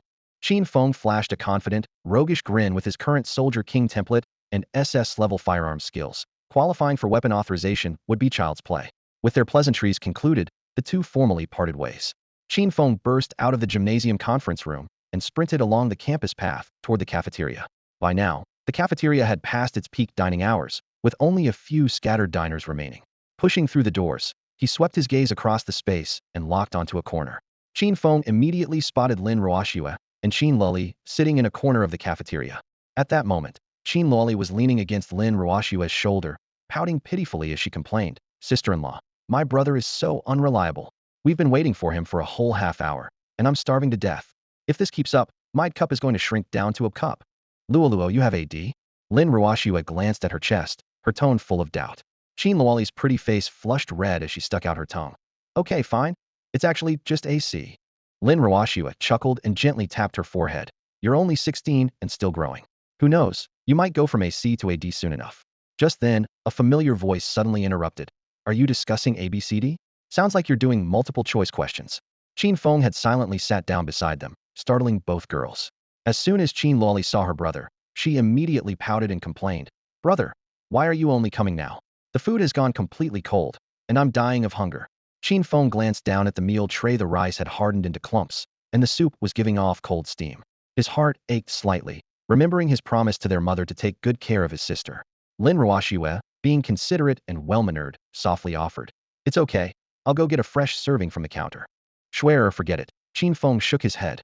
At this hour, there's only leftover cold food at the counter. Then what do we do? After a whole day of military training, my sister-in-law and I are absolutely starving, Qin Luoli urged. Qin Feng's eyes lit up. Come on, let's eat off campus. I'll treat you both to a feast. Qin Luoli rolled her eyes. Brother, stop joking around. During military training, it's closed management with heavy security at the school gates. There's no way we can get out. With your brother Feng here, the sky won't fall. Qin Feng smiled slightly, pulling out the military phone that Ji Qingwei had just given him and dialed her number. The call connected quickly. Hello, Qin Feng? Sister Qingwei, I'd like to temporarily leave campus. Ji Qinghua paused, then complained. You could have just sent a WeChat message, but you had to use the military phone? Talk about making a big deal out of nothing. Qin Feng chuckled. New toy in hand. Couldn't resist trying it out. Fine. I'll contact the military training supervisor and arrange for you to have free access, Ji Qinghua said helplessly. After thanking her, Qin Feng pocketed the phone and stood up, taking Qin Luoli's hand with his left and Lin Ruoshua's with his right, striding confidently out of the cafeteria. Under the night sky, the three arrived at the school gate. Beyond the iron railings sat several armored vehicles, with dozens of armed officers standing in formation, creating an intimidating atmosphere. Lin Ruoshua and Qin Luoli immediately wanted to retreat. Feng, let's go back. We shouldn't break the rules. Lin Ruoshua tugged at his sleeve. Brother, you want to go up against these tough soldiers? Let's just go back to the dorm and eat instant noodles. Qin Luoli also whispered pleadingly. Seeing their timid expressions, Qin Feng laughed heartily. I told you, with me here, there's absolutely no problem. Let's go. With that, he half-dragged, half-pulled both girls straight toward the school gate. The guard soldiers all focused their attention on the trio, making Lin Ruoshua and Qin Luoli blush with embarrassment, their hearts pounding like frightened rabbits. Just as they prepared to be stopped, something miraculous happened. All the soldiers simultaneously raised their hands in a crisp salute. Qin Feng carried himself like their supreme commander, head held high with an overwhelming presence. Lin Ruoshua and Qin Luoli were instantly shocked, completely stunned. Under the salutes of all the soldiers, Qin Feng took Lin Ruoshua and Qin Luoli by the hands and walked out of the school gate with confident strides. As night fell, the streetlights cast a warm yellow glow across the sidewalks. The three of them strolled along the commercial street outside the school and pushed open the door to an upscale Western restaurant with exquisite decor and enticing aromas. It was already past 7 in the evening, and both girls were absolutely starving. Without much hesitation, Qin Feng ordered nearly every signature dish on the menu. The moment the food arrived, Qin Luoli's eyes lit up as she grabbed the beef Wellington and started devouring it. Sauce smeared around her lips, but she was too busy eating to wipe it off. Her enthusiastic eating style was surprisingly adorable. Qin Feng affectionately ruffled her hair. Luoli, slow down. No one's going to steal your food. If it's not enough, we'll order more. With your brother here, I'll make sure you're well fed. Qin Luoli, her mouth stuffed with beef, could only nod vaguely. She had a special constitution, the type who never gained weight no matter how much she ate, at most adding a bit to her chest. She wasn't worried about her figure at all. Lin Ruoshua across from them was completely different. Coming from a wealthy conglomerate family, she wielded her knife and fork with elegant grace, forming a stark contrast to Qin Luoli's enthusiastic feasting. Half an hour later, dozens of plates on the table were completely empty. Qin Luoli leaned back in her chair, rubbing her round little belly with complete satisfaction. Brother, I'm so full. This is my first time having beef Wellington since returning to the country. It was delicious. But this restaurant must be pretty expensive. This meal probably cost us several thousand, right? Whenever you want beef steak, just tell your brother. Qin Feng patted his chest with a proud smile and pulled out his bank card to signal for the check. Qin Luoli was so moved she hugged his arm, exclaiming repeatedly, Brother, you're amazing. With Qin Feng's net worth now exceeding 100 million, a few thousand was nothing. Having money meant being carefree. Lin Ruoshua sipped her juice, still puzzled. Feng, I'm curious, why did all those soldiers at the school gate salute you? Qin Luoli also leaned in, blinking her eyes. Brother, tell us. From their attitude toward you, it was like they were seeing their commanding officer. With both pairs of eyes full of curiosity, Qin Feng could only share what he was allowed to tell. Actually, I was selected by the military. This afternoon, representatives from the Tianjin military district came to inspect the school. While you were waiting for me in the cafeteria, I was called in for a meeting. The leadership was impressed with my physical capabilities and wants me to join a special operations unit, with further specialized training to follow. He didn't mention a word about the Dragon Soul Group's classified nature. Remembering that Qin Feng could do over 4,000 push-ups in one go, Lin Ruoshua and Qin Luoli were shocked, but not overly suspicious. After a moment of silence, Lin Ruoshua asked with some concern, Feng, does that mean you'll have to live in the military? For how many years? Qin Feng reached out to gently pinch her cheek with a silly grin. Hee, don't worry, Schwer. I'm joining a special operations unit of the Tianjin military district with a unique status. Normally I'll just focus on my studies, no need for long-term deployment. He looked at both girls with certainty in his voice. So we can still spend our time together as usual. Lin Ruoshua breathed a sigh of relief and broke into a sweet smile. Qin Luoli, on the other hand, was bouncing around excitedly like a little rabbit in her eyes. Her brother had somehow become a military officer overnight, which was incredibly cool. To avoid exposing the existence of the Dragon Soul unit, Qin Feng only shared trivial matters from the military district to appease his two sisters. After all, in front of these two naive girls, he could easily impress them with casual boasting. Brother, what's that black phone? Qin Loli had sharp eyes and pointed directly at the matte black encrypted terminal at Qin Feng's waist. Military phone, issued by the district leadership, Qin Feng replied casually. So high-tech. I want to play with it. Luo, don't. Before Qin Feng could finish, Qin Loli had already grabbed it. Having no idea how to operate it, she pressed buttons randomly and accidentally hit the speed dial. 3 seconds later, a calm but exasperated female voice came from the other end. Qin Feng, what do you want now? Qin Loli froze, then smiled innocently. Hello, I'm Qin Feng's sister. You must be my brother's superior, right? Please take good care of him. Ji Qingwei fell silent for 2 seconds, mentally breaking down. I should never have given that guy a military phone. Qin Feng quickly snatched the phone back, smiling awkwardly. Sister Qingwei, sorry, my sister was just playing around. Boss Qin Feng, I'm begging you play around all you want, but don't mess with military equipment, okay? Ji Qingwei said helplessly before hanging up. As night fell, Qin Feng returned to Qingbei University with Lin Ruoxue and Qin Luoli. The moment they stepped through the campus gates, the guard soldiers snapped to attention and saluted. Qin Feng maintained his composure, returning the salute with the air of a big shot. This scene once again amazed the two girls. On just the first day of military training, Qin Feng had already become a prominent figure in the Tianjin military district. Qin Feng was deliberately keeping a low profile. If they knew about the Dragon Soul unit's terrifying achievements, they'd probably faint on the spot. At that moment, Qin Feng was actually more concerned about his gun permit. Having the aura of a soldier king but no weapon in hand felt incredibly uncomfortable.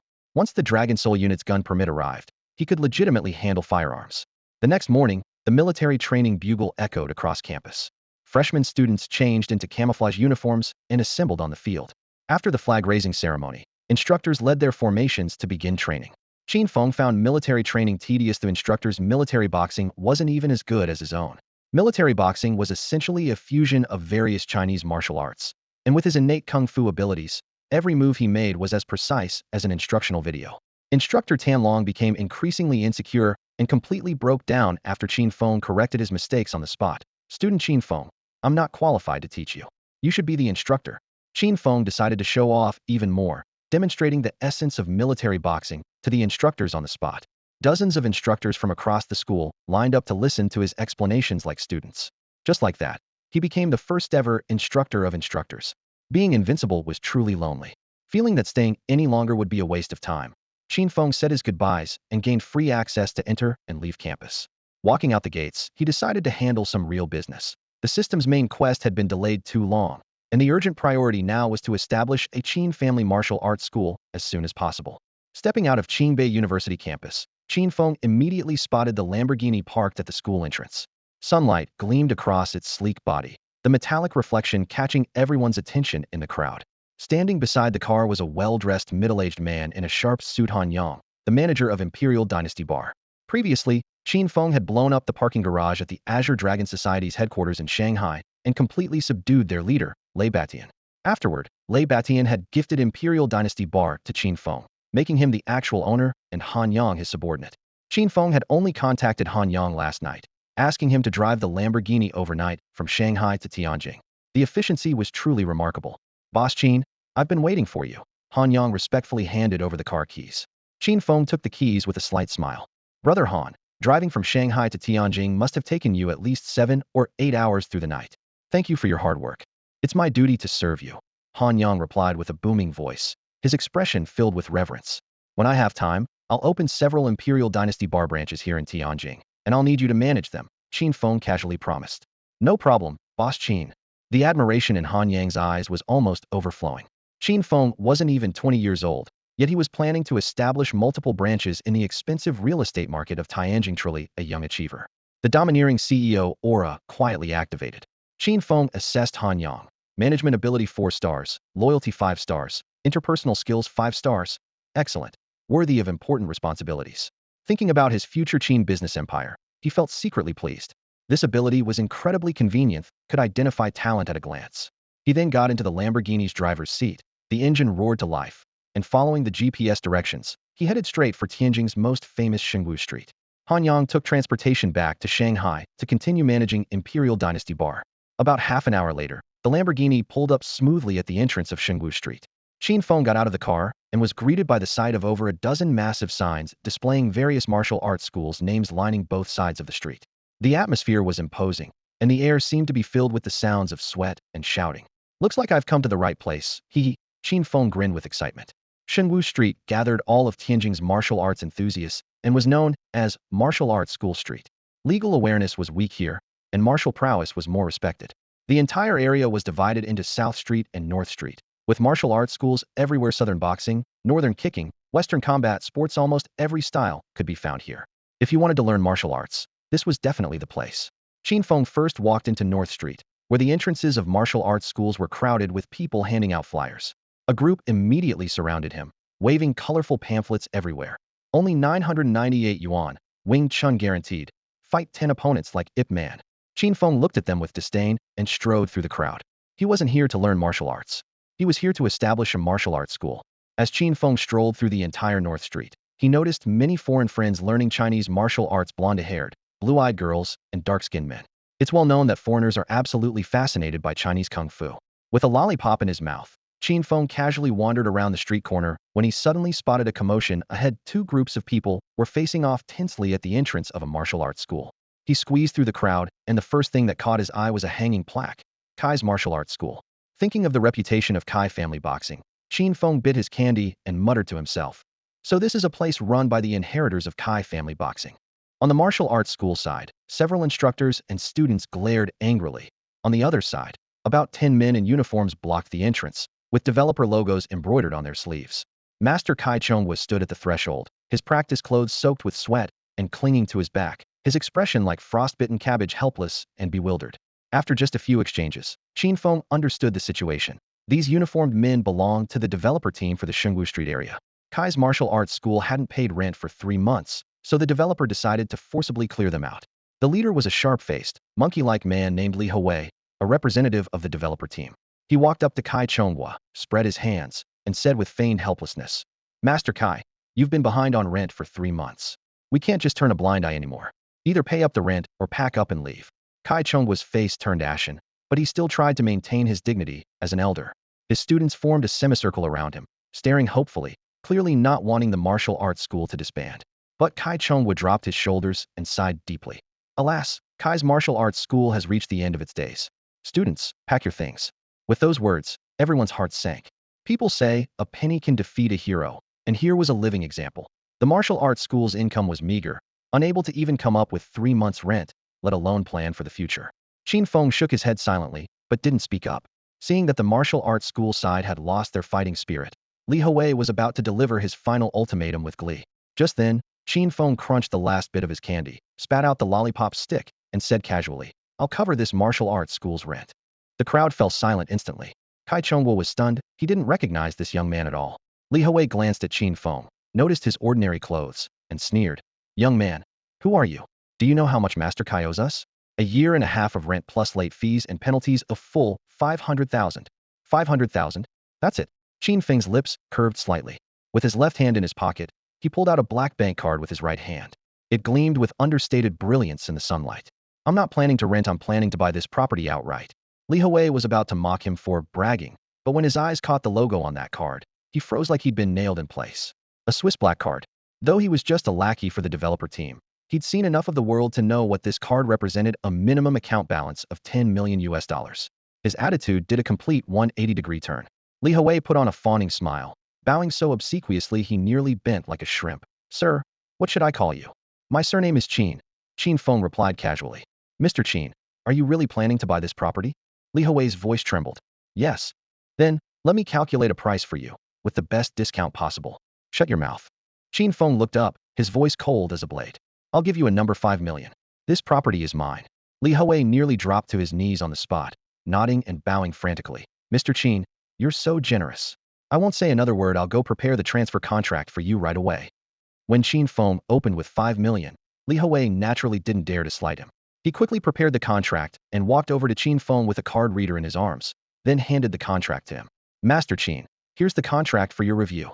Qin Feng didn't even lift his eyelids. He picked up the pen and signed his name with a flourish, then casually handed over his understated yet luxurious Swiss black card. Swipe beep. In less than 3 seconds, 5 million yuan was settled. The heavy transaction notification sound hit everyone's hearts like a sledgehammer, making the onlookers gasp. Yet Qin Feng remained relaxed, as if he had just bought a cup of coffee, his every gesture embodying this simple, plain, and boring life of the wealthy. Li Hui immediately bowed, speaking rapidly. Master Qin, the property rights now belong to you. We'll handle the deed transfer procedures immediately and contact you afterward. His fawning posture made him look like an obedient son trying to please a stern father. Before leaving, he turned to Kai Chongwo with a sarcastic tone. Master Kai, the martial arts hall now belongs to Master Qin. The 500,000 yuan rent you owe should be paid directly to Master Qin from now on. We're even. With that, he hurriedly left with his troublemaking crew. The spectators, seeing the excitement was over, gradually dispersed. Only Qin Feng, Kai Chongwa, and the instructors and students remained at the martial arts hall entrance. Kai Chongwa stepped forward, clasping his hands and bowing deeply. Mr. Qin, we've never met before, yet you've saved the Kai family martial arts hall. Such great kindness needs no words of thanks. I'll gather the rent money to repay you as soon as possible. Master Kai, don't misunderstand. Qin Feng raised his hand to stop him.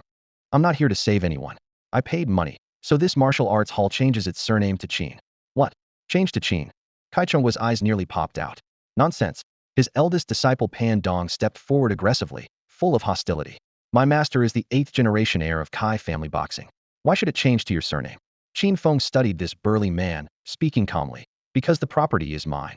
If you want to keep making a living here, work for me and rename the hall to Qin Family Martial Arts. Otherwise, pack up and leave.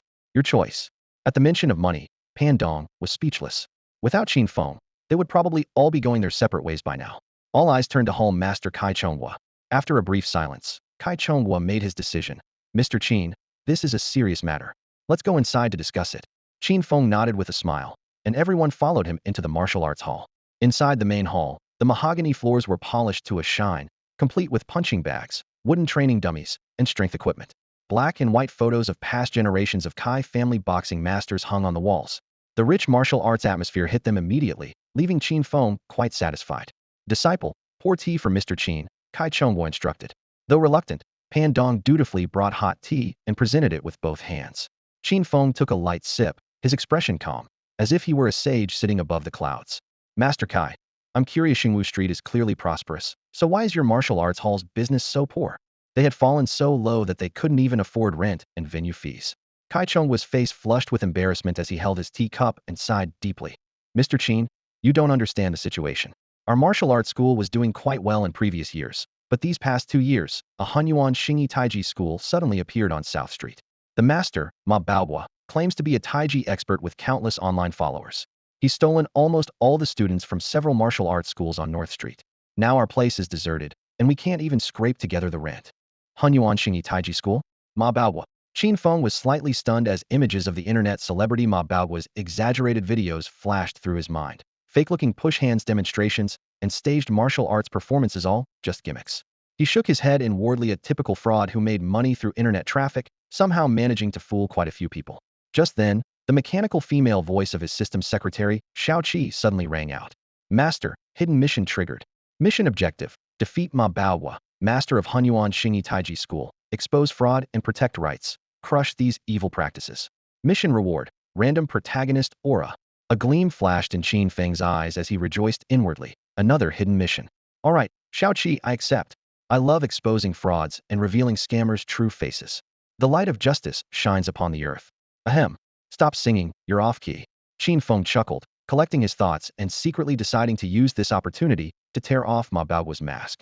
As their conversation wound down, Kai Chongwa set down his teacup, his voice humble to the point of desperation. Mr. Qin, I'll gather the rent money to pay you back as soon as possible. Please be merciful and don't make things difficult for Kai's martial arts school, all right? Qin Feng took a light sip of tea and smiled as he asked in return. Master Kai, do I look like someone who's short on money? Thinking about it, Kai Chongwa realized that Qin Feng had casually spent 5 million, clearly wasn't lacking funds.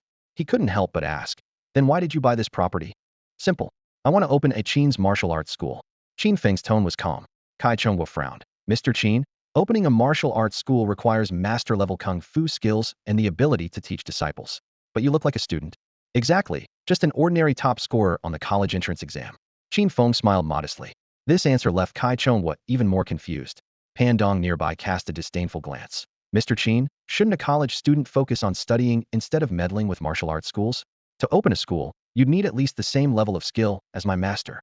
Qin Feng stood with his hands behind his back, speaking at a measured pace. Kai family boxing emphasizes speed for victory, focusing on unconventional attacks and quick advancing strikes, emphasizing body evasion and borrowing force. However, because it prioritizes speed, it neglects lower body training, resulting in insufficiently refined footwork. When facing opponents with superior body techniques, its advantages become difficult to display. Furthermore, the technique system is somewhat outdated. For a full 10 minutes, he eloquently analyzed the strengths and weaknesses of Kai family boxing with crystal clarity. Everyone in the martial arts school listened in stunned amazement, especially Kai Chonghua, who was so shocked that he spilled tea on the table without noticing, murmuring, Mr. Qin, you're actually an expert. Your understanding of Kai family boxing is even deeper than mine. The corner of Qin Feng's mouth curved upward. Master Kai, if you still doubt my abilities, how about we have a sparring match right here? Kai Chonghua's brow furrowed deeply as he hadn't expected Qin Feng to suddenly challenge him to a sparring match. The martial arts hall fell silent for a moment. Then waves of doubt and contempt surged toward Qin Feng. Everyone was convinced that this young college student, even if he knew some martial arts theory, was merely engaging in armchair strategizing. Pan Dong crossed his arms with a cold sneer, his voice dripping with mockery. Mr. Qin, Chinese Kung Fu emphasizes real combat. Forget about my master, you couldn't even beat me. Qin Feng set down his teacup and stood up. His 6-foot frame appeared slender next to Pan Dong's towering 6'3" build, yet he remained calm and composed. Brother Pan, to be honest, your foundation is unstable, your footwork is sluggish, and your hand-eye coordination is poor. You lack natural talent and have limited potential for martial arts. Perhaps your master hasn't been direct out of courtesy, but that's the reality. As his words landed, Kai Chonghua's heart jolted. He knew better than anyone that Pan Dong's abilities were mediocre, which had long troubled him. Yet now Qin Feng had exposed this truth with a single observation. Pan Dong's anger flared as he gritted his teeth and roared. Saying I have no talent? Fine. Let's fight and see who's really capable. Qin Feng slightly lowered his stance and gestured politely. Come on. Don't be rash. Kai Chonghua had barely finished his warning when Pan Dong explosively pushed off the ground, charging at Qin Feng like a raging bull, throwing a straight punch aimed at his face. The martial arts students immediately erupted in excitement, cheering for Pan Dong, firmly believing their senior brother would easily crush this frail college student. However, the next second, their laughter froze. Qin Feng shifted his footing, his form gliding like wind skimming the ground, effortlessly dodging the heavy punch while smoothly turning and landing a precise strike to Pan Dong's chest. Puff! Pan Dong spat foam from his mouth, his nearly 6.5-foot muscular frame flying backward several meters before crashing heavily at Kai Chonghua's feet. Senior brother, are you alright? Coach Pan, should we call an ambulance? His nose is bleeding. With just one move, Pan Dong had lost all fighting capability and needed assistance even to stand. After about a minute, supported by his fellow students, he stared at Qin Feng with disbelief. Master, that punch from Mr. Qin. It looked like our Kai family's ultimate technique, Wild Goose at Sky's Edge. Kai Chonghua's brow remained tightly furrowed as he replied gravely. That's right. He used the Wild Goose at Sky's Edge. Pan Dong clutched his still aching chest, wearing a bitter smile of frustration. He had thought Qin Feng was all theory and no practice, never imagining the man could execute their family's secret technique with such fluid mastery. The martial arts hall members exchanged glances, their eyes mixing shock with fear, as if looking at a fierce bird ready to spread its wings at any moment. Seeing his injured disciple, Kai Chonghua felt resentment rising within him. So he suddenly stood up, approached Qin Feng, and clasped his fists in formal greeting. Mr. Qin, I am Kai Chonghua, the 8th-generation successor of Kai family boxing. I would like to test your martial arts skills. Upon hearing this, Qin Feng smiled wickedly, his tone calm, yet carrying an undeniable authority. Master Kai, sparring is certainly fine, but we must be clear about the stakes. If I lose, I'll pack up and leave immediately, and I'll give you this martial arts hall for free. But if you lose, everything goes my way, and this hall will bear the surname Qin. Kai Chonghua hesitated briefly before nodding. In his view, Qin Feng's victory over Pan Dong was nothing special, and as the 8th-generation heir of Kai family boxing, he was confident he could restore his honor. The two men moved to the sparring ring in the center of the hall. The wooden floor gleamed softly, while coaches and apprentices sat around the perimeter, their eyes burning with intensity as they whispered among themselves. This match would be fair, just, and open. Master Kai, come on, don't waste time. My time is precious. Qin Feng stood with his hands behind his back, his robes fluttering slightly, as if touched by a gentle breeze, giving him an almost ethereal, sage-like presence. Kai Chonghua took a deep breath and assumed the orthodox stance of Kai family boxing, his clouded old eyes instantly becoming sharp as blades. Whoosh! He shot forward like lightning, launching the Kai family boxing ultimate technique, cross punch, straight at Qin Feng's chest, attempting to strike first. Qin Feng remained unhurried, his footwork mysterious and unpredictable, like a ghostly shadow. For 3 minutes, every one of Kai Chongwa's attacks missed their mark, couldn't even touch the hem of Qin Feng's clothes. Meanwhile, Qin Feng kept both hands behind his back, relying solely on his exquisite movement technique of serpentine positioning to dodge with ease. Great circulation, small circulation, wild goose at sky's edge, willow breaking plum. 2 principles, 4 elements, fist elbow hand. 6 consecutive punches. Kai Chongwa unleashed nearly everything he had learned in his lifetime. Sweat trickled down his temples, his heavy breathing echoed through the hall, yet he still couldn't touch a single hair on his opponent. At this moment, he realized with horror that Qin Feng's movement technique actually incorporated the lightness, skills, and footwork of 4 major schools: Wudong, Shaolin, Amei, and Southern boxing. Truly mysterious and unfathomable. Master Kai, I've let you have 18 moves. Now it's my turn. Qin Feng's lips curved into a cruel arc. Before his words had finished, he suddenly switched from defense to offense. His fists carried the wind, fast as a hurricane, with tricky angles and punch shadows like rain, leaving Kai Chongwa without even room to block. With his martial arts mastery halo, his control of Chinese kung fu had reached perfection. His mind contained the techniques of all martial arts under heaven, and his punches incorporated the essence of global boxing methods, truly achieving no technique defeating technique and turning the mundane into the miraculous. Thud! In less than 30 seconds, Kai Chongwa was knocked to the ground. Though he showed no external injuries, he couldn't stand up. Each of Qin Feng's strikes contained transforming force, with internal energy penetrating the meridians to injure the internal organs, leaving no visible trace on the surface. Master, Pan Dong and the others rushed forward, helping Kai Chongwa to a chair. The old boxer's face was deathly pale, beads of sweat rolling down as he grimaced in pain. Meanwhile, Qin Feng remained standing in place, his expression composed, truly like a grandmaster of martial arts. After a long silence, Kai Chongwa spoke with difficulty. Thank you for showing mercy just now, Mr. Qin. I have lost. This martial arts hall shall bear the surname Qin. Left with no choice, he made the only decision he could. At the same time, he was completely convinced by Qin Feng's skill. She had never seen such seemingly chaotic, yet masterfully integrated boxing techniques that incorporated the essence of all martial arts under heaven. Qin Feng approached Kai Chongwa, clasped his fists in a respectful salute, and said with a smile, Master Kai, what we had earlier was merely a friendly sparring match. As they say, you don't truly know someone until you've fought them. From now on, we're friends. Kai Chongwa gave an honest laugh, extending his hand for a firm handshake with Qin Feng, saying heartily, Mr. Qin, your martial arts skills are truly unfathomable. I've been practicing the Kai family boxing style for over 30 years and thought I was quite accomplished, but compared to you, I'm like someone showing off their axe skills in front of Liu Ban himself. Qin Feng simply nodded with a smile. The halo of being the king of kung fu made him seem unreachable in the eyes of other martial artists, and any so-called grandmaster appeared as naive as a child before him.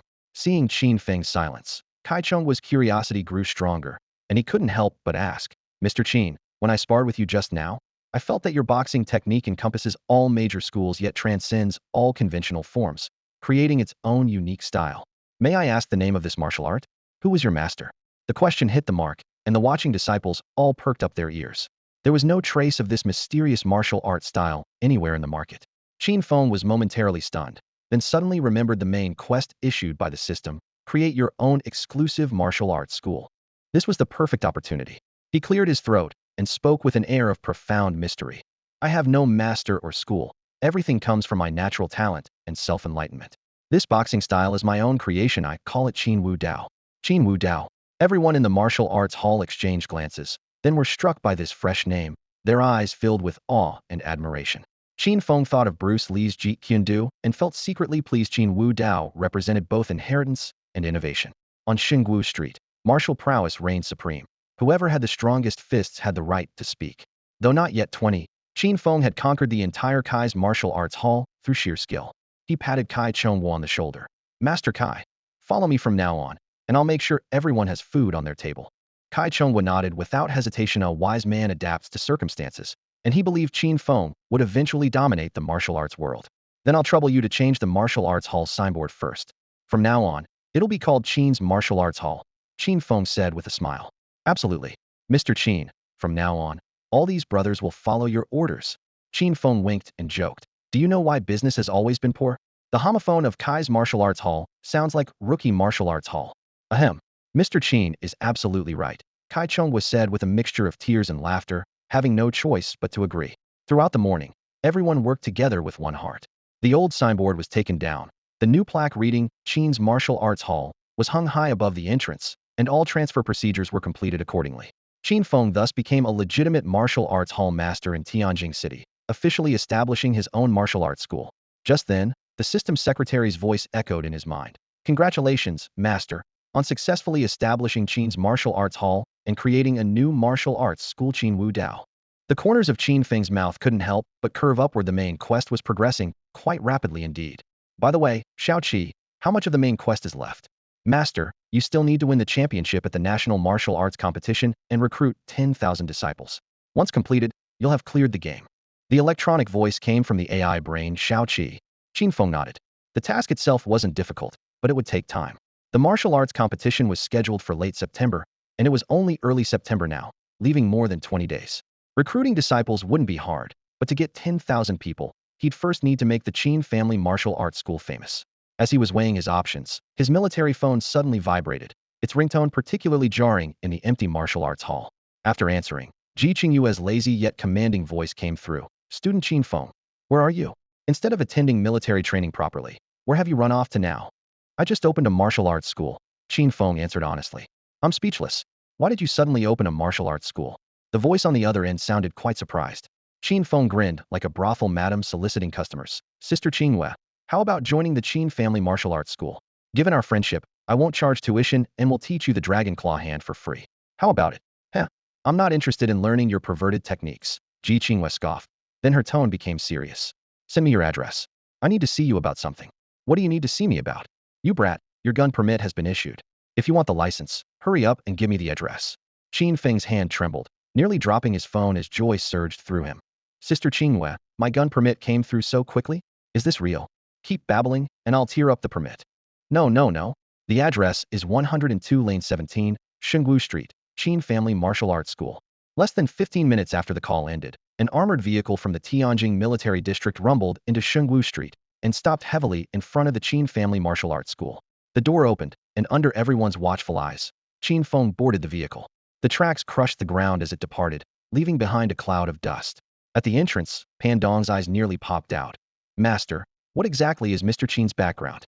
Even military district armored vehicles come to pick him up. Could he be a high-ranking military officer? Kai Chonghua, covered in sweat, couldn't figure out Qin Feng's background. Either his martial arts skills were unfathomable, and he had close ties with the military district. He wiped his sweat but spoke with absolute certainty. No matter who he is, he's definitely impressive. Disciples, from now on we follow Mr. Qin. Put the Kai family fist acidery practicing Qin martial arts now. Yes. All the disciples responded in unison, their expressions excited. Qin Feng had become a legend in their eyes. Following a legend meant good fortune. Thus, the Qin Family Martial Arts School was officially established, and the new banner of Qin Martial Arts was quietly raised in this street. Meanwhile, inside the armored vehicle, Ji Qingyue wore a crisp military uniform, looking heroic and spirited. Qin Feng, this ironhead fool, sat beside her, curiously watching the rapidly passing street scenes outside. Sister Qingyue, where are we going? Tianjin Military District Headquarters. Ji Qingyue's voice was crisp. Our top superior leader of the Dragon Soul Group wants to see you. The leader of the Dragon Soul Group? Qin Feng felt somewhat nervous, but remembering that the person was female, he exhaled slowly and gradually relaxed. At that moment, Ji Qingyue pulled out a hard document from her military uniform pocket and handed it over. Here, this is your gun permit. Qin Feng quickly took the gun permit from Ji Qingyue's hands. The military emblem on the certificate's cover gleamed under the lights, and his name was prominently displayed on the first page. In that moment, his handsome face couldn't contain his emotions, his eyes reddened slightly, and he nearly burst into tears on the spot. I finally have a gun permit. Now I can finally shoot guns, haha. He was as excited as a child who had just received a new toy. Ji Qingyue couldn't help but smile fondly, then quickly composed herself and patted his shoulder. Qin Feng, this certificate was personally issued by the leader of the Dragon Soul Group. When we get to the military district and meet her, make sure to thank her properly. No problem. Qin Feng nodded repeatedly, grinning from ear to ear. Sister Qingyue, I'm so excited. Don't worry, I'll definitely thank the leader properly. As his laughter died down, he suddenly remembered something and asked with confusion, by the way, what's the leader's name? How should I address her? In the Dragon Soul Group, everyone only uses code names. The leader's code name is Phoenix.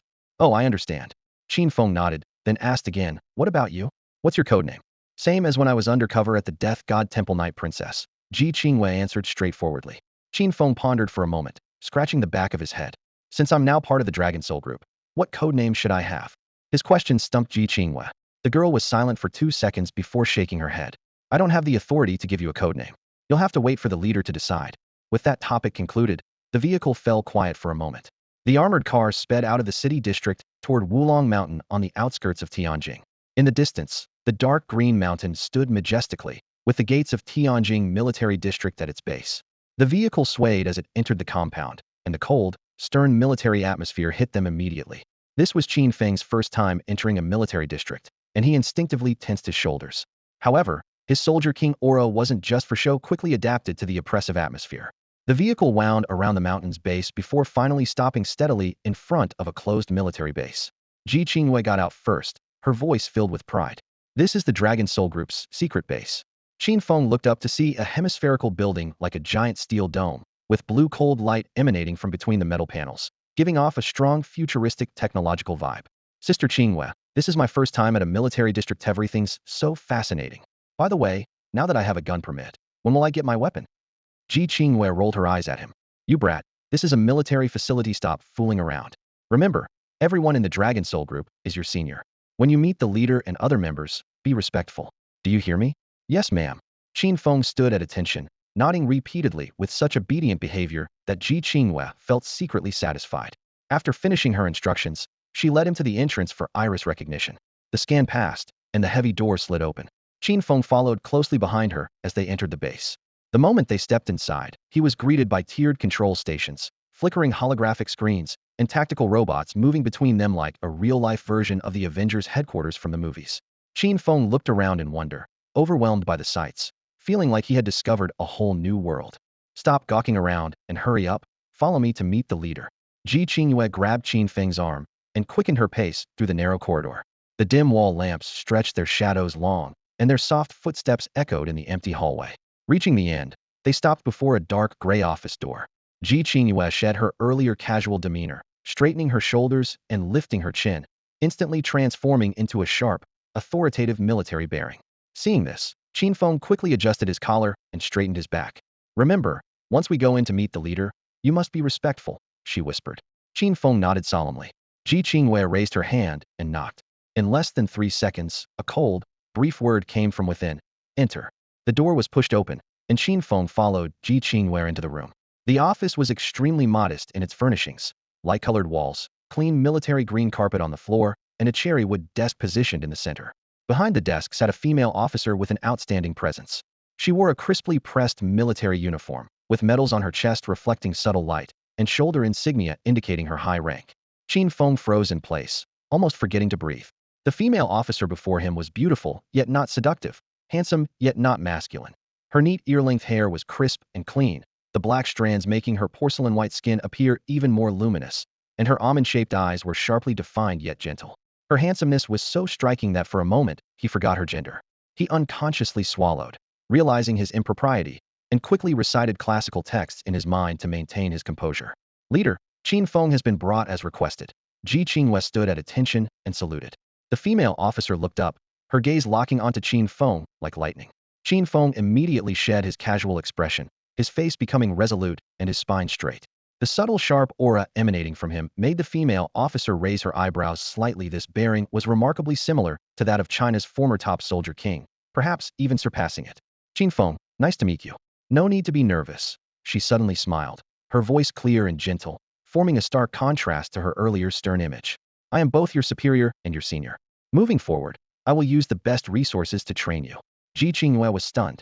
She had followed this leader since before reaching adulthood, and in over 10 years, she had hardly ever seen her smile. Now, this smile was being given to a man she was meeting for the first time? Her head was buzzing. Good heavens, what is happening? Does the leader have feelings for Qin Feng? Is the leader experiencing romantic stirrings? While her mind was full of questions, Qin Feng had already stridden to the desk, showing a simple smile and unhesitatingly grasping the female officer's hand. Ji Qingwei was thunderstruck. There was actually a man in this world who dared to actively touch the Phoenix leader? Qin Feng must be tired of living. Hee. Hello, Sister Feng. I'm the newcomer Qin Feng. From now on, I'll follow you closely and strive to become a soldier useful to the country. Ji Qingwei's jaw nearly dropped to the floor. Calling the leader Sister Feng? What kind of human speech was this? Several black lines appeared on the female officer's forehead, her tone turning icy. Qin Feng, You may address me as leader. Do not call me Sister Feng. Do you think I resemble Sister Feng? Under Phoenix's icy stare, Qin Feng felt as if he had fallen into a frozen cellar. So he quickly corrected himself. Yes, Chief.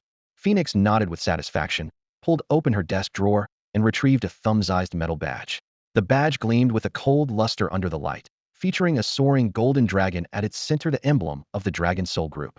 She reached up to pin it on Qin Feng's camouflage training uniform, her fingertips slightly cool as the metal touched his chest through the fabric. Then, she examined Qin Feng's lean yet upright figure from head to toe, revealing an approving smile. Not bad. You have the bearing of a soldier. From now on, you're officially a member of the Dragon Soul Group. Come with me and meet the core members. Before her words had fully settled, Phoenix strode out of the office with her long legs, her waist curved like a bow, moving with crisp efficiency. Ji Qinghua followed closely behind, and Qin Feng jogged to keep up. The three took the elevator down to the high-pressure training room on the basement level. The walls here were made of alloy, reflecting cold metallic light, and the air carried a faint scent of machine oil. Phoenix pressed a red button, and warning lights immediately began flashing as a piercing emergency assembly alarm echoed throughout the entire base. In less than a minute, 5 figures rushed in from different directions. The doors banged loudly as they entered, their footsteps drumming like beats. All 5 came to attention before Phoenix simultaneously, standing ramrod straight, and shouted in unison. Dragon Soul Squad assembled and ready, awaiting the chief's orders. Looking at the mere 5 people before him, Qin Feng appeared bewildered and muttered quietly. Chief, is this really all the people in our Dragon Soul Group? Phoenix crossed her arms and shrugged with rare helplessness. Qin Feng, the Dragon Soul Group is quite large in scale, with about 200 external members, but unfortunately we haven't found any promising candidates worth intensive training yet. Therefore, the core members consist only of this Dragon Soul Squad, including you and Night Princess, 7 people in total. Qin Feng and the 5 members locked eyes, and the air fell silent for a moment. The most conspicuous was a burly man, nearly 2 meters tall, with bulging muscles. He glanced at Qin Feng's scrawny frame and sneered. Chief, are you really letting this little brat join our Dragon Soul Squad? His tone made no attempt to hide his skepticism.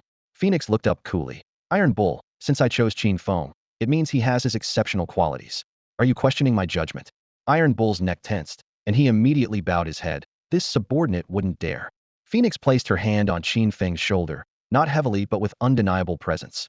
Everyone, this is Qin Feng, personally selected by me. From now on, he's one of the Dragon Soul Squad's core members. As his seniors, you should guide him onto the right path as quickly as possible. Qin Feng smiled shyly and waved at everyone. Hi everyone, I'm Qin Feng, just an ordinary top scorer on the college entrance exam. Hello, I'm Bu Bu, the Dragon Soul Squad's mechanic. The first to extend her hand was a spirited and adorable girl with shoulder-length hair and bright, sparkling eyes. Qin Feng quickly shook her hand, feeling her palm was soft, yet calloused from years of handling machinery. The other members also introduced themselves with their code names and functions, and Qin Feng shook hands with each of them, quickly familiarizing himself with their faces and auras. After brief pleasantries, Qin Feng had gained a complete understanding of the Dragon Soul Group's personnel structure. Fewer than 10 core members, but over 200 external ones. The 7-person squad handled the truly critical missions. As for the individuals, Phoenix, current leader of the Dragon Soul Group, with a stunning figure and captivating beauty, but her true capabilities remained a mystery. Night Princess Ji Qinghua, captain of the Dragon Soul Squad, blessed with an impressive figure and high attractiveness, as Qin Feng could personally attest. Comprehensively skilled and specialized in undercover missions. Tai Nyo was a towering powerhouse, a strength-based assault specialist. He excelled in close-quarters combat with immense physical power and specialized in providing cover during operations. Qin Feng was cold and taciturn, recognized as the Dragon Soul team's premier marksman. At any distance, from any angle, he never missed a shot. His record was flawless. Bu Bu was a 19-year-old busta mechanic with adorable short hair that concealed remarkable mechanical talent. She could repair and modify anything, breathing new life into all the team's equipment. Rose was a fiery red-haired intelligence operative. Her movements were as elusive as shadows, and the night infiltration and reconnaissance were her specialties, appearing and vanishing without a trace. Zhang Lang was as silent as ice, an assassin by nature. Wilderness survival was routine for him, and stealth, ambush, and assassination came naturally. Qin Feng was an ordinary college entrance exam champion. His arrival brought the Dragon Soul Squad to 7 members. Not counting their leader Phoenix, this number was somewhat pitiful. They couldn't even fill 2 mahjong tables. Although Qin Feng was Phoenix's personally appointed choice, most members couldn't hide their disdain. A college student seemed fit only to observe among these gifted elites with terrifying abilities. Only Bu Bu treated him kindly, being close in age and able to connect with him. Qin Feng wasn't angry. He understood the source of their skepticism and knew that only strength could provide the best response. Phoenix's gaze fell on Qin Feng. Qin Feng, as the new member, you'll undergo physical testing first, starting with strength and speed. Yes, ma'am. Qin Feng nodded with composed demeanor. Looking at the young man before her, Phoenix felt momentarily dazed. The composure and confidence in his expression were remarkably similar to the former Soldier King. Since the previous Soldier King's death from illness, China hadn't produced a new premier Soldier King for 10 full years. The Dragon Soul team, this national weapon, had fallen into a talent gap. Core personnel had been lost with no successors. At this moment, she had a vague premonition that Qin Feng might reverse this decline and grow into the new generation's Soldier King. Everyone gathered around the strength testing platform. Ji Qingyue held the physical assessment report and pen, walking to Qin Feng's side to briefly explain. This device measures impact force. Strike with full power, and the data will display directly. She then looked up and ordered. Tainyo, demonstrate first. Yes, Captain. Tainyo stepped forward, his towering frame over 2 meters tall, creating an oppressive presence like a small mountain. 300 pounds of knotted muscle rippled as his forearms were thicker than Qin Feng's thighs. He flashed Qin Feng a provocative cold smile. Rookie, watch carefully. The next second, he powered through his shoulders, twisted his waist and hips, and his fist struck the testing device with storm-like force. The metal casing trembled, the screen numbers jumped wildly, then settled 1,500 pounds. Tainyo had always prided himself on brute strength. He glanced sideways at Qin Feng, his eyes full of fighting spirit and mockery. Kid, with that build of yours, if you can hit over 300 pounds, I'll call you daddy. After Tainyo finished speaking, he looked at Qin Feng arrogantly. This burly man was the first person bold enough to openly challenge Qin Feng to his face. Strictly speaking, he wasn't being mindlessly arrogant. Qin Feng had a lean build and handsome features, with scholarly mannerisms that made him stand out awkwardly among the rough men of the Dragon Soul unit. Because of this, everyone doubted him, even secretly speculating that he had some inappropriate relationship with their leader Phoenix to have gotten into the team. Common sense was clear. An average adult male's full-force punch delivers no more than 200 pounds of impact, while professional boxers manage around 300 pounds. Qin Feng was just an ordinary college student who would believe he could break 300 pounds? The crowd's contemptuous stares pierced Qin Feng like nails, but he casually strolled over to the strength testing machine with a carefree grin. Senior Tainyo. Qin Feng turned to flash the burly man a mischievous smile. Looks like you'll be calling me daddy. As his words fell, he dropped his casual demeanor. His handsome face suddenly turned stern, his gaze sharp as twin cold blades. Phoenix's eyes lit up, her heart pounding. That long-lost, familiar sense of overwhelming presence was exactly the aura that veteran Soldier Kings once possessed. Qin Feng bent his knees and lowered his stance, every muscle tensing instantly as power surged endlessly into his right arm. The next second, his eyes flashed coldly, and his right fist shot out like an arrow from a bow, tearing through the air and leaving a ghostly punch shadow. The Soldier King aura granted him Soldier King-level explosive power. The Kung Fu aura activated his body's potential, filling his fist with profound inner force. 3 layers of bright force, dark force, and transforming force stacked upon each other, slamming viciously into the steel testing machine. Boom! A deafening crash exploded through the training room as the metal casing shattered into pieces, components scattering across the floor with clanging sounds. After a moment of dead silence, everyone held their breath, their eyes filled only with horror. What kind of terrifying strength could destroy steel equipment with a single punch? Tainyo swallowed hard, his legs giving out as he collapsed onto the ground, completely stunned. The other team members' jaws nearly dropped. Even Ji Qingyue, who had already witnessed Qin Feng's prowess, felt her heart violently shaken. As for Phoenix, who had seen her share of extraordinary situations, this divine operation was still a first for her. After a long silence, Phoenix took a deep breath to force herself to stay calm, then turned to ask Ji Qingyue, Night Princess, what's the maximum load capacity of the strength testing machine? 5,000 pounds. Ji Qingyue's voice was tight.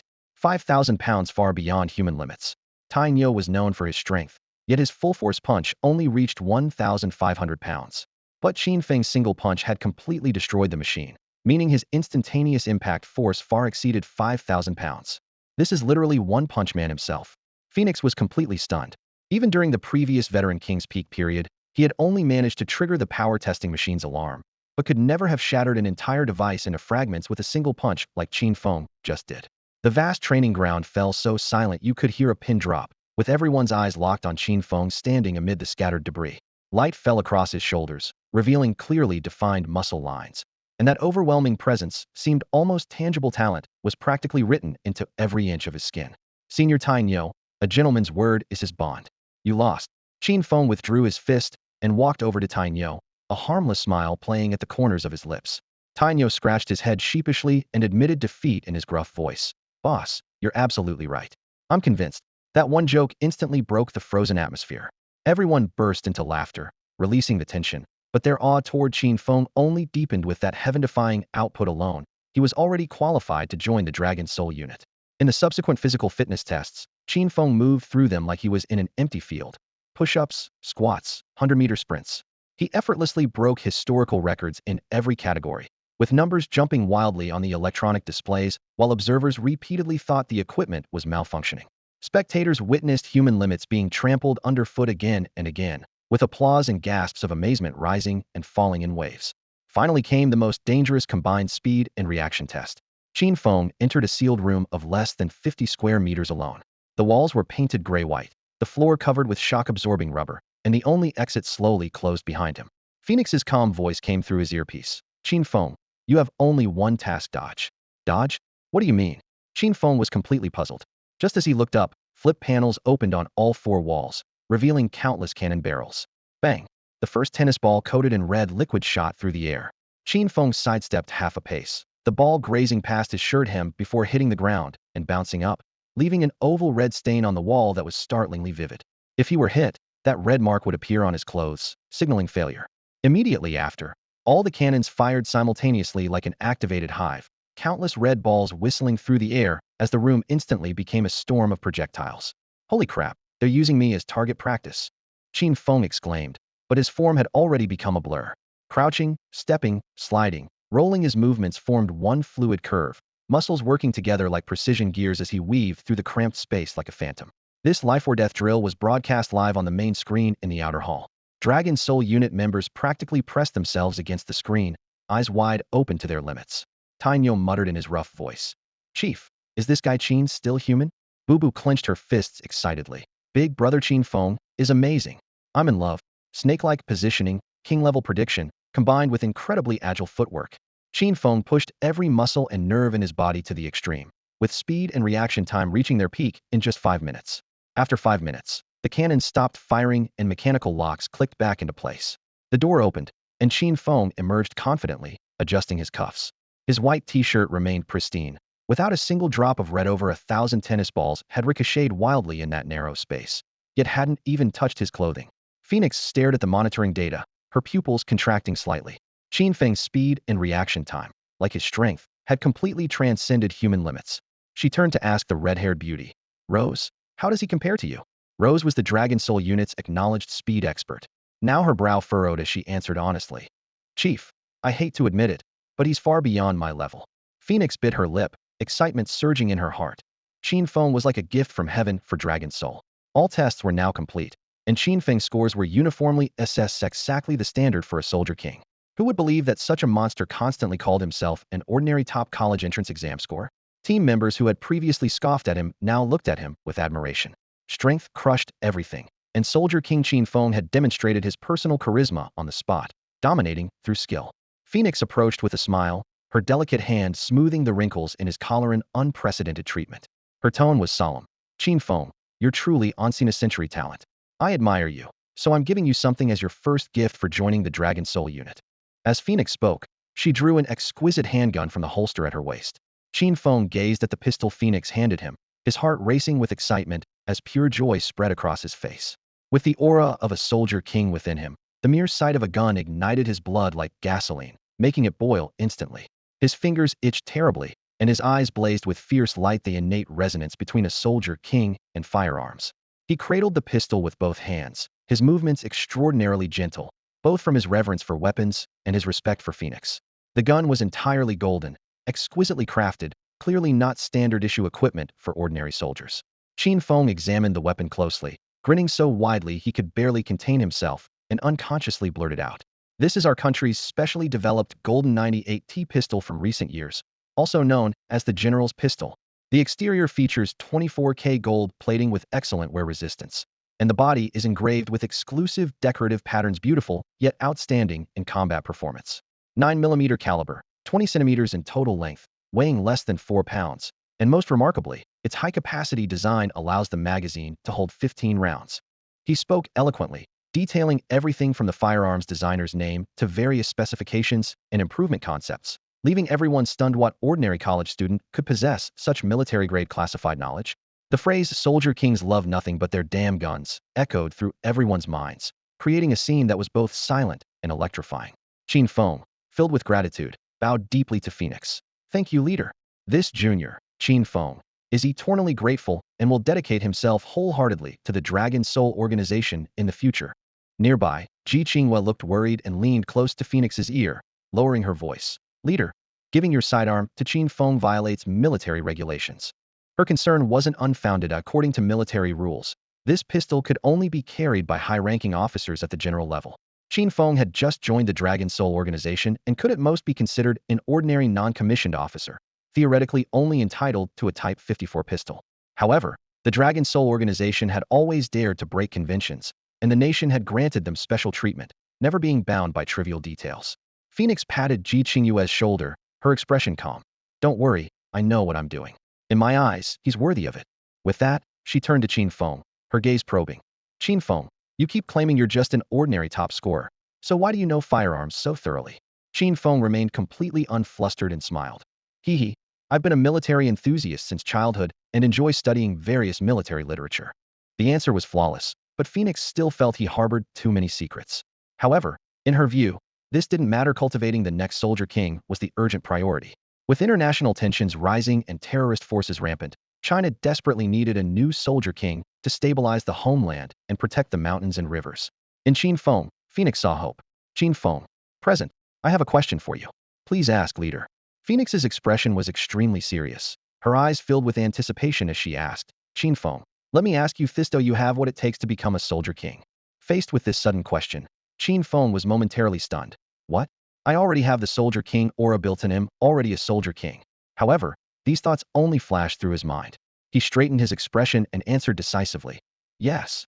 This response instantly relaxed the tension in Phoenix's brow. She nodded approvingly, her voice low and firm. "Qin Feng, from now on, the entire Dragon Soul team and I will use every resource at our disposal to train you and make you a legendary Soldier King." As her words fell, all the teammates at the edge of the training ground turned to look at Qin Feng in unison with envy, admiration, and a touch of good-natured jealousy they couldn't suppress. There were countless examples of people working hard to succeed, but a man like Qin Feng who reached the peak right from his debut was the only one in this world, because here, he was the protagonist. Phoenix surveyed the entire field and raised her voice. "All Dragon Soul team members, attention. Awaiting your orders, Commander." The team members responded, standing at attention. "As Qin Feng's seniors, you must pass on all your combat experience and skills to him. During the next mission, I expect you to work closely with him to ensure success." Everyone nodded simultaneously. From now on, their mission was to help Qin Feng ascend to the throne of Soldier King. Qin Feng felt his blood surge with excitement. Just as he was immersed in joy, a mechanical yet lively child's voice suddenly echoed in his mind. "Master, you've triggered another hidden mission." "Huh? So suddenly? What hidden mission? I'm completely confused here." Qin Feng quickly responded in his thoughts. "Hidden mission. Replace Phoenix's position and become China's #1 Soldier King." "Replace Phoenix? That doesn't seem right. She's been so good to me." Qin Feng's mouth twitched as he silently complained. The system Shao-Chi seemed to have already seen through his dilemma. Actually, Phoenix has wanted to step down for a long time, but currently the Dragon Soul team lacks capable successors to carry the banner. If you ascend to the position of Soldier King, she can retire peacefully. "Master, the reward for this hidden mission is really impressive. I'll definitely love it." Qin Feng raised an eyebrow. "Oh? Tell me about it." "Completing the mission will earn you 2 aura upgrade cards." "2 cards?" A gleam flashed in Qin Feng's eyes. "What exactly are aura upgrade cards?" "As the name suggests, they can upgrade your existing protagonist aura. After upgrading, your attributes will be significantly enhanced. All skills will undergo qualitative changes, and your overall abilities will skyrocket accordingly." Hearing this, Qin Feng hesitated no longer. "Shao-Chi, I'll take this mission. Those 2 aura upgrade cards are mine." "Roger that, Master." Shao-Chi is cheering you on. "You've got this." In fact, the more protagonist auras one possessed, the more missions the system would provide. Now Qin Feng had a pile of main quests, side quests, and hidden missions weighing on him, but he didn't find it annoying.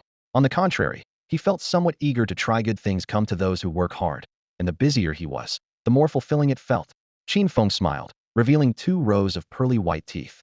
After giving Qin Feng a few words of advice, Phoenix temporarily left, saying she had to attend an important meeting at the military district and would have to arrange another time to talk with Qin Feng privately. As soon as Phoenix departed, the massive military base fell quiet, leaving only the core members of the Dragon Soul squad.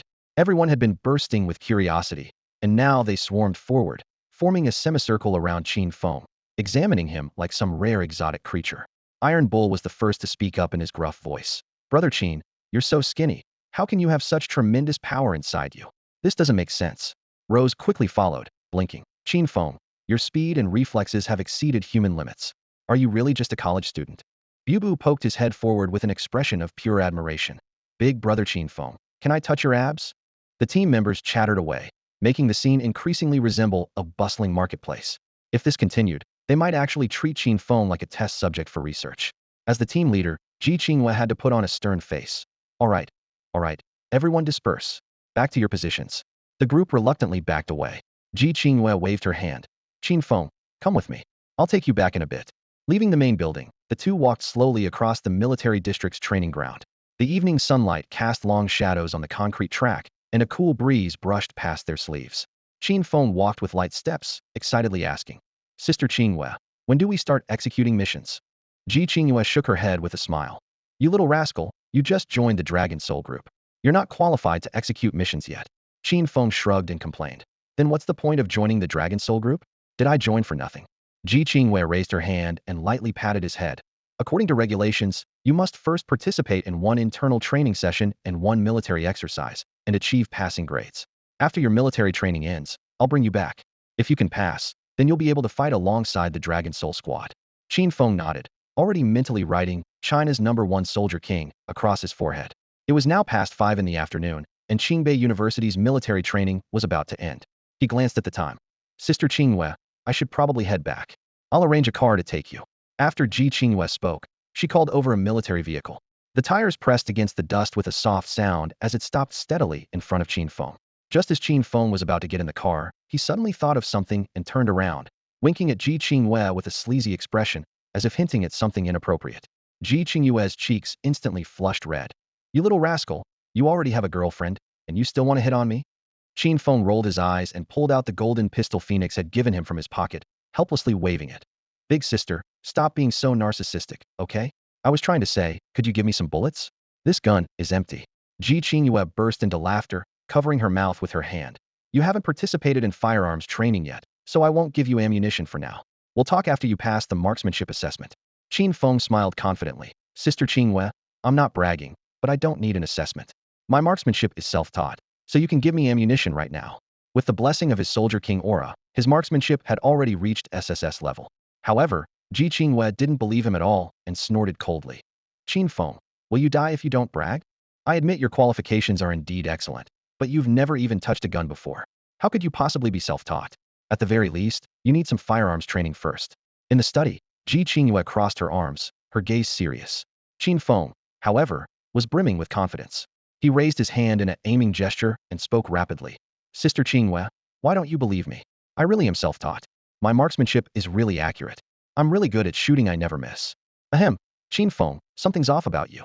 Ji Qinghua's face flushed slightly as she raised her hand to interrupt him. Please watch your language. I have every reason to suspect you're being inappropriate, and the evidence is overwhelming. Come on, you're the one with the dirty mind. I'm talking about marksmanship, shooting bullets. Never mind. The more I explain, the worse it gets. I'll just shut up. Qin Feng spread his hands helplessly. Seeing his dejected expression, Ji Qinghua's heart softened. She pursed her lips thoughtfully for a moment, then made her decision. All right, Qin Feng, the Dragon Soul unit is holding a marksmanship competition this weekend. You can participate and get some guidance from the veterans. If you pass the assessment, I'll provide you with ammunition. As soon as she finished speaking, Qin Feng joyfully opened his arms and gave Ji Qinghua a gentle hug. Sister Qinghua, I knew you cared about me the most. The sudden embrace made Ji Qinghua's cheeks turn pink. She scolded in a low voice. You little rascal, let go of me. Don't take advantage of me. At 7 in the evening, a military SUV slowly stopped at the main gate of Qingbei University. The car door opened, and Qin Feng stepped out. As soon as he entered the campus gate, several guards snapped to attention in unison. Qin Feng smiled and raised his hand in acknowledgement. Thank you for your hard work, comrades. The guards responded with crisp voices. Serving the people is no hardship. Since joining the Dragon Soul unit, Qin Feng's status in the military had risen considerably, and such treatment had become routine for him. On campus, the evening breeze swept across the empty parade ground. The day's military training had long ended, and most students had finished dinner and returned to their dormitories to study or rest, leaving only intersecting shadows under the streetlights across the entire field. Qin Feng walked around the bleachers and sat down in a small pavilion by the lake, pulling out his phone to call his girlfriend Lin Ruoxue. Having not seen her all day, he missed her quite a bit. Just as the screen lit up, a crisp electronic voice suddenly rang in his mind. The system's secretary, Xiao Qi, sent an alert. Master, urgent notification. The system has detected a high-level dangerous individual arriving in Tianjin City. Please remain vigilant. The unexpected news made Qin Feng raise an eyebrow. He took a deep breath and asked gravely, a high-level dangerous individual? This is the first time I've heard of this. Xiao Qi, who is this person? Xiao Qi's response was straightforward. The system can only sense the target's general movements but cannot determine their identity, background, or specific location. Qin Feng pursed his lips thoughtfully and asked again, does this person pose a threat to me? High-level dangerous individuals typically pose extreme harm to society and the state. Under normal circumstances, they wouldn't have any connection with you, Master, and therefore wouldn't threaten your safety. Under normal circumstances? Qin Feng chuckled softly. So there are abnormal circumstances too. After receiving the explanation, he nodded. Xiao Qi, I understand. I'll stay alert. Yes, Master. Having weathered countless storms, Qin Feng remained unperturbed. He quietly formulated his strategy. If the enemy doesn't move, neither will I. If the enemy moves, then I'll act accordingly. Qin Feng had made up his mind. As long as this mysterious high-level dangerous individual didn't cause trouble for him, he would remain passive and absolutely avoid alerting them to his presence. After adjusting his mood, Qin Feng quickly dialed Lin Ruoxue's number. The phone rang for a full half-minute before being answered, and a girl's soft, sweet voice came through. Hello. Hearing this greeting, the corners of Qin Feng's mouth immediately curved into a wide smile. Xue, have you eaten? Where are you now? Luoluo and I went to the cafeteria right after military training ended at 6, and now I'm back in my dorm. Lin Ruoxue's voice carried a hint of fatigue. By the way, are you done with your business? I saw you mentioned leaving campus. Yeah, all taken care of. Qin Feng asked with a grin. We haven't seen each other all day. Want to come down for a walk? In his mind, he was already scheming to lead her to the grove behind the sports field later, where it would be dark and thrilling. Lin Ruoxue fell silent for a moment before politely declining. Feng, military training was exhausting today. I want to rest for a bit. Let's meet tomorrow. Before hanging up, they chatted casually for a few more minutes.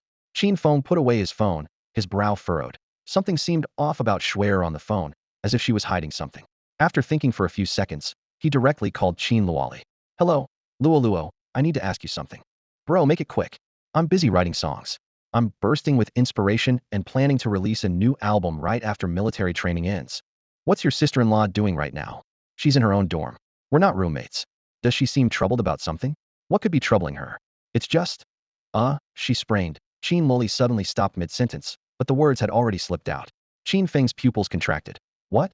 She sprained her foot. Seeing she couldn't hide it anymore, Qin Luoli had no choice but to tell him everything. Lin Ruoxue had accidentally twisted her ankle during military training today and was hiding it because she didn't want Qin Feng to worry.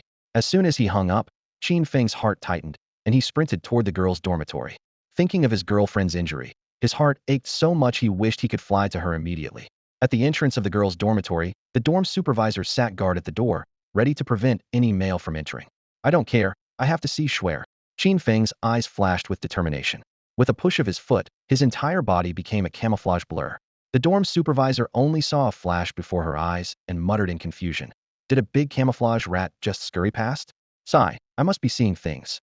With his Soldier King-level speed and ghostly stealth, Qin Feng easily avoided all eyes and reached Lin Ruoxue's dorm room door in just a few steps. This was his second time infiltrating the girls' dormitory, making him look like some kind of flower thief. The door was pushed open, and the room was bathed in soft light. Lin Ruoxue lay on the upper bunk, wearing a thin t-shirt and ultra-short shorts, her long legs fully exposed. At that moment, Lin Ruoxue was holding an English classic novel, reading it with great interest. Xue. Upon hearing the familiar voice, Lin Ruoxue couldn't help but feel dazed for a moment. Looking up, she saw that Qin Feng had actually appeared right in front of her. Oh my goodness. Feng, how did you get into the girls' dormitory? Lin Ruoxue looked completely shocked. Qin Feng quickly sat down on the edge of the bed, his gaze fixed on Lin Ruoxue's fair and tender long legs, and then he noticed some redness and swelling around her right ankle. Lin Ruoxue instinctively wanted to cover her foot with the blanket, but Qin Feng stopped her. Xue, you sprained your foot during military training. Why didn't you tell me? Qin Feng looked at Lin Ruoxue with a resentful expression. Lin Ruoshue's face turned red as she said embarrassedly, "Oh well, I just didn't want you to worry about me. Besides, the school doctor already examined it and said the injury is minor, just 3 or 4 days of rest, and it'll be fine." Qin Feng sighed, understanding Lin Ruoshue's intentions. "By the way, why isn't Luoluo here taking care of you? Luoluo was with me earlier, but since my injury isn't serious, I deliberately sent that little girl away. After all, we're all family. Your sister is like my sister too, so we don't need to be so formal with each other." Lin Ruoshue, being such a well-educated, gentle, and adorable girl, made Qin Feng's heart melt. Looking at Lin Ruoshue's swollen ankle, Qin Feng had a sudden impulse and placed her leg on his knee. "Lin Ruoshue, Feng, what are you doing?" "Doing you?" "Hee hee, I was just joking. I've studied traditional Chinese massage. Let me massage your ankle, it'll reduce the swelling quickly." Qin Feng was skilled in martial arts and knew every acupoint on the human body. He placed his fingers on the acupoints around Lin Ruoshue's ankle and gently massaged them. A comfortable sensation stimulated Lin Ruoshue's nerves, making her cry out directly, and the swelling gradually subsided. "Oh, Feng, maybe you should stop massaging." "No way. Only massage can reduce the swelling. But the acupoints you're pressing are too stimulating. I'm afraid I'll cry out." "Then go ahead and cry out. Your dorm room is empty anyway." "Wait, something's not right. Why are you alone in your dorm?" Qin Feng finally noticed the key issue. Earlier, he had been so worried about Lin Ruoshue that he completely ignored his surroundings. Now, looking around, Qin Feng realized that Lin Ruoshue was indeed alone in her dormitory. Lin Ruoshue explained, "My roommates all want to take showers. They'll probably be back soon." Qin Feng's eyes widened like copper bells as he realized he had essentially broken into the girls' dormitory. If discovered, his reputation would be ruined. The next day, a campus-wide announcement. Shocking. The top college entrance exam scorer in history, Qin Feng, actually broke into the girls' dormitory at night. Absolutely despicable. Is this a distortion of human nature or a decline in morality? Thinking of such consequences, Qin Feng panicked. Lin Ruoshue also urged him, "Feng, you need to find a way to get downstairs quickly. My injury is really fine, don't worry about me." "All right, I'll head back now, or I'll be labeled as a perverted guy who broke into the girls' dorm." But just as Qin Feng was about to leave the room, cheerful voices echoed from the hallway, and footsteps grew closer. "Damn, that must be your roommates coming back. Oh crap, it sounds like there's also a dorm supervisor doing room checks." Qin Feng's hearing was extremely sharp, and he could clearly make out the voices in the hallway. If the dorm supervisor caught him, he'd really be done for. In desperation, Lin Ruoshue came up with an idea. "Feng, quickly hide under my covers." Schwer, is this okay? Stop pretending, it's not like we haven't slept under the same covers before." Qin Feng thought Lin Ruoshue was right, so he quickly jumped onto the bed and hid under her blanket. After Qin Feng hid under the covers, Lin Ruoshue quickly tidied up the bed and bedding so that no one would notice anything unusual. At this moment, Lin Ruoshue was extremely nervous, but Qin Feng was quite enjoying himself. Holding his girlfriend's slender waist under the blanket, it couldn't have been more comfortable. Soon, 3 roommates who had just finished showering returned to the dormitory, followed by the dorm supervisor who was making her rounds. "Ruoshue, how's your foot injury?" "Don't worry, it's just a minor injury." "Hey, it's the middle of summer, why are you covering yourself with a blanket?" "The air conditioning was set too low earlier, so I felt a bit cold." "Ruoshue, the dorm supervisor is here to check on us, and she happens to know some medical stuff. Why don't you let her take a look at your injury?" Then, the 3 caring roommates and the dorm supervisor all gathered around Lin Ruoshue's bed. Lin Ruoshue's heart was racing because Qin Feng was right there under her covers. "Sweetie, stick your foot out and let me take a look. I studied clinical nursing before," said the dorm supervisor. Lin Ruoshue carefully extended her injured foot outside the blanket, feeling anxious and terrified that everyone would discover Qin Feng. Next, the dorm supervisor began examining Lin Ruoshue's injured ankle, talking at length about how the injury wasn't too serious, that she needed rest, and then rattling off a whole list of precautions. The other 3 roommates were also very concerned about Lin Ruoshue's injury, asking the supervisor all sorts of questions. Everyone was chatting enthusiastically, which made Lin Ruoshue and Qin Feng, this unfortunate couple, extremely anxious. Damn, why do Schwerner's 3 roommates talk so much? It's true what they say, 3 women make a drama. And this dorm supervisor is way too chatty too. They've been talking for half an hour now, and I'm about to suffocate. Qin Feng was curled up under the blanket, tightly holding Lin Ruoshue's thigh, sweating profusely. With insufficient oxygen under the covers, Qin Feng felt like he was running out of air. "I can't take this anymore. I need to find a way to get these people to leave." Qin Feng had a sudden idea. He pulled out his phone and typed a long text message under the blanket, explaining his situation to Ji Qingwei. After learning about Qin Feng's predicament, Ji Qingwei sent back several laughing emojis, as if saying, "Qin Feng, who would have thought you'd have a day like this? Huh." This was the first time in Qin Feng's life that he had been in such an embarrassing situation. He quickly sent another message to Ji Qinghua. Sis, save me. If you don't help me, I'll get caught by the dorm supervisor, and then the whole school will think I'm some kind of pervert. Little brother, how exactly am I supposed to save you? Ji Qinghua replied. Qin Feng typed another message and sent it to Ji Qinghua. After reading it, she looked surprised and thought to herself, this guy Qin Feng is really clever. 3 minutes later, the sound of an emergency assembly horn suddenly echoed across the campus. For freshmen in the middle of military training, the emergency assembly horn was nothing short of a nightmare. Lin Ruoshue's 3 roommates all got up. Despite their reluctance, they had to get dressed and go downstairs to assemble, as this was a military training requirement. Oh my goodness, an emergency assembly this late at night, this is torture. Yeah, we just finished showering, and now we'll probably be sweating again. Stop complaining, and let's hurry up and get dressed to go downstairs. Oh, Ruoshue, you just stay in the dorm. We'll ask for sick leave for you with the instructor. After all the commotion, the 3 roommates got dressed in their military training uniforms and headed downstairs to assemble. The dorm door slammed shut with a bang, and the noise instantly faded away. With no one left to chat and gossip with, the dorm supervisor only gave Lin Ruoshue a couple of reminders about getting rest early and keeping the doors and windows locked before shuffling away in her slippers.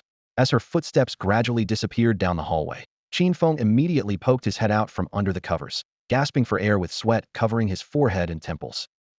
I nearly suffocated. Almost ran out of oxygen. Schwer, quick, give me mouth-to-mouth. Lin Ruoshue watched him panting like a fish out of water and couldn't help but laugh softly. You fool, who told you to be so bold as to sneak into the girls' dormitory? If it hadn't been for that emergency assembly, how would you have gotten out of this mess? Qin Feng just winked at her without explaining. In fact, this wasn't a coincidence at all. 10 minutes earlier, he had texted Ji Qinghua, asking her to contact the military training officers and request increased training intensity, preferably with late-night drills. Sure enough, the harsh emergency assembly horn suddenly blared, forcing all the freshmen to gather under the cover of night for a grueling 2-hour training session. The girls' dormitory was instantly emptied, allowing Qin Feng not only to escape successfully, but also to secure 2 precious hours alone with Lin Ruoshue. The nation's top schemer and sister-tormenting demon, that was how everyone who knew him described Qin Feng. Since his cousin Qin Loli was also a freshman, she was currently running laps on the field, drenched in sweat, completely unaware that the mastermind behind this ordeal was her own brother. Only Qin Feng and Lin Ruoshue remained in the dorm room. The boy flashed a mischievous smile and gently pressed her down onto the bed. Schwer, everyone's gone to military training. Shouldn't we be doing something? Lin Ruoshue's pretty face quickly flushed red as she protested. Feng, my foot is injured, and you're still thinking about taking advantage of me. Are you even human? In front of you. I choose not to be human, I want to be a beast. Qin Feng grinned shamelessly. This flirtatious remark left Lin Ruoshue completely defenseless. She covered her chest with both hands, too embarrassed to look at him directly. Qin Feng simply cupped her face and leaned down to kiss those rosy lips. For the next 2 hours, he enjoyed their sweet moments while carefully massaging her ankle. Under his gentle touch, the swelling gradually subsided, but Qin Feng still advised her to rest for a few more days, knowing that girl's skin was delicate and required careful attention. The night passed. The next morning, the field was packed with freshmen, all sporting dark circles under their eyes and yawning constantly. The 2-hour training session from the previous night had drained their energy, and now, as the whistle blew, they had to begin another day of training. Hidden behind some bushes in a corner of the campus, Qin Feng stood with his arms crossed, secretly amused. The entire girls' dormitory, all the freshmen, they had all become his pawns last night. While they trained under the stars and moon, he had been enjoying romantic moments with Lin Ruoshue in her dorm room for a full 2 hours. Comparisons really can drive people crazy, he muttered smugly to himself. Afterward, he left through the school gate, started his Lamborghini, and headed straight for the Tianjin military district. Qin Feng was certain that a mysterious organization like Dragon Soul must have miraculous external medicine, and he wanted to ask Ji Qinghua for some to help speed up Lin Ruoshue's ankle recovery. With the veteran driver's aura empowering him, Qin Feng transformed into the racing god of Mount Akina, driving his Lamborghini at breakneck speed toward the Tianjin military district. The night sky seemed like torn curtains as the fiery red sports cars' exhaust flames carved brilliant streaks of light, while the engine's roar echoed between the sound barriers lining both sides of the highway. Within 15 minutes, Qin Feng arrived at the Tianjin military district. The recognition system detected his license plate, and the military gates automatically slid open. Soldiers saluted and waved him through as he proceeded unobstructed. Reaching the Dragon Soul unit's secret base, he stepped out of the car and stood before the scanner. After passing iris recognition, the heavy alloy doors slowly opened. The moment he stepped into the training area, a wave of heat mixed with metallic scents hit him. At that moment, the Dragon Soul team members were each busy with their duties. Iron Bull was pumping iron like a madman in the training room, his massive arms repeatedly lifting barbells of almost insane weight, sweat rolling down his bulging muscles and protruding veins. Qin Feng and Zhanlong occupied the ring, their punches and kicks creating dull thuds, the protective ropes around the ring's edge trembling slightly, their explosive power making even observers stay alert. Intelligence Officer Rose wore headphones, staring intently at the curves on a spectrum analyzer, her 10 fingers rapidly tapping the keyboard as she attempted to decrypt Morse code from an international criminal organization. Qin Feng walked through, nodding to everyone in acknowledgement, the shouts and metallic clashing sounds weaving together, making the base seem particularly vibrant and alive. Suddenly, he noticed Bibu, the youngest member of the Dragon Soul unit, slumped dejectedly over her workstation, muttering complaints under her breath with a weary expression. Bibu was around the same age as Qin Feng, yet she was a busty lowly girl, with a petite frame paired with exaggerated curves, somewhat resembling Qin Feng's sister Qin Luoli. Because of this similarity, Qin Feng felt particularly fond of Bibu. He approached her with a gentle tone. Bibu, what's wrong? You look so troubled. What's bothering you?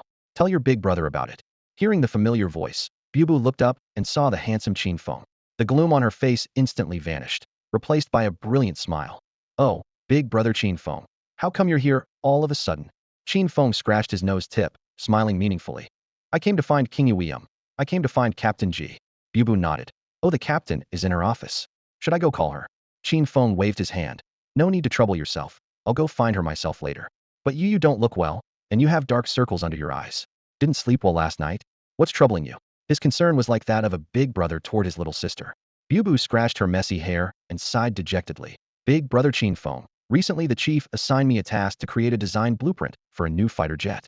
I've been at my wits' end over this assignment. Qin Feng had a general idea of the situation. Bibu was the Dragon Soul unit's mechanic, responsible for various high-tech research and development. But this time, she had hit a roadblock. Bibu, I know a bit about fighter jet theory too. Let me take a look at your design blueprint. Qin Feng's tone was relaxed yet confident. Okay. Bibu immediately handed over the manuscript from her workstation. Qin Feng carefully examined it. The paper showed the new fighter jet's outline and detailed specifications, but several key technical points were obviously missing. Dozens of calculation formulas came to an abrupt halt, and the gaps were glaringly obvious. Because of these few flaws, the entire design blueprint couldn't take shape. No wonder Bibu was at a loss. Bibu asked anxiously, Big brother Qin Feng, can you understand it? After all, you're just starting college. Qin Feng smiled confidently, his fingertip lightly tapping the paper. Bibu, from this manuscript, you're trying to design a 6th-generation fighter jet, aren't you? Qin Feng, how did you know? So you really can understand fighter jet blueprints. Bibu's beautiful eyes widened in amazement, leaving her speechless. Ding. Your friend, academic genius Qin Feng, is now online. Qin Feng's eyes lit up with wisdom, and he spoke calmly. Our country's most advanced fighter jets are 5th-generation aircraft, such as the F-22, F-35, T-50, J-20, and J-31. Your blueprint here incorporates electromagnetic cannons, laser weapons, and various directed energy weapons onto the 5th-generation platform, clearly targeting 6th-generation fighter technology. However, no developed nation in the world has successfully developed a true 6th-generation fighter yet, so the difficulty is immense. Bibu listened in stunned silence, finally finding her voice after a long pause. Brother Qin Feng, who exactly are you? I'm just an ordinary top scorer on the college entrance exam. Just keep a low profile. Qin Feng smiled with serene confidence. Bibu stepped closer with fervent excitement. Brother Qin Feng, you're so amazing. Can you help me solve the remaining technical challenges? Qin Feng nodded, speaking steadily yet with complete confidence. To design a 6th-generation fighter, stealth capabilities must far exceed 5th-generation aircraft and achieve omnidirectional coverage. It must maintain efficient flight across subsonic, supersonic, and hypersonic phases. Optical, electronic, microwave, and passive sensors must be deeply integrated to create a highly sensitive environmental awareness system. It must support both manned and unmanned operations. His expertise immediately revealed the level of a veteran designer. Bibu's eyes sparkled with admiration. Brother Qin Feng, you're incredible. You know so many military secrets. I'm truly impressed. Qin Feng waved his hand dismissively. Words are meaningless without action. Let me draw directly. I need a pen. He raised his hand dramatically. Without me, the genius Feng, the path of design would remain in eternal darkness. Bring me a pen. Bibu quickly pulled a black gel pen from the pen holder and handed it over. Qin Feng took it, sat down at the drafting table, and as vast military technology knowledge surged through his mind, his hands moved as steadily as mechanical arms, sketching lines, adding annotations, and shading areas. Bibu watched throughout the entire process as Qin Feng's pen danced across the paper. His movements were precise to the millimeter, parameters seemed etched in his mind, and he flipped and rotated the papers with fluid efficiency. In just 15 minutes, he set down the pen and stretched. Done. Time to wrap up. Bubu, take this to your leader. Bubu eagerly looked down at the new fighter jet designate perfectly solved all previous bottlenecks, with flawless aerodynamic configuration and weapon layout, truly a stroke of genius. She excitedly slammed the table. My goodness. Brother Qin Feng, you're my hero. I'm in love. She then solemnly pressed her palms together and bowed to him in reverence. Consider this. No nation in the world has yet produced a true sixth-generation fighter, yet Qin Feng created a perfect design in just 15 minutes.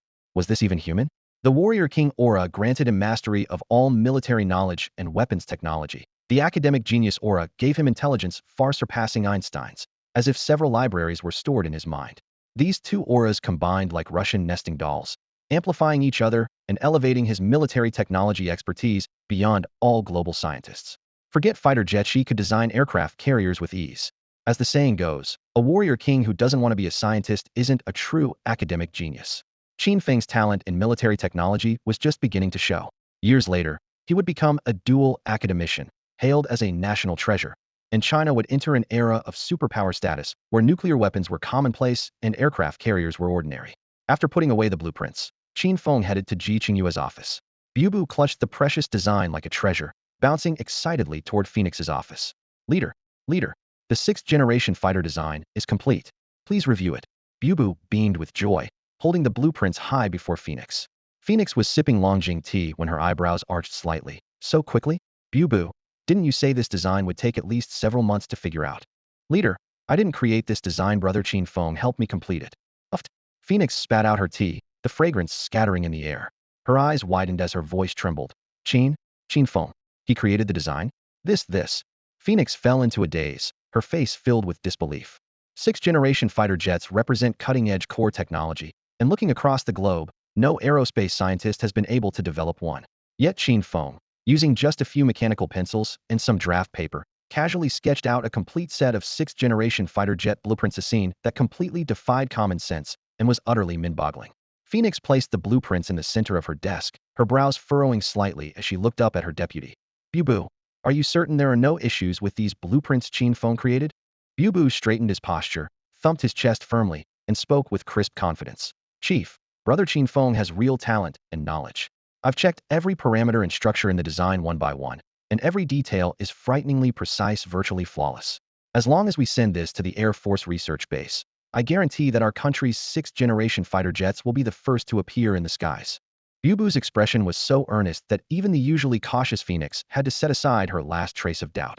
She sighed inwardly. This kid is truly extraordinary, a 19-year-old college student with such astonishing talent in military technology. If it weren't for the fortunate coincidence that brought him into the Dragon Soul organization, both she and the country would have missed out on a priceless gem.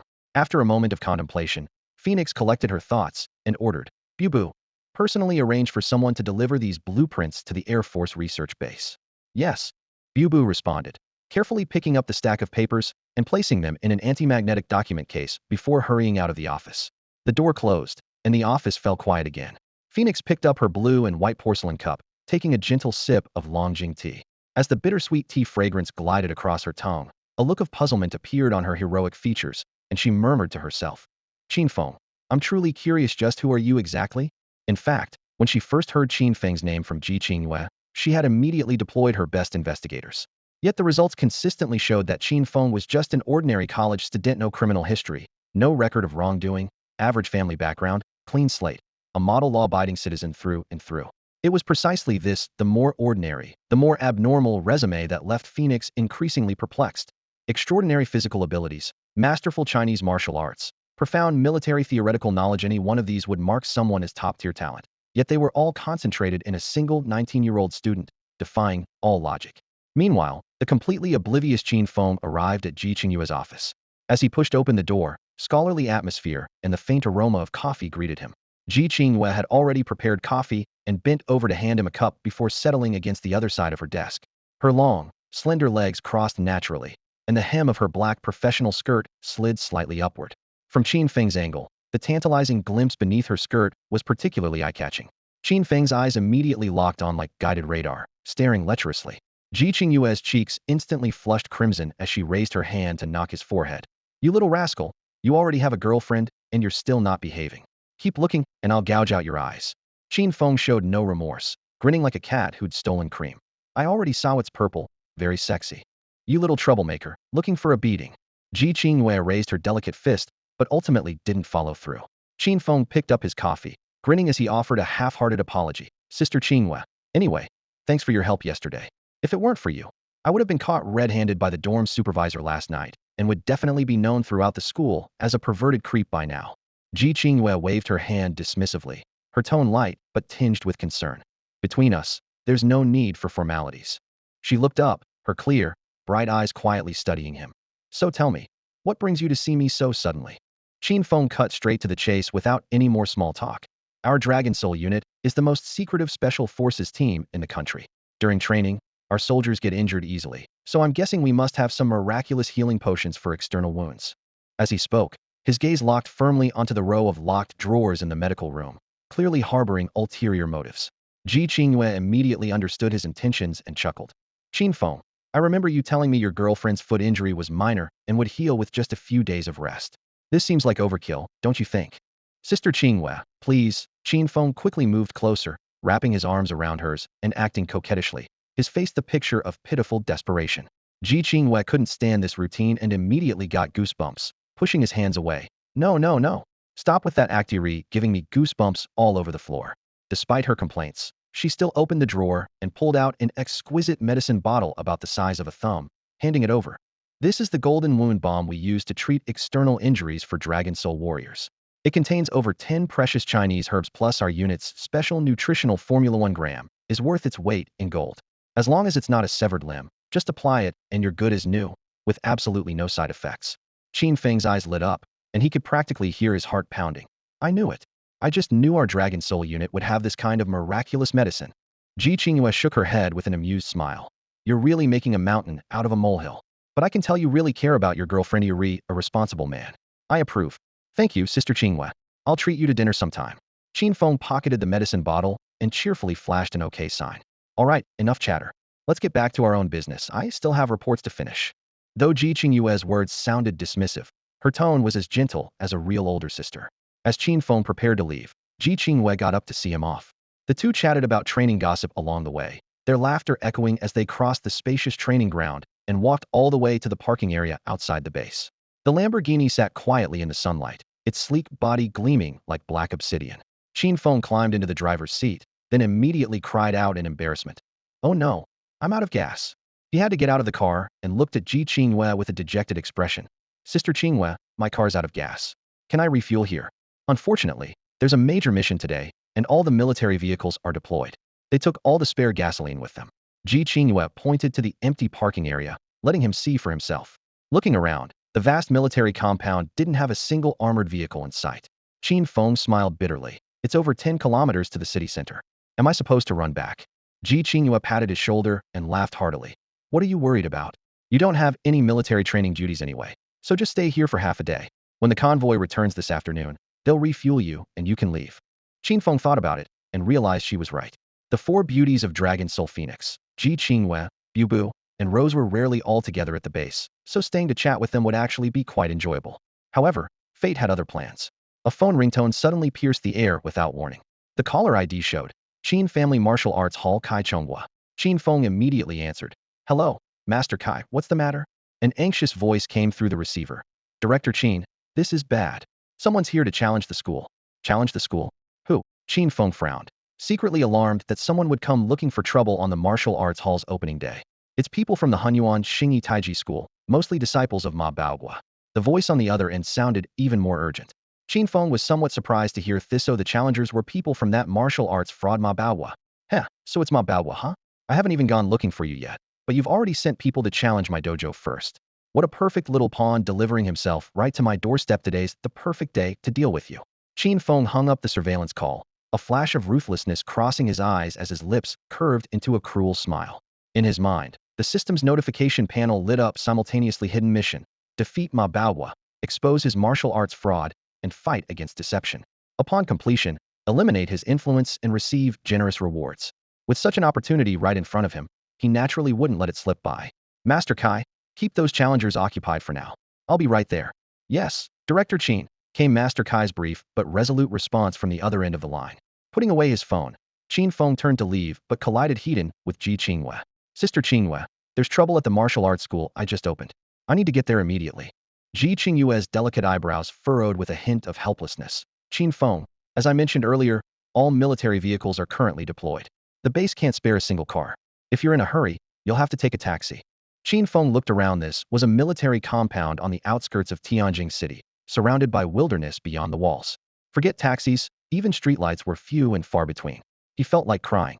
Sister, this place is in the middle of nowhere. Where am I supposed to hail a cab? Ji Qingyue covered her mouth and chuckled softly. Then I'm afraid I can't help you. Qin Feng scratched his head. Isn't there any other way? Well, there is one option. I could ask the commander to authorize a military helicopter, but the paperwork would take at least an hour. An hour is too long. Qin Feng frowned, knowing the situation at Qin's martial arts school was urgent and couldn't be delayed. Looking around, his gaze fell on a steel behemoth parked near a brand new military tank and his eyes instantly lit up.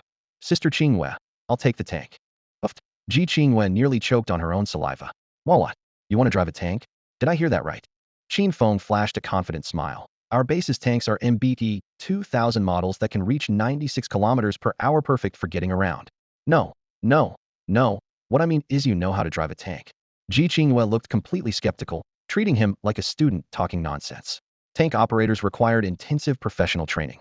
Qin Feng was just a college student. How could that be possible? Qin Feng didn't bother explaining and suddenly bolted forward. Don't worry, trust me. I'm an experienced driver. My driving skills are top-notch. Qin Feng, don't you dare. This is a military base. Mind the military discipline and regulations. I'm your superior, and you must follow orders. Ji Qingyue shouted sternly, but Qin Feng moved like the wind, reaching the tank in just a few breaths. Using the tracks as leverage, he leaped up and landed steadily on the turret. Lifting the hatch with one hand, he sank down and slipped into the driver's compartment. The entire sequence flowed like water, so impressive it left onlookers speechless. Inside the driver's seat, complex instrument panels and colorful buttons came into view, but Qin Feng's expression remained confident. The Soldier King aura overlapped with the veteran driver aura, making any military vehicle as easy to handle as a family sedan. He quickly checked the fuel, power, and gears, then turned the ignition with his right hand. The heavy diesel engine roared to life. The steel beast trembled as its tracks slowly ground across the concrete, producing a deep rumble. Ji Qingwei had just reached the vicinity when the engine's low roar filled the air, her breath still visible in the cold. Her eyes widened as her voice shot up an octave. Qin Feng. The only response she got was the hot exhaust billowing from the tank's exhaust pipe. She could only watch helplessly as the MBT 2000 turned around and headed toward the base's main gate. By the time Ji Qingwei caught up, the tank had already started. Holy crap, this kid can actually drive a tank? No freaking way. Ji Qingwei was so shocked her scalp went numb as the words burst from her lips. Standing outside the military training ground, she watched in disbelief as Qin Feng climbed into a dark green main battle tank. The engine roared to life, tracks rolled, and the steel beast smoothly drove through the gates. Qin Feng gripped the control stick with one hand while skillfully operating the instrument panel with the other, his movements fluid and practiced as if he'd done it 1,000 times. Ji Qingyue stood frozen in place, her long hair whipped into chaos by the exhaust fumes. I can't even drive a tank, but this guy can? Is he even human? It wasn't until the tank disappeared around a corner that she finally put her hands on her hips, completely baffled. Shengwu Street, Qin Family Martial Arts Academy. The afternoon sun blazed overhead, but the air outside the academy was thick with tension. On one side stood Kai Chongwa from the Qin Family Martial Arts Academy, a burly man with a dark expression. On the other side was the Hunyuan Xingyi Taiji School, led by Zhou Yong, whose bald head gleamed and whose arms bore blue dragon tattoos. The two groups faced off in a sea of black, while local residents kept their distance. Zhou Yong called out impatiently, Master Kai, when is this Director Qin of yours showing up? We don't have all day to wait. Kai Chongwa clasped his fists, his tone polite, yet edged with frost. Master Zhou, please wait a bit longer. Director Qin will be here shortly. Shortly, Zhou Yong snorted coldly. I'm already losing patience. 3,000 a year, 6,000 for 2 years paid in advance. Pay up. His tone was that of a street thug, devoid of any martial virtue. Kai Chongwa clenched his fists until his knuckles turned white. Our Qin Family Martial Arts Academy has no connection to your Hunyuan Xingyi Taiji School. Why should we pay fees? Zhou Yong tilted his head with a menacing expression. My master Ma Baoguo says all new academies on Shengwu Street must join the Martial Arts Alliance he founded. Pay the money, and we'll have your back from now on. Kai Chong was sneered inwardly. The Hunyuan Xingyi Taiji School was nothing but a fraudulent organization with fancy packaging, but it had connections to the Tianjin City Martial Arts Association and several powerful factions. That's why he didn't dare make the first move.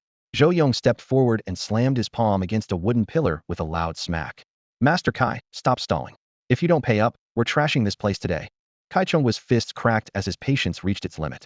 Just as the tension was about to explode, the thunderous sound of tank treads came rolling from the end of the street. Rumble. A mighty main battle tank came charging down Xingwu Street, kicking up clouds of dust. Pedestrians screamed and scattered, thinking war had come to their doorstep. Everyone from both the Hunyuan Xingyi Taiji School and the Qin Family Martial Arts Academy was stunned speechless by this mechanical behemoth, frozen in place. The tank rolled right up to the academy entrance, its heavy cannon barrel raised high, stopping with its treads less than half a meter from Zhou Yong's feet, nearly crushing him into paste. Zhou Yong's legs gave out, and he wet himself on the spot. The hatch clanged open and Qin Feng emerged in crisp military uniform. The pistol Phoenix had given him tucked at his waist. The setting sun gleamed off the cold metal as he stood with hands on his hips, scanning the crowd with a voice like steel. Who the hell wants to challenge my academy? Step forward, and I'll put a bullet in you. The moment Qin Feng appeared, the aura of a battle-hardened warrior emanating from him intimidated everyone present, as if the air itself was thick with the scent of blood and heavy with killing intent. Unfortunately, the crowd lacked eloquence, and all they could manage was a collective gasp of "holy shit." Accompanied by the thunderous roar of grinding treads, a military tank came to a steady halt at the roadside, its cannon barrel raised high, the steel coating gleaming with cold light. The surrounding onlookers collectively gasped in shock, all bursting out with the same unified exclamation, "Holy shit." Zhou Yong, standing at the front of the crowd, dropped to his knees with a loud thud, his kneecaps striking the pavement with painful force as his pants were instantly soaked with urine, the wet stains spreading across the ground. His throat tightened, his voice trembling. Who are you?" Qin Feng withdrew his gaze from the tank and stepped forward, a wave of coldness sweeping through the area. "I am the director of Qin's Martial Arts Academy, Qin Feng." His words were calm, yet resonant. Zhou Yong stood frozen in place.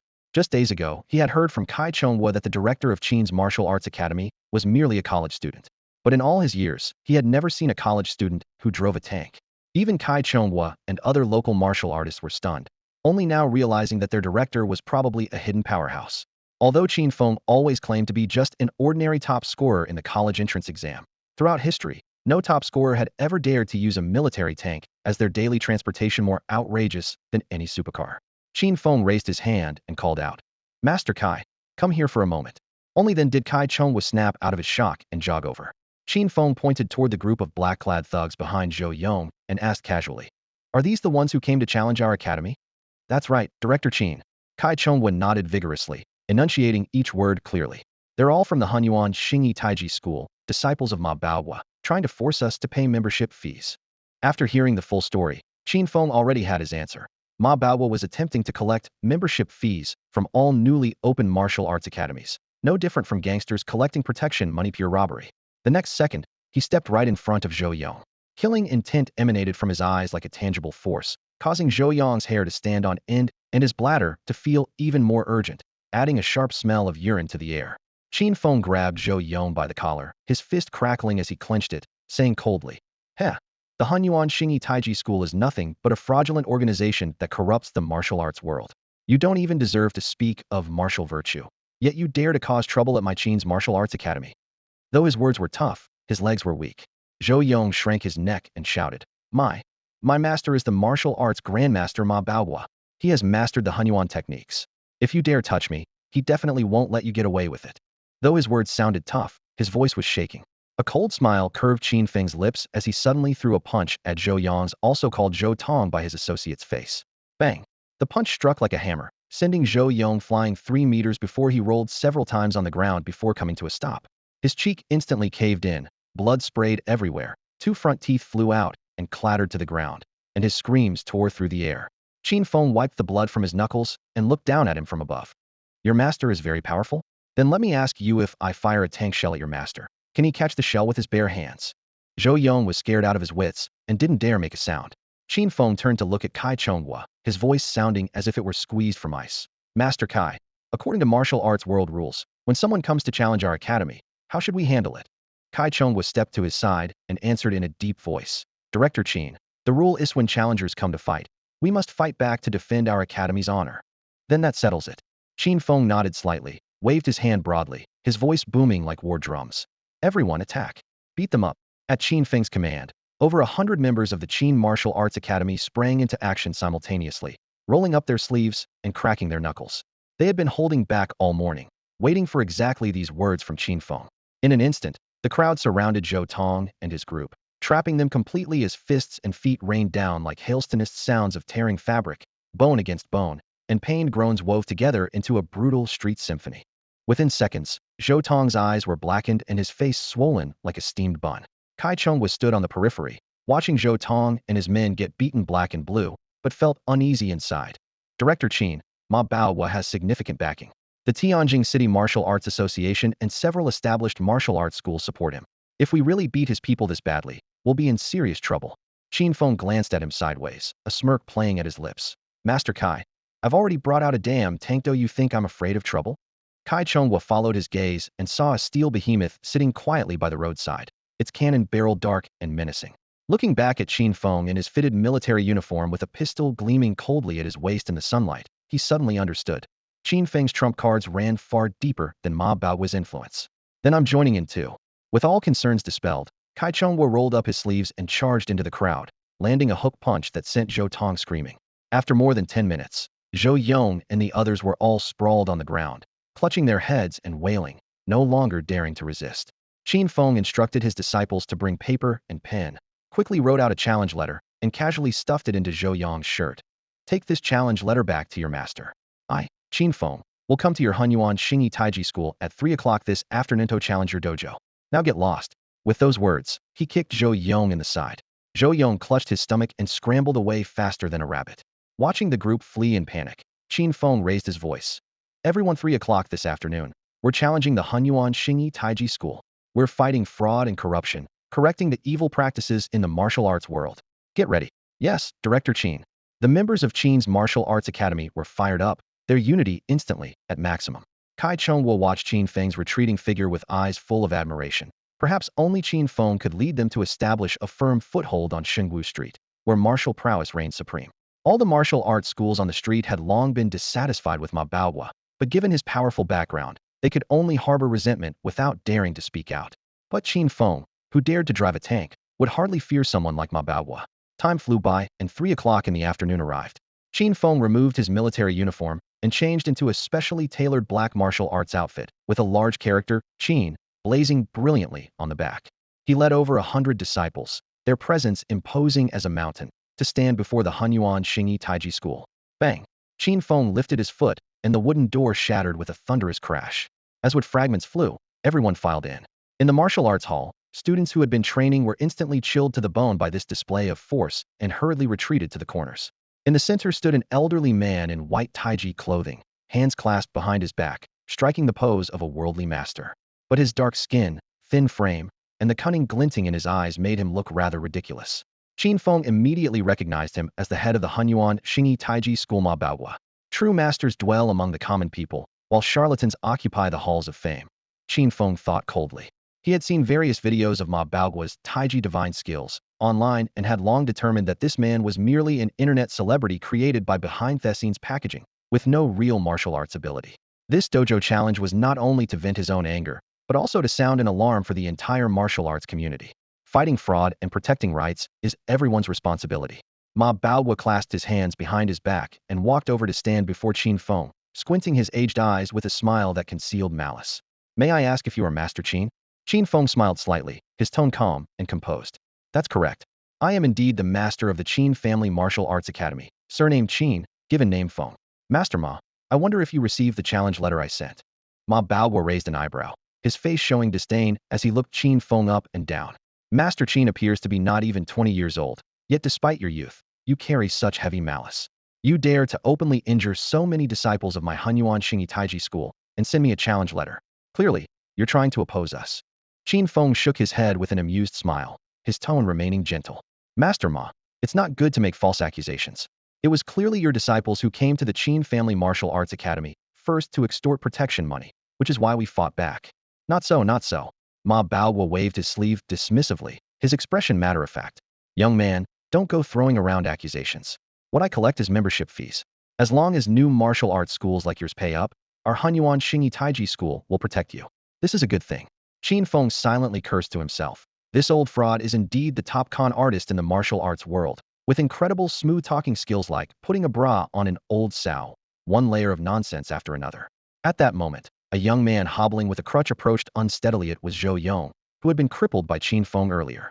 With his front teeth knocked out, his speech was slurred as he leaned close to Ma Baoguo's ear and whispered hoarsely, "Master, this Qin fellow is not to be trifled with. We'd better not push him too far." Ma Baoguo snorted coldly, patting Zhou Yong's shoulder dismissively. "What's there to fear? He's just a young punk. Why should we take him seriously?" Zhou Yong's face turned bitter as he pleaded in a tearful whisper, "Master, have you ever seen a little kid driving a tank?" Tank. Ma Baoguo was stunned. "First disciple, what do you mean by that?" Zhou Yong quickly recounted how Qin Feng had once rampaged through the streets in a tank. Upon hearing this, Ma Baoguo's face instantly turned pale as a sheet, his legs trembling so violently that he would have collapsed if not for several disciples supporting him.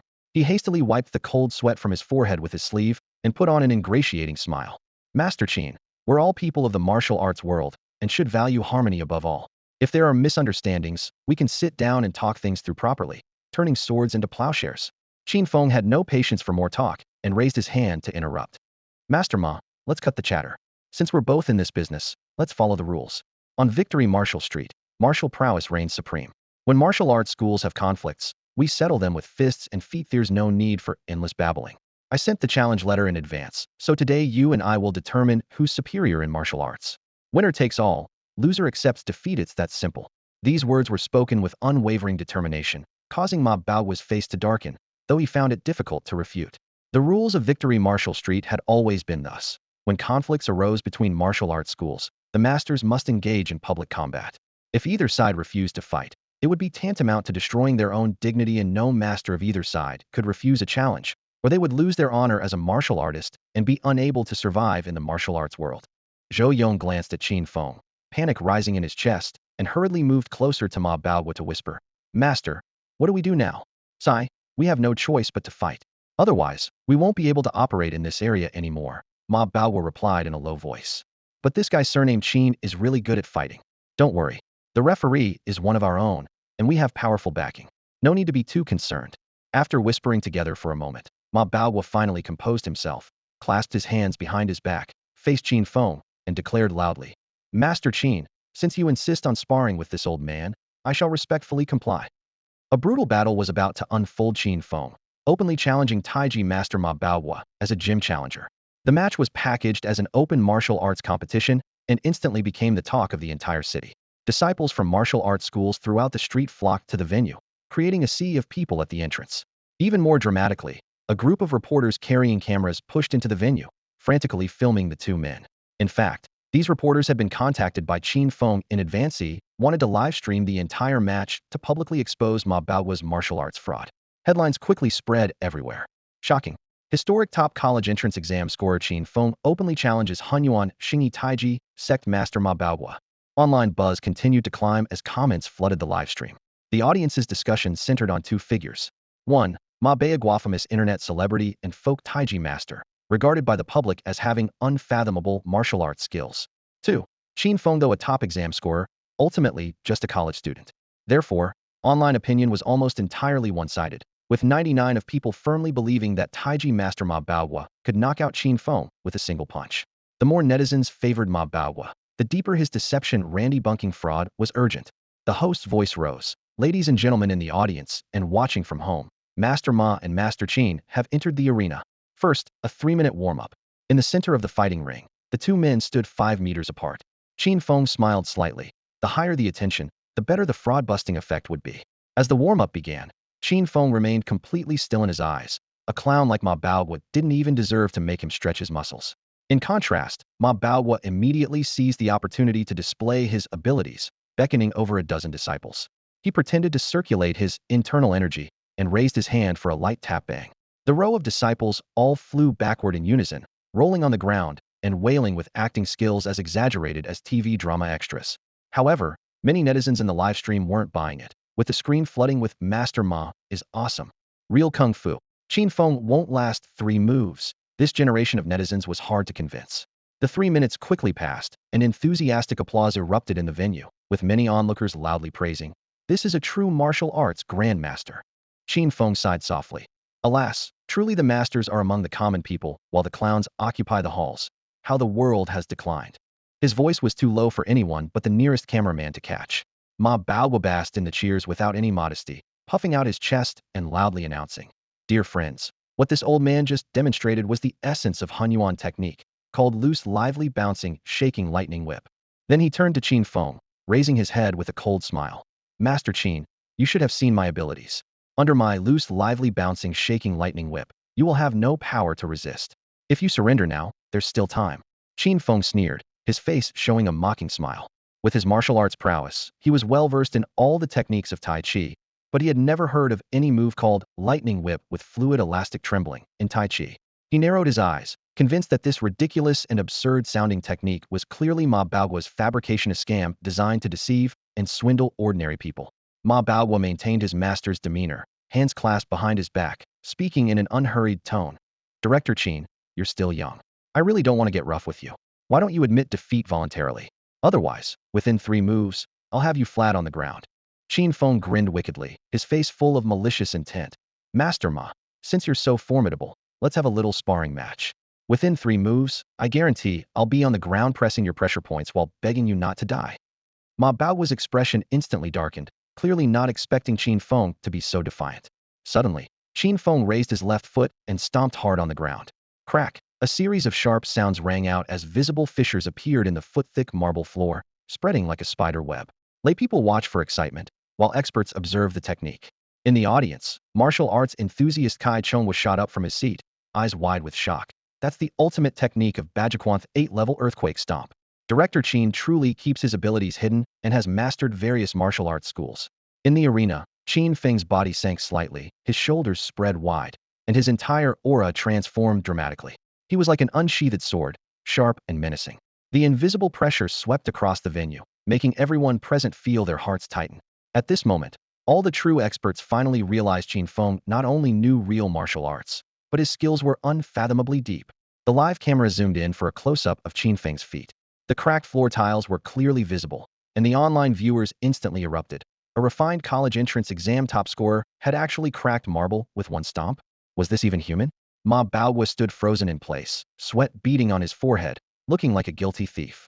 Seeing the tension escalating, referee Wang Tao quickly stepped forward, positioning himself between the 2 men, and announced loudly, "Gentlemen, in martial arts competition, friendship comes first, competition second.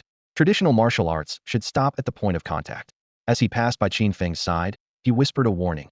"Director Qin, Ma Baogua has powerful backing. If you want the Qin family martial arts hall to establish itself on Xinggu Street, you'd better deliberately lose to him later or face the consequences." Qin Feng sneered inwardly, immediately understanding that this referee was also one of Ma Baogua's people. Wang Tao was a gold medal referee appointed by the Tianjin City Martial Arts Association, and that association was one of Ma Baogua's main supporters. If Qin Feng publicly defeated Ma Baogua and exposed the fraud, it would block the association's financial interests and naturally make countless enemies. But Qin Feng despised threats most of all. Never mind the Tianjin City Martial Arts Association. Even if the Jade Emperor himself came to mediate, he was going to beat this fraud Ma Baogua to the ground today, not to mention the system rewards awaiting him. Seeing both sides ready, Wang Tao raised his hand high and announced, "Since both parties are prepared, I hereby declare this public martial arts competition officially begins." His hand dropped, and the battle commenced. Simultaneously, the number of netizens following the match between Qin Feng and Ma Baogua skyrocketed, with tens of millions of people watching the live stream online. Once Ma Baogua's deception was exposed by Qin Feng, it would definitely cause a huge uproar online, making this fraud-busting mission a complete success. On the ring, as soon as the whistle fell, Ma Baogua began circling around Qin Feng with shuffling steps like an old lady, yet his mouth was anything but modest. "Director Qin, now let me show you my Hunyuan technique: receive, neutralize, and release. Here I come." Before he could even raise his fist, Qin Feng had already shot forward like lightning, closing the distance in a blink bang. A heavy punch landed squarely on his right eye. "Ouch!" Ma Baogua screamed, tumbling down in a humiliating heap, his pathetic state captured by countless live streaming cameras as the comment section exploded. The crowd fell silent in shock, and netizens on the other side of their screens were equally stunned. The self-proclaimed #1 Taiji master of China couldn't even block a college student's straight punch. Referee Wang Tao rushed forward in panic, arms spread wide. "Director Qin, traditional martial arts should stop at the right moment. Please step back. Step back? Step back my ass. Qin Feng sneered, grabbing Wang Tao by the collar and roaring. I'm not here to spar, I'm here to expose fraud. With that, he kicked a thud, sending Wang Tao flying several meters, rolling and crawling away. The crowd gasped. This kid dared to hit even the referee. How ruthless. Ma Bao was staggered to his feet, his hair disheveled like a bird's nest, right eye swollen like a bean paste bun, body swaying, yet still stubbornly shouting. Young man, you have no martial virtue. You actually ambushed me, a 69-year-old comrade. I was careless and didn't dodge just now. I advise you to reflect on yourself and behave properly. I have no martial virtue? Huh? Qin Feng laughed mockingly, striding forward and pinning the man down for a thorough beating. Bagua Palm, Ame Techniques, Luan Fist, Shaolin's 12 diamond legs. Qin Feng was like a human pile driver, treating Ma Baogua as a wooden post, every move landing solidly as fists and kicks flew across the ring. Ma Baogua, bruised and battered, wailed, "Stop fighting! Stop fighting! Director Qin, I beg you, let's stop fighting." Even the slowest netizens in the live stream finally understood. This so-called Taiji Grandmaster was clearly a martial arts fraud. If he truly had real skills, how could he be beaten so helplessly by a college student? 5 minutes later, Qin Feng stopped and stood still. Ma Baowu lay on the ground with 12 fractures. The fake Taiji master had fallen from his pedestal. The entire match became Qin Feng's one-sided beatdown, broadcast live and igniting social media. Hashtags like Ma Baowu martial arts scam dominated trending lists across platforms, and Qin Feng's fraud-busting mission was a complete success. As the buzz intensified, Ma Baowu's old videos of sending multiple people flying with one palm were dug up again, with obvious editing fakery exposed by netizens through side-by-side comparisons, and his tuition scams came to light. Meanwhile, Qin Feng became a national fraud-busting hero, and the Qin Family Martial Arts Academy's reputation soared. The host handed over the microphone, and Qin Feng summarized publicly. Dear netizens, Ma Baowu's conspiracy has been exposed. I hope everyone will keep their eyes open. He then gracefully jumped down from the ring and left with his academy students. The media and public opinion would take it from here. Ma Baowu not only became a laughingstock, but would also face fraud investigation, with no chance of recovery. As soon as Qin Feng stepped out of the martial arts academy, the system secretary's voice rang in his mind. Master, congratulations. You have defeated Ma Baowu and successfully exposed the fraud. This counts as mission completion. Qin Feng's lips curved upward. Shao Qi, cut the chatter and give me the system reward directly. Shao Qi. Yes, master. You can now randomly draw a protagonist aura. In an instant, thousands upon thousands of protagonist halos materialized before Qin Feng, glittering like countless stars in the sky. The halos rotated gently in midair, their trajectories sparkling with tiny fragments of light. Only Qin Feng could see them clear-lighto everyone else. There was nothing but thin air. He reached out casually and selected a golden halo, placing it gently on his head. The next second, the halo transformed into flowing light and drilled into his mind, spreading a burning sensation throughout. New power was awakening. Master, congratulations. You have obtained the art halo. The voice of Shao Qi, the system secretary, sounded mechanical, yet carried a hint of excitement. Unlike his previous excitement when drawing halos, Qin Feng remained remarkably calm this time, as composed as if he were simply flipping through a book. He commanded quietly, Shao Qi, display the attributes. Yes, master. Information unfolded before him like a holographic screen. Art Halo provides the host with incredibly powerful artistic talent. Master of music, chess, calligraphy, and painting, capable of easily becoming the world's greatest artist. Skills: piano god level, flute god level, singing god level, calligraphy god level, painting god level, chess god level. After scanning the attributes, Qin Feng couldn't suppress a smile. This halo came at the perfect time. Right after military training ended, Qingbei University would host a welcome party for new students, and he had been worried about not having any impressive talents to showcase.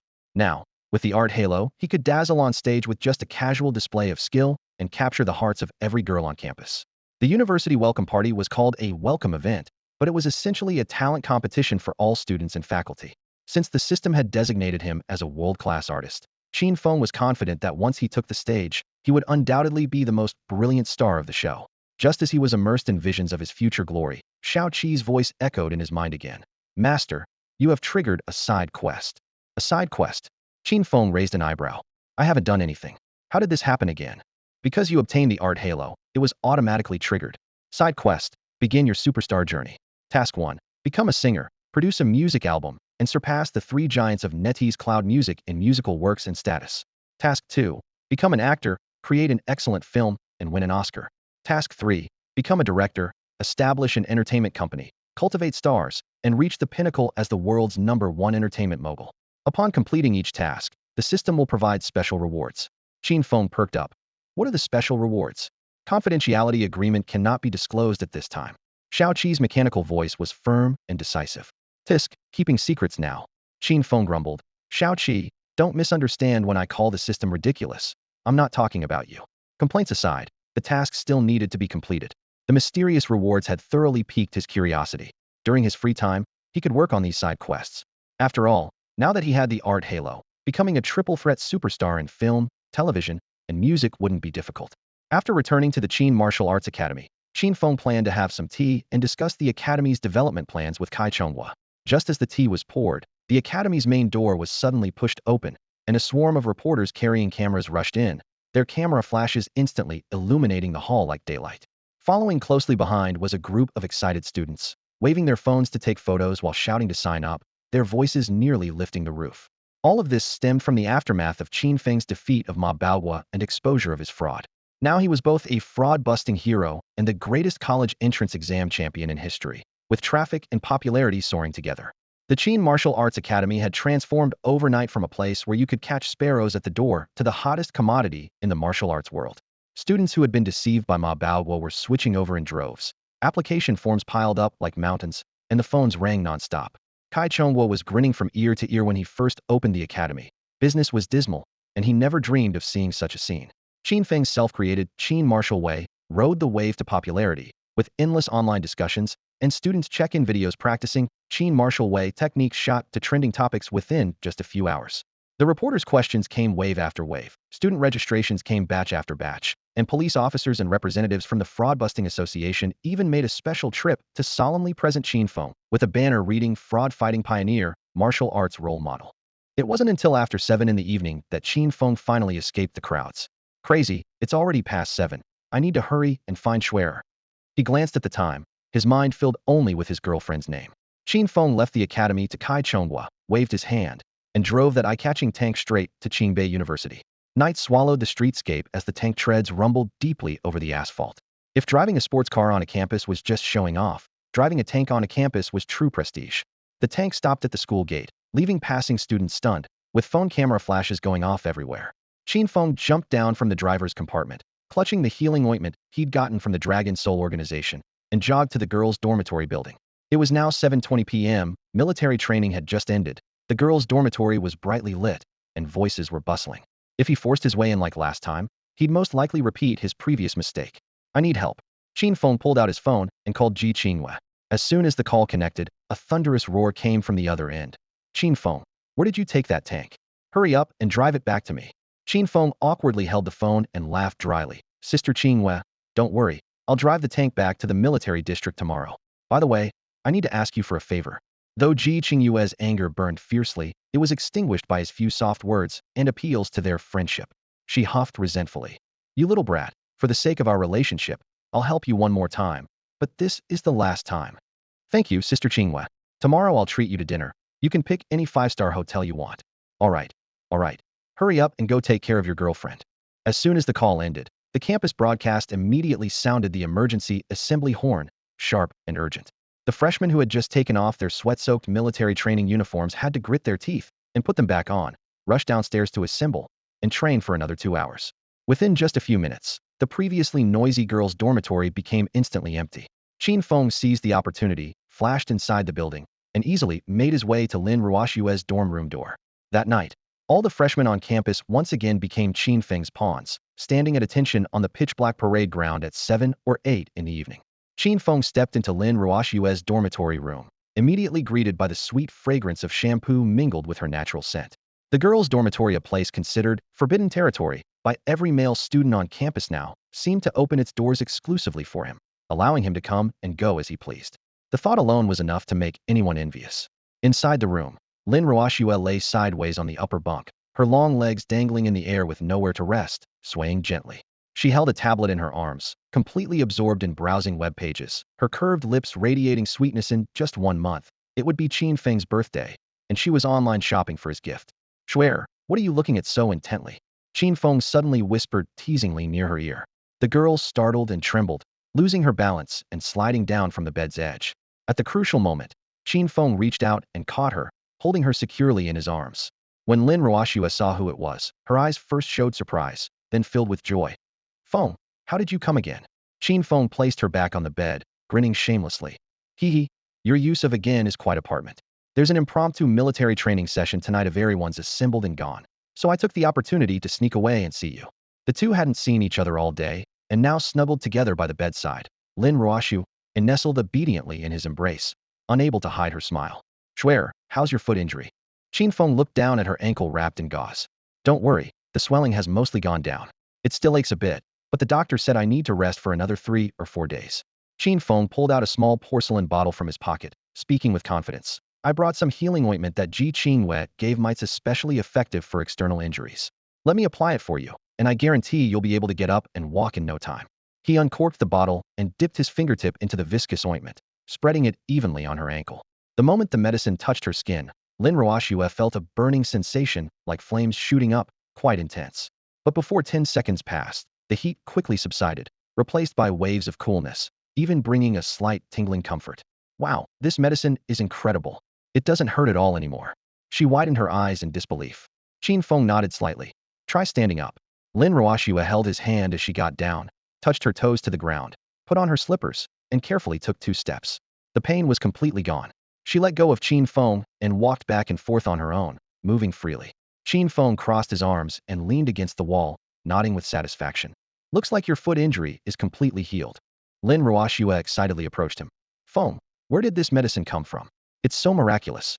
A stroke of luck, a traditional Chinese medicine doctor's secret remedy, with first-rate effects. Qin Feng spoke casually, brushing off the origin with understatement. But the girl's smile suddenly dimmed as she sat down in a chair, sighing silently. Qin Feng raised an eyebrow. You should be happy that your foot is healed. Why do you look so troubled? If my foot is healed, that means I have to go back to military training. Lin Ruoxue mumbled softly, her voice trailing off with a coquettish tone that could melt anyone's heart. Qin Feng sat beside her, wrapped his arm around her shoulder, and smiled mischievously. Silly girl, besides you and me, who else knows your foot injury has healed? Just keep pretending your foot injury hasn't healed yet, and you won't have to participate in military training. Isn't that great? But wouldn't that be too dishonest? I, Lin Ruoxue, have never lied to anyone in my life. Then you can resume military training tomorrow, standing at attention under the scorching sun. Don't blame me if you get tanned. Feng, I think you make a good point. I'll keep pretending to be injured. But Schwer, you have no principles at all. I need to punish you for being so unprincipled. Come here, let me give you a kiss. Feng, don't kiss me randomly. Stop, stop, stop. You can't kiss there. At this moment, all the freshmen were suffering through extra military training on the field, while Qin Feng and Lin Ruoxue were flirting in the dorm room. What kind of messed-up world was this? 2 hours later, as the extra military training was about to end, no matter how reluctant Qin Feng was, he had to say goodbye to Lin Ruoxue and quietly leave the girls' dormitory. After leaving the girls' dormitory building, Qin Feng saw his classmates on the field just finishing their extra military training. Everyone was dragging their exhausted bodies toward the dormitory buildings. Sorry everyone. Thanks for being my pawns once again. Qin Feng scratched his head, feeling somewhat embarrassed, and could only silently apologize in his heart. Just as Qin Feng was about to return to the boys' dormitory, he suddenly spotted a familiar figure in the crowd. Looking closer, wasn't that his cousin Qin Luoli? At that moment, Qin Luoli was drenched in sweat, her steps unsteady, clearly exhausted from the extra military training. Oh no, how could I forget about Luoluo? Qin Feng slapped his forehead, realizing he had forgotten that Qin Luoli was also a freshman. So when Qin Feng used all the freshmen as pawns, he had also screwed over his own sister. Qin Feng had promised his mother that he would take good care of Qin Luoli. Yet here he was, just after the start of school, becoming a sister-screwing demon. This made Qin Feng feel extremely guilty. So he quickly ran to Qin Luoli's side, supporting her arm, and asked with concern, Luoluo, how are you doing? Qin Luoli was somewhat dazed. When she turned and saw that the person supporting her was Qin Feng, tears of grievance welled up in her eyes. Brother, I'm so tired. The military training is way too intense. I've lost so much weight. Even my chest has gotten smaller, and my legs are weak. Woo woo woo. Qin Feng quickly pulled Qin Luoli into his arms, his heart aching. After all, Qin Luoli was only 16 years old. The intensity of university military training wasn't suitable for her to begin with, and today there had been extra training, so her body really couldn't handle it. Seeing Qin Luoli's exhausted appearance, Qin Feng felt extremely guilty. Luoluo, let's go sit in the pavilion for a while. After helping Qin Luoli to sit down in the pavilion, Qin Feng took off running to the campus convenience store. In less than 3 minutes, he returned to the pavilion carrying a large bag. Brother, where did you just go? Luo Luo, you must be exhausted from military training. I bought all this stuff from the campus store, eat whatever you want. Qin Feng opened the bag, and a pile of snacks scattered around Qin Luoli, along with milk and bread. When Qin Luoli saw the snacks, her eyes lit up with excitement. Brother, did you buy out the entire campus store? You got so much delicious food. You're my sister, of course I have to spoil you. Qin Feng ruffled Qin Luoli's twin tails. To make up for his guilt, he naturally had to treat Qin Luoli well. Thank you, brother. You're so good to me, hee hee. Qin Luoli then tore open a bag of chips and started eating, her face beaming with happiness. Seeing his sister's joy, Qin Feng felt relieved, then had a sudden inspiration. By the way, Luo Luo, have you ever ridden in a tank? Qin Luoli mumbled while eating. I've only been on planes and high-speed trains, never a tank. Come with me. I'll take you for a tank ride. Qin Feng grabbed Qin Luoli's hand with one hand and the snack bag with the other, heading toward the school gate. Making his sister happy was what Qin Feng needed to do right now. Late at night, Ji Qingwei was about to get off work when she suddenly received a phone call. Hello, what's the matter? Report, Captain Ji. Officer Qin Feng is currently driving one of our military district's tanks on the highway, racing against a group of street racers. After hearing this, Ji Qingwei stumbled and nearly fell to the ground, her mouth twitching. That damn kid really won't give me any peace. In the dead of night, on a patch of grassland in the suburbs, Qin Feng and Qin Luoli sat on the ground with a tank parked beside Thema, rather surreal sight. The night breeze carried a slight chill as it swept past, making the grass tips glisten like dewdrops under the moonlight. The steel behemoth's tracks had carved a shallow groove in the earth, creating a stark contrast between cold metal and soft grass. Qin Luoli snuggled into Qin Feng's arms, clutching a large bag of potato chips that crackled with every movement. As she munched on snacks, she chattered away excitedly. Brother, I absolutely worship you. I can't believe you can drive a tank. What's your position in the military? Can you fly fighter jets too? Could you take me to visit the military base sometime?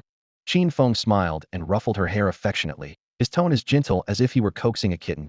Luoli, your brother's status in the military is rising like the sun. From now on, I'll protect you, no one will dare bully you. I'll take care of you in place of your parents. Brother, you're so good to me that I'm about to cry from happiness. Qin Luoli's eyes welled up with tears as she hugged his arm tightly. Though they were only cousins, after Qin Luoli's parents passed away, Qin Feng and his parents had become her only family. As the siblings reminisced tonight, childhood memories surfaced one by one, deepening their bond. As they chatted, Qin Luoli suddenly leaned closer. By the way, brother, could I skip military training? I can't keep up physically, and I need time to write songs. Please, brother. As the saying goes, when a little sister acts cute, her big brother can't resist. Qin Feng pinched her soft cheeks and readily agreed. No problem. Starting tomorrow, you won't have to do military training. With me here, what's there to worry about? Getting permission, Qin Luoli jumped up and spun around twice on the grass, shouting excitedly. Awesome. Finally no more military training, yay. After her emotions settled down a bit, she snuggled back to Qin Feng's side, her deer-like eyes sparkling with anticipation. Brother, since I don't have to do military training anymore, and sister-in-law's foot injury is healed, how about the three of us go to Disneyland tomorrow? I haven't had a proper fun day since returning to the country. Qin Feng watched her excited expression and chuckled inwardly. She's still just a 16-year-old kid after all.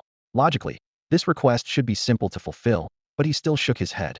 Tomorrow was the weekend, and the Dragon Soul unit was conducting a marksmanship competition and military exercises. He had promised Ji Qingwei that he would attend to practice shooting with the veterans, and only after passing would he receive real ammunition. Currently, he had a gun, but no bullets. This trip was essential. Hearing the refusal, Qin Luoli's little mouth immediately formed a crescent-shaped pout, with tears welling up in her eyes. Brother, I just want to go out and have fun with you, and sister-in-law wants. Qin Feng's heart softened at that look, and he raised his hands in surrender. Luoli, don't look at me like that, it's as if I'm bullying you. After thinking for a moment, he compromised. How about this? Since I really do have urgent business tomorrow, let's change the day. The day after tomorrow, I'll take you and your sister-in-law out to have fun, okay? Qin Luoli smiled radiantly once again, wrapping her arms around Qin Feng's arm with a cheerful grin. Brother, I knew you'd treat me the best. How about we drive the tank to Disneyland? Drive the tank? Forget about it. Qin Feng rubbed his nose bridge helplessly. I have to return the tank to the military base tomorrow, or my superiors will have my head. Qin Feng's guess was spot on at that very moment. Ji Qingwei was seething with rage, ready to have his head. The next day, 9 a.m. Amid the thunderous rumble of tank treads, Qin Feng's tank came to a steady stop beside the Dragon Soul unit's base. The moment the steel behemoth's engine shut off, the entire Dragon Soul team quickly rushed forward. Qin Feng leaped down from the tank, and the instant his feet hit the ground, Ji Qingwei stormed toward him like a whirlwind, her voice nearly loud enough to blow the roof off the training facility. Qin Feng, how dare you come back? Last night you drove a tank on the highway and raced with street racers. You're undisciplined and insubordinate. I'm going to kill you today. Tai Nyo quickly blocked Ji Qingyue's charging form. Captain Ji, calm down. Little brother Qin Feng is young and doesn't know better. Bubu also rushed to mediate. Yeah. Big brother Qin Feng just joined our Dragon Soul uni that needs time to adjust. Rose chimed in smoothly. Captain Ji, don't let anger harm your health. You still need to oversee the marksmanship competition and military exercises later. In truth, Ji Qingyue had high hopes for Qin Feng. Tough love was her way of molding him from a rebellious youth into a qualified soldier. Understanding her good intentions, Qin Feng's face showed a flash of guilt. Sister Qingyue, I'm sorry. I won't be so reckless again. Seeing his sincere attitude, Ji Qingyue's anger subsided considerably. That's more like it. Don't go joyriding in tanks anymore. Right, I won't drive tanks anymore. Qin Feng nodded seriously. I want to fly military helicopters instead, the kind that can fire missiles. The air instantly froze. Ji Qingyue's smile stiffened for 3 seconds before she exploded like thunder. Don't anyone stop me. I'm definitely killing this little brat today. Actually wants to fly military helicopters. Qin Feng, don't you dare run if you've got guts. Thus began a comical game of cat and mouse across the vast military base. Ji Qingyue pursued with gritted teeth, while Qin Feng fled like the wind, leaving the watching team members doubled over with laughter. Taking advantage of the chaos, Qin Feng slipped behind the Dragon Soul unit's leader Phoenix, even boldly touching the leader's slender, supple waist. Ji Qingyue's face flushed red with anger. Qin Feng, stop hiding behind the leader and come out here. Phoenix cleared her throat softly, speaking up for Qin Feng. Knight Ji, don't make such a fuss. He's news how some tolerance. Ji Qingyue glared at Qin Feng with frustration. Leader, last night he drove a tank on the highway, raced cars, and now he's demanding to fly military helicopters. If we don't stop this, what's next? Everyone expected Phoenix to handle this sternly, but she simply smiled faintly. Knight Ji, if Qin Feng wants to fly military helicopters, let him. Don't be so strict. This statement left Ji Qingyue and the Dragon Soul team members completely stunned. Phoenix was always decisive and never tolerated subordinates' reckless behavior. Yet today, she was unexpectedly backing Qin Feng. Phoenix stepped forward, bringing her red lips close to Ji Qingyue's ear and explaining quietly. Dear sister, higher-ups have ordered us to give Qin Feng special treatment. Ji Qingyue frowned. Leader, why? Indulging him will only harm him. Phoenix lowered her voice even more. Do you remember the 6th-generation fighter jet design that Qin Feng hand-drew yesterday? I had Bubu send the blueprints to the Air Force Research Base. The experts there were shocked after studying them. Qin Feng's designs solved numerous technical challenges, and we might become the world's first nation to manufacture 6th-generation fighters. This news reached the highest levels, and Qin Feng has been classified as a national protection target of the highest level. He's a national treasure. Future equipment development will depend on him. Ji Qingyue stood frozen in place, the anger in her eyes quickly transforming into complex admiration and awe. Phoenix patted her shoulder, her tone both serious and gentle. So we must give Qin Feng special treatment. After Phoenix finished speaking, Ji Qingyue turned to look at Qin Feng again. Her narrow Phoenix eyes filled with disbelief. Chief, I really didn't expect this brat to have such incredible abilities. She lowered her voice, her tone full of amazement. Just a hand-drawn fighter jet design was enough to alarm the military's top brass and earn him national-level special treatment. It seems he truly is a once-in-a-century talent. As she finished speaking, she let out a long breath, both surprised and relieved. Phoenix looked at her with a softened expression. Night Princess, don't keep such a tight rein on Qin Feng from now on. He's still just a college student under 20. Our mission is to properly nurture and support him, helping him grow into the new generation's king of Chinese warriors and become a pillar of the nation. After speaking, Phoenix gently patted Ji Qingyue's shoulder, his tone steady and solemn. Ji Qingyue straightened her back and saluted Phoenix. Chief, please rest assured. I will lead the Dragon Soul Squad to fully cultivate Qin Feng and live up to the organization's expectations. At this moment, Qin Feng approached and whispered in her ear, Sister Qingyue, what happened yesterday was indeed my fault for making you angry. Let me treat you to a nice dinner tonight as an apology. Ji Qingyue raised an eyebrow. Qin Feng, I hope you keep your word. I might just eat you out of house and home. Qin Feng smiled confidently. Don't worry, money's no object. You can pick any 5-star restaurant in Tianjin City. I've got a Swiss black card in my pocket, and I'm paying. Hey, a Swiss black card. Ji Qingyue rolled her eyes and said with mock resentment, Huh, that money is all for me anyway. In fact, that black card was exactly what Ji Qingyue had slipped into Qin Feng's pocket earlier. Qin Feng's smooth move of using someone's money to treat them to dinner was truly something else. Before the two could continue their banter, Phoenix checked his watch and reminded them, Night Princess, it's about time. We should start the marksmanship competition and military exercises. You go host it. Yes, Chief. As the instructor, Ji Qingwei immediately began organizing the troops for the Dragon Soul Group's marksmanship competition. Qin Feng, being new to the team, stood bewildered among the Dragon Soul squad members, looking somewhat at a loss. Bu, petite but particularly lively, quietly walked to his side and explained in a low voice. Brother Qin Feng, our Dragon Soul Group holds marksmanship competitions and military exercises every month, mainly to improve everyone's combat skills and practical abilities. While listening, Qin Feng couldn't help but glance at Bibu's exaggerated curves that seemed disproportionate to her age. Bibu, how many people are participating in this competition? Everyone. Bibu held up one finger. Besides us core members of the Dragon Soul squad, there are also 200 auxiliary members participating. Halfway through speaking, she suddenly noticed Qin Feng's gaze and blushed. Hey, brother Qin Feng, why are you staring at my chest? Qin Feng's face turned red as he laughed awkwardly. Ahem, don't misunderstand, I'm not a pervert. It's just, your measurements are quite impressive, and I couldn't look away for a moment. Being stared at for so long made Bibu even more shy. Looking at Qin Feng's handsome profile, she gathered her courage and asked quietly, Brother Qin Feng, do you have a girlfriend? If not, could you consider me? Before she could finish, a cold voice interrupted. Little girl, don't even think about it. Qin Feng already has a girlfriend. I advise you to stay away from him, or you might fall under his spell. Besides, the Dragon Soul Group has rules against office romances.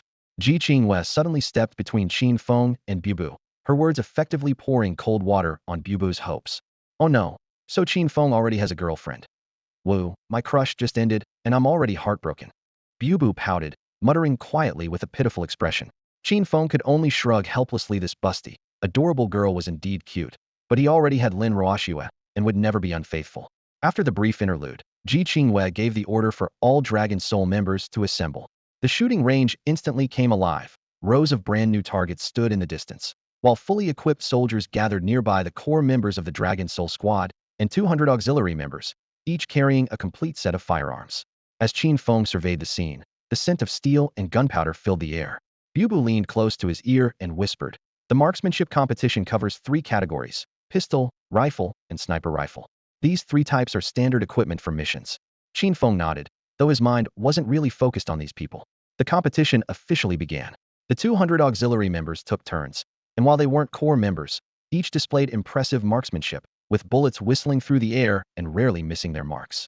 However, in the eyes of Soldier King Qin Feng, this level was still inadequate. TSK, is this it? This is it. So weak? My grandmother shoots better than them. He muttered under his breath, not realizing others could hear him. Ignited by his contemptuous remarks, the auxiliary members turned around, their eyes filled with hostility. After all, Qin Feng was just a college student who had suddenly been parachuted into the Dragon Soul Group as a core member, gaining the favor of their leader Phoenix without any training or assessment. If he couldn't demonstrate real skill, he would naturally struggle to earn their respect. Qin Feng remained unfazed and walked directly to Ji Qingwei's side, shrugging as he teased, Sister Qingwei, don't blame me for speaking up, but these guys' marksmanship is terrible. My grandmother could cook scrambled eggs while shooting and still be more accurate than them. Shut up. Ji Qingwei glared at him fiercely and snorted coldly. Even though they're only auxiliary members, they're elites that Phoenix and I carefully selected from the entire military district. They're your seniors, and you should learn marksmanship from them properly. Learn from them? Sister Qingwei, you've got to be kidding. Qin Feng laughed casually. When it comes to marksmanship, if I, Qin Feng, dare claim second place, no one would dare claim first. Ji Qingwei was secretly amused but kept a stern expression. You just joined the Dragon Soul Group, you've never handled a gun, and you haven't received systematic training. Marksmanship isn't about bragging, you need to humbly seek guidance from your seniors, understand? Qin Feng seriously retorted, not so. Marksmanship depends on talent. Hard work doesn't matter much. I don't need guidance, having hands is enough. Ji Qingwei was furious and pointed at him. You brat, you're really impossible. Qin Feng's smile didn't fade. Sister Qingwei, if you don't believe me, then let me participate in the marksmanship competition. I guarantee I'll take first place. Qin Feng's gaze was resolute, his tone firm. Ji Qingwei sighed softly and gently patted Qin Feng's head, speaking earnestly. Qin Feng, stop fooling around. I brought you here to learn marksmanship from the veterans. You're not even familiar with firearms, yet how can you possibly compete in the shooting competition? Don't aim too high. You need to learn with humility. Qin Feng curved his lips into a smile, his expression carrying a hint of roguish charm. Sister Qingwei, you think I'm not familiar with firearms? That's hilarious. Before Ji Qingwei could respond, he launched into a comprehensive rundown of the competition firearms. For this Dragon Soul unit competition, we're using the QSC-11 automatic pistol, the Type 95 assault rifle, and the Type 85 7.62mm sniper rifle. The QSC-11 operates on a semi-free bolt system with barrel rotation locking and hammer rotation firing, supporting both single shots and 3-round bursts. The QBZ-95 assault rifle has a 5.8mm caliber, short barrel length, excellent balance, easy portability, and all-weather combat capability. Its 5.8mm ammunition can penetrate 8mm steel plates within 100 meters. As for the Type 85 7.62mm sniper rifle, it's modeled after the Dragunov 7.63mm sniper rifle, with an effective range of 1,300 meters and a 10-round magazine. He rattled off the performance specs, structure, and background of all 3 weapons in one breath. Ji Qingyue was stunned by this barrage of information. Even she couldn't claim to recite all these details in one go. Qin Feng's eyes sparkled with amusement. Sister Qingyue, do you still think I'm unfamiliar with firearms? Ji Qingyue felt momentarily dazed, then regained her composure and said coolly, you little show-off. You're a bookworm who's read a few military manuals and memorized some theory. But theory and practice are worlds apart, just full of paper knowledge. Since you mentioned practice, let me show you some practice. Qin Feng's lips curved into a mischievous arc. Before finishing his sentence, he suddenly reached out and snatched the pistol from Ji Qingyue's waist. Qin Feng, what are you doing? Ji Qingyue cried out in alarm, instinctively raising her hand, but his speed completely overwhelmed her. The moment the gun touched his hand, Qin Feng's eyes flashed with an innate familiarity, a natural-born soldier king's inexplicable affinity for steel and gunpowder. His fingers danced with lightning speed as metallic clicking sounds rang out in rapid succession. 3 seconds later, the pistol had become a pile of components scattered around Ji Qingyue's boots. Ji Qingyue covered her mouth, her pupils dilating in shock.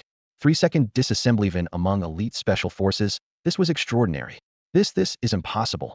A college student who's never handled a gun, dismantling a pistol in 3 seconds. Her voice trembled. Qin Feng, are you human or ghost? Qin Feng didn't answer, simply bent down to collect the scattered parts. Metal danced between his fingers once more, and in another 3 seconds, the scattered components reassembled in his palm with a satisfying click, forming a pristine pistol once again. Then Qin Feng slid the reassembled pistol back into the holster at Ji Qingyue's waist. Disassembling and reassembling a pistol in just 6 seconds. Could this still be considered a human operation? The cold metal components danced between Qin Feng's fingers like a series of barely visible black shadows. 6 seconds later, a bullet was chambered, the safety clicked back into place with a sharp click, and the entire pistol once again radiated deadly menace. Logically speaking, only a legendary soldier king could reach such a level of mastery. Ji Qingyue's lips trembled slightly, her voice caught in shock. Qin Feng casually wiped the gun oil from his fingertips and smoothly wrapped his arm around her shoulder, grinning as he said, Sister Qingyue, I've proven myself to you both in theory and practice. Now I can participate directly in the marksmanship competition, right? Ji Qingyue stood stunned for a full 2 seconds before snapping back to reality, her gaze locked intensely on Qin Feng's eyes. Just who exactly are you, kid? I've told you 800 times, Qin Feng replied with an innocent expression. I'm just an ordinary top scorer on the college entrance exam. He had repeated this catchphrase countless times, and everyone was growing numb to hearing it. Ji Qingyue shook her head helplessly, though she couldn't help but admit in her heart that this guy had long surpassed the category of ordinary person. He was like a glitch in a video game, constantly refreshing her understanding of what was possible. Fine, I'll allow you to skip training and participate directly in the marksmanship competition, she finally conceded, thinking that since this heaven-defying talent couldn't be suppressed anyway, she might as well let him showcase his abilities freely and shine brilliantly. Thank you, Sister Qingyue. I'll treat you to a feast tonight. Qin Feng smoothly gave her a hug, sneakily taking a little advantage. It had to be said that Ji Qingyue's toned curves and well-proportioned long legs, sculpted by years of training, were indeed incomparable to ordinary girls. Ji Qingyue cleared her throat softly and patted Qin Feng's head. All right, enough with the mushiness. Since I'm letting you compete, you better perform well and don't embarrass yourself. Mission guaranteed to be accomplished. Qin Feng's spirits lifted, eager to satisfy his gun cravings. Time passed, and all 200 external members of the Dragon Soul group had completed their shooting. The overall results weren't bad, but the deficiencies were also clearly visible. After all, talent had its limits. Now it was time for the core members of the Dragon Soul squad to take the stage. First up was Tying Yu. His burly frame looked clumsy, yet he fired several consecutive shots that all hit the bullseye, maintaining perfect tense. However, his marksmanship was actually the worst in the squad. Even so, he still left the external members far behind, demonstrating the vast gap between core and external members. But when the targets began moving horizontally at high speed, Tainyo's shortcomings were immediately exposed. Several consecutive bullets missed the target entirely, creating an awkward moment. Next, Bu, Rose, and Warwolf took their turns, their marksmanship equally impressive, though in Qin Feng's eyes there were still significant gaps. Their skills ultimately lacked refinement. When it was sharpshooter Cheng Feng's turn, all eyes naturally focused on him. He was the Dragon Soul Squad's ace marksman, having won the monthly marksmanship competition for 3 consecutive years, a total of 36 times, without a single failure. Everyone was accustomed to seeing him on the winner's podium. Unfortunately for Cheng Feng, this time he had encountered soldier King Qin Feng. Qin Feng looked around and noticed everyone's deep respect and admiration for Cheng Feng. He moved closer to Ji Qingwei and whispered, "Sister Qingwei, is Senior Cheng Feng's marksmanship really that accurate? Everyone seems to think highly of him." Ji Qingwei nodded slightly, her voice filled with confident pride. "Absolutely. Cheng Feng has the most exceptional marksmanship in the entire Dragon Soul unit. He's known as a genius marksman. You should learn from him." Qin Feng narrowed his eyes and remained silent, his gaze fixed intently on the legendary marksman Cheng Feng in the distance. At that moment, Cheng Feng stood at the firing line, his grip steady yet relaxed, his eyes sharp and cold as an eagle's. Raise weapon. Cheng Feng moved decisively, lifting the gun barrel with barely any unnecessary movement. Aim. His brow furrowed as his sight aligned through the crosshairs. Pull trigger. Crisp gunshots rang out in rapid succession. Multiple bullets fired consecutively, all piercing through the exact same spot on the bullseye. Next came handguns, rifles, and sniper rifles in sequence. Different weapon types seemed to flow seamlessly in his hands, as if they were all the same. Even when facing high-speed moving targets, every shot hit its mark, causing the electronic target screens to flicker from the perfect 10-ring hits. When the shooting demonstration ended, gunpowder still lingered in the air while the surrounding soldiers erupted in thunderous applause and cheers, their eyes filled with reverence and admiration. Well, no surprise there. Commander Cheng Feng wins the marksmanship competition again. Commander Cheng Feng truly deserves his reputation as the top marksman in the entire military district. His skills keep getting more impressive. We bow down to him. Exactly. The gap between us and Commander Cheng Feng is too wide, which is why we can only serve as auxiliary members of the Dragon Soul unit. After the praise, the conversation took a sharp turn. When it comes to marksmanship, we certainly can't compare to Senior Cheng Feng. But what skills does that Qin Feng have? Why does he get to join the Dragon Soul squad as a core member? I heard Qin Feng is just an ordinary college student, a top scorer on the college entrance exam. He probably got into the Dragon Soul unit through connections. The 200 auxiliary members of the Dragon Soul unit buzzed with discussion, elevating Cheng Feng to godlike status while subtly mocking Qin Feng. After all, Qin Feng was a newcomer who had been placed directly into the Dragon Soul squad as a core member without any assessment, which left everyone feeling deeply dissatisfied. Ji Qingyue heard her subordinates' whispered conversations, and her expression immediately darkened. "Everyone shut your mouths. Qin Feng is your comrade, not your enemy. Talking behind a comrade's back is shameful behavior. Anyone who dares to slander Qin Feng again should step forward and accept punishment." Seeing Ji Qingyue defend him, Qin Feng smiled slightly, his tone gentle yet confident. "Captain Ji, the seniors aren't wrong. They're simply questioning my abilities. Since they're not convinced, I'll prove myself to them personally." He walked toward the weapon rack, casually picked up a handgun, and announced loudly, "Fellow seniors present, this is Junior Qin Feng's first time participating in a marksmanship competition. I'm about to make a fool of myself." Everyone's attention immediately focused on him, their contempt and disdain unconcealed. They unanimously believed that this scholarly college entrance exam champion could at most hold a pen to write test papers. How could he possibly handle a steel gun in competition? They even thought Qin Feng wouldn't know how to load bullets into the chamber. The members of the Dragon Soul squad were also feeling worried. Bu quietly ran to Ji Qingyue's side and lowered her voice. "Captain Ji, Brother Qin Feng just joined the Dragon Soul group a few days ago and has barely touched a gun. How can you let him participate in the marksmanship competition? Isn't this making things difficult for him?" Ji Qingyue spread her hands and smiled helplessly. "Bu, I'm not making things difficult for Qin Feng. He insisted on participating himself, and I really couldn't stop him." Nearby, Tainyo scratched the back of his head and muttered, "Sigh. I think Brother Qin Feng doesn't even know how to fire a gun properly. Theory and actual combat are two completely different things." Rose tucked her bright red hair and sighed softly. "Qin Feng is indeed excellent, but sometimes he's too arrogant and conceited." Warwolf also frowned. "He's good material, but he hasn't received any firearms training. He'll probably miss the target as soon as he fires." Doubts arose one after another, but only the sharpshooter Cheng Feng remained silent. His gaze was firmly locked on Qin Feng, his brow furrowed tightly. This guy, he has the aura of a master-level marksman. On the other side, at the judges' table, Phoenix sat upright with proper posture. Her gentle, yet profound gaze constantly followed Qin Feng. She rested her chin on one hand, her red lips parting slightly as she murmured to herself, "Qin Feng, show your talent, and let me see how many secrets you're still hiding." These past few nights, she had been frequently dreaming of Qin Feng. When a woman becomes overly interested in a man, danger follows. Under everyone's watchful eyes, Qin Feng walked into the shooting range. He gently raised his arm, held the gun with one hand, and the corner of his mouth curved upward. His entire demeanor instantly transformed as if the aura of a soldier king had lit up above his head. Bang, bang, bang. The gunshots rang out in rapid succession. Qin Feng's wrist was like forged alloy, completely ignoring the recoil. The moment the magazine emptied, a straight trajectory cut through the air. Every shot precisely hit the center of the human-shaped target. Perfect 10 rings. The scene erupted.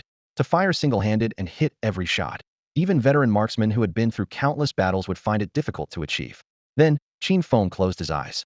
He relied solely on perception to raise the gun and pull the trigger. More than 10 bullets, once again all piercing through the bullseye. What level of gun sense is this? Qin Feng's eyes widened. Bloodshot. In the audience, Phoenix whispered, when marksmanship reaches its peak, vision becomes an optional aid. Master-level marksmen can hit their target every time through perception alone. This is the absolute gun sense of a soldier king. The shock continued to ferment. Qin Feng put down the pistol and picked up a Type 95 rifle. The cold metal pressed against his shoulder, his eyes blazing bright, the soldier king's aura boiling once again. Rat-a-tat-tat. What seemed like random spraying was actually each burst containing extreme recoil control techniques, with every bullet without exception piercing the bullseye. Laymen only saw the dazzling muzzle flash, but experts were stunned by the subtle gun control that made their scalps tingle.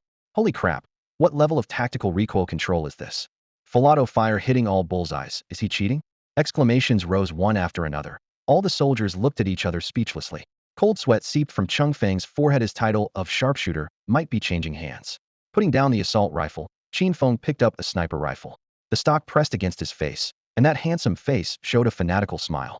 As long as he held firearms, the soldier king factor within Qin Feng would surge wildly. Under the watchful eyes of everyone, Qin Feng raised his sniper rifle and pulled the trigger without even looking through the scope. Bang! The dark bullet tore through the air like an arrow, piercing clouds and splitting stone, covering 800 meters in an instant. The next second, wood fragments exploded from the center of the target. A perfect bullseye, precisely penetrated once again. The training ground fell into dead silence at first, with everyone staring in disbelief, as if they had just witnessed top-tier movie special effects.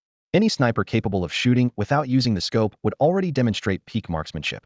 What Qin Feng had just displayed was the legendary blind sniping that only existed in web novels and video games. Holy crap, that shot was absolutely divine. Not even looking through the scope, who knew a sniper rifle could be used like that? Is this the legendary blind sniping? Even movies wouldn't dare film something like this. Exclamations erupted one after another. Some turned their gaze toward Qin Feng standing nearby, whispering in amazement. Qin Feng's marksmanship is probably far superior to senior Qin Feng's. More people raised their arms high, shouting the same title. Gun King, Gun King, Gun King. The chants merged into a wave as all the soldiers jumped up excitedly, as if welcoming the birth of a new generation's military king. Ji Qingyue stood there stunned. The impact of Qin Feng's shot left her feeling numb in her limbs. He had redefined the limits of sniper rifles. Without using the scope, he could still hit a target 800 meters away with one shot. This meant his vision, dynamic tracking, and spatial perception had transcended human capabilities. Truly, eagle eyes. In a sense, his naked eye was more accurate than a scope. Witnessing this scene firsthand, Qin Feng could only smile bitterly and shake his head helplessly. Despite considering himself an expert marksman, he had to admit his inferiority before Qin Feng. Looking at the entire world, who could rely on perception and naked eye alone to hit a bullseye at 800 meters without using a scope? Except for the military king Qin Feng, probably no one could replicate this miracle. The soldiers who had previously looked down on Qin Feng now completely changed their tune, becoming devoted fans and eagerly discussing his miraculous marksmanship. Their admiration flowed like a mighty river, their worship of Qin Feng instantly reaching the heavens. Qin Feng set down the sniper rifle, a faint smile playing at the corners of his lips as he surveyed his surroundings, calmly enjoying everyone's respect and admiration. He knew very well that as an outsider in the Dragon Soul group, he would inevitably face prejudice. To break through the doubts, he could only demonstrate his true capabilities. So he decided to lay all his cards on the table. Was the king of gun kings. Now, this single shot had completely conquered all the Dragon Soul group soldiers and shocked the judges in the evaluation panel. In the judges panel, Phoenix could no longer remain seated. She stood up, her eyes surging with eagerness, excitement, and relief, her heart filled with mixed emotions. Looking at Qin Feng, Phoenix seemed to see the next generation's military king. Qin Feng's marksmanship was so extraordinary that the entire shooting range erupted like a pot of boiling oil, taking quite a while to settle down. The smell of gunpowder still lingered in the air, and spent shell casings scattered across the ground gleamed with cold metallic light under the sun, bearing witness to that incredible series of perfect bullseyes. At the judges' table, Phoenix and several senior officers conferred in hushed tones, reaching consensus in less than half a minute without question. Qin Feng had claimed first place in this year's marksmanship competition with absolute dominance. When Qin Feng stepped onto the modest yet solemn podium, the entire Dragon Soul unit erupted in thunderous cheers like a mountain torrent, their applause so powerful it made the protective ear guards tremble slightly. Their roars carried only one message: strength reigned supreme, and Qin Feng was worthy of their respect. In this moment, his godlike skills not only dominated all competitors, but also shattered the shooting record that Qin Feng had held for 3 years. From this day forward, the title of Dragon Soul's #1 marksman would be synonymous with Qin Feng's name. In the crowd, Qin Feng stood with his arms at his sides, wearing a helpless yet genuine smile. Tainyo nudged him with his elbow and joked cheerfully. "Qin Feng, looks like you met your Waterloo today. I never imagined that kid would be such a monster. His shooting is absolutely divine. He could hit the bullseye with his eyes closed." Losing to Qin Feng, I'm completely convinced. Qin Feng shrugged with self-deprecating humor. The new generation surpasses the old, and the new wave has washed me up on the beach. He understood clearly that the gap between them wasn't in training hours or sweat, but in natural talent. Qin Feng possessed the elite soldier's aura, with unmatched military gifts and no weaknesses or blind spots. Marksmanship, reconnaissance, counter-surveillance, assassination, close combat, everything at SSS level. While the applause continued, Phoenix strode onto the stage and personally pinned the golden medal symbolizing the shooting champion to Qin Feng's chest. The medal made a crisp click as it touched his uniform, as if announcing his new status. Phoenix leaned closer, lowering her voice like a caring older sister. "Kid, you didn't disappoint me after all. But don't forget to stay humble. No matter how talented you are, you still need to learn from your predecessor's experience." Qin Feng stood at attention and saluted, his voice ringing clear. "Commander, I will honor our agreement. Qin Feng will become China's #1 elite soldier." His unabashed confidence brought a smile to Phoenix's eyes. The usually ice-cold woman couldn't help but curve her lips when facing Qin Feng. Seeing this, Qin Feng was momentarily stunned. Phoenix on the podium, with her smile, looked like a goddess of war stepped out of a painting. After her closing remarks, Phoenix was in excellent spirits and announced a promotion on the spot. Qin Feng would serve concurrently as Dragon Soul's military advisor and deputy captain of the Dragon Soul squad. These combined positions elevated his prestige to match Ji Qingyue's, perhaps even surpassing her slightly. In just a few days, his meteoric rise made becoming an elite soldier seem within reach. With the marksmanship competition concluded, the annual military exercises began immediately. Qin Feng struck while the iron was hot, holding nothing back. In jungle simulation battles, he assessed terrain in 3 seconds, and with a single command had snipers and assault teams form perfect fire networks. During nighttime infiltration exercises, he relied on keen intuition to bypass all infrared warnings, leading his team to achieve objectives with 0 casualties. Whenever teammates hesitated, he could instantly identify their weaknesses and quickly adjust team formations. His exceptional insight and commanding presence made the entire unit operate like a finely tuned blade, sharp and deadly. Phoenix and Ji Qingyue witnessed all of this, keeping it in their hearts. They gradually grew accustomed to Qin Feng constantly delivering powerful shocks and surprises. At 5 in the afternoon, the sun was setting in the west, casting a crimson glow through the evening mist. The smoke of battle had yet to clear from the training grounds as the multi-day military exercise was declared a complete success. Soldiers cheered and bumped fists with each other in celebration. At this moment, Qin Feng had become the most brilliant presence in the military camp, his prestige second only to their leader Phoenix, standing above 10,000 but below 1. Even within the Dragon Soul unit, it was tacitly acknowledged that if he continued developing at this pace, Qin Feng would eventually replace Phoenix's position.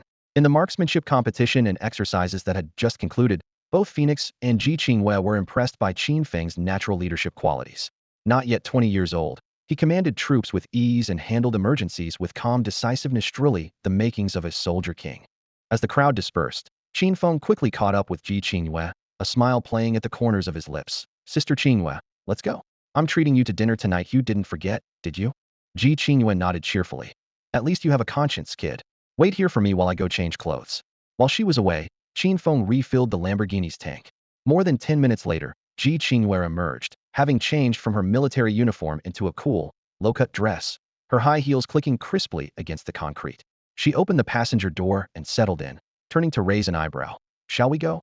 Qin Feng's eyes lit up as he generously offered praise. "Sister Qingyue, you look absolutely beautiful in that outfit." Of course I do. I am naturally blessed with beauty that's hard to abandon, Ji Qingwei said, raising her hand to toss her hair, her pride evident. The sports car's engine growled as it pulled out of the military district, heading straight for downtown Tianjin. Evening lights were beginning to twinkle as the river breeze carried a gentle coolness. The two arrived at a five-star restaurant by the riverside and took seats across from each other. The table was already laden with exquisite dishes, and a bottle of 1982 Lafite sat chilling in an ice bucket worth 80,000 yuan for that bottle alone. Clearly Ji Qingyue's intention to make Qin Feng bleed financially. Exhausted from the exercises, Qin Feng ate ravenously, while Ji Qingyue leaned back elegantly in her chair, sipping wine and studying him with her gaze. She narrowed her eyes and asked, Qin Feng, I'm really curious. The leader and I have investigated you more than once. Your past is clean as a blank sheet of paper, with no special experiences whatsoever. Where exactly does your military talent come from? Qin Feng continued chewing, his response muffled but calm. Talent is something mysterious and wonderful. If it could be explained clearly, it wouldn't be called talent. I can't explain it myself. Ji Qingyue's lips curved in an expected smile. She was certain Qin Feng was hiding something, but decided to let the matter drop. Taking a sip of wine, her gaze swept over the brilliant night scene outside the window as her thoughts returned to that night, when Qin Feng had rescued her when he had seen her completely. At this thought, a faint blush rose to Ji Qingyue's cheeks. How could I have special feelings for this kid? No, he's not even 20, and I'm already 25, plus he has a girlfriend. As these thoughts churned, she simply raised her glass, letting the wine's sharp burn spread down her throat. She could only keep drinking, using alcohol to numb her nerves. In no time, Ji Qingyue had finished an entire bottle of Lafite. The wine flowed down her slender, jade-like neck as her fair cheeks quickly flushed with a delicate pink. Her flamered lips exhaled warm, intoxicating breath, and her entire being radiated an alluring charm. Across from her, Qin Feng hadn't touched a drove. He had to drive and needed to keep his wits about him. Sister Qingyue, looks like you can really hold your liquor. How about another bottle? Qin Feng said with a smile, raising his empty glass. Qin Feng, you're not trying to get me drunk so you can take advantage of me, are you? Ji Qingyue raised an eyebrow, her voice half joking, half serious. Qin Feng shook his head with a wry smile. Don't get the wrong idea. I am a gentleman. You a gentleman? Ji Qingyue shot him a sideways glance, her expression somewhere between a smile and a smirk. If you were really a gentleman, you wouldn't have been staring at my chest this whole time. Qin Feng's face flushed with embarrassment, though his eyes still couldn't help but drift toward that striking red low-cut dress. Ji Qingyue's impressive figure was accentuated beautifully by the lighting. He cleared his throat awkwardly and coughed twice before changing the subject. Sister Qingyue, now that I've proven my abilities in front of all the Dragon Soul members, I should be able to join the Dragon Soul team on missions, right? In truth, he was quite eager. Only by continuously completing missions and achieving military merit could he be officially recognized as China's top soldier king. Becoming a true soldier king would complete his hidden quest and earn him system rewards to aura upgrade cards, which held enormous appeal for him. Ji Qingyue set down her glass, her tone turning serious. Qin Feng, your abilities are beyond question. You're now both the deputy captain of the Dragon Soul team and a military advisor for the Dragon Soul organization. Your rank is even higher than mine, so you're certainly qualified to carry out missions. Just as Qin Feng was about to feel pleased, Ji Qingyue's tone shifted. However, the organization doesn't have any missions right now, so you'll have some downtime. Use this period to focus on your studies and spend time with your girlfriend. No missions meant no chance to earn merit, and without merit, becoming a soldier king would be difficult. Qin Feng felt his heart sink. Ji Qingyue continued her briefing. For now, maintain your student identity. It'll be useful for future special missions. I'll notify you immediately when something comes up. All right, I'll follow your arrangements. Qin Feng sighed, his response tinged with resignation. After finishing their business discussion, the two began chatting about everyday matters, occasionally bursting into laughter as the atmosphere grew relaxed and harmonious. Just as their conversation was hitting its stride, a server approached with a cart, moving somewhat abruptly before stopping beside Ji Qingyue. Miss, here's the French foie gras and black truffle cake you ordered. Please enjoy, the server said in a low voice. Ji Qingyue looked puzzled, her delicate eyebrows furrowing. Huh? I didn't order these. Qin Feng, did you order them? Qin Feng shrugged, looking equally confused. I didn't order anything either. While both were still bewildered, a cold, murderous glint suddenly flashed in the server's eyes. Qin Feng immediately caught that dangerous Aura soldier king's natural sensitivity to killing intent made his spine tense. Though Ji Qingyue was also a top-tier expert, she was half a beat slower in sensing something was wrong. Swoosh! A gleaming dagger emerged from beneath the serving tray. The server reversed his grip and struck with a cunning angle, aiming directly for Ji Qingyue's throat. His movements were expertly trained, clearly those of an international top-class assassin. Ji Qingyue's face went pale instantly, with no way to dodge. In this moment of mortal peril, Qin Feng sprang into action. Qin Feng pushed off the ground with his feet, launching himself upward, and kicked the dagger out of the waiter's hand with a swift motion. The waiter's eyes widened in surprise. His attention had been entirely focused on Ji Qingwei, and he clearly hadn't expected Qin Feng to possess such formidable strength. Murderous intent flashed in Qin Feng's eyes. Ji Qingwei was an incredibly important woman to him. Though they hadn't known each other long, their bond ran deep, like that of siblings. Since this waiter had tried to kill Ji Qingwei, Qin Feng would show no mercy. Die! Qin Feng spat out the icy word, his body radiating the terrifying aura of a battle-hardened warrior king. He swung his iron fist and struck the waiter's chest with devastating force. The waiter's expression changed drastically as he sensed the threat of death. He tried to dodge, but Qin Feng's punch was too fast, instantly connecting with his chest. Crack, crack. The sound of breaking ribs echoed repeatedly as the waiter crashed to the ground, blood gushing from his mouth. His internal organs shifted completely, his chest cavity collapsed, and his life force rapidly faded. In his dying moments, driven by survival instinct, the waiter raised his trembling hand toward his pocket, apparently reaching for a gun. By then, Ji Qingwei had regained her composure. With sharp focus, she lifted her knee and then stomped down hard. Ah! The waiter let out an agonizing scream. Ji Qingwei was wearing 12-centimeter high heels today, and the sharp heel pierced straight through the waiter's palm. Unable to endure the successive waves of excruciating pain, the waiter's eyes rolled back and he lost consciousness. Qin Feng and Ji Qingwei exchanged glances. Frowning, he said, "Sister Qingwei, this guy was obviously targeting you specifically. Could he be from the Temple of Death?" Ji Qingwei crouched down and tore open the waiter's collar, revealing a skull tattoo on his neck. Qin Feng recognized this symbol well. It was the exclusive mark of the Temple of Death, the most notorious assassin organization in the Western underground world. It is indeed someone from the Temple of Death. They're definitely after me. Qin Feng, they probably haven't discovered your identity yet, which is why this fake waiter completely ignored your presence. Qin Feng nodded. Ji Qingyue's reasoning made sense. The assassin disguised as a waiter had paid no attention to Qin Feng whatsoever, focusing entirely on killing Ji Qingwei. This indicated that the Temple of Death still didn't know Qin Feng's identity or that he was the one who had rescued Ji Qingyue from their grasp. In any case, this fake waiter was definitely sent by the Temple of Death to silence her. Ji Qingwei was a traitor to the Temple of Death who had stolen their core secrets. The temple would never let her go, so their leader, Hades, had dispatched another wave of assassins to China, determined to eliminate Ji Qingwei and satisfy his burning hatred. At this thought, Qin Feng suddenly froze, pondering. I remember Shao Qi mentioned a few days ago that a highly dangerous individual had arrived in Tianjing City. Could this highly dangerous person be Hades, the leader of the Temple of Death? Just as Qin Feng was about to communicate with his system secretary Shao Qi, a tremendous crash interrupted him. Bang! Suddenly, the restaurant door was smashed open, and a group of black-clad figures poured into the restaurant, radiating murderous intent. There were roughly 100 of these black-clad individuals, and without exception, they all bore skull symbols on their chests, clearly elite assassins sent by the Temple of Death. Faced with overwhelming odds, Ji Qingyue's face turned ashen as she shouted, "Qin Feng, run!" The black-clad assassins surged forward like a tide, simultaneously drawing pistols from their pockets as the metallic clatter echoed through the air. Yet Qin Feng stood as calm as if he were on a training ground, his brow unfurrowed, excitement and fervor making his eyes gleam brighter once his Soldier King aura activated. His whole body itched for action, eager to unleash carnage. Sister Qingwei, the main entrance is blocked by enemies. We'll take the window, he said in a low voice, grabbing Ji Qingyue's hand and charging straight toward the floor-to-ceiling windows. You fool, this is the 4th floor. Ji Qingyue screamed, but before she could finish, Qin Feng had already kicked hard, shattering the glass into countless fragments.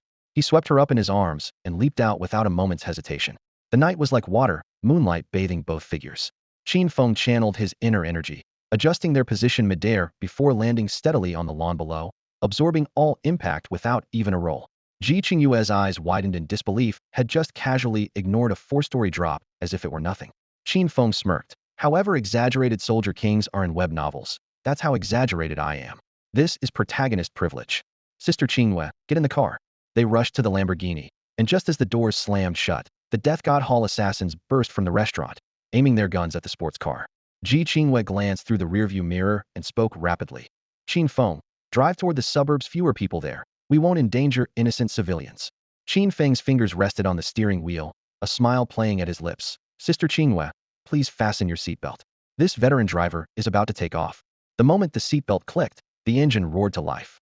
The V12 engine thundered as the Lamborghini plunged into the night. Moments later, Qin Feng spotted over a dozen black Audis forming a fan formation in pursuit through his rearview mirror.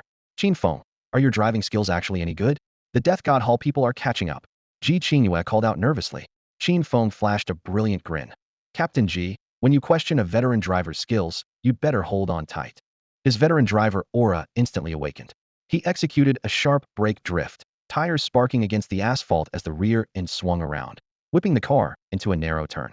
Several Audis couldn't keep up and crashed into the guardrails in showers of sparks. What followed was a seamless sequence of side brake drifts, cornering acceleration, dual wheel braking, and 360-degree aerial spins that made the Lamborghini dance through the urban raceway. The streets, overpasses, and ramps of Tianjin City automatically mapped themselves in Qin Feng's mind as he switched routes with precision. Despite being surrounded by over a dozen Audis, they couldn't even touch his rear bumper. Minutes later, the sports car broke through the encirclement and headed for the suburbs. In the passenger seat, Ji Qingyue's hair was a complete mess, her face pale as a sheet, looking as if the centrifugal force had sucked out her soul. Qin Feng glanced at her sideways with a cheerful smile. How about that? My driving skills aren't too shabby, right? Ji Qingyue gasped for air, gripping the dashboard as she complained. Qin Feng, you're terrible at everything else, but you're definitely the champion of driving.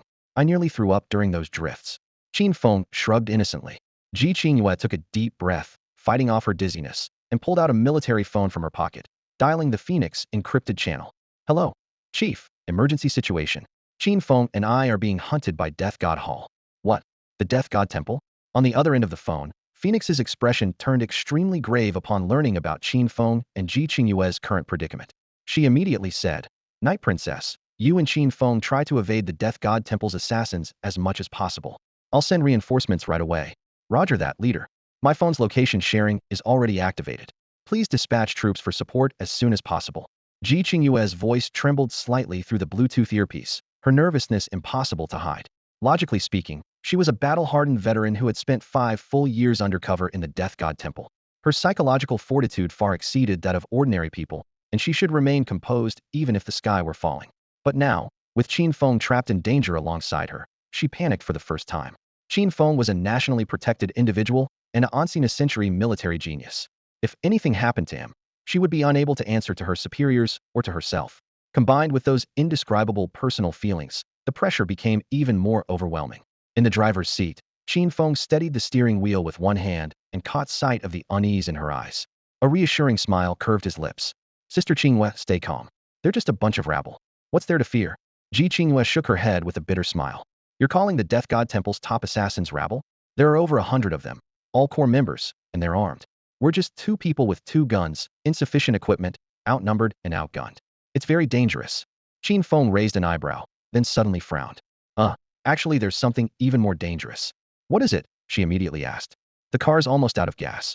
Qin Feng pursed his lips and shrugged helplessly. When it rains, it pours. Ji Qingyue raised her hand to her forehead, bit her lower lip lightly with her pearly teeth, and cursed their rotten luck under her breath. Then she kicked off her high heels and tore the hem of her dress, revealing 2 long, slender, well-proportioned legs, freeing herself for action. From the gun holster strapped to her thigh, she drew her pistol, chambered a round, and reloaded with clean, efficient movements. Qin Feng understood her intention. The fuel tank won't last much longer. We can only stop somewhere nearby. There's an abandoned warehouse ahead. Let's go there. Ji Qingyue decisively pointed the way. Before she finished speaking, over a dozen black Audis roared up from behind, their headlights cutting through the night like blades. The Death God Temple's desperados were determined to take her life and wouldn't miss any opportunity. The Lamborghini screeched to a halt at the warehouse entrance, its rear end sliding with an ear-piercing friction sound. The 2 almost simultaneously pushed open their doors and rolled out, rushing into the depths of the warehouse and finding a dark corner among the dilapidated shelves to hide. After a brief silence, dense footsteps poured in from outside, causing the ground to vibrate slightly. Ji Qingyue pressed against the wall and whispered, Qin Feng, if there's danger in a moment, I'll cover you. Try to break through. The leader will send someone to pick you up soon. Qin Feng shook his head, his tone serious. No, I would never abandon you. Silly boy, you're a nationally protected individual and the future of the Dragon Soul Group. If something happens to you because of me, I can't bear that responsibility. Qin Feng grinned mischievously in response. Sister Qingyue, even if you took my virginity, I wouldn't need you to take responsibility. We could just call it a one-night stand. Ji Qingyue rolled her eyes. Qin Feng, at such a critical moment, you still have the mood to joke around. Sure, they're coming. Qin Feng quickly covered Ji Qingyue's mouth. Both held their breath, Peering through gaps in the debris, over a dozen black-clad assassins armed with submachine guns streamed into the warehouse in rapid, orderly succession. Sweat immediately beaded on Ji Qingyue's forehead. They were vastly outnumbered, and the enemy was heavily armed. Any confrontation would almost certainly end in defeat. She silently prayed for backup to arrive soon, gripping her pistol tightly as sweat soaked her palms. The Death God Temple assassins began a systematic search, overturning boxes and shelves one by one. The warehouse wasn't large to begin with, and though Qin Feng and Ji Qingyue's hiding spot was well concealed, it wouldn't hold for long. As captain of the Dragon Soul Squad, Ji Qingyue steeled her resolve. Even if it meant sacrificing her life, she would ensure Qin Feng's escape. Gritting her teeth, she whispered, "Qin Feng, Death God Temple's real target is me. I'll go out and draw their fire while you escape in the chaos. Do you understand?" As her words faded, only silence met her ears. Ji Qingyue's heart lurched as she spun around to find Qin Feng had vanished. Peering through the gap again, she saw him boldly striding into the center of the warehouse, instantly surrounded by hundreds of assassins. Dozens of dart gun barrels rose simultaneously. One pull of the trigger would turn Qin Feng into Swiss cheese. That foolish boy. Ji Qingyue's scalp tingled with terror, her lungs nearly bursting with panic, yet she could only remain hidden. Only then did she realize her service weapon had been quietly taken by Qin Feng, while his other hand gripped the golden pistol gifted by Phoenix. Clearly, Qin Feng had exposed himself deliberately to draw danger away from her, but in this open warehouse with no cover, facing hundreds of submachine guns with just 2 pistols was suicide. The assassins confirmed the unfamiliar man before them wasn't their target and held their fire momentarily. One assassin demanded in broken Chinese, "Hand over that woman." Qin Feng smiled faintly, his tone casual yet chilling. "You dare touch my woman? Next year today will be your Memorial Day." Hidden in the shadows, Ji Qingyue didn't know whether to laugh or cry. When had she become his woman? Most assassins didn't fully grasp the Chinese nuances, but seeing Qin Feng's refusal to cooperate, they immediately turned murderous. "Sir, please put down your weapons." The leader pressed his gun barrel to Qin Feng's forehead. Qin Feng's lips curved slightly as he suddenly spread his hands. Both pistols slipped from his palms, beginning their free fall. The air seemed to drain away, time stretching endlessly. Just as the pistols were about to hit the ground, Qin Feng suddenly crouched down, his hands seizing the cold metal once more. His spine arched like a bow, every muscle coiled and ready. The Soldier King awakened in an instant. In the next moment, a thick, killing intent surfaced in his eyes. The War King's massacre feast officially begins. Bunga's sharp gunshot pierces the night as a dark bullet tears through the air, accurately striking between the first assassin's legs.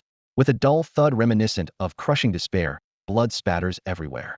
The assassin's eyes roll back instantly as he collapses unconscious from the excruciating pain, tears streaming down his face, his manhood forever lost. After a brief moment of shock, the remaining assassins raise their submachine guns in unison. Triggers are pulled simultaneously like floodgates opening. Dense tongues of flame illuminate the entire night sky, and gunfire erupts in waves. Hidden in the shadows, Ji Qingyue's heart pounds frantically, fearing that Qin Feng will be riddled with bullets in an instant.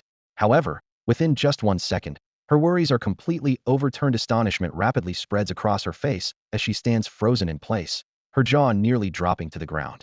Amid the spotlight like muzzle flashes, Qin Feng moves like a phantom within the assassin's encirclement, charging forward, rolling sideways, spinning, sudden stops, not a single movement wasted.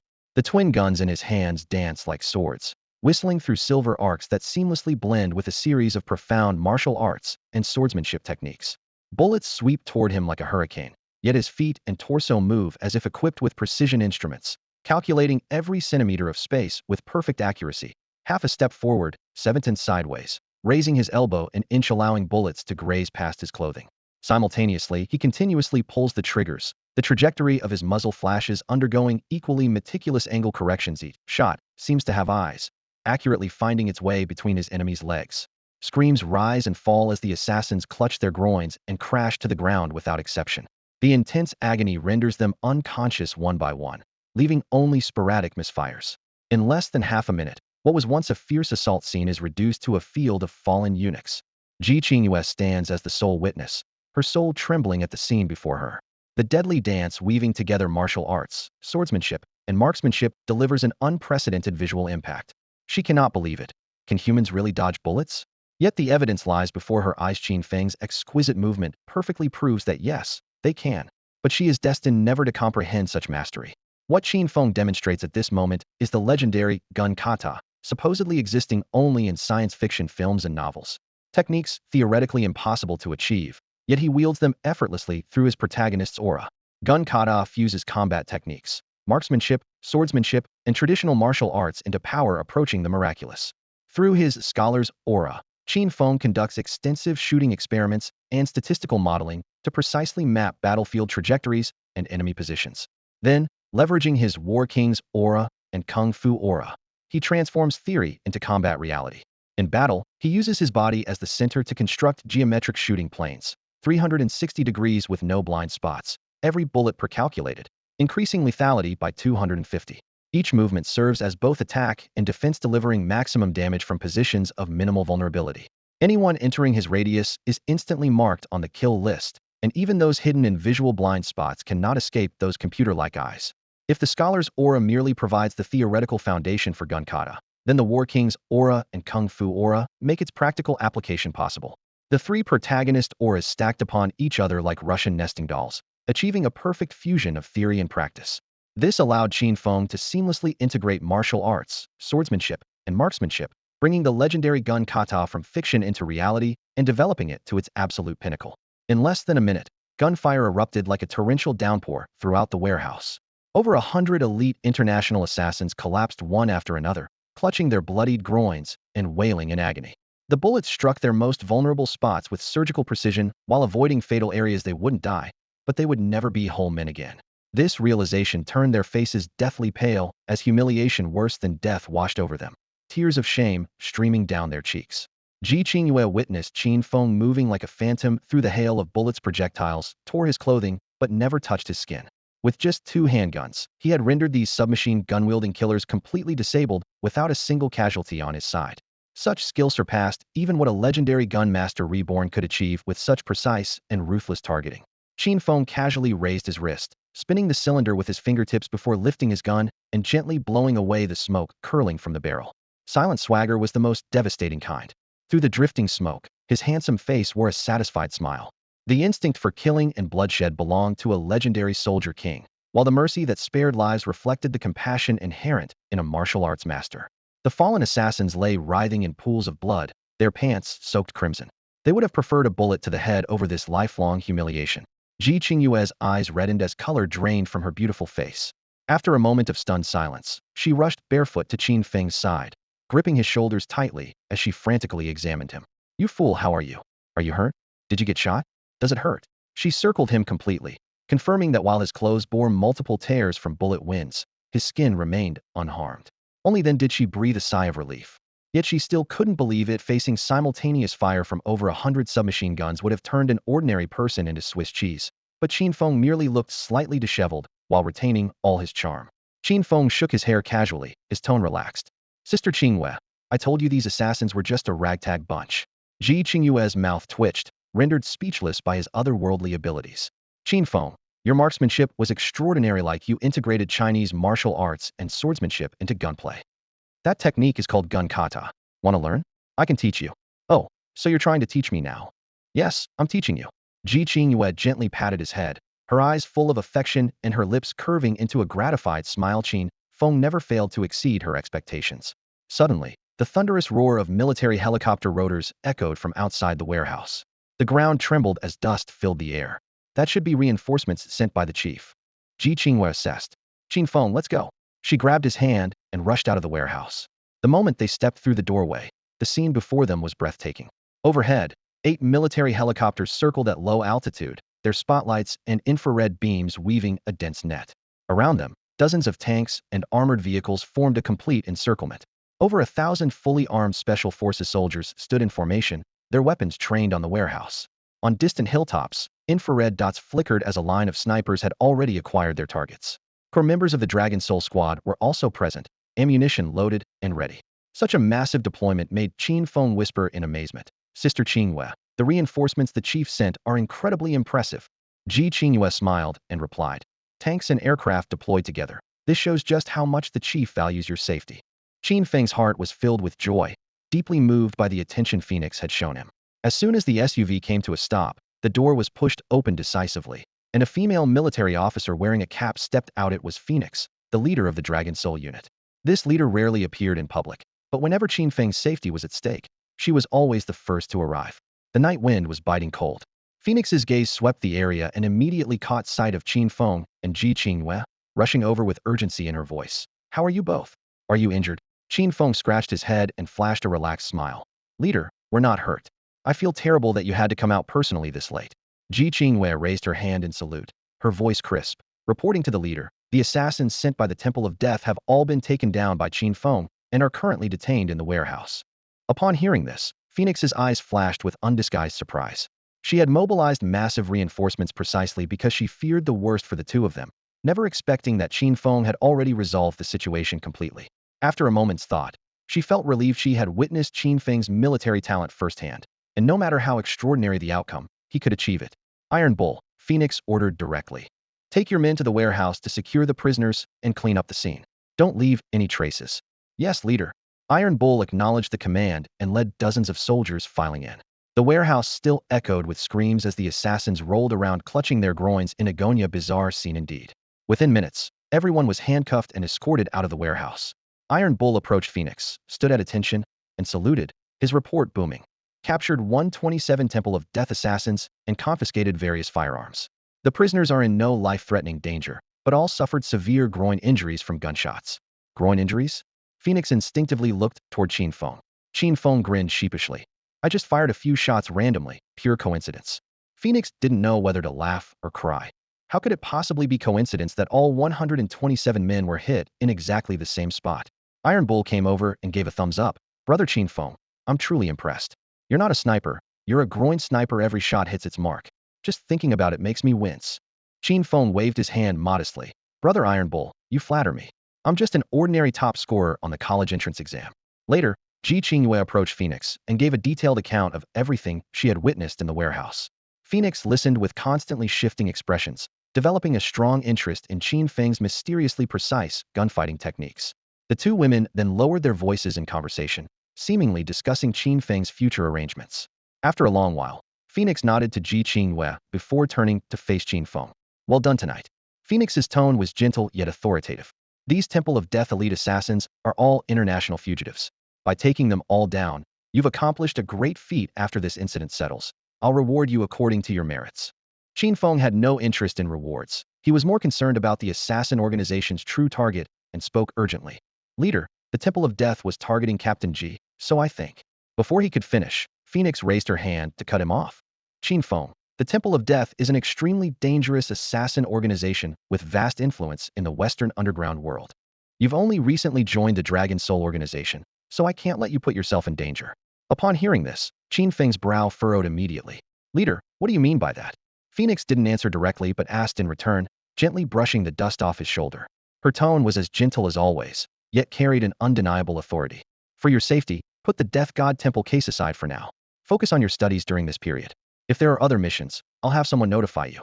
Qin Feng sighed, finally understanding Phoenix was protecting him like a younger brother, treating him as precious as a fragile treasure, naturally unwilling to let him get involved with the Death God Temple. After all, she was the leader of the Dragon Soul organization, so Qin Feng could only nod in agreement. Thus, escorted by several black armored vehicles, he was sent back to Qingbei University. Late at night, the dormitory was pitch black, and his roommates had fallen into deep sleep. Qin Feng lay on the upper bunk, staring at the ceiling, his mind still occupied with matters concerning the Death God Temple. Xiaoqi, you mentioned a few days ago that the system detected a high-risk individual arriving in Tianjing City. Could that person be the leader of the Death God Temple? Master, since there's currently no threat or hostility toward you, the system cannot lock onto their identity. No hostility for now. Qin Feng muttered quietly. Right, the Death God Temple people don't know of my existence yet, so naturally there's no hostility. But that doesn't prove the person is the Death God Temple leader either. After tossing and turning with no results, he decided to follow Phoenix's advice and focus on his studies first. The next morning, when Qin Feng woke up, the dormitory was empty. His three roommates had obviously gone downstairs for military training. On the table sat a steaming hot breakfast: soy milk, meat buns, fried dough sticks, hand-grabbed pancakes, and even pickled vegetables, all aromatic and appetizing. Qin Feng smiled slightly. This must have been bought by his roommates for him. Just as he was about to start eating, he noticed a brand new box of condoms beside the food, with a note underneath. Funga, this is the latest high-tech product from my dad's factory. The quality is absolutely top-notch. Here's a box for you. Brodn't be shy? By Yun Tao. The handwriting was bold, full of brotherly affection. Qin Feng chuckled and shook his head, muttering to himself. Qin Feng. am an upright gentleman. Swear and I are pure as snow, how could I use such things? But, despite his words, he quietly slipped the entire box of condoms into his pocket with a nonchalant expression, then sat down to enjoy his meal heartily. After eating, he changed into a light-colored casual outfit and grabbed some hair wax to style his hair. According to yesterday's agreement with Qin Luoli, today he would take Lin Roashua and Qin Luoli out to have fun. The scorching sun blazed down on the campus as first-year students stood in neat formations on the field for military training. Qin Feng, however, walked hand-in-hand with Lin Roashua and led Qin Luoli boldly out of the school gates. As soon as they left the campus, Qin Luoli became excited, linking arms with her brother and bouncing along. Brother, sister-in-law, sneaking out to play while they're doing military training, how thrilling. Qin Feng remained silent throughout, his attention entirely focused on Lin Roashua, their fingers intertwined, his eyes tender with affection. Though nominally a family outing of three, it was actually just him using the opportunity for a date, leaving Qin Luoli to witness their public display of affection. As a professional expert at exploiting his sister's goodwill, Qin Feng was walking further and further down this path. The morning sun blazed mercilessly as outdoor temperatures suddenly soared to 104°F, turning the earth into a giant grill where even manhole covers could fry eggs. Qin Feng walked hand in hand with Lin Roashua and Qin Luoli along the scorching sidewalk, all three parched and sweating profusely as perspiration streamed down their temples. Brother, it's way too hot today. Can we find somewhere cool to rest? I feel like my chest is about to melt under this sun. Qin Luoli panted, sticking out her tongue as she looked up at him pitifully. Lin Roashua gently patted the younger girl's head and pointed ahead tenderly. Luo, there's a dessert shop up front. I'll treat you to some ice cream. Sister-in-law is the best. Qin Luoli immediately sidled up to Lin Roashua, clinging to her like a little shadow. The trio pushed through the shop door, instantly greeted by a refreshing blast of air conditioning that swept away the oppressive heat. After browsing the selection, they each got an ice cream and settled at a window-side table to chat while enjoying their treats. Qin Feng polished off his ice cream in just a few bites, licking his spoon with obvious longing for more. I could go for another one. Lin Roashua smiled and stood up. Feng, I had no idea you had such a sweet tooth. Wait here, I'll get you another one. No need to trouble yourself. Qin Feng caught her hand with a mischievous grin. Swear, you're sweeter than any ice cream. I'd rather have a taste of you. Before she could respond, he gently pulled her toward him. Lin Roashua gasped as she lost her balance and tumbled into his embrace. Qin Feng leaned down and planted a soft kiss on the corner of her lips, licking away the cream that lingered there. Lin Roashua's face turned crimson as sweetness filled her entire being, completely captivated by Qin Feng's irresistible charm. This display of affection drew envious glances from the single customers around them, who couldn't help but stare at the lovey-dovey couple. Qin Luoli pouted in mock protest. Brother, sister-in-law, we finally get to hang out together, and you're already being all mushy. I'm getting sick from all this sweetness. Lin Roashua felt slightly embarrassed and quickly engaged the younger girl in celebrity gossip to change the subject. In a corner booth, a young woman wearing a hat and face mask kept her head down while adjusting her camera. Her lens captured close-up shots of Qin Feng, her movements careful and secretive. After finishing their ice cream, Qin Luoli looked up and asked, Sister-in-law, where should we go next? It's too hot outside. Is there anywhere cooler? Going back to the dorm to enjoy the air conditioning would be coolest, Lin Roashua suggested. But Qin Luoli slumped over the table, shaking her head miserably. We finally got out to have fun. I don't want to go back to school. Qin Feng pondered for a moment before his eyes lit up. How about we go to the water park? What do you lovely ladies think? Both Lin Roashua and Qin Luoli looked up with eyes sparkling like stars in the night sky, nodding eagerly in agreement. With most outdoor activities limited by the extreme heat, a water park was the perfect solution to beat the scorching weather. The three quickly settled on the plan, paid their bill, and left the dessert shop before driving to their destination.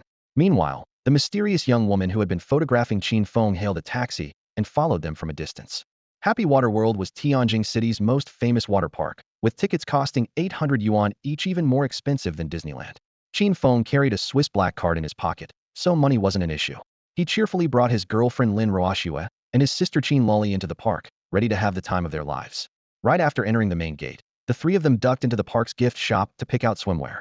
Qin Feng chose tropical pattern board shorts and walked shirtless out of the changing room. His bronze skin highlighted his well-defined 8-pack abs, causing several girls along the way to stop in their tracks and gasp quietly. Qin Feng enjoyed the attention, a smug smile playing at the corners of his mouth. Big brother. Qin Luoli's crisp voice suddenly called from behind. He turned around and nearly popped his eyes out, almost getting a nosebleed. Qin Luoli had changed into a pink bikini. Though only 16, she had an impressive figure, her twin ponytails swaying gently like a perfect anime girl come to life. Lin Roashua wore a black one-piece swimsuit with an elegant, Mature style, form-fitting, yet dignified. Her tall, graceful curves flowing beautifully under the dim lighting. Big brother, how does this swimsuit look? Is it pretty? Qin Luoli spun around in front of him, chin slightly raised with a proud expression. But Qin Feng's gaze was completely captured by Lin Ruoxue. He swallowed hard. Beautiful, absolutely beautiful. Qin Luoli rolled her eyes and muttered resentfully. Sigh. Men really do forget their sisters once they have a girlfriend. In the corner, the young woman who had been following Qin Feng had also changed into her swimsuit. Wearing sunglasses with a stunning figure, she hid behind a beach umbrella and raised her camera, clicking away, capturing not just Qin Feng's face, but also his chest and abs. Afterward, Qin Feng took the two beauties around the park to conquer every thrilling attraction. High-altitude spiral slides, water diving platforms, tsunami surf pools. He took every opportunity during their bumps and when helping them to cop a feel. By evening, Qin Feng bought 3 colorful water guns. With his military background, his marksmanship was as deadly as ever as water streams hit their targets with precision. Even with Lin Ruoxue and Qin Luoli teaming up, they were still beaten back, laughing and begging for mercy, their wet hair clinging to their shoulders, looking both refreshing and alluring. Qin Feng feasted his eyes on the view, feeling heat rising in his lower abdomen as desire surged through him, though he could only pretend nothing was happening while continuing to spray water. Under the merciless sun, they played non-stop, and the afternoon flew by. At sunset, the water park's main stage lit up, and staff announced an upcoming public singing competition. The three returned to the changing rooms to put on clean t-shirts and athletic shorts, slipped on flip-flops, and squeezed toward the stage to watch the excitement. Not far away, the mysterious young woman continued following them like a persistent ghost, maintaining a distance of about 10 meters. Qin Feng thought to himself, could there really be such a beautiful stalker in this world? She had delicate features, long legs, a slim waist, and dazzlingly white skin, nothing like the typical image of a crazy stalker. After about 10 minutes, the spotlight focused on center stage as the host appeared, energetically working the crowd. Dear visitors and friends, the public singing competition officially begins. Any visitor can come up to perform, and then we'll have a public vote to choose the best singer, who will win a fantastic prize package. Qin Feng had no interest in the boring interactive activity of the public singing contest, and since it was already dusk, he just wanted to take Lin Ruoxue and Qin Luoli to a nearby hotel to get a room, soak in the bathtub for a relaxing bath, and then do what men are supposed to do. The setting sun's afterglow painted the crowd in the square a golden red, while the stage lights flashed brilliantly. Qin Feng stood with his hands in his pockets, mentally planning an early exit, but he couldn't resist the two girls' natural love for excitement. Lin Ruoxue and Qin Luoli each held a glow stick, waving them enthusiastically to the music rhythm from the front row of the audience section. The host was excellent at warming up the crowd, deliberately building suspense as he signaled for the tall female model beside him to bring the prize to the front of the stage. Spotlights illuminated the gift box, with ribbons reflecting scattered light. The host gripped the microphone with one hand and lifted the box lid with the other, his voice reaching a high pitch.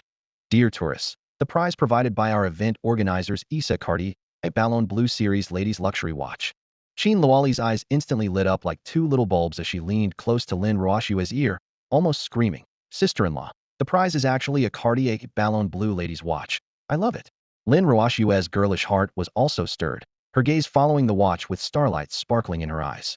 Qin Feng couldn't understand the fuss, muttering under his breath, come on, it's just a watch. Qin Luoli snorted coldly and turned to educate her brother with a charming expression. Brother, you just don't get it. The Cartier Ballon Bleu Ladies Watch represents love and romance. It's the luxury watch girls want most, especially when given personally by a boyfriend. The meaning is completely different. Qin Feng scratched his head and glanced at Lin Ruoxue beside him, noticing her slightly flushed cheeks. She was clearly tempted but too embarrassed to speak up. On stage, the host's voice continued to energize the crowd. Dear tourist friends, anyone who performs on stage and receives the highest votes from the audience can take home the prize. Don't just think about it, tact on it, and sign up enthusiastically. The phrase, 50th Annual Cartier, was enough to get people's blood pumping, and tourists eagerly raised their hands to take the stage. Unfortunately, most had mediocre singing skills, either going off-key or forgetting lyrics, creating waves of laughter. Qin Luoli gripped her glow stick tightly, her lips curving into a confident smile as she flicked her twin ponytails. Hee hee, singing is my specialty. This watch is definitely mine. As soon as she finished speaking, she gracefully leaped onto the stage and smoothly took the microphone from the host's hand. Under the focused lights, her slender figure cast a soft silhouette against the backdrop. The audience immediately erupted in cheers. Faced with such a perfect combination of beauty and figure in this adorable girl, everyone responded with their loudest support. The accompaniment began, and the clear prelude to Bubble flowed through the air. Qin Luoli opened her voice, and her heavenly sound instantly enveloped the square. At only 16, she had been admitted to Tsinghua Peking University's music program through exceptional talent. Her vocal conditions were superb, effortlessly penetrating the sound system in the high register with an ethereal quality that surpassed even the original singer. During the chorus, she demonstrated perfect control, gracefully raising her arms to guide the rhythm and pushing the atmosphere to its peak.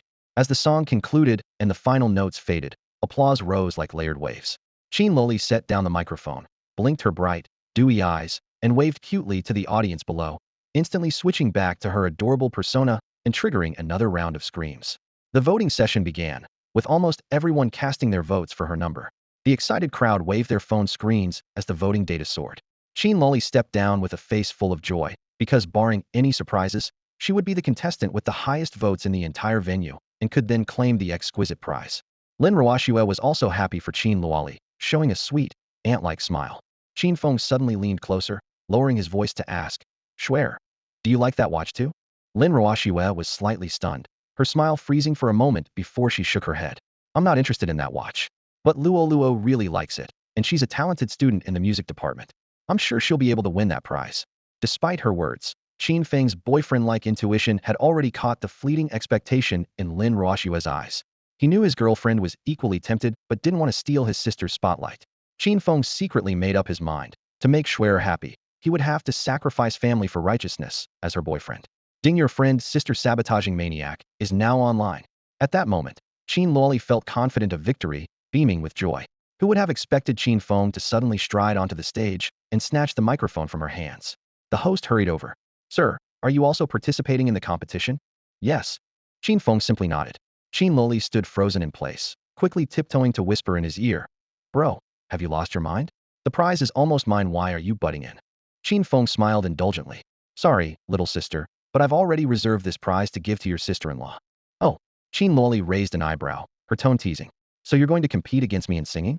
Sacrificing family for righteousness?" "Exactly." Qin Feng's expression remained calm. "Bro, stop fooling around." Qin Luoli crossed her arms and proudly lifted her chin. "You've had zero musical talent since childhood. You inherited grandpa's genes. You're tone deaf and go off-key the moment you open your mouth. You think you can beat me?" Qin Feng didn't argue, only leaving behind one sentence. "We'll see who wins soon enough." Tisk, tisk. Qin Luoli shook her head with a mischievous smile. "Bro, you're really going all out since you started dating. To please sister-in-law, you're actually willing to embarrass yourself on stage.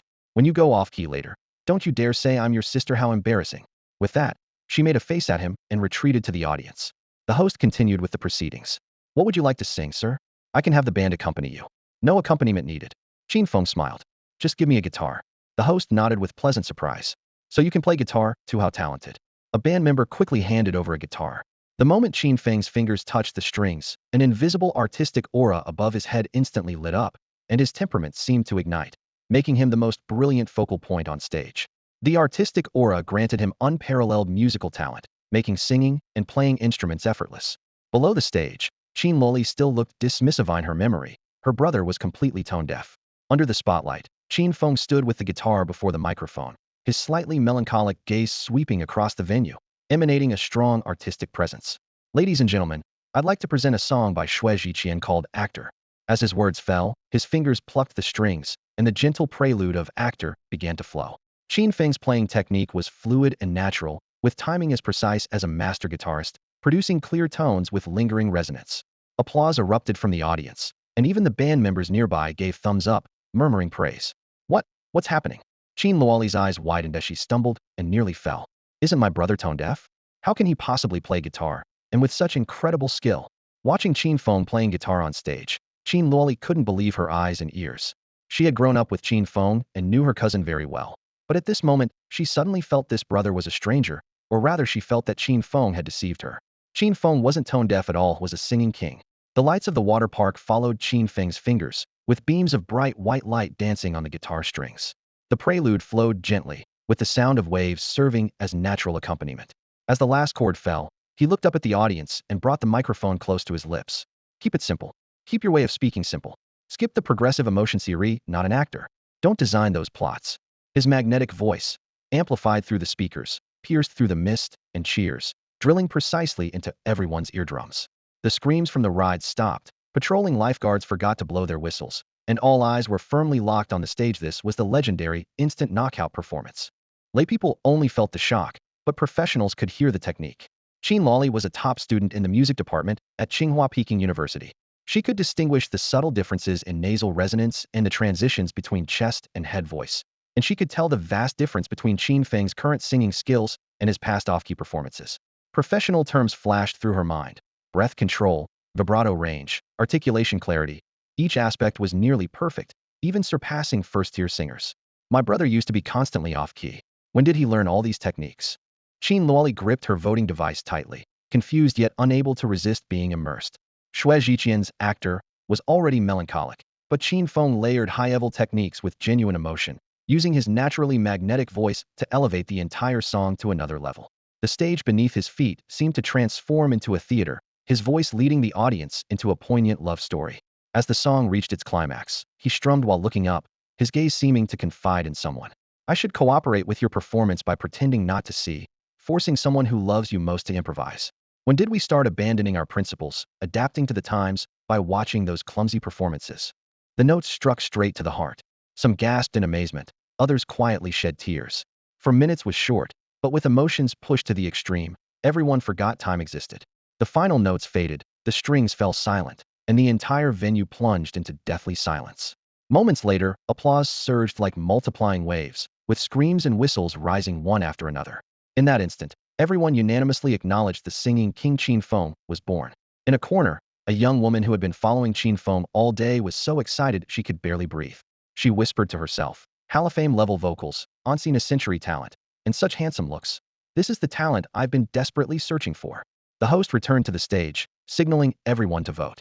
Tourists who had originally planned to support Qin Loli turned around and frantically clicked on Qin Feng's number.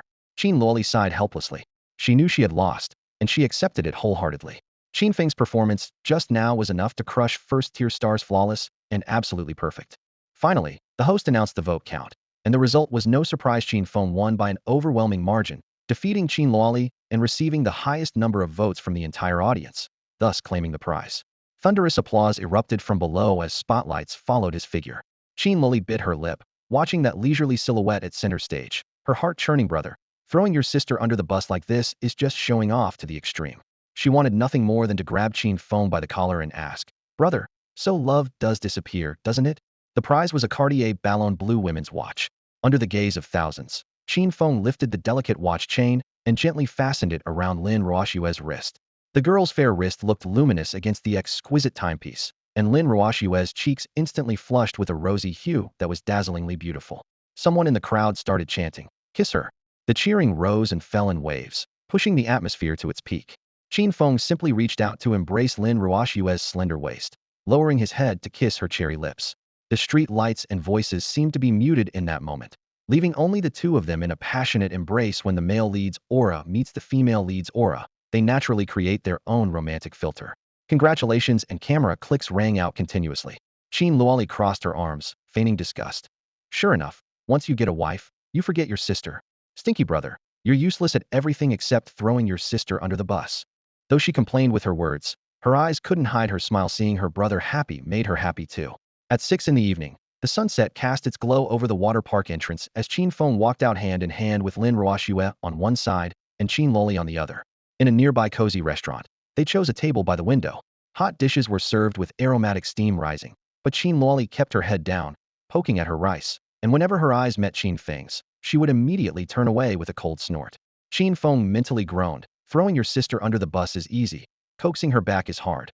And after an awkward smile, he stood up. I'm going to the restroom. 20 minutes passed, and Qin Feng still hadn't returned. Qin Loli began muttering, Sister-in-law, does my brother have hemorrhoids, or did he fall into the toilet? First, I don't have hemorrhoids. Second, I didn't fall into the toilet. A deep voice suddenly emerged from beside her. Qin Feng had somehow returned to her side, startling Qin Luoli. She quickly patted her ample chest. Brother, you're like a ghost, you scared me to death. Qin Feng smiled and produced an exquisite gift box from behind his back. Silly girl, this is for you. Opening the lid revealed a brand new Cartier Ballon Bleu women's watch lying inside. Qin Luoli exclaimed, Brother, you went to buy me a gift. Luo, your brother doesn't play favorites. In my heart, you and your sister-in-law are equally important. Qin Feng ruffled her hair, his tone indulgent. Receiving the matching watch, Qin Luoli immediately linked arms with Qin Feng and acted coquettishly. Brother, I shouldn't have said bad things about you earlier, hee hee. The atmosphere finally livened up. Once the conversation started flowing, she pressed further. Brother, I remember your tone deaf. How did you suddenly sing so well and even play guitar? This doesn't make sense. Lin Roashua chimed in. Feng, I've been your classmate for 12 years, and you always sang off-key before. Today you seemed like a different person. Qin Feng crossed his legs and assumed an air of mystery. Heaven's secrets cannot be revealed. Under the blessing of his so-called artistic aura, he seemed naturally gifted at everything: singing, writing, playing instruments.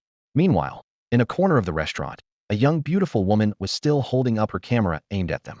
She had been following and secretly photographing Qin Feng all day. Qin Feng suddenly raised his voice so the entire restaurant could hear clearly. The lady sitting in the corner, you've been following me all day. If you keep taking pictures, I'm calling the police. The woman frantically put away her camera, embarrassed beyond measure. Qin Feng had actually noticed her since morning, but hadn't minded since he detected no hostility. Now, after being tailed for an entire day, his patience was exhausted, and a cold glint flashed in his eyes. When Brother Feng gets angry, the consequences are serious. Qin Feng shifted his gaze and unleashed his Soldier King aura, his eyes shooting forth a chilling intensity capable of piercing through human souls, which frightened the young woman who had been secretly photographing him to her very core. The girl's fingers trembled as she gripped her phone, not even having time to exit the camera function before hastily standing up and walking around the table to approach Qin Feng. She removed her baseball cap and sunglasses together, letting her disheveled long hair fall over her shoulders as her delicate, yet slightly panicked face was exposed to everyone's view. Mr. Qin, I'm truly sorry. Following and secretly photographing you was indeed wrong of me, and I must apologize first. I'm sorry, Mr. Qin. The woman bowed deeply, her voice carrying genuine sincerity and unease. This gesture caused Qin Feng, who had originally clenched his fists ready to explode in anger, to soften his tone slightly, merely responding with a faint hum. Lin Roashua and Qin Luoli exchanged glances, their minds full of questions. They had spent the entire day shopping with Qin Feng, yet completely failed to notice anyone following them. Qin Luoli quietly nudged Lin Roashua with her elbow, lowering her voice urgently. Sister-in-law, my brother has been stalked and secretly photographed by this woman all day. You're the main wife here. You need to respond assertively. Lin Roashua considered herself gentle, but when it came to Qin Feng, she instantly switched to domineering mode. She stepped forward, her expression turning cold. Miss, Qin Feng is my boyfriend, and we don't know each other. You've been following and secretly photographing him without permission. What exactly do you mean by this? If you have ulterior motives, I'll have no choice but to call the police. She pulled out her phone as she spoke, the screen lighting up, clearly ready to dial 110 at any moment. Miss, please don't call the police.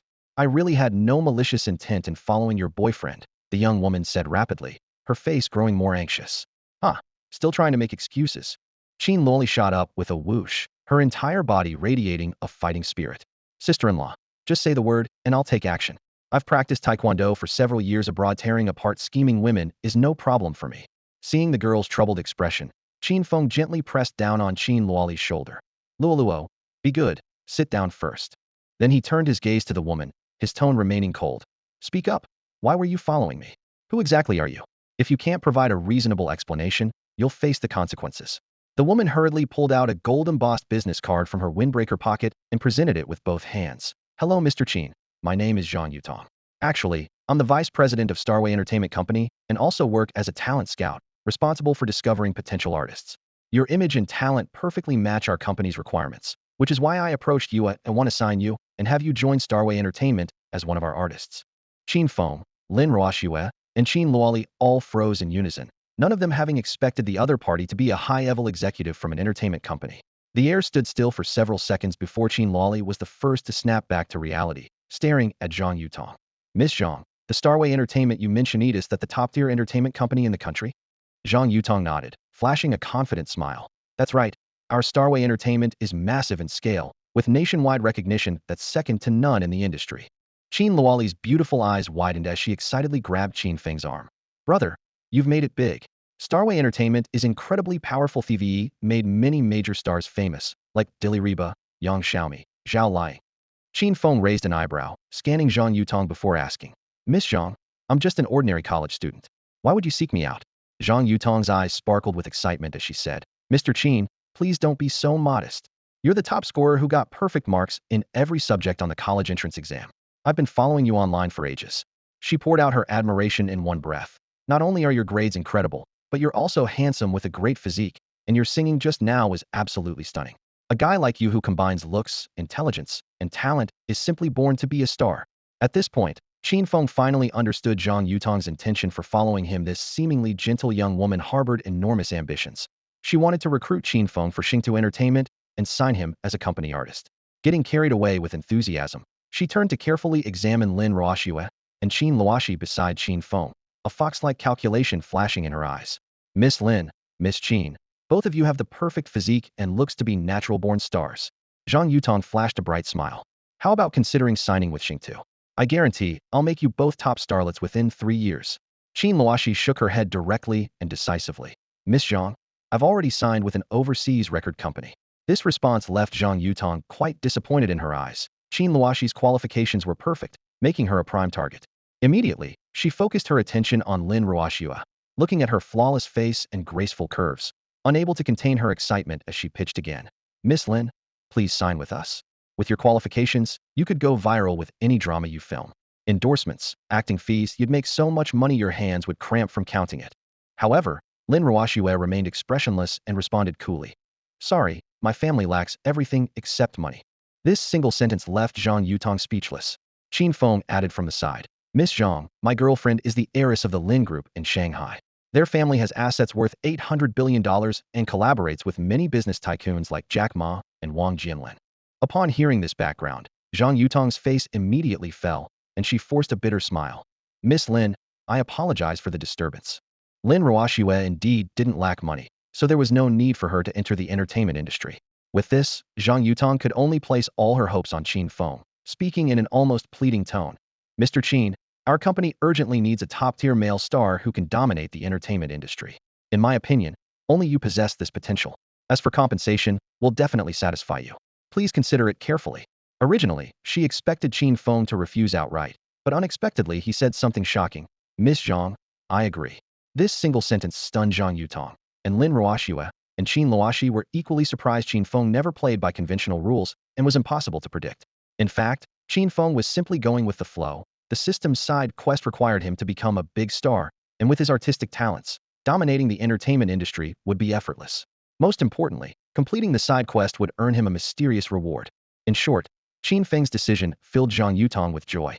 Mr. Qin, you're truly my benefactor, she exclaimed, almost clapping her hands in excitement. To be honest, I didn't expect you to agree so readily at first.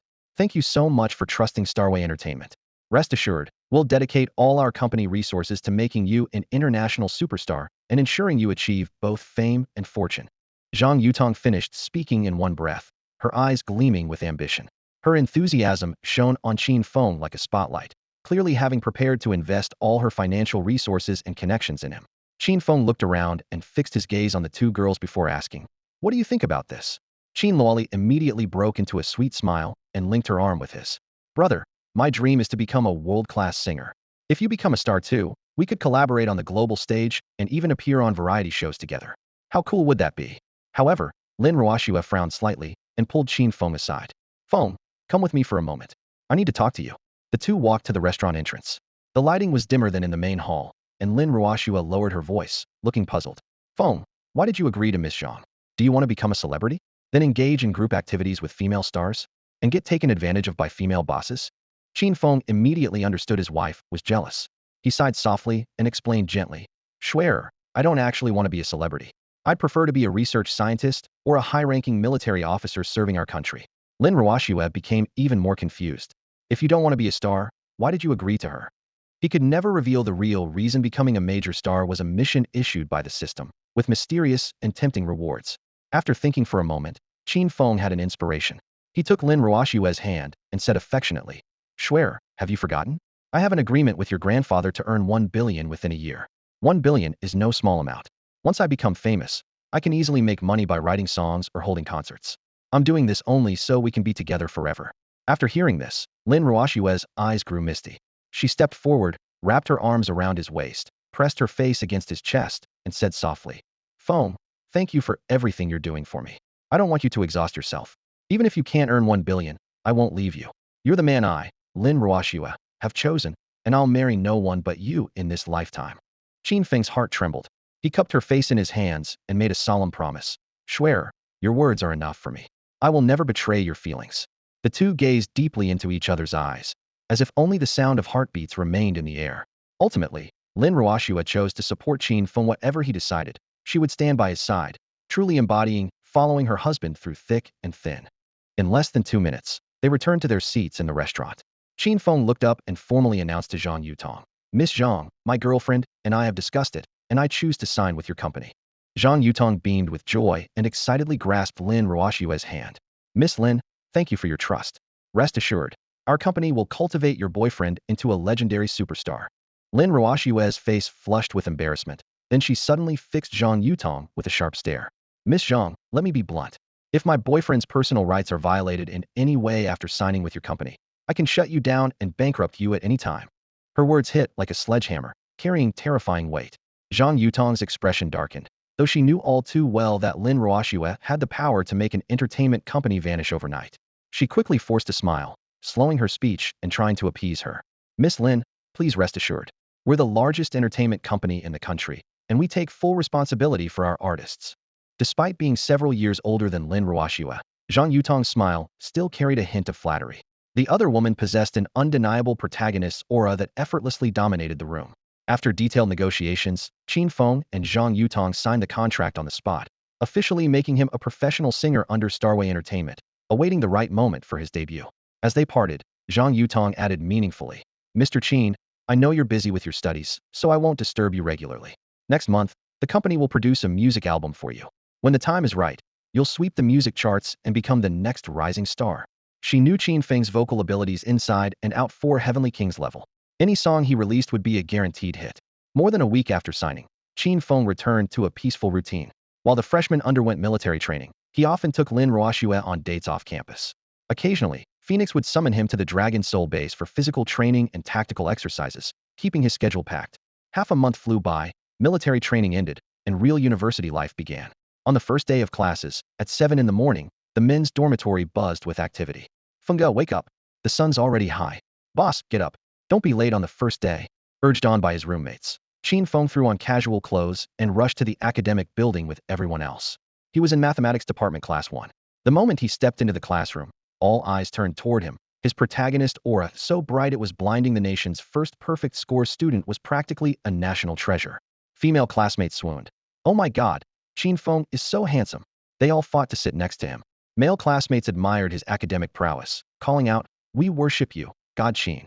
Accustomed to being the center of attention, Qin Feng walked to a corner seat in the back row, maintaining his usual low-key and humble demeanor as he announced, "Dear classmates, I, Qin Feng, am just an ordinary perfect score student. Please don't engage in personality worship. I'm a low-key person, so please don't be obsessed with me. I am just a legend. Thank you." Using the most humble words to show off the most, that was Qin Feng's life motto. His classmates' admiration instantly skyrocketed again. The class bell rang, and everyone sat up straight, hoping to make a good impression on their teacher. Click, click, click. Clear high heel sounds echoed from the hallway in a distinct rhythm. Moments later, a beautiful teacher in a purple dress and gold-rimmed glasses entered the classroom. The instant she stepped onto the podium, every male student perked up, their gazes locked on her stunning appearance and figure. However, Qin Feng was instantly stunned. The beautiful teacher on the podium was an old acquaintance. This old acquaintance was none other than Ji Qingwei, captain of the Dragon Soul Squad. "Hello everyone, I'm Yi Qing, your class advisor and English teacher. Please take good care of me." Standing at the center of the podium, Ji Qingjueno, presenting herself as Yi Qing, smiled warmly with her eyes sparkling, her features picturesque and incredibly approachable. Sunlight streamed through the glass windows, casting a radiant glow over her upright figure as if draping her in light. The entire class immediately erupted in excitement. "Holy cow, our advisor is absolutely gorgeous. After all these years of school, this is the first time I've met such a beautiful teacher. I'm totally smitten. I'd trade 10 years of my life for teacher Yi Qing's QQ number." The boys stared with wide eyes while the girls whispered among themselves, both envious and admiring of her beauty and figure. In that moment, no one doubted she would become Qingbei University's newest, most beautiful female teacher. Qin Feng rested his chin on his hand, watching Yi Qing speak eloquently on stage, feeling a sense of absurdity rising within him. Changing her name, switching identities, deliberately coming to his class. What exactly was this woman up to? Was she targeting him? Realizing that an advisor in university was almost equivalent to a homeroom teacher in high school, Qin Feng understood he'd inevitably have frequent contact with her. On the first day of school, Ji Qingwei was thorough and meticulous. Freshman guidelines, dormitory safety, course selection tips, scholarship evaluation criteria. Everything was well organized with clear blackboard notes, truly resembling a professional teacher. After half the class period, she closed her lesson plan and shifted topics.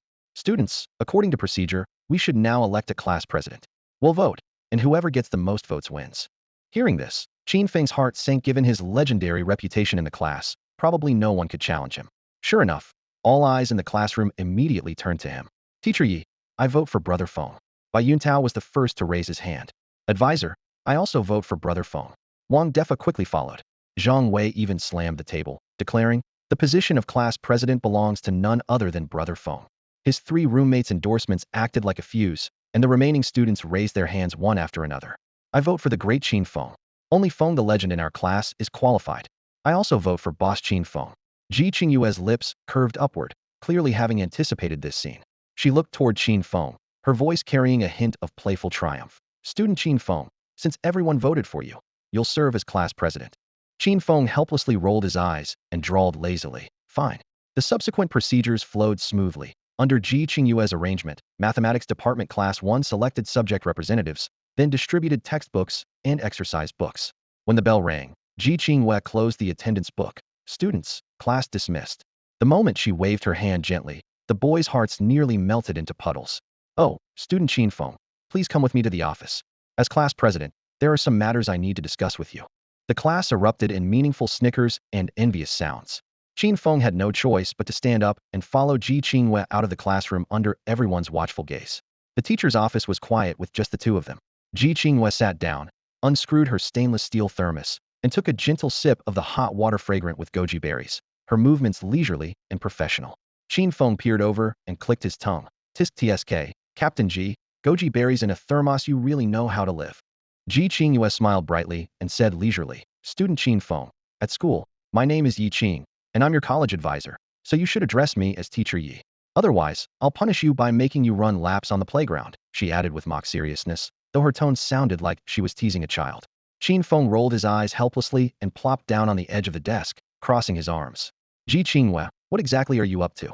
Why did you suddenly come to our school to be a teacher, and specifically become my advisor? Hey, you little brat, show some respect. Ji Qingyue's eyes darkened. I'm your senior after all. Do you think you can just call out Ji Qingyue so casually? Before she finished speaking, she lifted her long leg in high heels and kicked directly at Qin Feng. Qin Feng slightly shifted his body, easily dodging while reaching out to grab her ankle. The high heel struck the desk with a crisp sound. Ji Qingyue's skirt fluttered with the movement, revealing her slender, beautiful legs almost completely. Qin Feng's eyes flashed as he took full advantage of the view. Sister Qingyue, tell me, why did you really hide your identity and come to Qingbei? She smiled. No comment. Won't say. Qin Feng showed a mischievous grin. Then I'll have to torture you. With that, he suddenly pulled off her high heel, and her fair, delicate foot was exposed to the air. You little devil, what are you trying to do? Ji Qingyue exclaimed, trying to pull her leg back, but he held it firmly. Since you won't talk, don't blame me for being ruthless. Qin Feng said, quickly tickling her sole with his fingertips. The tingling sensation instantly shot from her foot throughout her entire body. Ji Qingyue could no longer maintain her composure, her voice trembling uncontrollably. Qin Feng, stop it. It's too ticklish. Ready to tell the truth now? Qin Feng continued tickling. Okay. I'll talk, all right. Ji Qingyue finally surrendered. Only then did Qin Feng stop, carefully helping her put her high heel back on, smiling innocently. Sister Qingyue, now you can confess, right? Ji Qingyue's cheeks flushed red, but strangely, she found herself savoring that tingling sensation, even having the terrifying thought, could I have masochistic tendencies? She quickly shook off these distracting thoughts, picked up the goji berry tea from the corner of the desk, took a sip, and lowered her voice. I came to Qingbei as a teacher because it was the leader's decision. The leader? Qin Feng raised an eyebrow, clearly not expecting this to involve Phoenix. The Death God Temple has been hunting me, as you know, Ji Qingyue said, glancing out the window at the campus. The leader arranged a new identity for me, an English teacher at Qingbei University named Yi Qing, who also happens to be your class advisor. This way, I can evade the Death God Temple's pursuit while keeping tabs on your movements. When missions require it, we can easily coordinate. Qin Feng nodded. I see, the leader's foresight is truly remarkable. So, Ji Qingyue put down her teacup, her tone serious. You need to help me maintain my cover at school. In front of others, don't call me Sister Qingyue, and definitely don't call me Captain Ji. Just call me Teacher Yi. No problem, Teacher Yi. Qin Feng smiled and gave a somewhat sloppy military salute. The two looked at each other and shared a knowing smile. Then they spent another full half hour quietly discussing military secrets at hand. Only after confirming all the details did Qin Feng get up and leave Ji Qingyue's office. After Qin Feng left the office, Ji Qingyue quickly called Phoenix. In the spacious, brightly lit corridor, as soon as the call connected, she lowered her voice and got straight to the point. Reporting to the leader, I have successfully made contact with Qin Feng under the identity of University Counselor Yi Qing. Please provide further instructions. On the other end of the line, Phoenix's voice was calm and clear, obviously quite satisfied with this step. After a moment of contemplation, she instructed, Knight Ji, I'll need you to keep an eye on Qin Feng during this period. Also, headquarters has assigned us an S-level mission that will likely commence next week. Stay on standby, and I'll contact you at any time. Yes, leader. Ji Qingyue immediately acknowledged the order. As if worried her instructions weren't thorough enough, Phoenix added, Knight Ji, when it's time to execute the mission, bring Qin Feng along. Let the kid gain some experience and accumulate practical knowledge. Ji Qingyue frowned slightly, her voice filled with concern. Leader, Qin Feng has only recently joined the Dragon Soul group and lacks combat experience. Having him participate in its level mission right away. Phoenix chuckled softly, as if confident about a certain outcome. Knight Ji, we've all witnessed Qin Feng's capabilities firsthand. Do you think a military genius like him would have trouble with its level mission? Ji Qingyue paused for a moment, then expressed her agreement. No problem, leader. When it's time to execute the mission, I'll bring Qin Feng along. Meanwhile, Qin Feng had no idea that he was about to face his first mission since joining the Dragon Soul group, and a dangerous level 1 at that. It was the first day of the new semester at the university, with only 2 classes scheduled for the morning. Since it was the beginning of the term, the teachers weren't rushing into textbook material, but instead focused on getting to know their students and casual ice-breaking conversations. Laughter echoed throughout the classroom, and before anyone knew it, class time was over. As soon as the bell rang, students rushed toward the corridor with a unified destination, the cafeteria. Bai Yuntao, Wang Defa, and Zhang Wei approached Qin Feng together. Zhang Wei threw his arm around Qin Feng's shoulder and spoke rapidly. Feng, let's go to the cafeteria together. I heard they have sweet and sour pork ribs and braised fish today. If we're late, there won't be any left. Qin Feng smiled and shook his head. No thanks, I'm eating with my girlfriend. You guys go ahead. Wang Defa sighed enviously. Having a girlfriend is so nice. I'm jealous. I can only rely on my right hand to solve my physiological needs. How tragic. Bai Yuntao rolled his eyes. Old Wang, I suspect you're being perverted, and I have solid evidence. Wang Defa shot back without hesitation. Heh, brother Yuntao, your whole family is perverted, and you have the nerve to call me out? Just as Bai Yuntao was about to retort, he suddenly remembered that his family's factory actually produced condoms, so he could only shut his mouth helplessly. Qin Feng looked at his 3 eccentric roommates and couldn't help but smile wryly. Ring ring ring. The phone's ringtone interrupted the commotion. Qin Feng pressed the answer button, and Lin Ruoshue's gentle, crisp voice came through. Feng, Luoluo, Senior Li, and I are already at the cafeteria entrance, just waiting for you. All right, give me a few minutes, I'll be right there. Qin Feng hung up and called out to his roommates. Let's go. I'm heading to the cafeteria too. We can walk together. Zhang Wei's eyes lit up with envy. Feng, your girlfriend is waiting for you at the cafeteria entrance. You're so lucky. Bai Yuntao nodded repeatedly. Not just his girlfriend, but Li Xinya, the prettiest senior in our math department, also has something going on with Feng. Wang Defa delivered the final blow. More than that, every girl on campus wants to have Feng's babies. Zhang Wei clasped his hands together with a serious expression. Feng, please teach me how to pick up girls. I want to become your disciple. Qin Feng patted his shoulder, his tone casual, yet meaningful. Picking up girls is like studying, it's all about natural talent. You 3 have such poor talent, you'd be better off buying an inflatable doll online. With those words, the 4 of them walked out of the academic building, laughing. The afternoon sun slanted across the tree-lined path leading to the cafeteria, where upperclassmen stood densely packed along the roadside, holding signs high above their heads, each sign representing a different student organization. Hey freshmen, the music club is recruiting. Come join us if you love instruments. The anime club is looking for new members, all you anime-loving otakus. What are you waiting for? Dance club is recruiting. Skateboard club only has 7 spots left. Basketball club is recruiting new members. On the first day of school, every club at Qingbei University had come out in full force to compete for their desired freshmen. It was widely acknowledged on campus that without joining clubs, university life would lose much of its flavor. As a result, almost every freshman carried application forms in their hands. However, Qin Feng's appearance directly ignited the entire recruitment scene.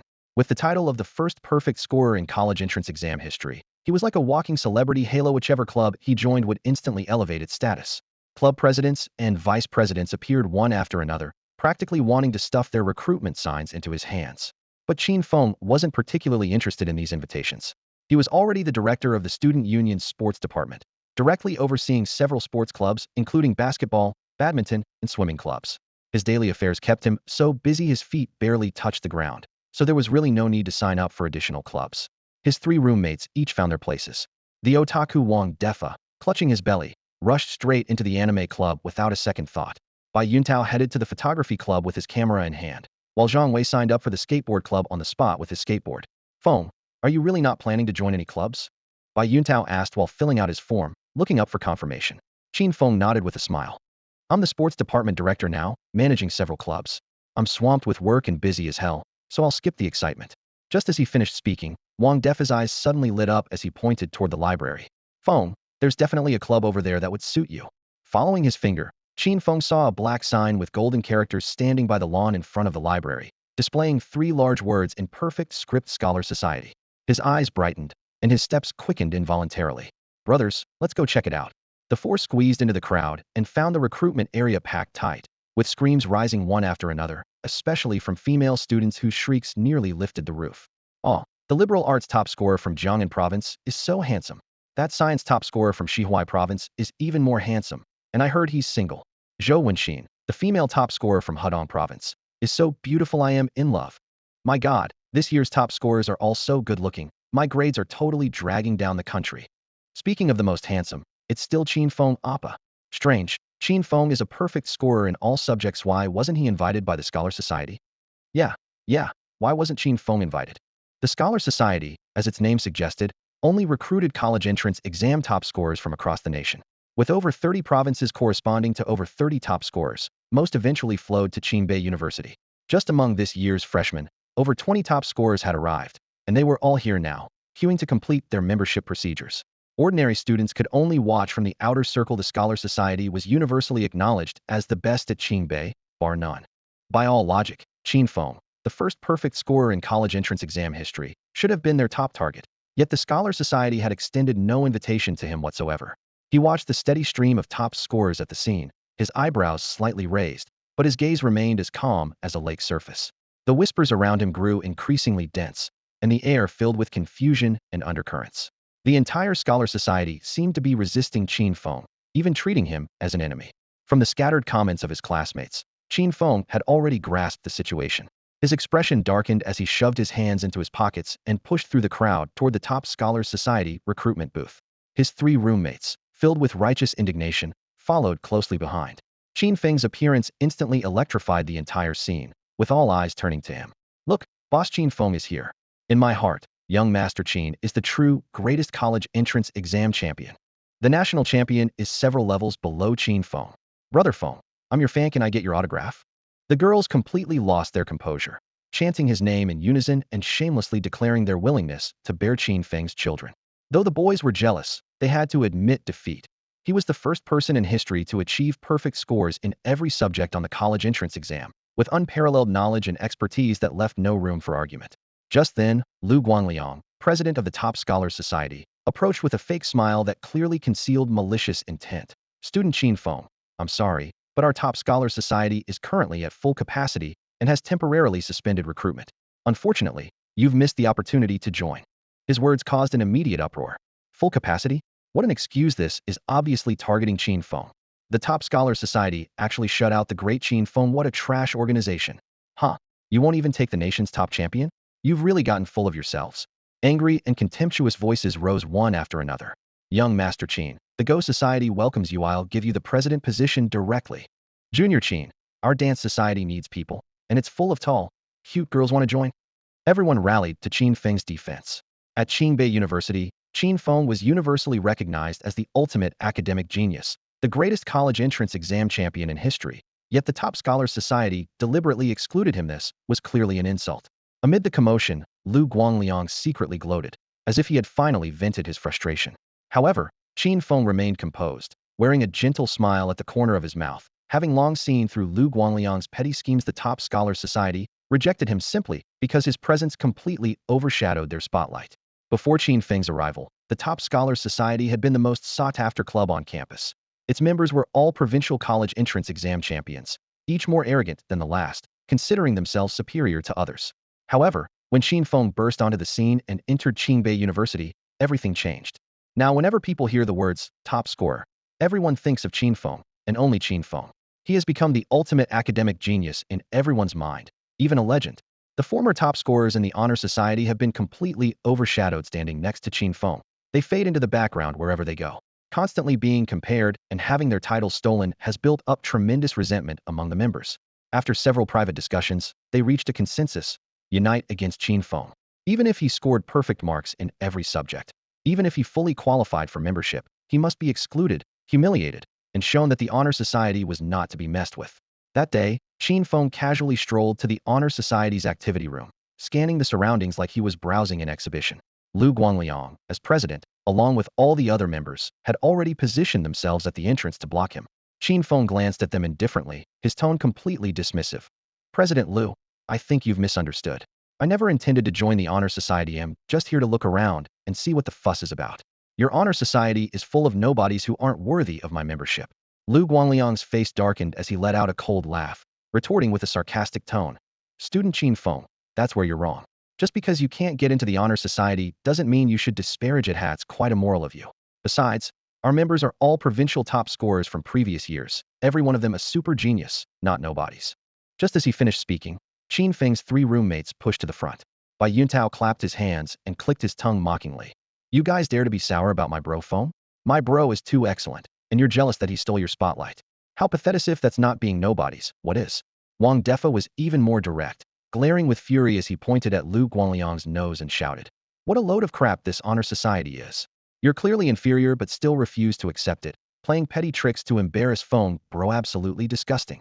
Zhang Wei saw that his two brothers had said everything he wanted to say, so he could only silently raise his middle finger, expressing his feelings crystal clear. The watching students had been drawn to this confrontation, and hearing the trio's sharp accusations, their entertained expressions turned to mockery as whispered discussions surged toward the Honor Society. Like a tide, they finally saw the true face of this so-called academic elite organization. Lu Guangliang and the others' faces turned green and white alternately. Just then, ding. Master, you have triggered a hidden quest. The electronic voice of Systems Secretary Shao Qi suddenly exploded in Qin Feng's mind. Hidden quest. Humiliate all members of the Honor Society and make the entire organization submit to Master's dominance. Quest reward. Randomly obtain one protagonist special skill. Qin Feng raised an eyebrow and immediately communicated with Shao Qi through his thoughts. Protagonist special skill? How come I've never heard of this before? Shao Qi patiently explained. This is a new reward added after the system update. Protagonist special skills are unique abilities or talents that only novel protagonists possess, such as yin-yang eyes, thousand-mile vision, innate yang meridians, ghost-catching techniques, poison-making arts, and so on. After understanding, Qin Feng said with interest, this hidden quest seems way too easy. Looks like the reward will be mine soon. Shao Qi sweetly responded. Then Shao Qi congratulates Master in advance. The current Qin Feng was equipped with various Protagonist Halos, his power already extraordinary. Dealing with the Honor Society was as easy as swatting a fly for him. He stepped forward, closing in on Lu Guangliang, and an invisible pressure instantly enveloped the entire scene. Qin Feng's gaze was sharp as a blade, his face devoid of any smile. Locked onto by this stare, Lu Guangliang trembled all over, his knees beginning to shake. He couldn't forget the scene from military training when Qin Feng did over 4,000 push-ups in one go. That terrifying physical prowess, as if he could punch a tiger to death. President Lu. Qin Feng's voice was low and menacing, like the growl of an approaching beast. Since your Honor Society insists on targeting me, don't blame me for destroying you all. I'll make you crawl on your knees before me. With just one sentence from Qin Feng, Lu Guangliang was scared into trembling all over, nearly wetting himself. Qin Feng's bold declaration to destroy the top scholars society caused an immediate uproar, with surrounding classmates expressing their full support and rallying behind him to cheer him on. Lu Guangliang's face instantly turned pale in his imagination. If Qin Feng rolled up his sleeves and threw a punch, it could easily break at least 8 of his ribs. However, Qin Feng had no intention of resorting to violence. He slightly raised his chin, as if he completely disdained competing with a group of defenseless scholars in terms of physical strength, and instead prepared to crush them with his intellect. It was well known that top exam scorers generally possessed exceptional talents, each excelling in specific subjects with impressive achievements to their names. In the moment when everyone held their breath, a perfect plan emerged in Qin Feng's mind. He would strike at each scholar in their most prideful domain, systematically dismantling the top scholars society and completely subjugating them under his superior intellect. President Lu, don't be afraid. I'm just an ordinary top exam scorer who doesn't resort to violence. Qin Feng smiled, his expression as warm and gentle as spring sunshine, enough to capture the hearts of countless female classmates around them. However, his tone suddenly shifted as his sharp gaze locked onto Lu Guangliang. Although I won't use my fists, I will use special methods to slap your face in the face of your entire top scholar society. With those words, he gracefully waved his hand, signaling his 3 roommates to follow. The 4 of them walked past the still stunned crowd toward the school cafeteria. Only after Qin Feng's figure disappeared did Lu Guangliang feel his heart resume beating, letting out a long breath of stale air. Vice President Shun Bo hurried over, speaking quietly but anxiously. Brother Lu, are we really going to oppose Qin Feng? He's the nation's top exam scorer. What if? There's no what if. Lu Guangliang interrupted, trying to boost his confidence. Our top scholar society has dozens of members, each one a top exam scorer. Qin Feng is just one person, we have the numbers. However, as these words left his mouth, he overlooked the simplest truth in the face of absolute strength. Numbers are merely cannon fodder. At this moment, Qin Feng's group had reached the cafeteria entrance. 3 campus beauties stood at the door. The aloof Lin Ruoxue, the lively Qin Luoli, and senior Li Xinya, who secretly harbored feelings for Qin Feng. Upon seeing Lin Ruoxue, Qin Feng's roommates immediately called out loudly, "Hello, sister-in-law." This caused Lin Ruoxue's cheeks to flush pink, though she naturally accepted the title. The 3 roommates, being emotionally intelligent, entered the cafeteria first after brief pleasantries, leaving space for Qin Feng and the 3 campus beauties. Qin Luoli linked her arm through Qin Feng's, her eyes showing grievance. "Brother, why are you only coming now? We've been waiting for you forever." Qin Feng gently ruffled her hair, speaking warmly. "Let's eat first. We can talk slowly once we sit down." The 4 of them carried their trays and chose a corner table in the restaurant. Surrounded by 3 campus beauties, Qin Feng instantly became the brightest sight in the cafeteria. Male students stared with bulging eyes, while female students sighed quietly to themselves. During the meal, Qin Feng recounted the entire conflict with the top scholars society. Upon hearing the story, Qin Luoli immediately slammed the table, her chopsticks clattering down as she angrily declared she would go to the top scholars society to demand an explanation.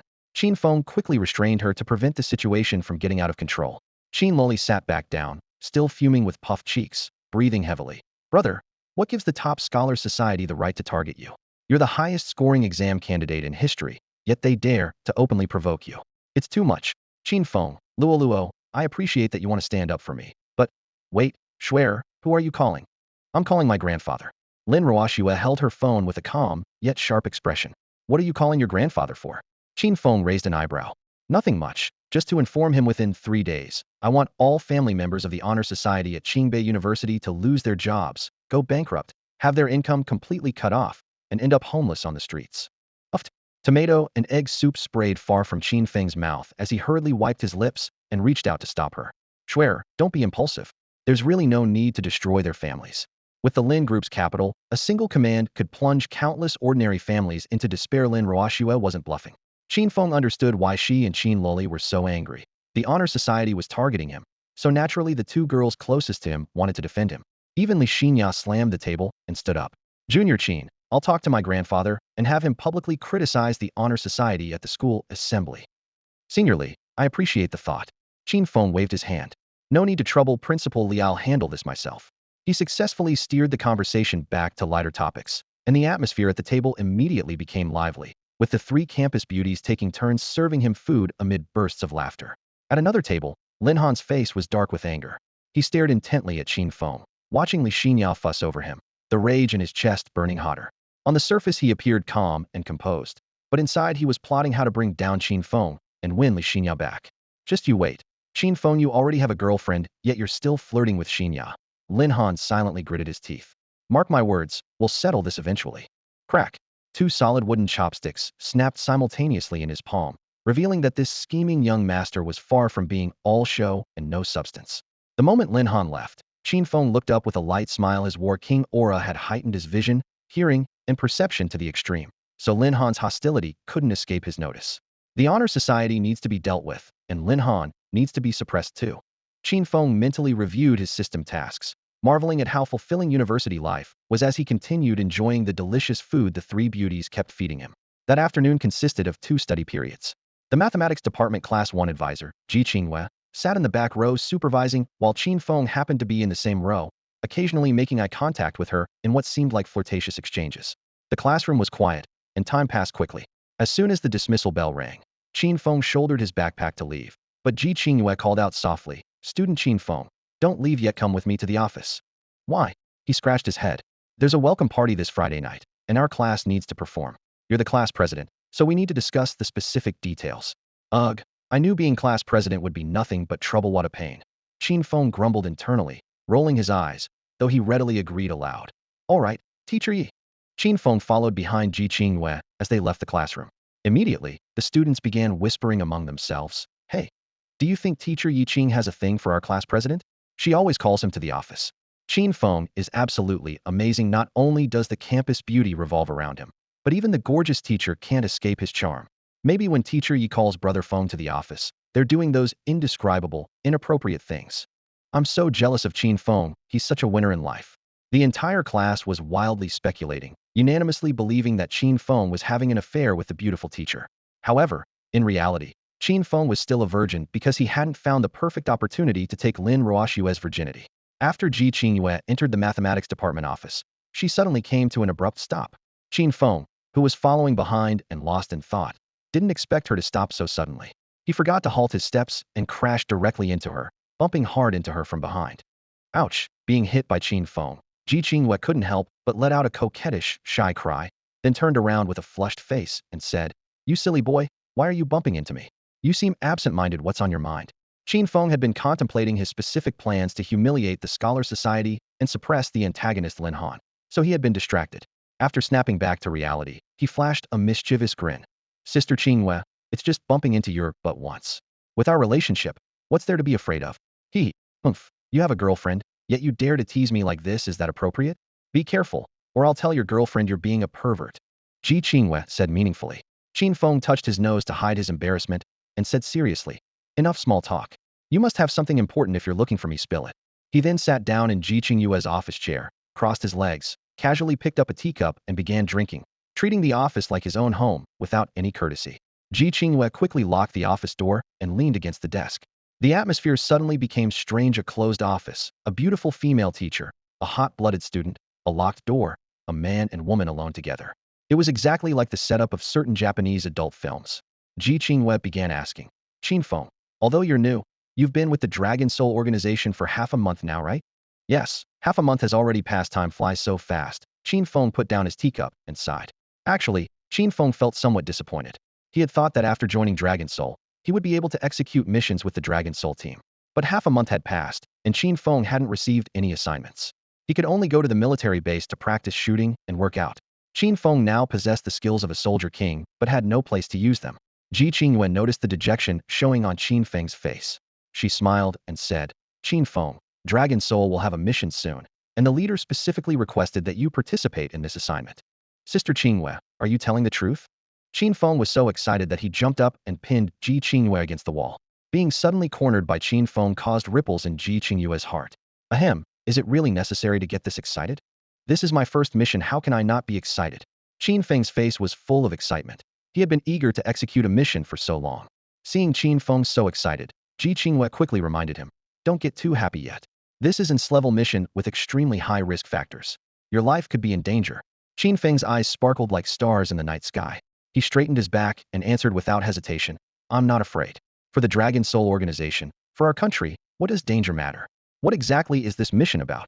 The leader hasn't revealed the specific details or plan yet. He just told us to stay on standby. We'll probably execute it next week. Ji Qingyue's expression was serious. "That's why I'm giving you advance notice, so you can prepare." Qin Feng immediately gave her a standard military salute, his voice firm and resolute. "Captain Ji, don't worry. Although this is my first mission, I definitely won't bring shame to the Dragon Soul organization." Ji Qingyue reached up to adjust his school uniform collar, her gaze filled with worry and concern. S-level missions are extremely dangerous. When the time comes, you must follow all orders. No matter what happens, your safety comes first. Do you understand? Understood. Qin Feng nodded solemnly, knowing the weight of her concern. "All right, business is finished." Ji Qingyue switched to a lighter tone. "Student Qin Feng, you can go back now. I bet your girlfriend is waiting to have dinner with you. Schwer is having dinner with her roommates tonight, so she probably won't have time for me." Qin Feng shrugged. "Fair enough," Ji Qingyue said cheerfully. "Then I'll treat you to dinner tonight. You treated me last time, so it's only fair to return the favor." The two hit it off immediately, grabbed Qin Feng's backpack, and left school, heading to the Sichuan restaurant behind the back gate to eat and discuss some military secrets. As night fell, the Sichuan restaurant glowed with warm yellow lights. After taking their seats, they scanned the menu and ordered a table full of dishes. Sister Qingwei, do you drink? Qin Feng asked. Ji Qingwei sighed softly and shook her head with a bitter smile. No, drinking leads to trouble. Wasn't the last lesson enough? That time when Qin Feng hosted the dinner, she had downed an entire bottle of 1982 Lafite and, while drunk, encountered assassins from the Temple of Death, nearly causing a disaster. Once bitten by a snake, she now kept her distance from alcohol. Fruit juice it is then. Qin Feng waved over a server, ordered 2 glasses of juice, and handed over the menu. Before the food arrived, they continued their conversation about the Temple of Death. The Temple of Death is still hunting you, Qin Feng said curiously. What does the leader say about handling it? Ji Qingyue shook her head with a smile. The leader said not to let you get involved in the Temple of Death case. It's too dangerous. Qin Feng's lips curved into a stubborn arc. Huh. If I were afraid of danger, I wouldn't have risked saving you in the first place. Qin Feng, the leader wants to protect you. That's why he won't let you interfere. Don't you understand? I'm going to interfere anyway. As soon as he finished speaking, Qin Feng pulled out a laptop from his backpack and slammed it on the table. Ji Qingyue was stunned. What are you doing? Without answering, Qin Feng's fingers flew across the keyboard as black and white characters raced across the screen, activated his hacking skills, transforming into a righteous keyboard warrior. Ji Qingyue couldn't help but lean over, and with just one glance, she gasped. Qin Feng had easily breached the security system of the assassin organization's exclusive dark web, infiltrated their core database, and pulled all their secret information to the surface. Ji Qingyue looked absolutely incredulous, biting her lip as she exclaimed, "Who would have thought you're actually a hacker? You even broke through the dark web's security system." Qin Feng glanced sideways at Ji Qingyue, whose face showed clear surprise, then chuckled. That's it? Anyone with hands can do this. It's really simple. Want me to teach you? Ji Qingyue quickly waved her hands, a self-deprecating smile playing at the corners of her mouth. No thanks. Even if you taught me, I wouldn't be able to learn it. After all, how could I possibly match your intelligence? You're the academic genius here. I can't compare to you. Oh my, Captain G, it's rare to get a compliment from you. I should really thank you properly. Qin Feng deliberately raised an eyebrow, putting on an act of being smugly pleased with himself. All right, cut the chatter. Ji Qingyue rolled her eyes. Just tell me what exactly are you planning to do? Qin Feng stopped his teasing and began typing rapidly on the keyboard, his 10 fingers flying across the keys as green text scrolled across the black screen. He pulled up the dark web's wanted list, which compiled the names of traitors from major assassin organizations, essentially a bloody bulletin board of the Western underground world. The list refreshed every few seconds, each update signaling new deadly intentions. The top spot still belonged to Night Princess. Bounty amount $50 million. $50 million, equivalent to over 300 million yuan. Even an international top-tier assassin working their entire life might never earn such a sum. This astronomical price was enough to make the world's most elite killers restless, all waiting to locate their target for an overnight fortune. The numbers on the screen kept jumping as the IDs accepting the Kill Night Princess mission increased rapidly. However, Night Princess had now changed her identity, becoming university instructor Yi Qing, hiding in the ivory tower where assassins couldn't reach her. Qin Feng stared at the data, his brow furrowed. Sister Qingyue, your bounty has skyrocketed to $50 million. I'd estimate every top assassin in the world wants to take your life. Ji Qingyue sighed heavily, her shoulders sagging. This is the price of being undercover. To maintain my cover, I can only work as a teacher and have to be extremely careful even when leaving the house. She had spent 5 full years infiltrating the Temple of Death, using her superior espionage skills to climb the ranks until she became the Temple's ace assassin, earning the deep trust of their leader, Hades. But precisely because of this, when she stole their core secrets, Hades flew into a rage and vowed to have her killed at any cost. The bounty reaching $50 million showed the depth of Hades' obsession. Qin Feng remained silent for a long while, his gaze wandering among the characters on the screen, when suddenly inspiration struck. He straightened up abruptly. Captain G, I've got a brilliant idea. Ji Qingyue immediately became alert. What kind of scheme are you cooking up now? Qin Feng revealed a knowing smile, speaking slowly but with crystal clarity. Right now, the Temple of Death is relentlessly pursuing you, and we can't just sit here waiting for death. I'm planning to pose as an assassin and spread word on the dark web, creating the illusion that I've captured you. When that happens, the Temple of Death will inevitably invite me to their headquarters, and then we'll be able to get close to their leader, Hades. As the saying goes, to catch the bandits, first catch their leader. Once we reach the Death God Palace headquarters and get close to Hades, we'll join forces to eliminate him. This will leave the Death God Palace leaderless, and our Dragon Soul team members outside can provide support while we completely eradicate this international criminal organization. That would be quite an achievement. In the war room, Qin Feng's deep, powerful voice cut through the air like bullets. Ji Qingyue's face instantly changed color, alternating between pale and flushed as she gripped the table edge tightly. After a long pause, she finally spoke with difficulty. Qin Feng, do you realize how insane this plan is? The commander explicitly ordered you not to interfere with the Death God Palace. Qin Feng stepped forward, his gaze as sharp as a blade. Ji Qingyue, we're comrades. I, Qin Feng, will never stand by and watch my comrade being hunted by assassins every day. Ji Qingyue fell silent. She could tell this man was risking everything for her safety. But the commander, I'll handle the commander. Qin Feng cut her off. Hades' power is unfathomable. He commands the Death God Palace, and if you go, you might. Captain Ji, you're my comrade. Standing by one's comrades through thick and thin, that's what makes a soldier. Qin Feng said without hesitation. Under the lights, his shoulders appeared as reliable as steel with his formidable skills, iron will, and tender heart. He was just one official title away from being called Soldier King. At that moment, Ji Qingyue felt her heart warm. No man had ever made such a crazy decision for her. She thought to herself, if only Qin Feng didn't have a girlfriend. Qin Feng wasn't reckless. He had his own calculations. The Death God Palace was a massive assassin organization on the international criminal list. If he could destroy it, he would serve his country, advance his system mission, completely free Ji Qingyue, and move one step closer to becoming Soldier King. Qin Feng, thank you for your kindness, but we need to consult the commander first. Sister Qingyue, don't worry. Act first, report later. Qin Feng said with a slight smile, turning to sit at the computer and typing rapidly. Ji Qingyue leaned over to look and saw a new account appear on the screen. Assassin codename Emperor. I've registered as an international assassin. Next, I need your cooperation with something. I might need to tie you up for SM purposes, Qin Feng said matter-of-factly. You brat. What? What are you talking about? Ji Qingyue's face turned bright red. This is the only way to make it realistic and fool the Death God Palace. Qin Feng didn't back down. Finally, Ji Qingyue gritted her teeth and nodded. They chose a secluded hotel and quickly checked in. Under the dim yellow light, Qin Feng carefully tied Ji Qingyue to a chair with sturdy rope, ensuring he wouldn't hurt her. The camera flashed, capturing the scene of Night Princess captured. The photo was uploaded to the dark web, and within minutes, the Western underground world exploded. An unknown emperor had actually captured Night Princess. The Death God Palace immediately contacted Qin Feng, raising the bounty directly to $60 million payment upon delivery of Night Princess. Qin Feng didn't reply, closed the computer, and deliberately kept the Death God Palace in suspense.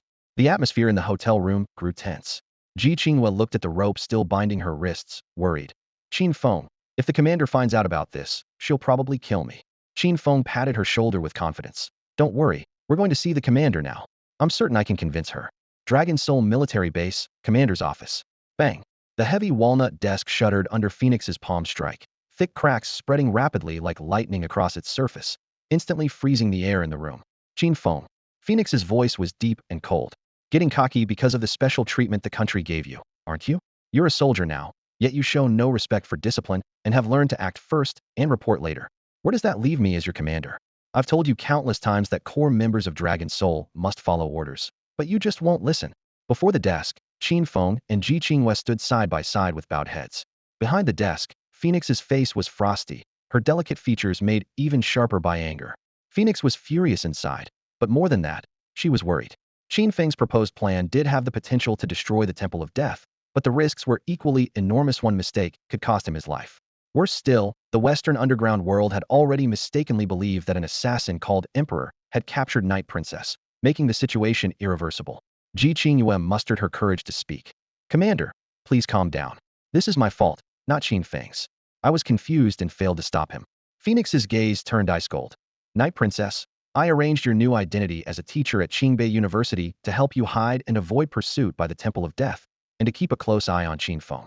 Yet you, a veteran member, let him lead you by the nose into such reckless behavior. I'm very disappointed. As her words fell, Ji Qingyue bit her lower lip, filled with self-reproach. Qin Feng suddenly straightened his back, his voice resolute. Commander, I insisted on acting first and reporting later. Captain Ji has nothing to do with this. Phoenix walked up to him, her gaze sharp as a blade. Qin Feng, do you understand the consequences of your actions? Reporting to the commander, even if there are risks, I dare to take them. Only by completely destroying the Temple of Death can Captain Ji be truly safe. Fighting international criminal organizations is Dragon Soul's responsibility. I want to bring glory to our country. This is the mission of a Chinese soldier. His resounding words echoed through the office, and Phoenix's anger subsided considerably. The era no longer emphasized individual heroism, but to become a soldier king, personal will was everything. She worried about his safety while subconsciously believing he could turn the tide. Silence pressed down on the room for a full 5 minutes, the clock's second hand clearly audible. Phoenix took a deep breath and returned to her chair. If we execute your plan, what are your chances of destroying the Temple of Death? Qin Feng's spirits lifted, and he answered without hesitation.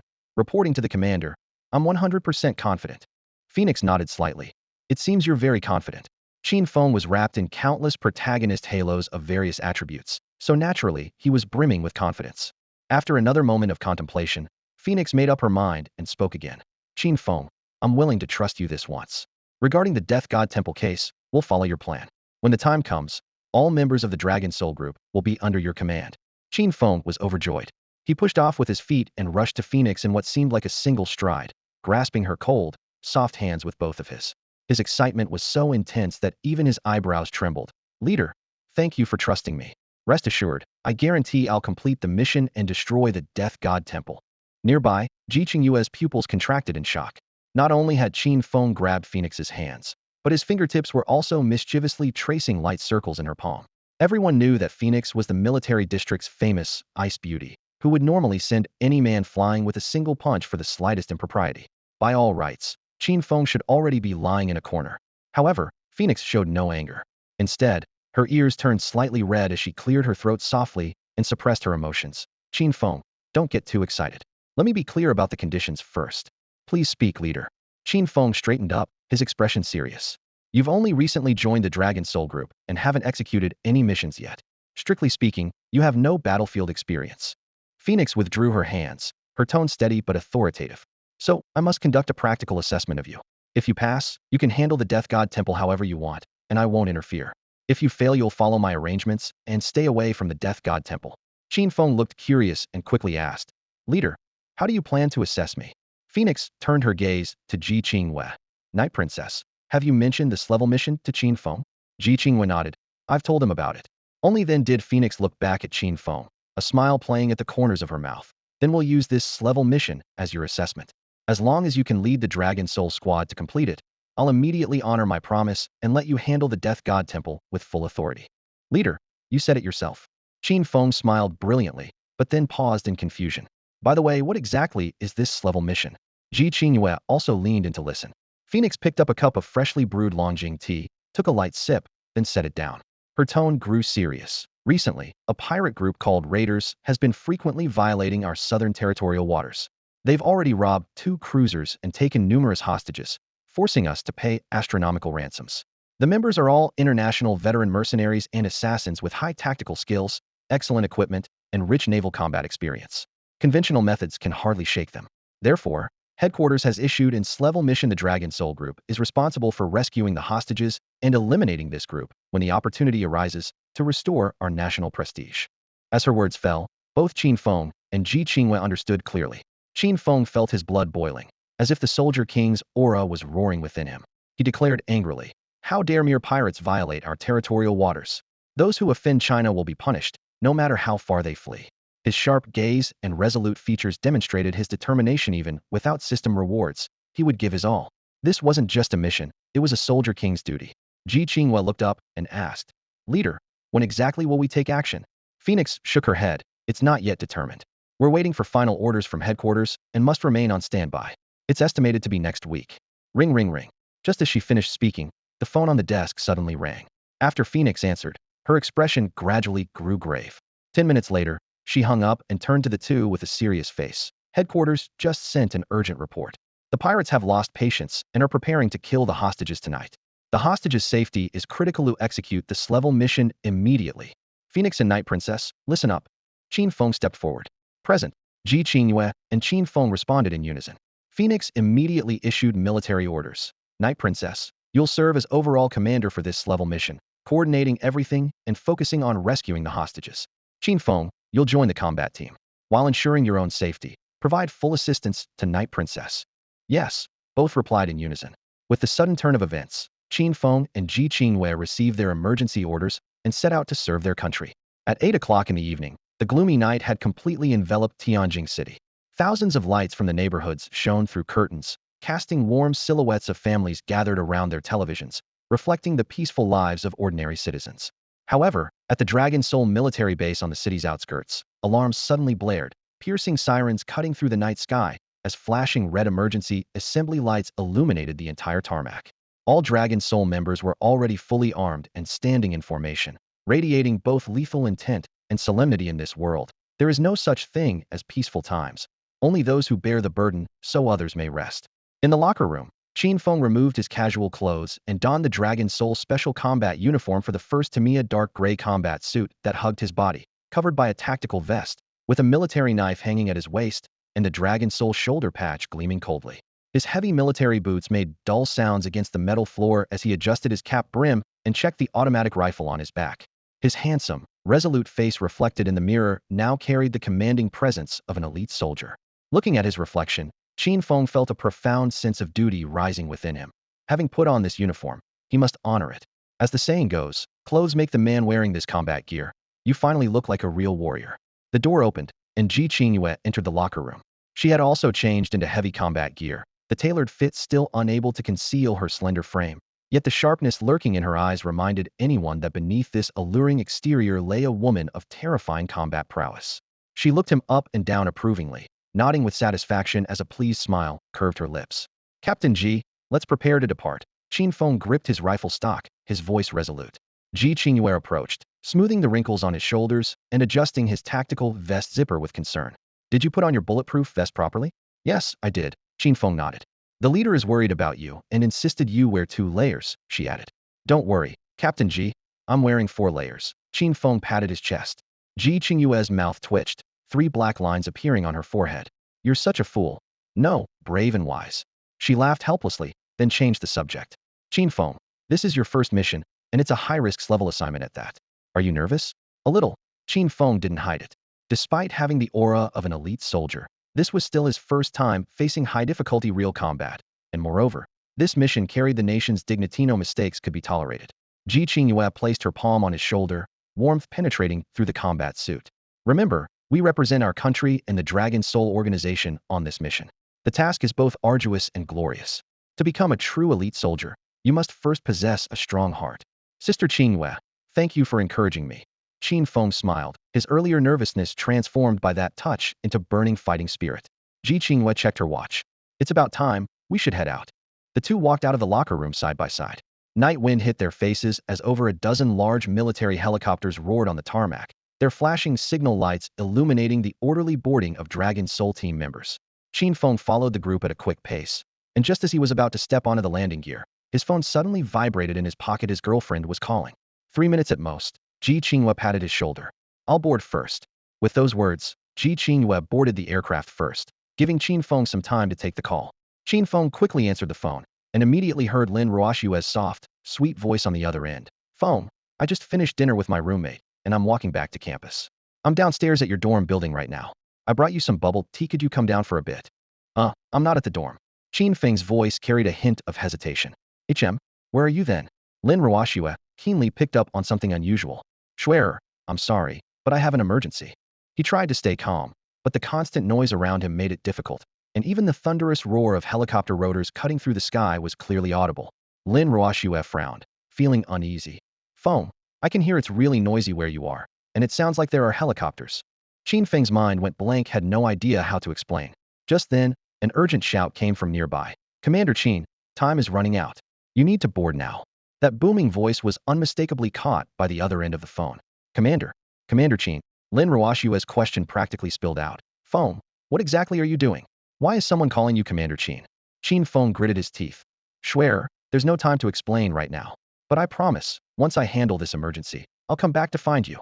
Lin Ruoshue was sharp and knew that asking more questions wouldn't help, but her voice trembled with worry. Then you must stay safe. I'll wait for you downstairs at your dorm. I'll wait until you come back.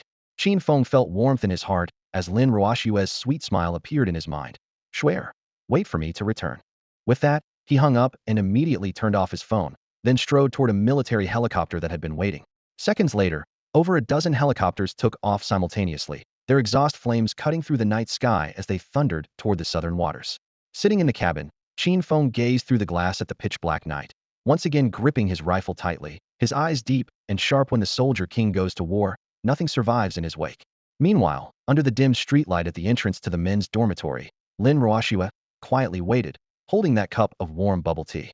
Her eyes were filled with worry and melancholy, yet she wouldn't move an inch, because this was her promise to Qin Feng. No matter how deep the night, she would wait for his return. Even if it meant waiting until dawn, until sunrise. If she couldn't see Qin Feng, she would wait forever. At this moment, though they were worlds apart, their hearts remained connected. If anyone asked what love looked like, the answer would be exactly like Qin Feng and Lin Roashua at this very moment. 10 p.m., Southern Harbor. All members of the Dragon Soul unit arrived at the port. As Qin Feng jumped down from the helicopter, his feet hitting the ground, Ji Qingwei had already gathered the team for a strategic briefing. As the commanding officer of this operation, she needed to formulate a rescue plan in the shortest time possible. In less than 5 minutes, Ji Qingwei finalized the plan. First, 200 auxiliary members of the Dragon Soul unit would pilot warships in a feint attack against the pirate fleet, drawing fire and buying time. Simultaneously, the core members of the Dragon Soul squad would infiltrate via submarine to the small island where the pirate base was located, secretly rescuing the imprisoned hostages. The plan was straightforward, yet fraught with danger. The Marauder Pirate Syndicate was formidable, its members all desperate criminals. One slip-up, and the hostages would immediately be in mortal danger. The key to victory rested solely with the Dragon Soul squad only. If they successfully rescued the hostages, could the entire situation be turned around? Ji Qingwei turned her gaze to Qin Feng and solemnly ordered, Qin Feng, from this moment on, you command the Dragon Soul squad. You'll take the submarine, approach the island covertly, and rescue the hostages at all costs. Yes, sir. Qin Feng's eyes blazed with intensity, both nervous and excited. This would be his first time aboard a military submarine. Ji Qingwei slammed her hand on the table and shot to her feet, shouting loudly, everyone, follow the plan and begin operations immediately. Must rescue all hostages and completely annihilate the Marauder pirate crew. Bring glory to our nation, Dragon Soul will prevail. Bring glory to our nation, Dragon Soul will prevail. The soldiers responded in unison, their voices echoing through the night. The deep night sea was pitch black, with sinister winds carrying briny waves that crashed against the warship's hull in layers, like a tsunami ready to explode at any moment. In this harsh weather, 200 members of the Dragon Soul unit temporarily boarded 3 battleships, racing at full speed toward the waters guarded by the Marauder pirate crew, preparing to launch a diversionary attack to buy time for Qin Feng and his team's infiltration and rescue mission. On the other side of the military port, dim yellow lights illuminated a dark gray military submarine, with sharp lines cutting through the waves. With a splash, the deck emerged from the water, the hatch opened, and Dragon Soul squad members jumped one by one into the dim passageway. Just as Qin Feng was about to step inside, someone called his name from behind. He turned around. It was Ji Qingwei. Ji Qingwei hurried closer, the night wind making her cold, beautiful face appear even more tense. Qin Feng, don't think I'm nagging, but please be careful. Sister Qingwei, trust me, I'll return safely and won't let the organization down. Qin Feng opened his arms and embraced her briefly. Though they constantly bickered in daily life, at this moment their comradeship and sibling bond merged tightly together. Releasing the embrace, Qin Feng looked up at the rolling clouds and muttered to himself, the humidity and cloud thickness don't look good. I'm afraid a strong typhoon will hit soon. This mission is going to be tough. What are you mumbling about? Nothing. No matter how difficult it gets, I give you my word that I'll complete the mission. A true soldier king doesn't pick and choose environments. The two waved goodbye as Qin Feng stepped into the submarine. The hatch closed, steel plates locked tight, and the massive vessel slowly submerged. Waves closed over it, and the sea surface fell silent once more. Ji Qingwei stood on the dock with clenched fists and furrowed brow. This was Qin Feng's first-level mission, and she was more nervous than anyone. But as the commanding officer, she forced herself to turn and return to the Information Command Center to strategize. In the deep blue sea, the submarine's propellers roared.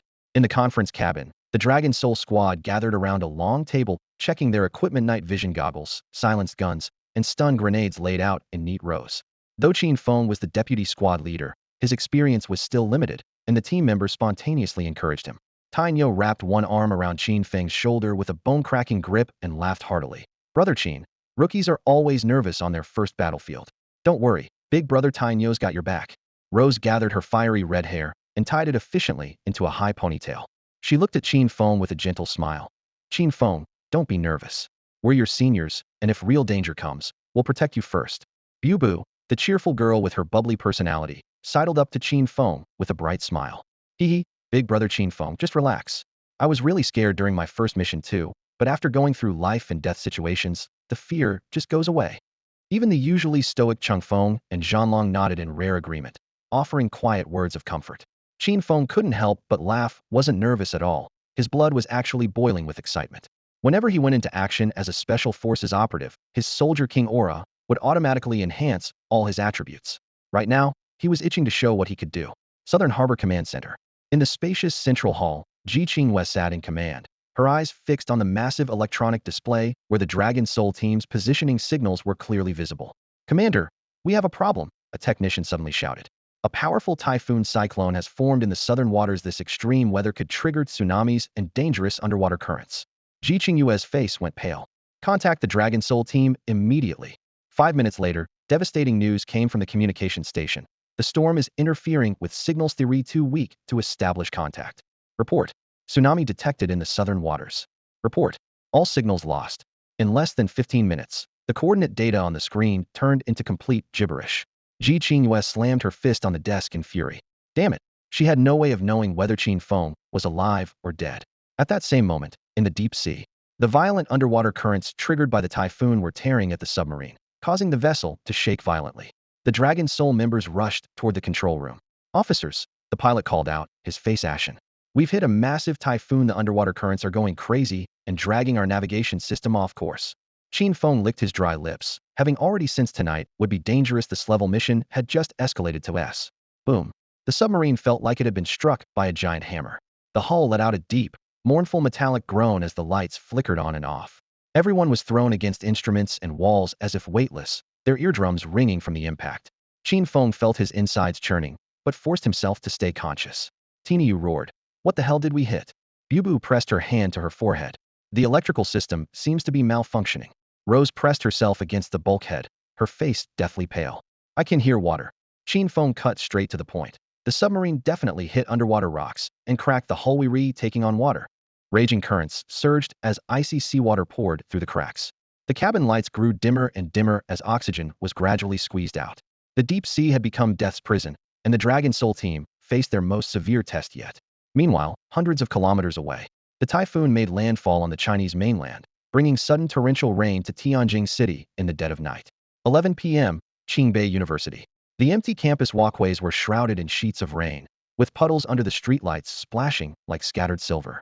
Only Lin Ruoxue stood before the men's dormitory building, clutching a cup of milk tea that had long gone cold. The dormitory guard repeatedly urged her to return to her room, but she stubbornly shook her head. Left with no choice, the old man handed her a worn umbrella. Lin Ruoxue held the umbrella in her left hand and gripped the milk tea tightly in her right, rainwater dripping from the umbrella's edge onto her pale, delicate face. Days of exhaustion had left her with a mild fever, yet she continued to gaze stubbornly at the dormitory building. In the storm and turbulent currents, Qin Feng and Lin Ruoxue's hearts remained tightly connected. In the southern waters, the seabed lay shrouded in pitch darkness with undercurrents surging violently. A massive military submarine tumbled relentlessly in the turbulent waters, like a trapped steel behemoth appearing utterly insignificant under the crushing pressure of the deep sea. Its hull was torn in multiple places, with frigid seawater flooding madly through the cracks. As oxygen levels plummeted rapidly, all members of the Dragon Soul squad were forced to hold their breath, while the shadow of suffocation crept ever closer. In this critical moment, they could only rely on the elite soldier Qin Feng. Taking one last deep breath, he shot toward the cockpit's main control panel like an arrow released from its bow, slamming down the emergency drainage button. With a rushing sound, the pipes activated and seawater was rapidly pumped out. The cold, wet steel plates were exposed under the glaring warning lights as they finally reclaimed their brief right to breathe. The moment the drainage stopped, the submarine shook violently. The cabin lights flickered as everyone struggled to maintain their footing. Qin Feng suppressed his racing heartbeat and scanned the area. The pilot lay collapsed beneath the control chair, completely unresponsive. Regular crew members had far less physical endurance than Special Forces soldiers, and the recent impact had knocked him unconscious, meaning the submarine was now without a helmsman. Worse was yet to come. Qin Feng heard urgent shouting behind him. "Bubu, wake up, don't scare me." He turned to see team member Bubu lying on her back, her face turning blue, while Rose performed chest compressions with all her strength. Qin Feng knelt down to examine her and immediately determined water in the chest cavity, requiring mouth-to-mouth resuscitation. Without regard for propriety between men and women, he knelt and lowered his head, breathing air steadily into Bubu's body. After half a minute of agony, Bubu suddenly convulsed, then coughed up large amounts of water. Her chest rose and fell as her eyes slowly opened. Brother Qin Feng, what's happening now? Are we going to die? Her consciousness was still foggy, completely unaware that her first kiss had vanished. Qin Feng had already risen to his feet, his voice booming like thunder. All members of Dragon Soul Squad, listen to my orders.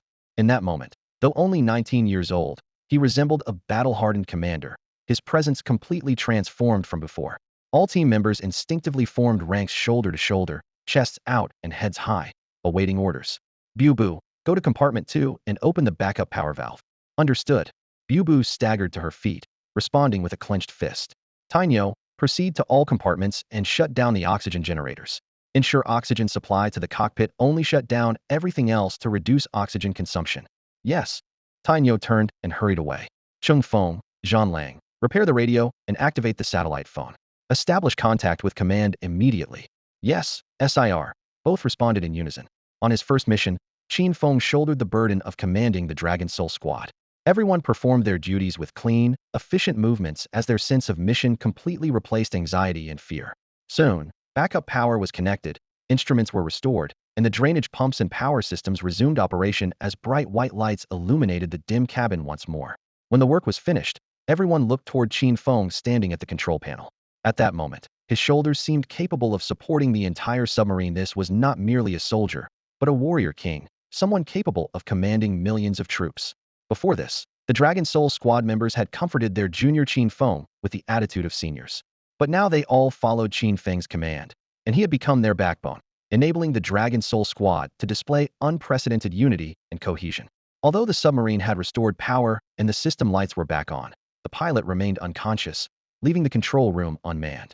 The massive vessel sank slowly like a stone, while the deep sea outside the portholes appeared endlessly dark. At this critical moment, Qin Feng didn't hesitate for a second. He dropped into the pilot's seat and gripped the controls. Let me handle this. Tainyo's eyes widened. Captain Qin, you know how to operate a submarine. Qin Feng smiled faintly. Forget submarines, I can even pilot an aircraft carrier. Before he finished speaking, he maneuvered the controls with one hand while rapidly hitting over a dozen buttons on the main console with the other, his movements so fast they became a blur. In the blink of an eye, the engines roared back to life, the instrument gauges returned to the safe zone, and the submarine stabilized. The Dragon Soul Squad was stunned. Who would have thought Qin Feng actually knew how to pilot a submarine? With his elite soldier aura combined with his expert operator skills, any military vehicle became SS level in his hands. Submarines, warships, aircraft carriers, even rocket ships. Qin Feng turned his head and ordered, Rose, I need a co-pilot. Help me reset the course. Yes, Captain Qin. Rose immediately took her position. Target coordinates, 3 degrees north latitude, 112 degrees east longitude. Coordinates locked and confirmed. Qin Feng issued another command. Engage all turbo boosters, full speed ahead. Rose glanced at the sonar. Underwater currents are surging. Full-speed navigation might cause us to hit rocks again. We can't repeat the same mistake. Too much time had already been wasted. Any further delay would cause them to miss the optimal window for rescuing the hostages. Qin Feng's lips curved into a wild grin. Rose, I'm ordering you full acceleration. But, no buts, that's an order. Rose had never liked taking orders from younger operatives, but Qin Feng's commanding presence made her comply without reservation. She decisively pushed the throttle to maximum. All turbines roared to life, and the massive metal vessel shot through the deep sea like black lightning. Immediately, the sonar began shrieking. Boo reported. Captain Qin, trouble. The currents are back, and there's a large reef formation ahead. If we crash into it again, we'll be in serious trouble. At the controls, Qin Feng remained calm. What's there to panic about? Fire the torpedoes and blast them apart. Rose hesitated for a moment, then pressed the red firing button. Several torpedoes streaked out of their tubes with white trails, and boom, large chunks of rock were blown to smithereens. The submarine shot through the gap. From then on, whenever they encountered obstacles, Qin Feng ordered heavy artillery and torpedoes to clear the way. Nothing would stand in their path. This display completely won over the Dragon Soul Squad. The veteran members who had originally treated Qin Feng as a rookie now willingly called him Captain Qin. A true elite soldier was born to command millions, and Qin Feng had become the squad's genuine soul and faith. Half an hour later, the typhoon weakened and the underwater currents dissipated. The submarine sailed smoothly, and the communication antenna regained signal reception. At headquarters, Ji Qingyue gripped the microphone tightly, her voice trembling slightly. Calling Dragon Soul Squad.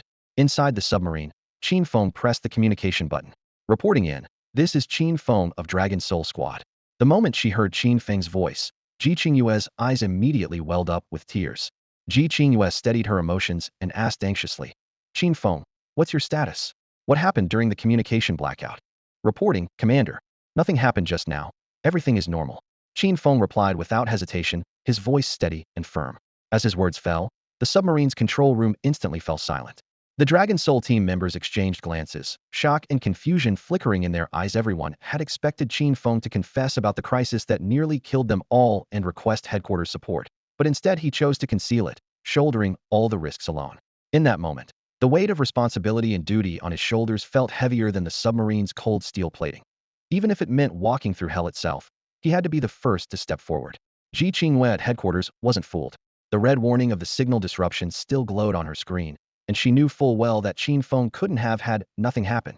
But she didn't press him, because she understood this was simply a warrior's instinct to protect his team and mission, keeping the danger to himself while reporting safety to the rear.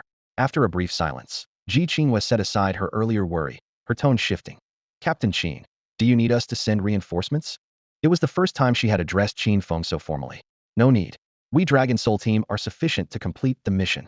Qin Feng's voice rang out strong and unwavering. Through the headset came Ji Qingyue's slightly choked breathing. Time is critical, Captain Qin. Please lead the Dragon Soul team to rescue the hostages as quickly as possible. Understood. Mission will be completed. Qin Feng's response was resolute. He then cut the radio and gripped the controls with both hands, silently adjusting the submarine's course. The steel behemoth surged forward through the waves, instrument panels flickering with cold light as he stared intently at the distant island silhouetted like a shadow. In the command center's main hall, massive tactical screens displayed blue waters and streams of dense data. Ji Qingyue forced herself to remain composed, but tears still welled in her eyes as she whispered a prayer. You fool! You must come back safely. Soon, the submarine quietly reached the target waters, propellers slowing as the vessel slipped into the shadows. Qin Feng ordered surfacing, and the deck slowly broke the water's surface, sending up silent waves. Under cover of night, the fully armed Dragon Soul team filed ashore, their boots lightly skimming the wet sand as they quickly disappeared into the palm grove. Meanwhile, on the other side of the waters, 3 battleships engaged the Marauder pirate group and combat artillery fire streaked across the night sky, explosions illuminating the dark clouds. It was a carefully orchestrated feint with one purpose: to buy Qin Feng the golden window needed to rescue the hostages. Deep in the forest, the scent of damp earth mixed with gunpowder. The team crouched behind bushes, all eyes focused on Qin Feng. This island is the Marauder pirate group's stronghold.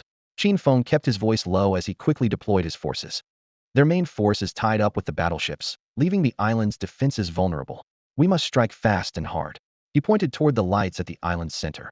Rose, infiltrate the base and cut all phone lines and communications to isolate outside support. Chengfeng, snipe all watchtower guards without triggering alarms. Tiniu, deliberately expose yourself to lure the pirates into the forest. Zhanlong, once the enemy pours in, you and Tiniu work together to eliminate them. Bubu, you're with me to the prison to rescue the hostages. Every order was crisp and precise, the tactical plan crystallizing instantly.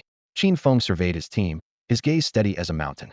Move out. With a sweep of his arm, the team melted into the night, each to their assigned task. Qin Feng had given each member a mission tailored to their strengths and abilities, crafting a flawless plan that demonstrated his powerful core leadership.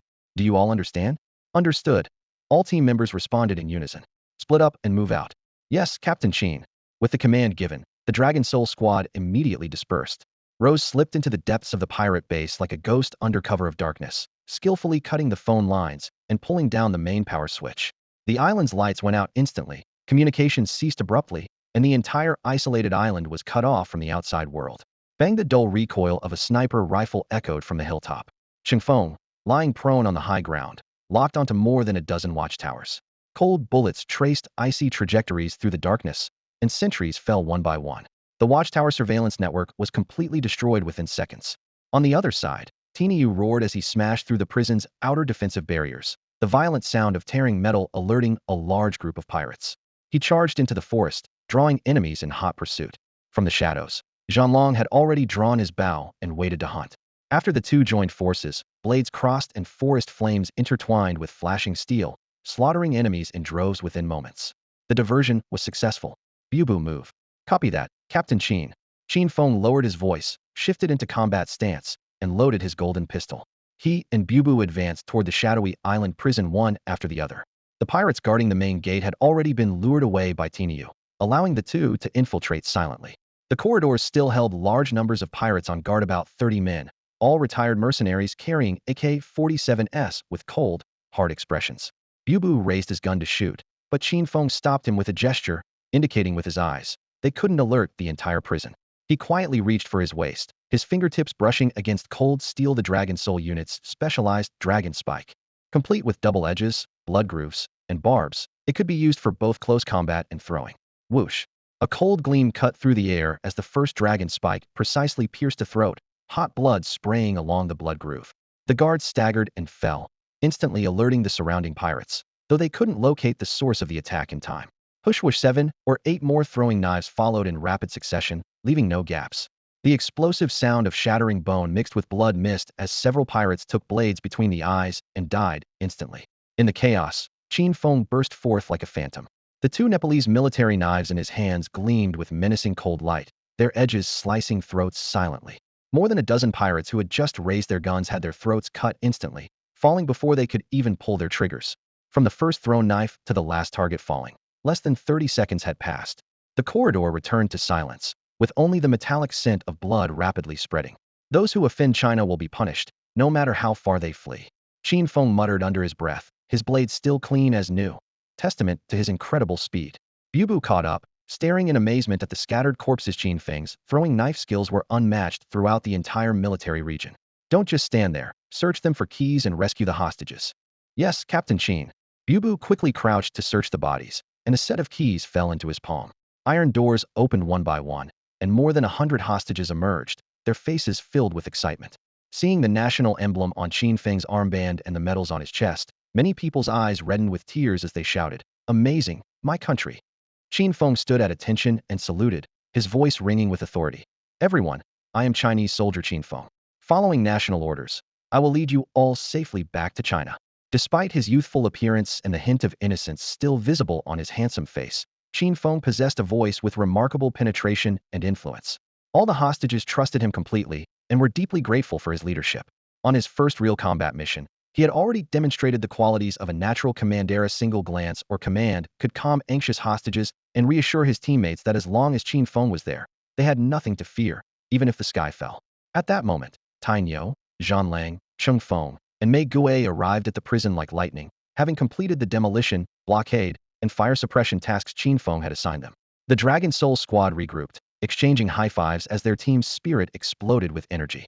Mei Gui wiped the rainwater from her face and reminded them, "Captain Qin, all the pirates on the island have been eliminated. Time is running short. We need to escort the hostages to the submarine immediately." Qin Feng nodded and waved his hand to give the order. The entire team began escorting over 100 hostages out of the prison, running toward the coast along their predetermined route. The final phase, the escort, was the lifeline of this entire SCLASS operation. One mistake would render all their previous efforts worthless. Dark clouds churned overhead, thunder roared, and purple lightning split the sky. The typhoon's remaining force stirred up massive waves while torrential rain poured down like a waterfall, turning the small island into a lone boat tossed in the storm. Muddy water rose above their ankles, the rain curtain obscured their vision, and the difficulty of advancing suddenly increased dramatically. Most of the hostages were scientists and technical personnel with poor physical conditioning. Even with the entire team taking turns supporting them, their progress was forced to slow to a crawl. Meanwhile, the Dragon Soul auxiliary members responsible for the outer diversionary attack had exhausted their ammunition. Their fire positions fell silent one by one, and their cover began to collapse. In the outer waters, the main force of the Marauder pirate group had seen through their diversion tactic. More than 10 armed speedboats turned around, their engine roars deafening as they raced back to the island at full speed. Qin Feng's time was rapidly running out. In the rear command center, Ji Qingyu frowned deeply, staring at the constantly changing coordinates and heart rate curves on the large screen. Her fingers were clenched white with tension, yet she could only maintain radio silence through her headset. She dared not disturb Qin Feng's rhythm at this critical moment. In the rain, the Dragon Soul squad continued advancing against the fierce wind. Tainyo suddenly raised his hand excitedly. "Captain Qin, once we get through this jungle, we'll reach the shore. The submarine is right there." Through the gaps in the foliage, Qin Feng could also see the gray-blue ocean and the submarine in its semi-submerged state, appearing and disappearing on the surface. He finally allowed himself a rare smile. However, just as victory seemed within reach, disaster struck. Suddenly a black shadow burst from the depths of the jungle at such incredible speed that it left only a trail of flying water droplets before slamming into Mei Gui with a loud thud. Alarm bells rang instinctively in everyone's minds. Taking advantage of their shock, The shadow grabbed Mei Gui by the throat and pressed a dagger against it. Mei Gui had been taken hostage. The attacker was a surviving pirate who had been missed on the island. This meant that when Tai Nyo and Zhang Lang had cleared out the enemy forces earlier, they had overlooked one. The pirate wrapped one arm around Rose's neck from behind while gripping a pistol with his other hand, pressing the barrel against her temple and using her as a human shield. Rain poured down in torrents, water dripping from Rose's hair as she gasped for breath under the chokehold. The pirate's menacing face pressed close to her ear as he roared in English at Qin Feng and his team. "Drop your weapons, or I'll blow your comrades' brains out." Not far away, the dozen rescued hostages cowered in terror, trembling as they huddled together. The Dragon Soul squad members were soaked to the bone, their gun barrels quivering slightly, anguish written across their faces. Drop their weapons and fail the mission, or keep them raised and watch Rose die. Their oath to live and die together weighed on each heart like lead. Just as the standoff reached its breaking point, the sound of engines and shouting echoed from the other side of the island. Lightning illuminated over a dozen pirate ships, making landfall. The main force of the marauder pirates had arrived. "Captain Qin, we're in trouble." Tai Nyo gritted his teeth, his voice cut by the curtain of rain. "Their main force is back. They're landing on the other side. It won't be long before they find us."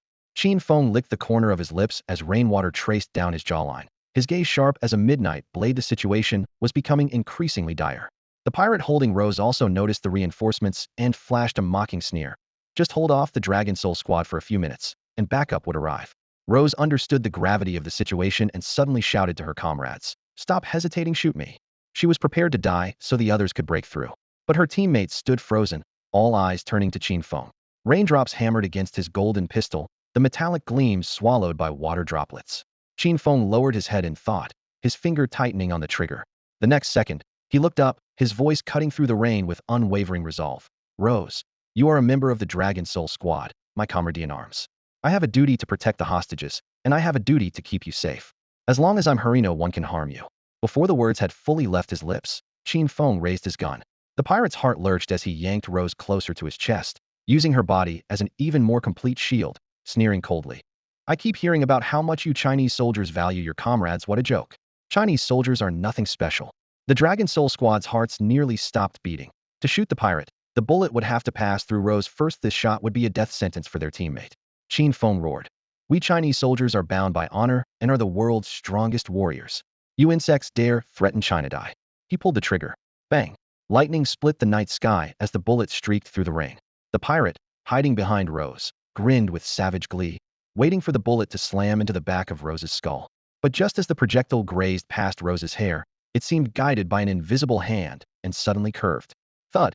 The bullet swept past Rose's ear and precisely pierced the pirate's forehead, blood mixing with rainwater. The pirate's eyes widened in shock, his body going rigid before crashing to the ground. Rose staggered forward 2 steps before Qin Feng caught her in his arms. In the lightning's glow, every member of the Dragon Soul squad stood frozen in disbelief, then dropped to their knees in awe. Qin Feng's bullet had actually curved around Rose. This defied all logic. With a loud thud, the pirate collapsed to the ground, his life force completely drained. The bullet had torn a thumb-sized hole through his forehead, blood trickling down along his nose bridge as his eyes bulged out. Dying with his eyes wide open until his final breath, he never imagined he would die from a curved bullet. Rose was saved.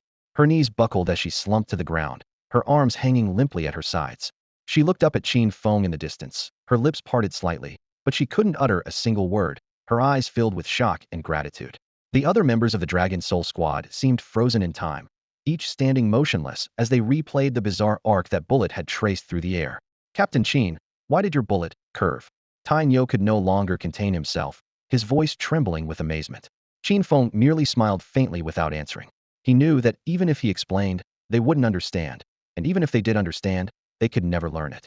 In fact, that shot was an advanced technique from gun kata. The moment the bullet left the barrel, Qin Feng flicked his wrist at extreme speed, adding horizontal acceleration to the projectile, causing the trajectory to curve as if guided by an invisible hand. Theoretically, the greater the acceleration, the more perfect the arc, but no normal human wrist could move fast enough to reach the critical threshold needed to bend a bullet's path. However, Qin Feng possessed both the Soldier King aura and the Scholar aura, these dual protagonist enhancements allowing him to transcend human limitations. Not only could he make bullets curve, but by varying the speed and angle of his wrist movements, he could control the direction and degree of the curve at will. At this moment, his marksmanship had reached divine levels, already stepping into the realm of God among gun gods. The Dragon Soul Squad could only worship him with pure admiration. Just as everyone was still recovering from their shock, dense and urgent footsteps echoed from behind Qin Feng. The main force of the Marauder pirate gang was approaching the jungle's edge. Time is of the essence. Dragon Soul Squad, listen up. Qin Feng's voice was cold and decisive. Escort the hostages and return to China immediately via submarine. I'll stay behind to hold off the enemy and cover your retreat. Tainyo suddenly stepped forward, grabbing Qin Feng's shoulder. Captain Qin, let me stay with you. Rose also staggered to her feet, walking to Qin Feng's side. Having just been rescued by him, she felt grateful and unwilling to let him face danger alone. The other Dragon Soul Squad members also volunteered to fight, insisting on staying together. Qin Feng's expression darkened as he roared. Are you all insane? If everyone stays, who will escort the hostages? The mission our country gave us is rescue their safety comes first. The team members were startled by his outburst, yet their hearts still struggled. As soldiers, they understood national duty, but they also recognized the perilous situation ahead. The Marauder pirate gang's main force was numerous, well-equipped, and consisted entirely of desperate criminals. Letting Qin Feng face the entire pirate gang alone would be extremely dangerous. Seeing his comrades hesitate, Qin Feng sighed and decided to issue a direct order. Dragon Soul Squad, attention! His voice cut through the ring. As deputy captain and military advisor of the Dragon Soul unit, I hereby command escort the hostages off this island immediately. Anyone who disobeys will face court-martial. With the order given, there was no turning back. Despite their concern for Qin Feng's safety, they had no choice but to obey. Bubu rushed up to him with her rifle, shoving it into Qin Feng's arms as tears streaked down her cheeks. Captain Qin, you must come back, I'll wait for you. One by one, Rose, Iron Bull, Qin Feng, and Warwolf removed all their weapons and ammunition, piling everything into Qin Feng's arms. Captain Qin, we'll be waiting for your return. The weight of the weapons pressed down on his arms, but his eyes moistened from the heavy burden of their loyalty. Qin Feng raised his fist, his voice low but resolute. Bring glory to our nation, Dragon Soul will prevail. Bring glory to our nation, Dragon Soul will prevail. The battle cry exploded through the storm and sea wind like thunder, igniting the soldiers' blood. As the shouts faded, the Dragon Soul Squad escorted the hostages through the jungle toward the coast in the pouring rain. Qin Feng remained behind, leaning against a massive coconut tree, rifle ready, standing like an unyielding pine in the storm. From deep in the jungle came the thunderous sound of countless footsteps. Hundreds of well-armed pirates burst forth, their gun barrels glinting coldly. Qin Feng gripped his rifle in his left hand and blade in his right, his handsome, rugged face filled with killing intent as he stepped forward to meet the tide of enemies. This level mission wasn't just about rescuing hostages, but completely annihilating the Marauder pirate gang, leaving none alive, and defending China's military honor. Meanwhile, the Dragon Soul Squad had safely delivered all hostages to the submarine. Just as they were about to board, a series of gunshots and grenade explosions erupted from the island. Bang bang bang rat-a-tat-tat boom. The storm, thunder, and explosions merged into a heart-stopping symphony. The team members' eyes instantly reddened at the new Qin Feng was fighting the entire pirate gang alone. Rose took a breath and wiped away her tears. Everyone moved quickly to let Captain Qin's sacrifice be in vain. Suppressing their emotions, they quickly entered the submarine. The hatch sealed, and the steel beast submerged, racing toward China at full speed. This was the evacuation time Qin Feng had bought with his life. After escaping the pirates' territorial waters, Rose immediately radioed headquarters. Rose reporting. All hostages have been rescued. What about Qin Feng? Put him on. Commander Ji Qingyue's voice was urgent. Rose's throat tightened. The situation was critical. Captain Qin stayed behind on the island to cover our retreat. On the other end, Ji Qingyue's heart clenched violently, her face turning pale instantly. She spun around and shouted at the operations center. Hostages are Safino, more concerns. Deploy all available forces immediately, land on that island, rescue Qin Feng, and annihilate the Marauder pirate gang at any cost. With orders issued, the fleet's engines roared as the massive ships turned and surged through the waves. Ji Qingyue personally commanded from the bridge, her eyes red-rimmed. Qin Feng, please be safe. Images of the young man facing swarms of pirates alone kept flashing through her mind as she worried sick, fists clenched so tightly her nails dug into her palms. At 3 in the morning, the typhoon retreated from the southern waters. The dark clouds were blown away, the curtain of rain came to an abrupt halt, and a bright moon hung high in the sky, coating the entire sea surface with a layer of silver radiance. More than a dozen well-equipped battleships formed an arrowhead formation, their hulls gleaming black, with vibrant flags of Huaxia hanging at the same height along their sides, fluttering loudly in the sea breeze. Accompanied by the low rumble of engines, the battleships almost simultaneously reached the reef, their cargo bay doors lowered, and steel plates crashed onto the rocks with dull metallic sounds. Ji Qingyue, with a specially made pistol holstered on each arm, led a fully armed elite assault team charging onto the beach. The moment she set foot on shore, her brow furrowed tightly. The pungent smell of blood mixed with lingering gunpowder in the air hit her like a wave of heat, indicating that this island had recently witnessed brutal carnage. A sense of foreboding surged in her heart as she took a sharp breath and shouted sternly, "All troops, listen up, conduct a carpet search. Leave no stone unturned. Even if we have to dig 3 feet deep, we must find Qin Feng." Over 1,000 soldiers immediately dispersed, the green glow of night vision goggles flickering through the forest, explosive detection dog teams running along the ridges, and the entire island filled with the sounds of footsteps and radio communications. Ji Qingyue plunged into the dense forest, running while shouting hoarsely, "Qin Feng! Qin Feng, where are you? Answer if you can hear me. Don't scare me, Qin Feng." She pushed through sparse branches, tree trunks scratching her armor, moonlight flashing briefly through the gaps, as if even heaven and earth were responding to this anxious call. Half an hour passed, and she still found nothing. In her desperation, her thoughts uncontrollably slid toward the worst possibilities. The marauder pirate gang was numerous and ruthless, each member's hands stained with blood, while Qin Feng was alone, outnumbered. Her throat grew hoarse, mist gathering in her eyes, yet she continued to sprint desperately, shouting with all her might. Just at the edge of despair, she suddenly spotted a striking color at the mountain peak flag of Huaxia, standing upright. The sea breeze billowed it, moonlight spilling over its surface, the red field with golden stars blazingly bright, majestically displaying national prestige. Her heart jolted with shock, joy replacing fear, her legs seemingly infused with energy as she charged madly toward the summit, still muttering, "Qin Feng, Qin Feng." The moment she reached the peak, she froze in place.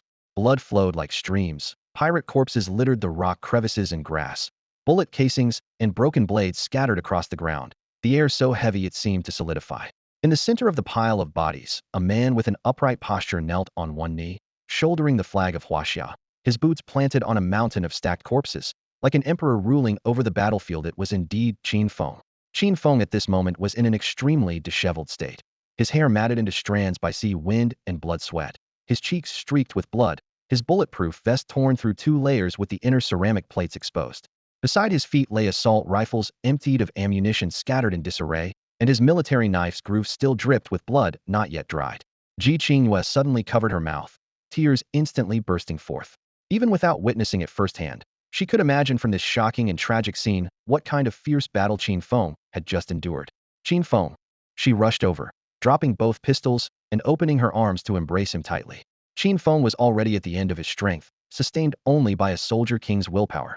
He slightly raised the corners of his mouth, his voice low and hoarse yet revealing stubbornness. "Sister Qingyue, don't worry about me. The blood on my body all belongs to the enemy." Ji Qingyue looked around at the corpse-strewn mountain ridge, somewhat puzzled. Qin Feng noticed Ji Qingyue's confusion and suddenly raised his hand, giving her a military salute. "Reporting to Commander, all hostages have been successfully rescued, and the Marauder Pirate Group has been completely eliminated. Dragon Soul Squad member Qin Feng has accomplished the mission with distinction, living up to the expectations and trust of our country and organization." His voice was hoarse but resolute. Qin Feng's eyes remained clear, like the night sky reflecting a sea of stars. What? Completely eliminated? Ji Qingyue was stunned. She knew the pirate group's main force numbered over 1,000, all ruthless retired mercenaries. Yet on this tiny island, Qin Feng had single-handedly completed an impossible rank mission. She stared wide-eyed, her heart racing. How could an ordinary person possess such combat prowess? Only a true soldier king could achieve such results. After a long silence, Ji Qingyue took a deep breath and forced herself to stay calm. She stepped forward and grasped Qin Feng's arm, showing a genuinely relieved smile. "You foolish boy, well done. You're a brave warrior of Huaxia who has brought honor to our country. Let's go home." She wanted to help Qin Feng down the mountain immediately. Though his external injuries were minor, after fighting an entire pirate group alone for the past hour, his stamina was nearly depleted. He needed to be taken to the warship for a comprehensive medical examination as soon as possible. However, Qin Feng stopped in his tracks. "Sister Qingyue, wait. I have one more thing to do." Ji Qingyue looked puzzled, wondering what he intended. Qin Feng knelt down and firmly planted the Huaxia flag he carried into the hillside soil. The sea wind howled across the mountaintop as the red flag fluttered proudly. He showed a childlike smile, his voice still hoarse but steady. "These waters belong to Huaxia. This island is Huaxia territory. Any bandits who dare invade will be eliminated by our generation." Ji Qingyue's throat tightened, her eyes welling up as she wrapped her arm around his shoulder. "Well said. You've truly grown up and become a qualified Huaxiao warrior. Qin Feng grinned, revealing his neat, white teeth. For him, this mission had been tremendously rewarding. Even without additional system rewards, he had given his absolute all to protect his country. The Soldier King aura granted him powerful combat abilities while teaching him that with great power comes great responsibility. Just then, the cheerful voice of the system's secretary echoed in Qin Feng's mind. Master, although there's no system reward this time, Shao Qi is proud of you. That statement is the greatest reward of all. Qin Feng responded mentally. He and Ji Qingyue stood shoulder to shoulder on the mountaintop, gazing at the boundless sea where azure waters met the horizon, as if paying tribute to this new Soldier King. When we get back, I'll have the chief organize a celebration feast for you. Ji Qingyue's words were cut short as she felt Qin Feng's body suddenly go limp. Qin Feng, what's wrong? Don't scare me, wake up. Someone help, quickly. Due to complete physical exhaustion, Qin Feng finally couldn't hold on any longer and collapsed unconscious in Ji Qingyue's arms. After sleeping for an unknown amount of time, Qin Feng had a chaotic dream. He commanded 1,000,000 troops, won countless fierce battles, and was ultimately awarded the title of China's greatest warrior by the highest military leadership.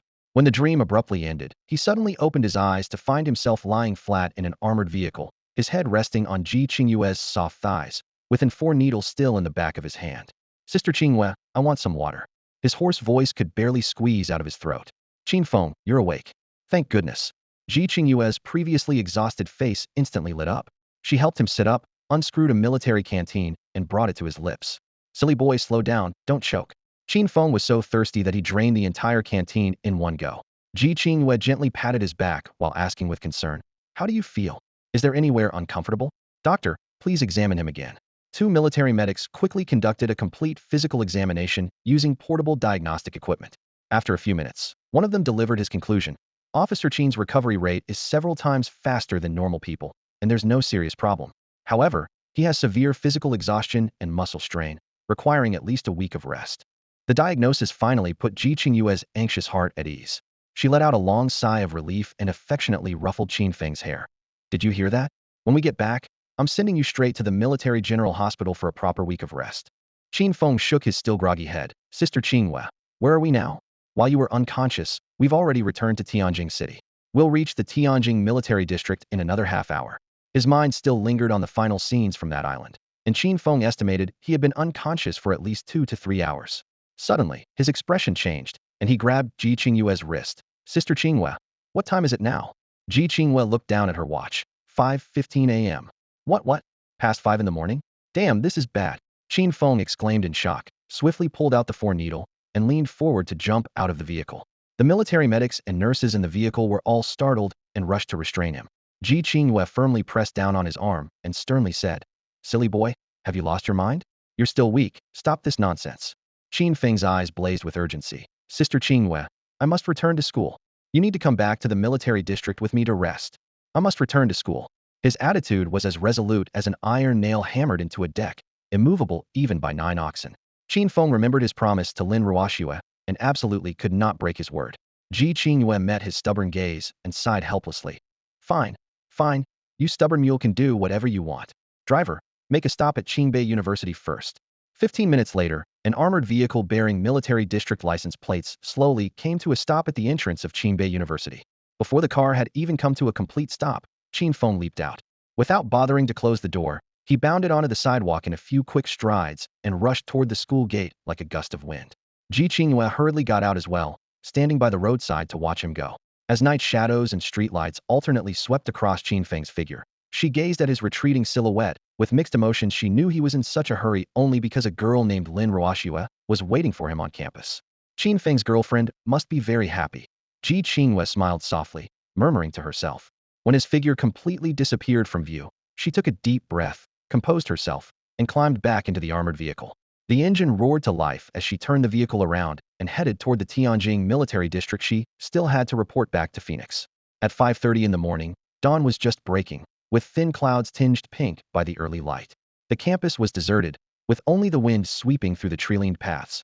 Below the men's dormitory building, Lin Ruoxue held a cup of milk tea that had long since gone cold. Her face was pale, her chapped lips drained of color, and her eyes were bloodshot. She had been standing there since 8 o'clock the previous evening. A pampered young lady should have been crying and throwing tantrums in the cold night. But throughout the entire night, she hadn't shed a single tear, hadn't lost her temper once. and hadn't made any frantic phone calls to Qin Feng. She simply waited quietly, because that person had promised her he would return. Schwer! A hoarse cry suddenly pierced the morning silence. Lin Ruoshue's delicate shoulders trembled, and her vacant gaze instantly regained its light. She looked up, tears streaming down her face. Qin Feng was only 50 meters away from her. Despite being completely exhausted, he still pushed himself to run faster, tears welling up in his eyes. His tattered military uniform bore a swaying holster, stained with blood. His hair was disheveled, yet his face remained handsome. Those mere 50 meters felt like running for a century. Finally, he reached Lin Ruoshue and swept her into his arms. Lin Ruoshue wrapped her arms around his waist, almost trying to meld herself into his embrace. At the moment of their reunion, the sun rose above the horizon, casting its first rays of light upon them. Qin Feng cupped Lin Ruoshue's face and leaned down to kiss her chapped lips. She stood on her tiptoes, eyes closed, as tears silently rolled down her cheeks and dampened his face. The kiss lasted for a long time, until Lin Ruoshue could barely breathe, and Qin Feng reluctantly pulled away. He gently wiped away her tears with his fingertips. Schwer! You silly girl! You stood here waiting for me all night. Lin Ruoshue smiled sweetly, caressing his face as she softly replied, It's good that you're back. For simple words, yet they carried 1,000 unspoken thoughts. Qin Feng felt his nose tingle, and his eyes redden again. He pulled Lin Ruoshue back into his embrace, his fingers gently combing through her silky hair as he whispered, Schwer! I'm sorry for making you worry. Lin Ruoshue buried her face in his chest, holding him even tighter, breathing deeply to take in his familiar scent. After embracing for a long while, Lin Ruoshue lifted her head and looked Qin Feng up and down in his military uniform, smiling brightly as she said, Feng, no wonder when we talked on the phone last night, I heard someone calling you Officer Qin. It seems you've been hiding a lot from me. Qin Feng scratched the back of his head, a hint of awkwardness crossing his face. Schwer, I was on a special mission last night. Her gaze fell on the dark pistol at his waist, and she lowered her voice to ask, A special mission? Were you hurt? What exactly is your identity now? Qin Feng opened his mouth, hesitating for several seconds before managing only, I'm actually, Schwer, I really don't know how to explain this. The Dragon Soul organization was classified at the highest level. Not a single word could be leaked. He knew that once he spoke, it would only cause Lin Ruoshue unnecessary worry. Lin Ruoshue, with her high emotional intelligence, saw his difficulty and took his hand, her voice as gentle as a spring breeze. Feng, although I don't know what you did last night, having you standing safely in front of me is enough. Qin Feng felt warmth in his heart, silently marveling at how the girl before him was always so considerate, almost perfect. Schwer, it involves military secrets, so I can't reveal specific details. I can only say that everything I do is to protect our homeland. Lin Ruoshue nodded slightly, seeming to have guessed his general identity. She smiled with her eyes crinkling, wrapping her arms around his. My boyfriend is a Chinese soldier, of course I'm proud. Qin Feng also smiled brightly, reaching up to pinch her soft cheek. Silly girl, you waited for me all night downstairs at the men's dorm. You must be exhausted. Don't worry, I'm not tired. Though she spoke lightly, Lin Ruoshue's face was pale from staying up all night, and her legs were weak, making her unsteady on her feet. Grumble. A sound from Qin Feng's stomach broke the intimate atmosphere. Lin Ruoshue covered her mouth and laughed softly. Looks like you're starving. The cafeteria just opened. Go back and change your clothes. Then let's go have breakfast together. All right. You go back to your dorm to change too. I'll meet you at the cafeteria entrance. Qin Feng hurried back to his dorm room. When he pushed open the door, his 3 roommates were still fast asleep. He took off his torn, water-stained military uniform and efficiently stuffed the pistol into a metal box under his bed. Then he grabbed a clean t-shirt and casual pants, putting them on with barely a sound before rushing downstairs. At 6 in the morning, dawn was just breaking. The first floor of the cafeteria was brightly lit, with the mingled aromas of soy milk, fried dough sticks, and steamed buns wafting through the air. In the vast hall, only Qin Feng and Lin Ruoshue sat in a corner by the window. Lin Ruoshue had nearly maxed out her meal card. Soy milk, milk tea, buns, fried dough sticks, egg pancakes, boiled eggs, noodles, piled up like a small mountain. Qin Feng grabbed a steaming meat bun and bit into it, juice running down between his fingers, which he simply licked off his wrist. The fried dough sticks, crispy outside and soft inside, were finished in 2 or 3 bites. When his mouth got dry from chewing, he would tilt his head back and gulp down some milk tea that Lin Ruoshue handed him. Lin Ruoshue rested her chin on her hands, her eyes curved like crescents, finding satisfaction in watching him devour the food. Feng, working through the night on a mission must have been physically demanding. You must be starving, right? Eat more. Qin Feng nodded in acknowledgement, but didn't stop eating. Recalling last night's scene of infiltrating the island in the rain and single-handedly taking down an entire pirate crew, he realized his body felt completely drained, especially lacking protein.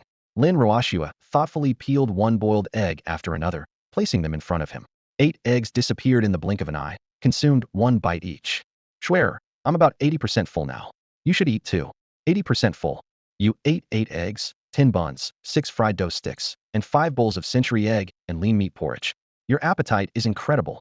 In the cafeteria that morning, Lin Roashua stared in shock at the empty bowls and plates left by Qin Feng, her eyes wide. She never imagined her boyfriend had the potential to be a big eater. Qin Feng rubbed his nose, revealing a hint of embarrassment had been on the go all night and was absolutely starving. After filling his stomach, he felt his energy and spirit returning significantly. Schwer, you haven't slept all night and waited for me outdoors for so long. You must be starving too, Qin Feng said, picking up an egg and skillfully peeling it. Lin Roashua suddenly chuckled, her beautiful face lighting up with a sweet dimple. Silly girl, what are you laughing at? Qin Feng teased. Feng, just thinking about you peeling an egg with your gun-holding hand makes me feel so happy and safe, Lin Roashua said, blinking her eyes, her sparkling gaze filled with little stars. She was genuinely proud of Qin Feng. Qin Feng grinned mischievously. Looks like you've completely become my fan now. Absolutely. I'm your girlfriend and your fan. Lin Roashua's crescent-shaped eyes were pure and adorable. For many girls, the soldier brother complex runs deep, and Qin Feng was her soldier boyfriend. Seeing her infatuated expression, Qin Feng thought to himself, I need to find a chance to take things further with Roashua and shed my virginity. Full of youthful vigor, he leaned closer to her ear and teased in a low voice. Schwer, do you want to touch a gun? Lin Roashua, naturally curious, nodded eagerly. Yes. Let's go to a hotel another day, and I'll let you see my gun. Qin Feng winked. Sure. Lin Roashua agreed without hesitation. The longest road in the world is Qin Feng's game. The gun, he mentioned, was the kind every man has. However, what Lin Roashua envisioned was entirely different. Once the egg was peeled, Qin Feng brought the white egg to her lips. Go ahead and eat. Just as Lin Roashua opened her cherry-like mouth, ready to take a bite, her vision suddenly darkened, and her body went limp, collapsing straight into Qin Feng's arms.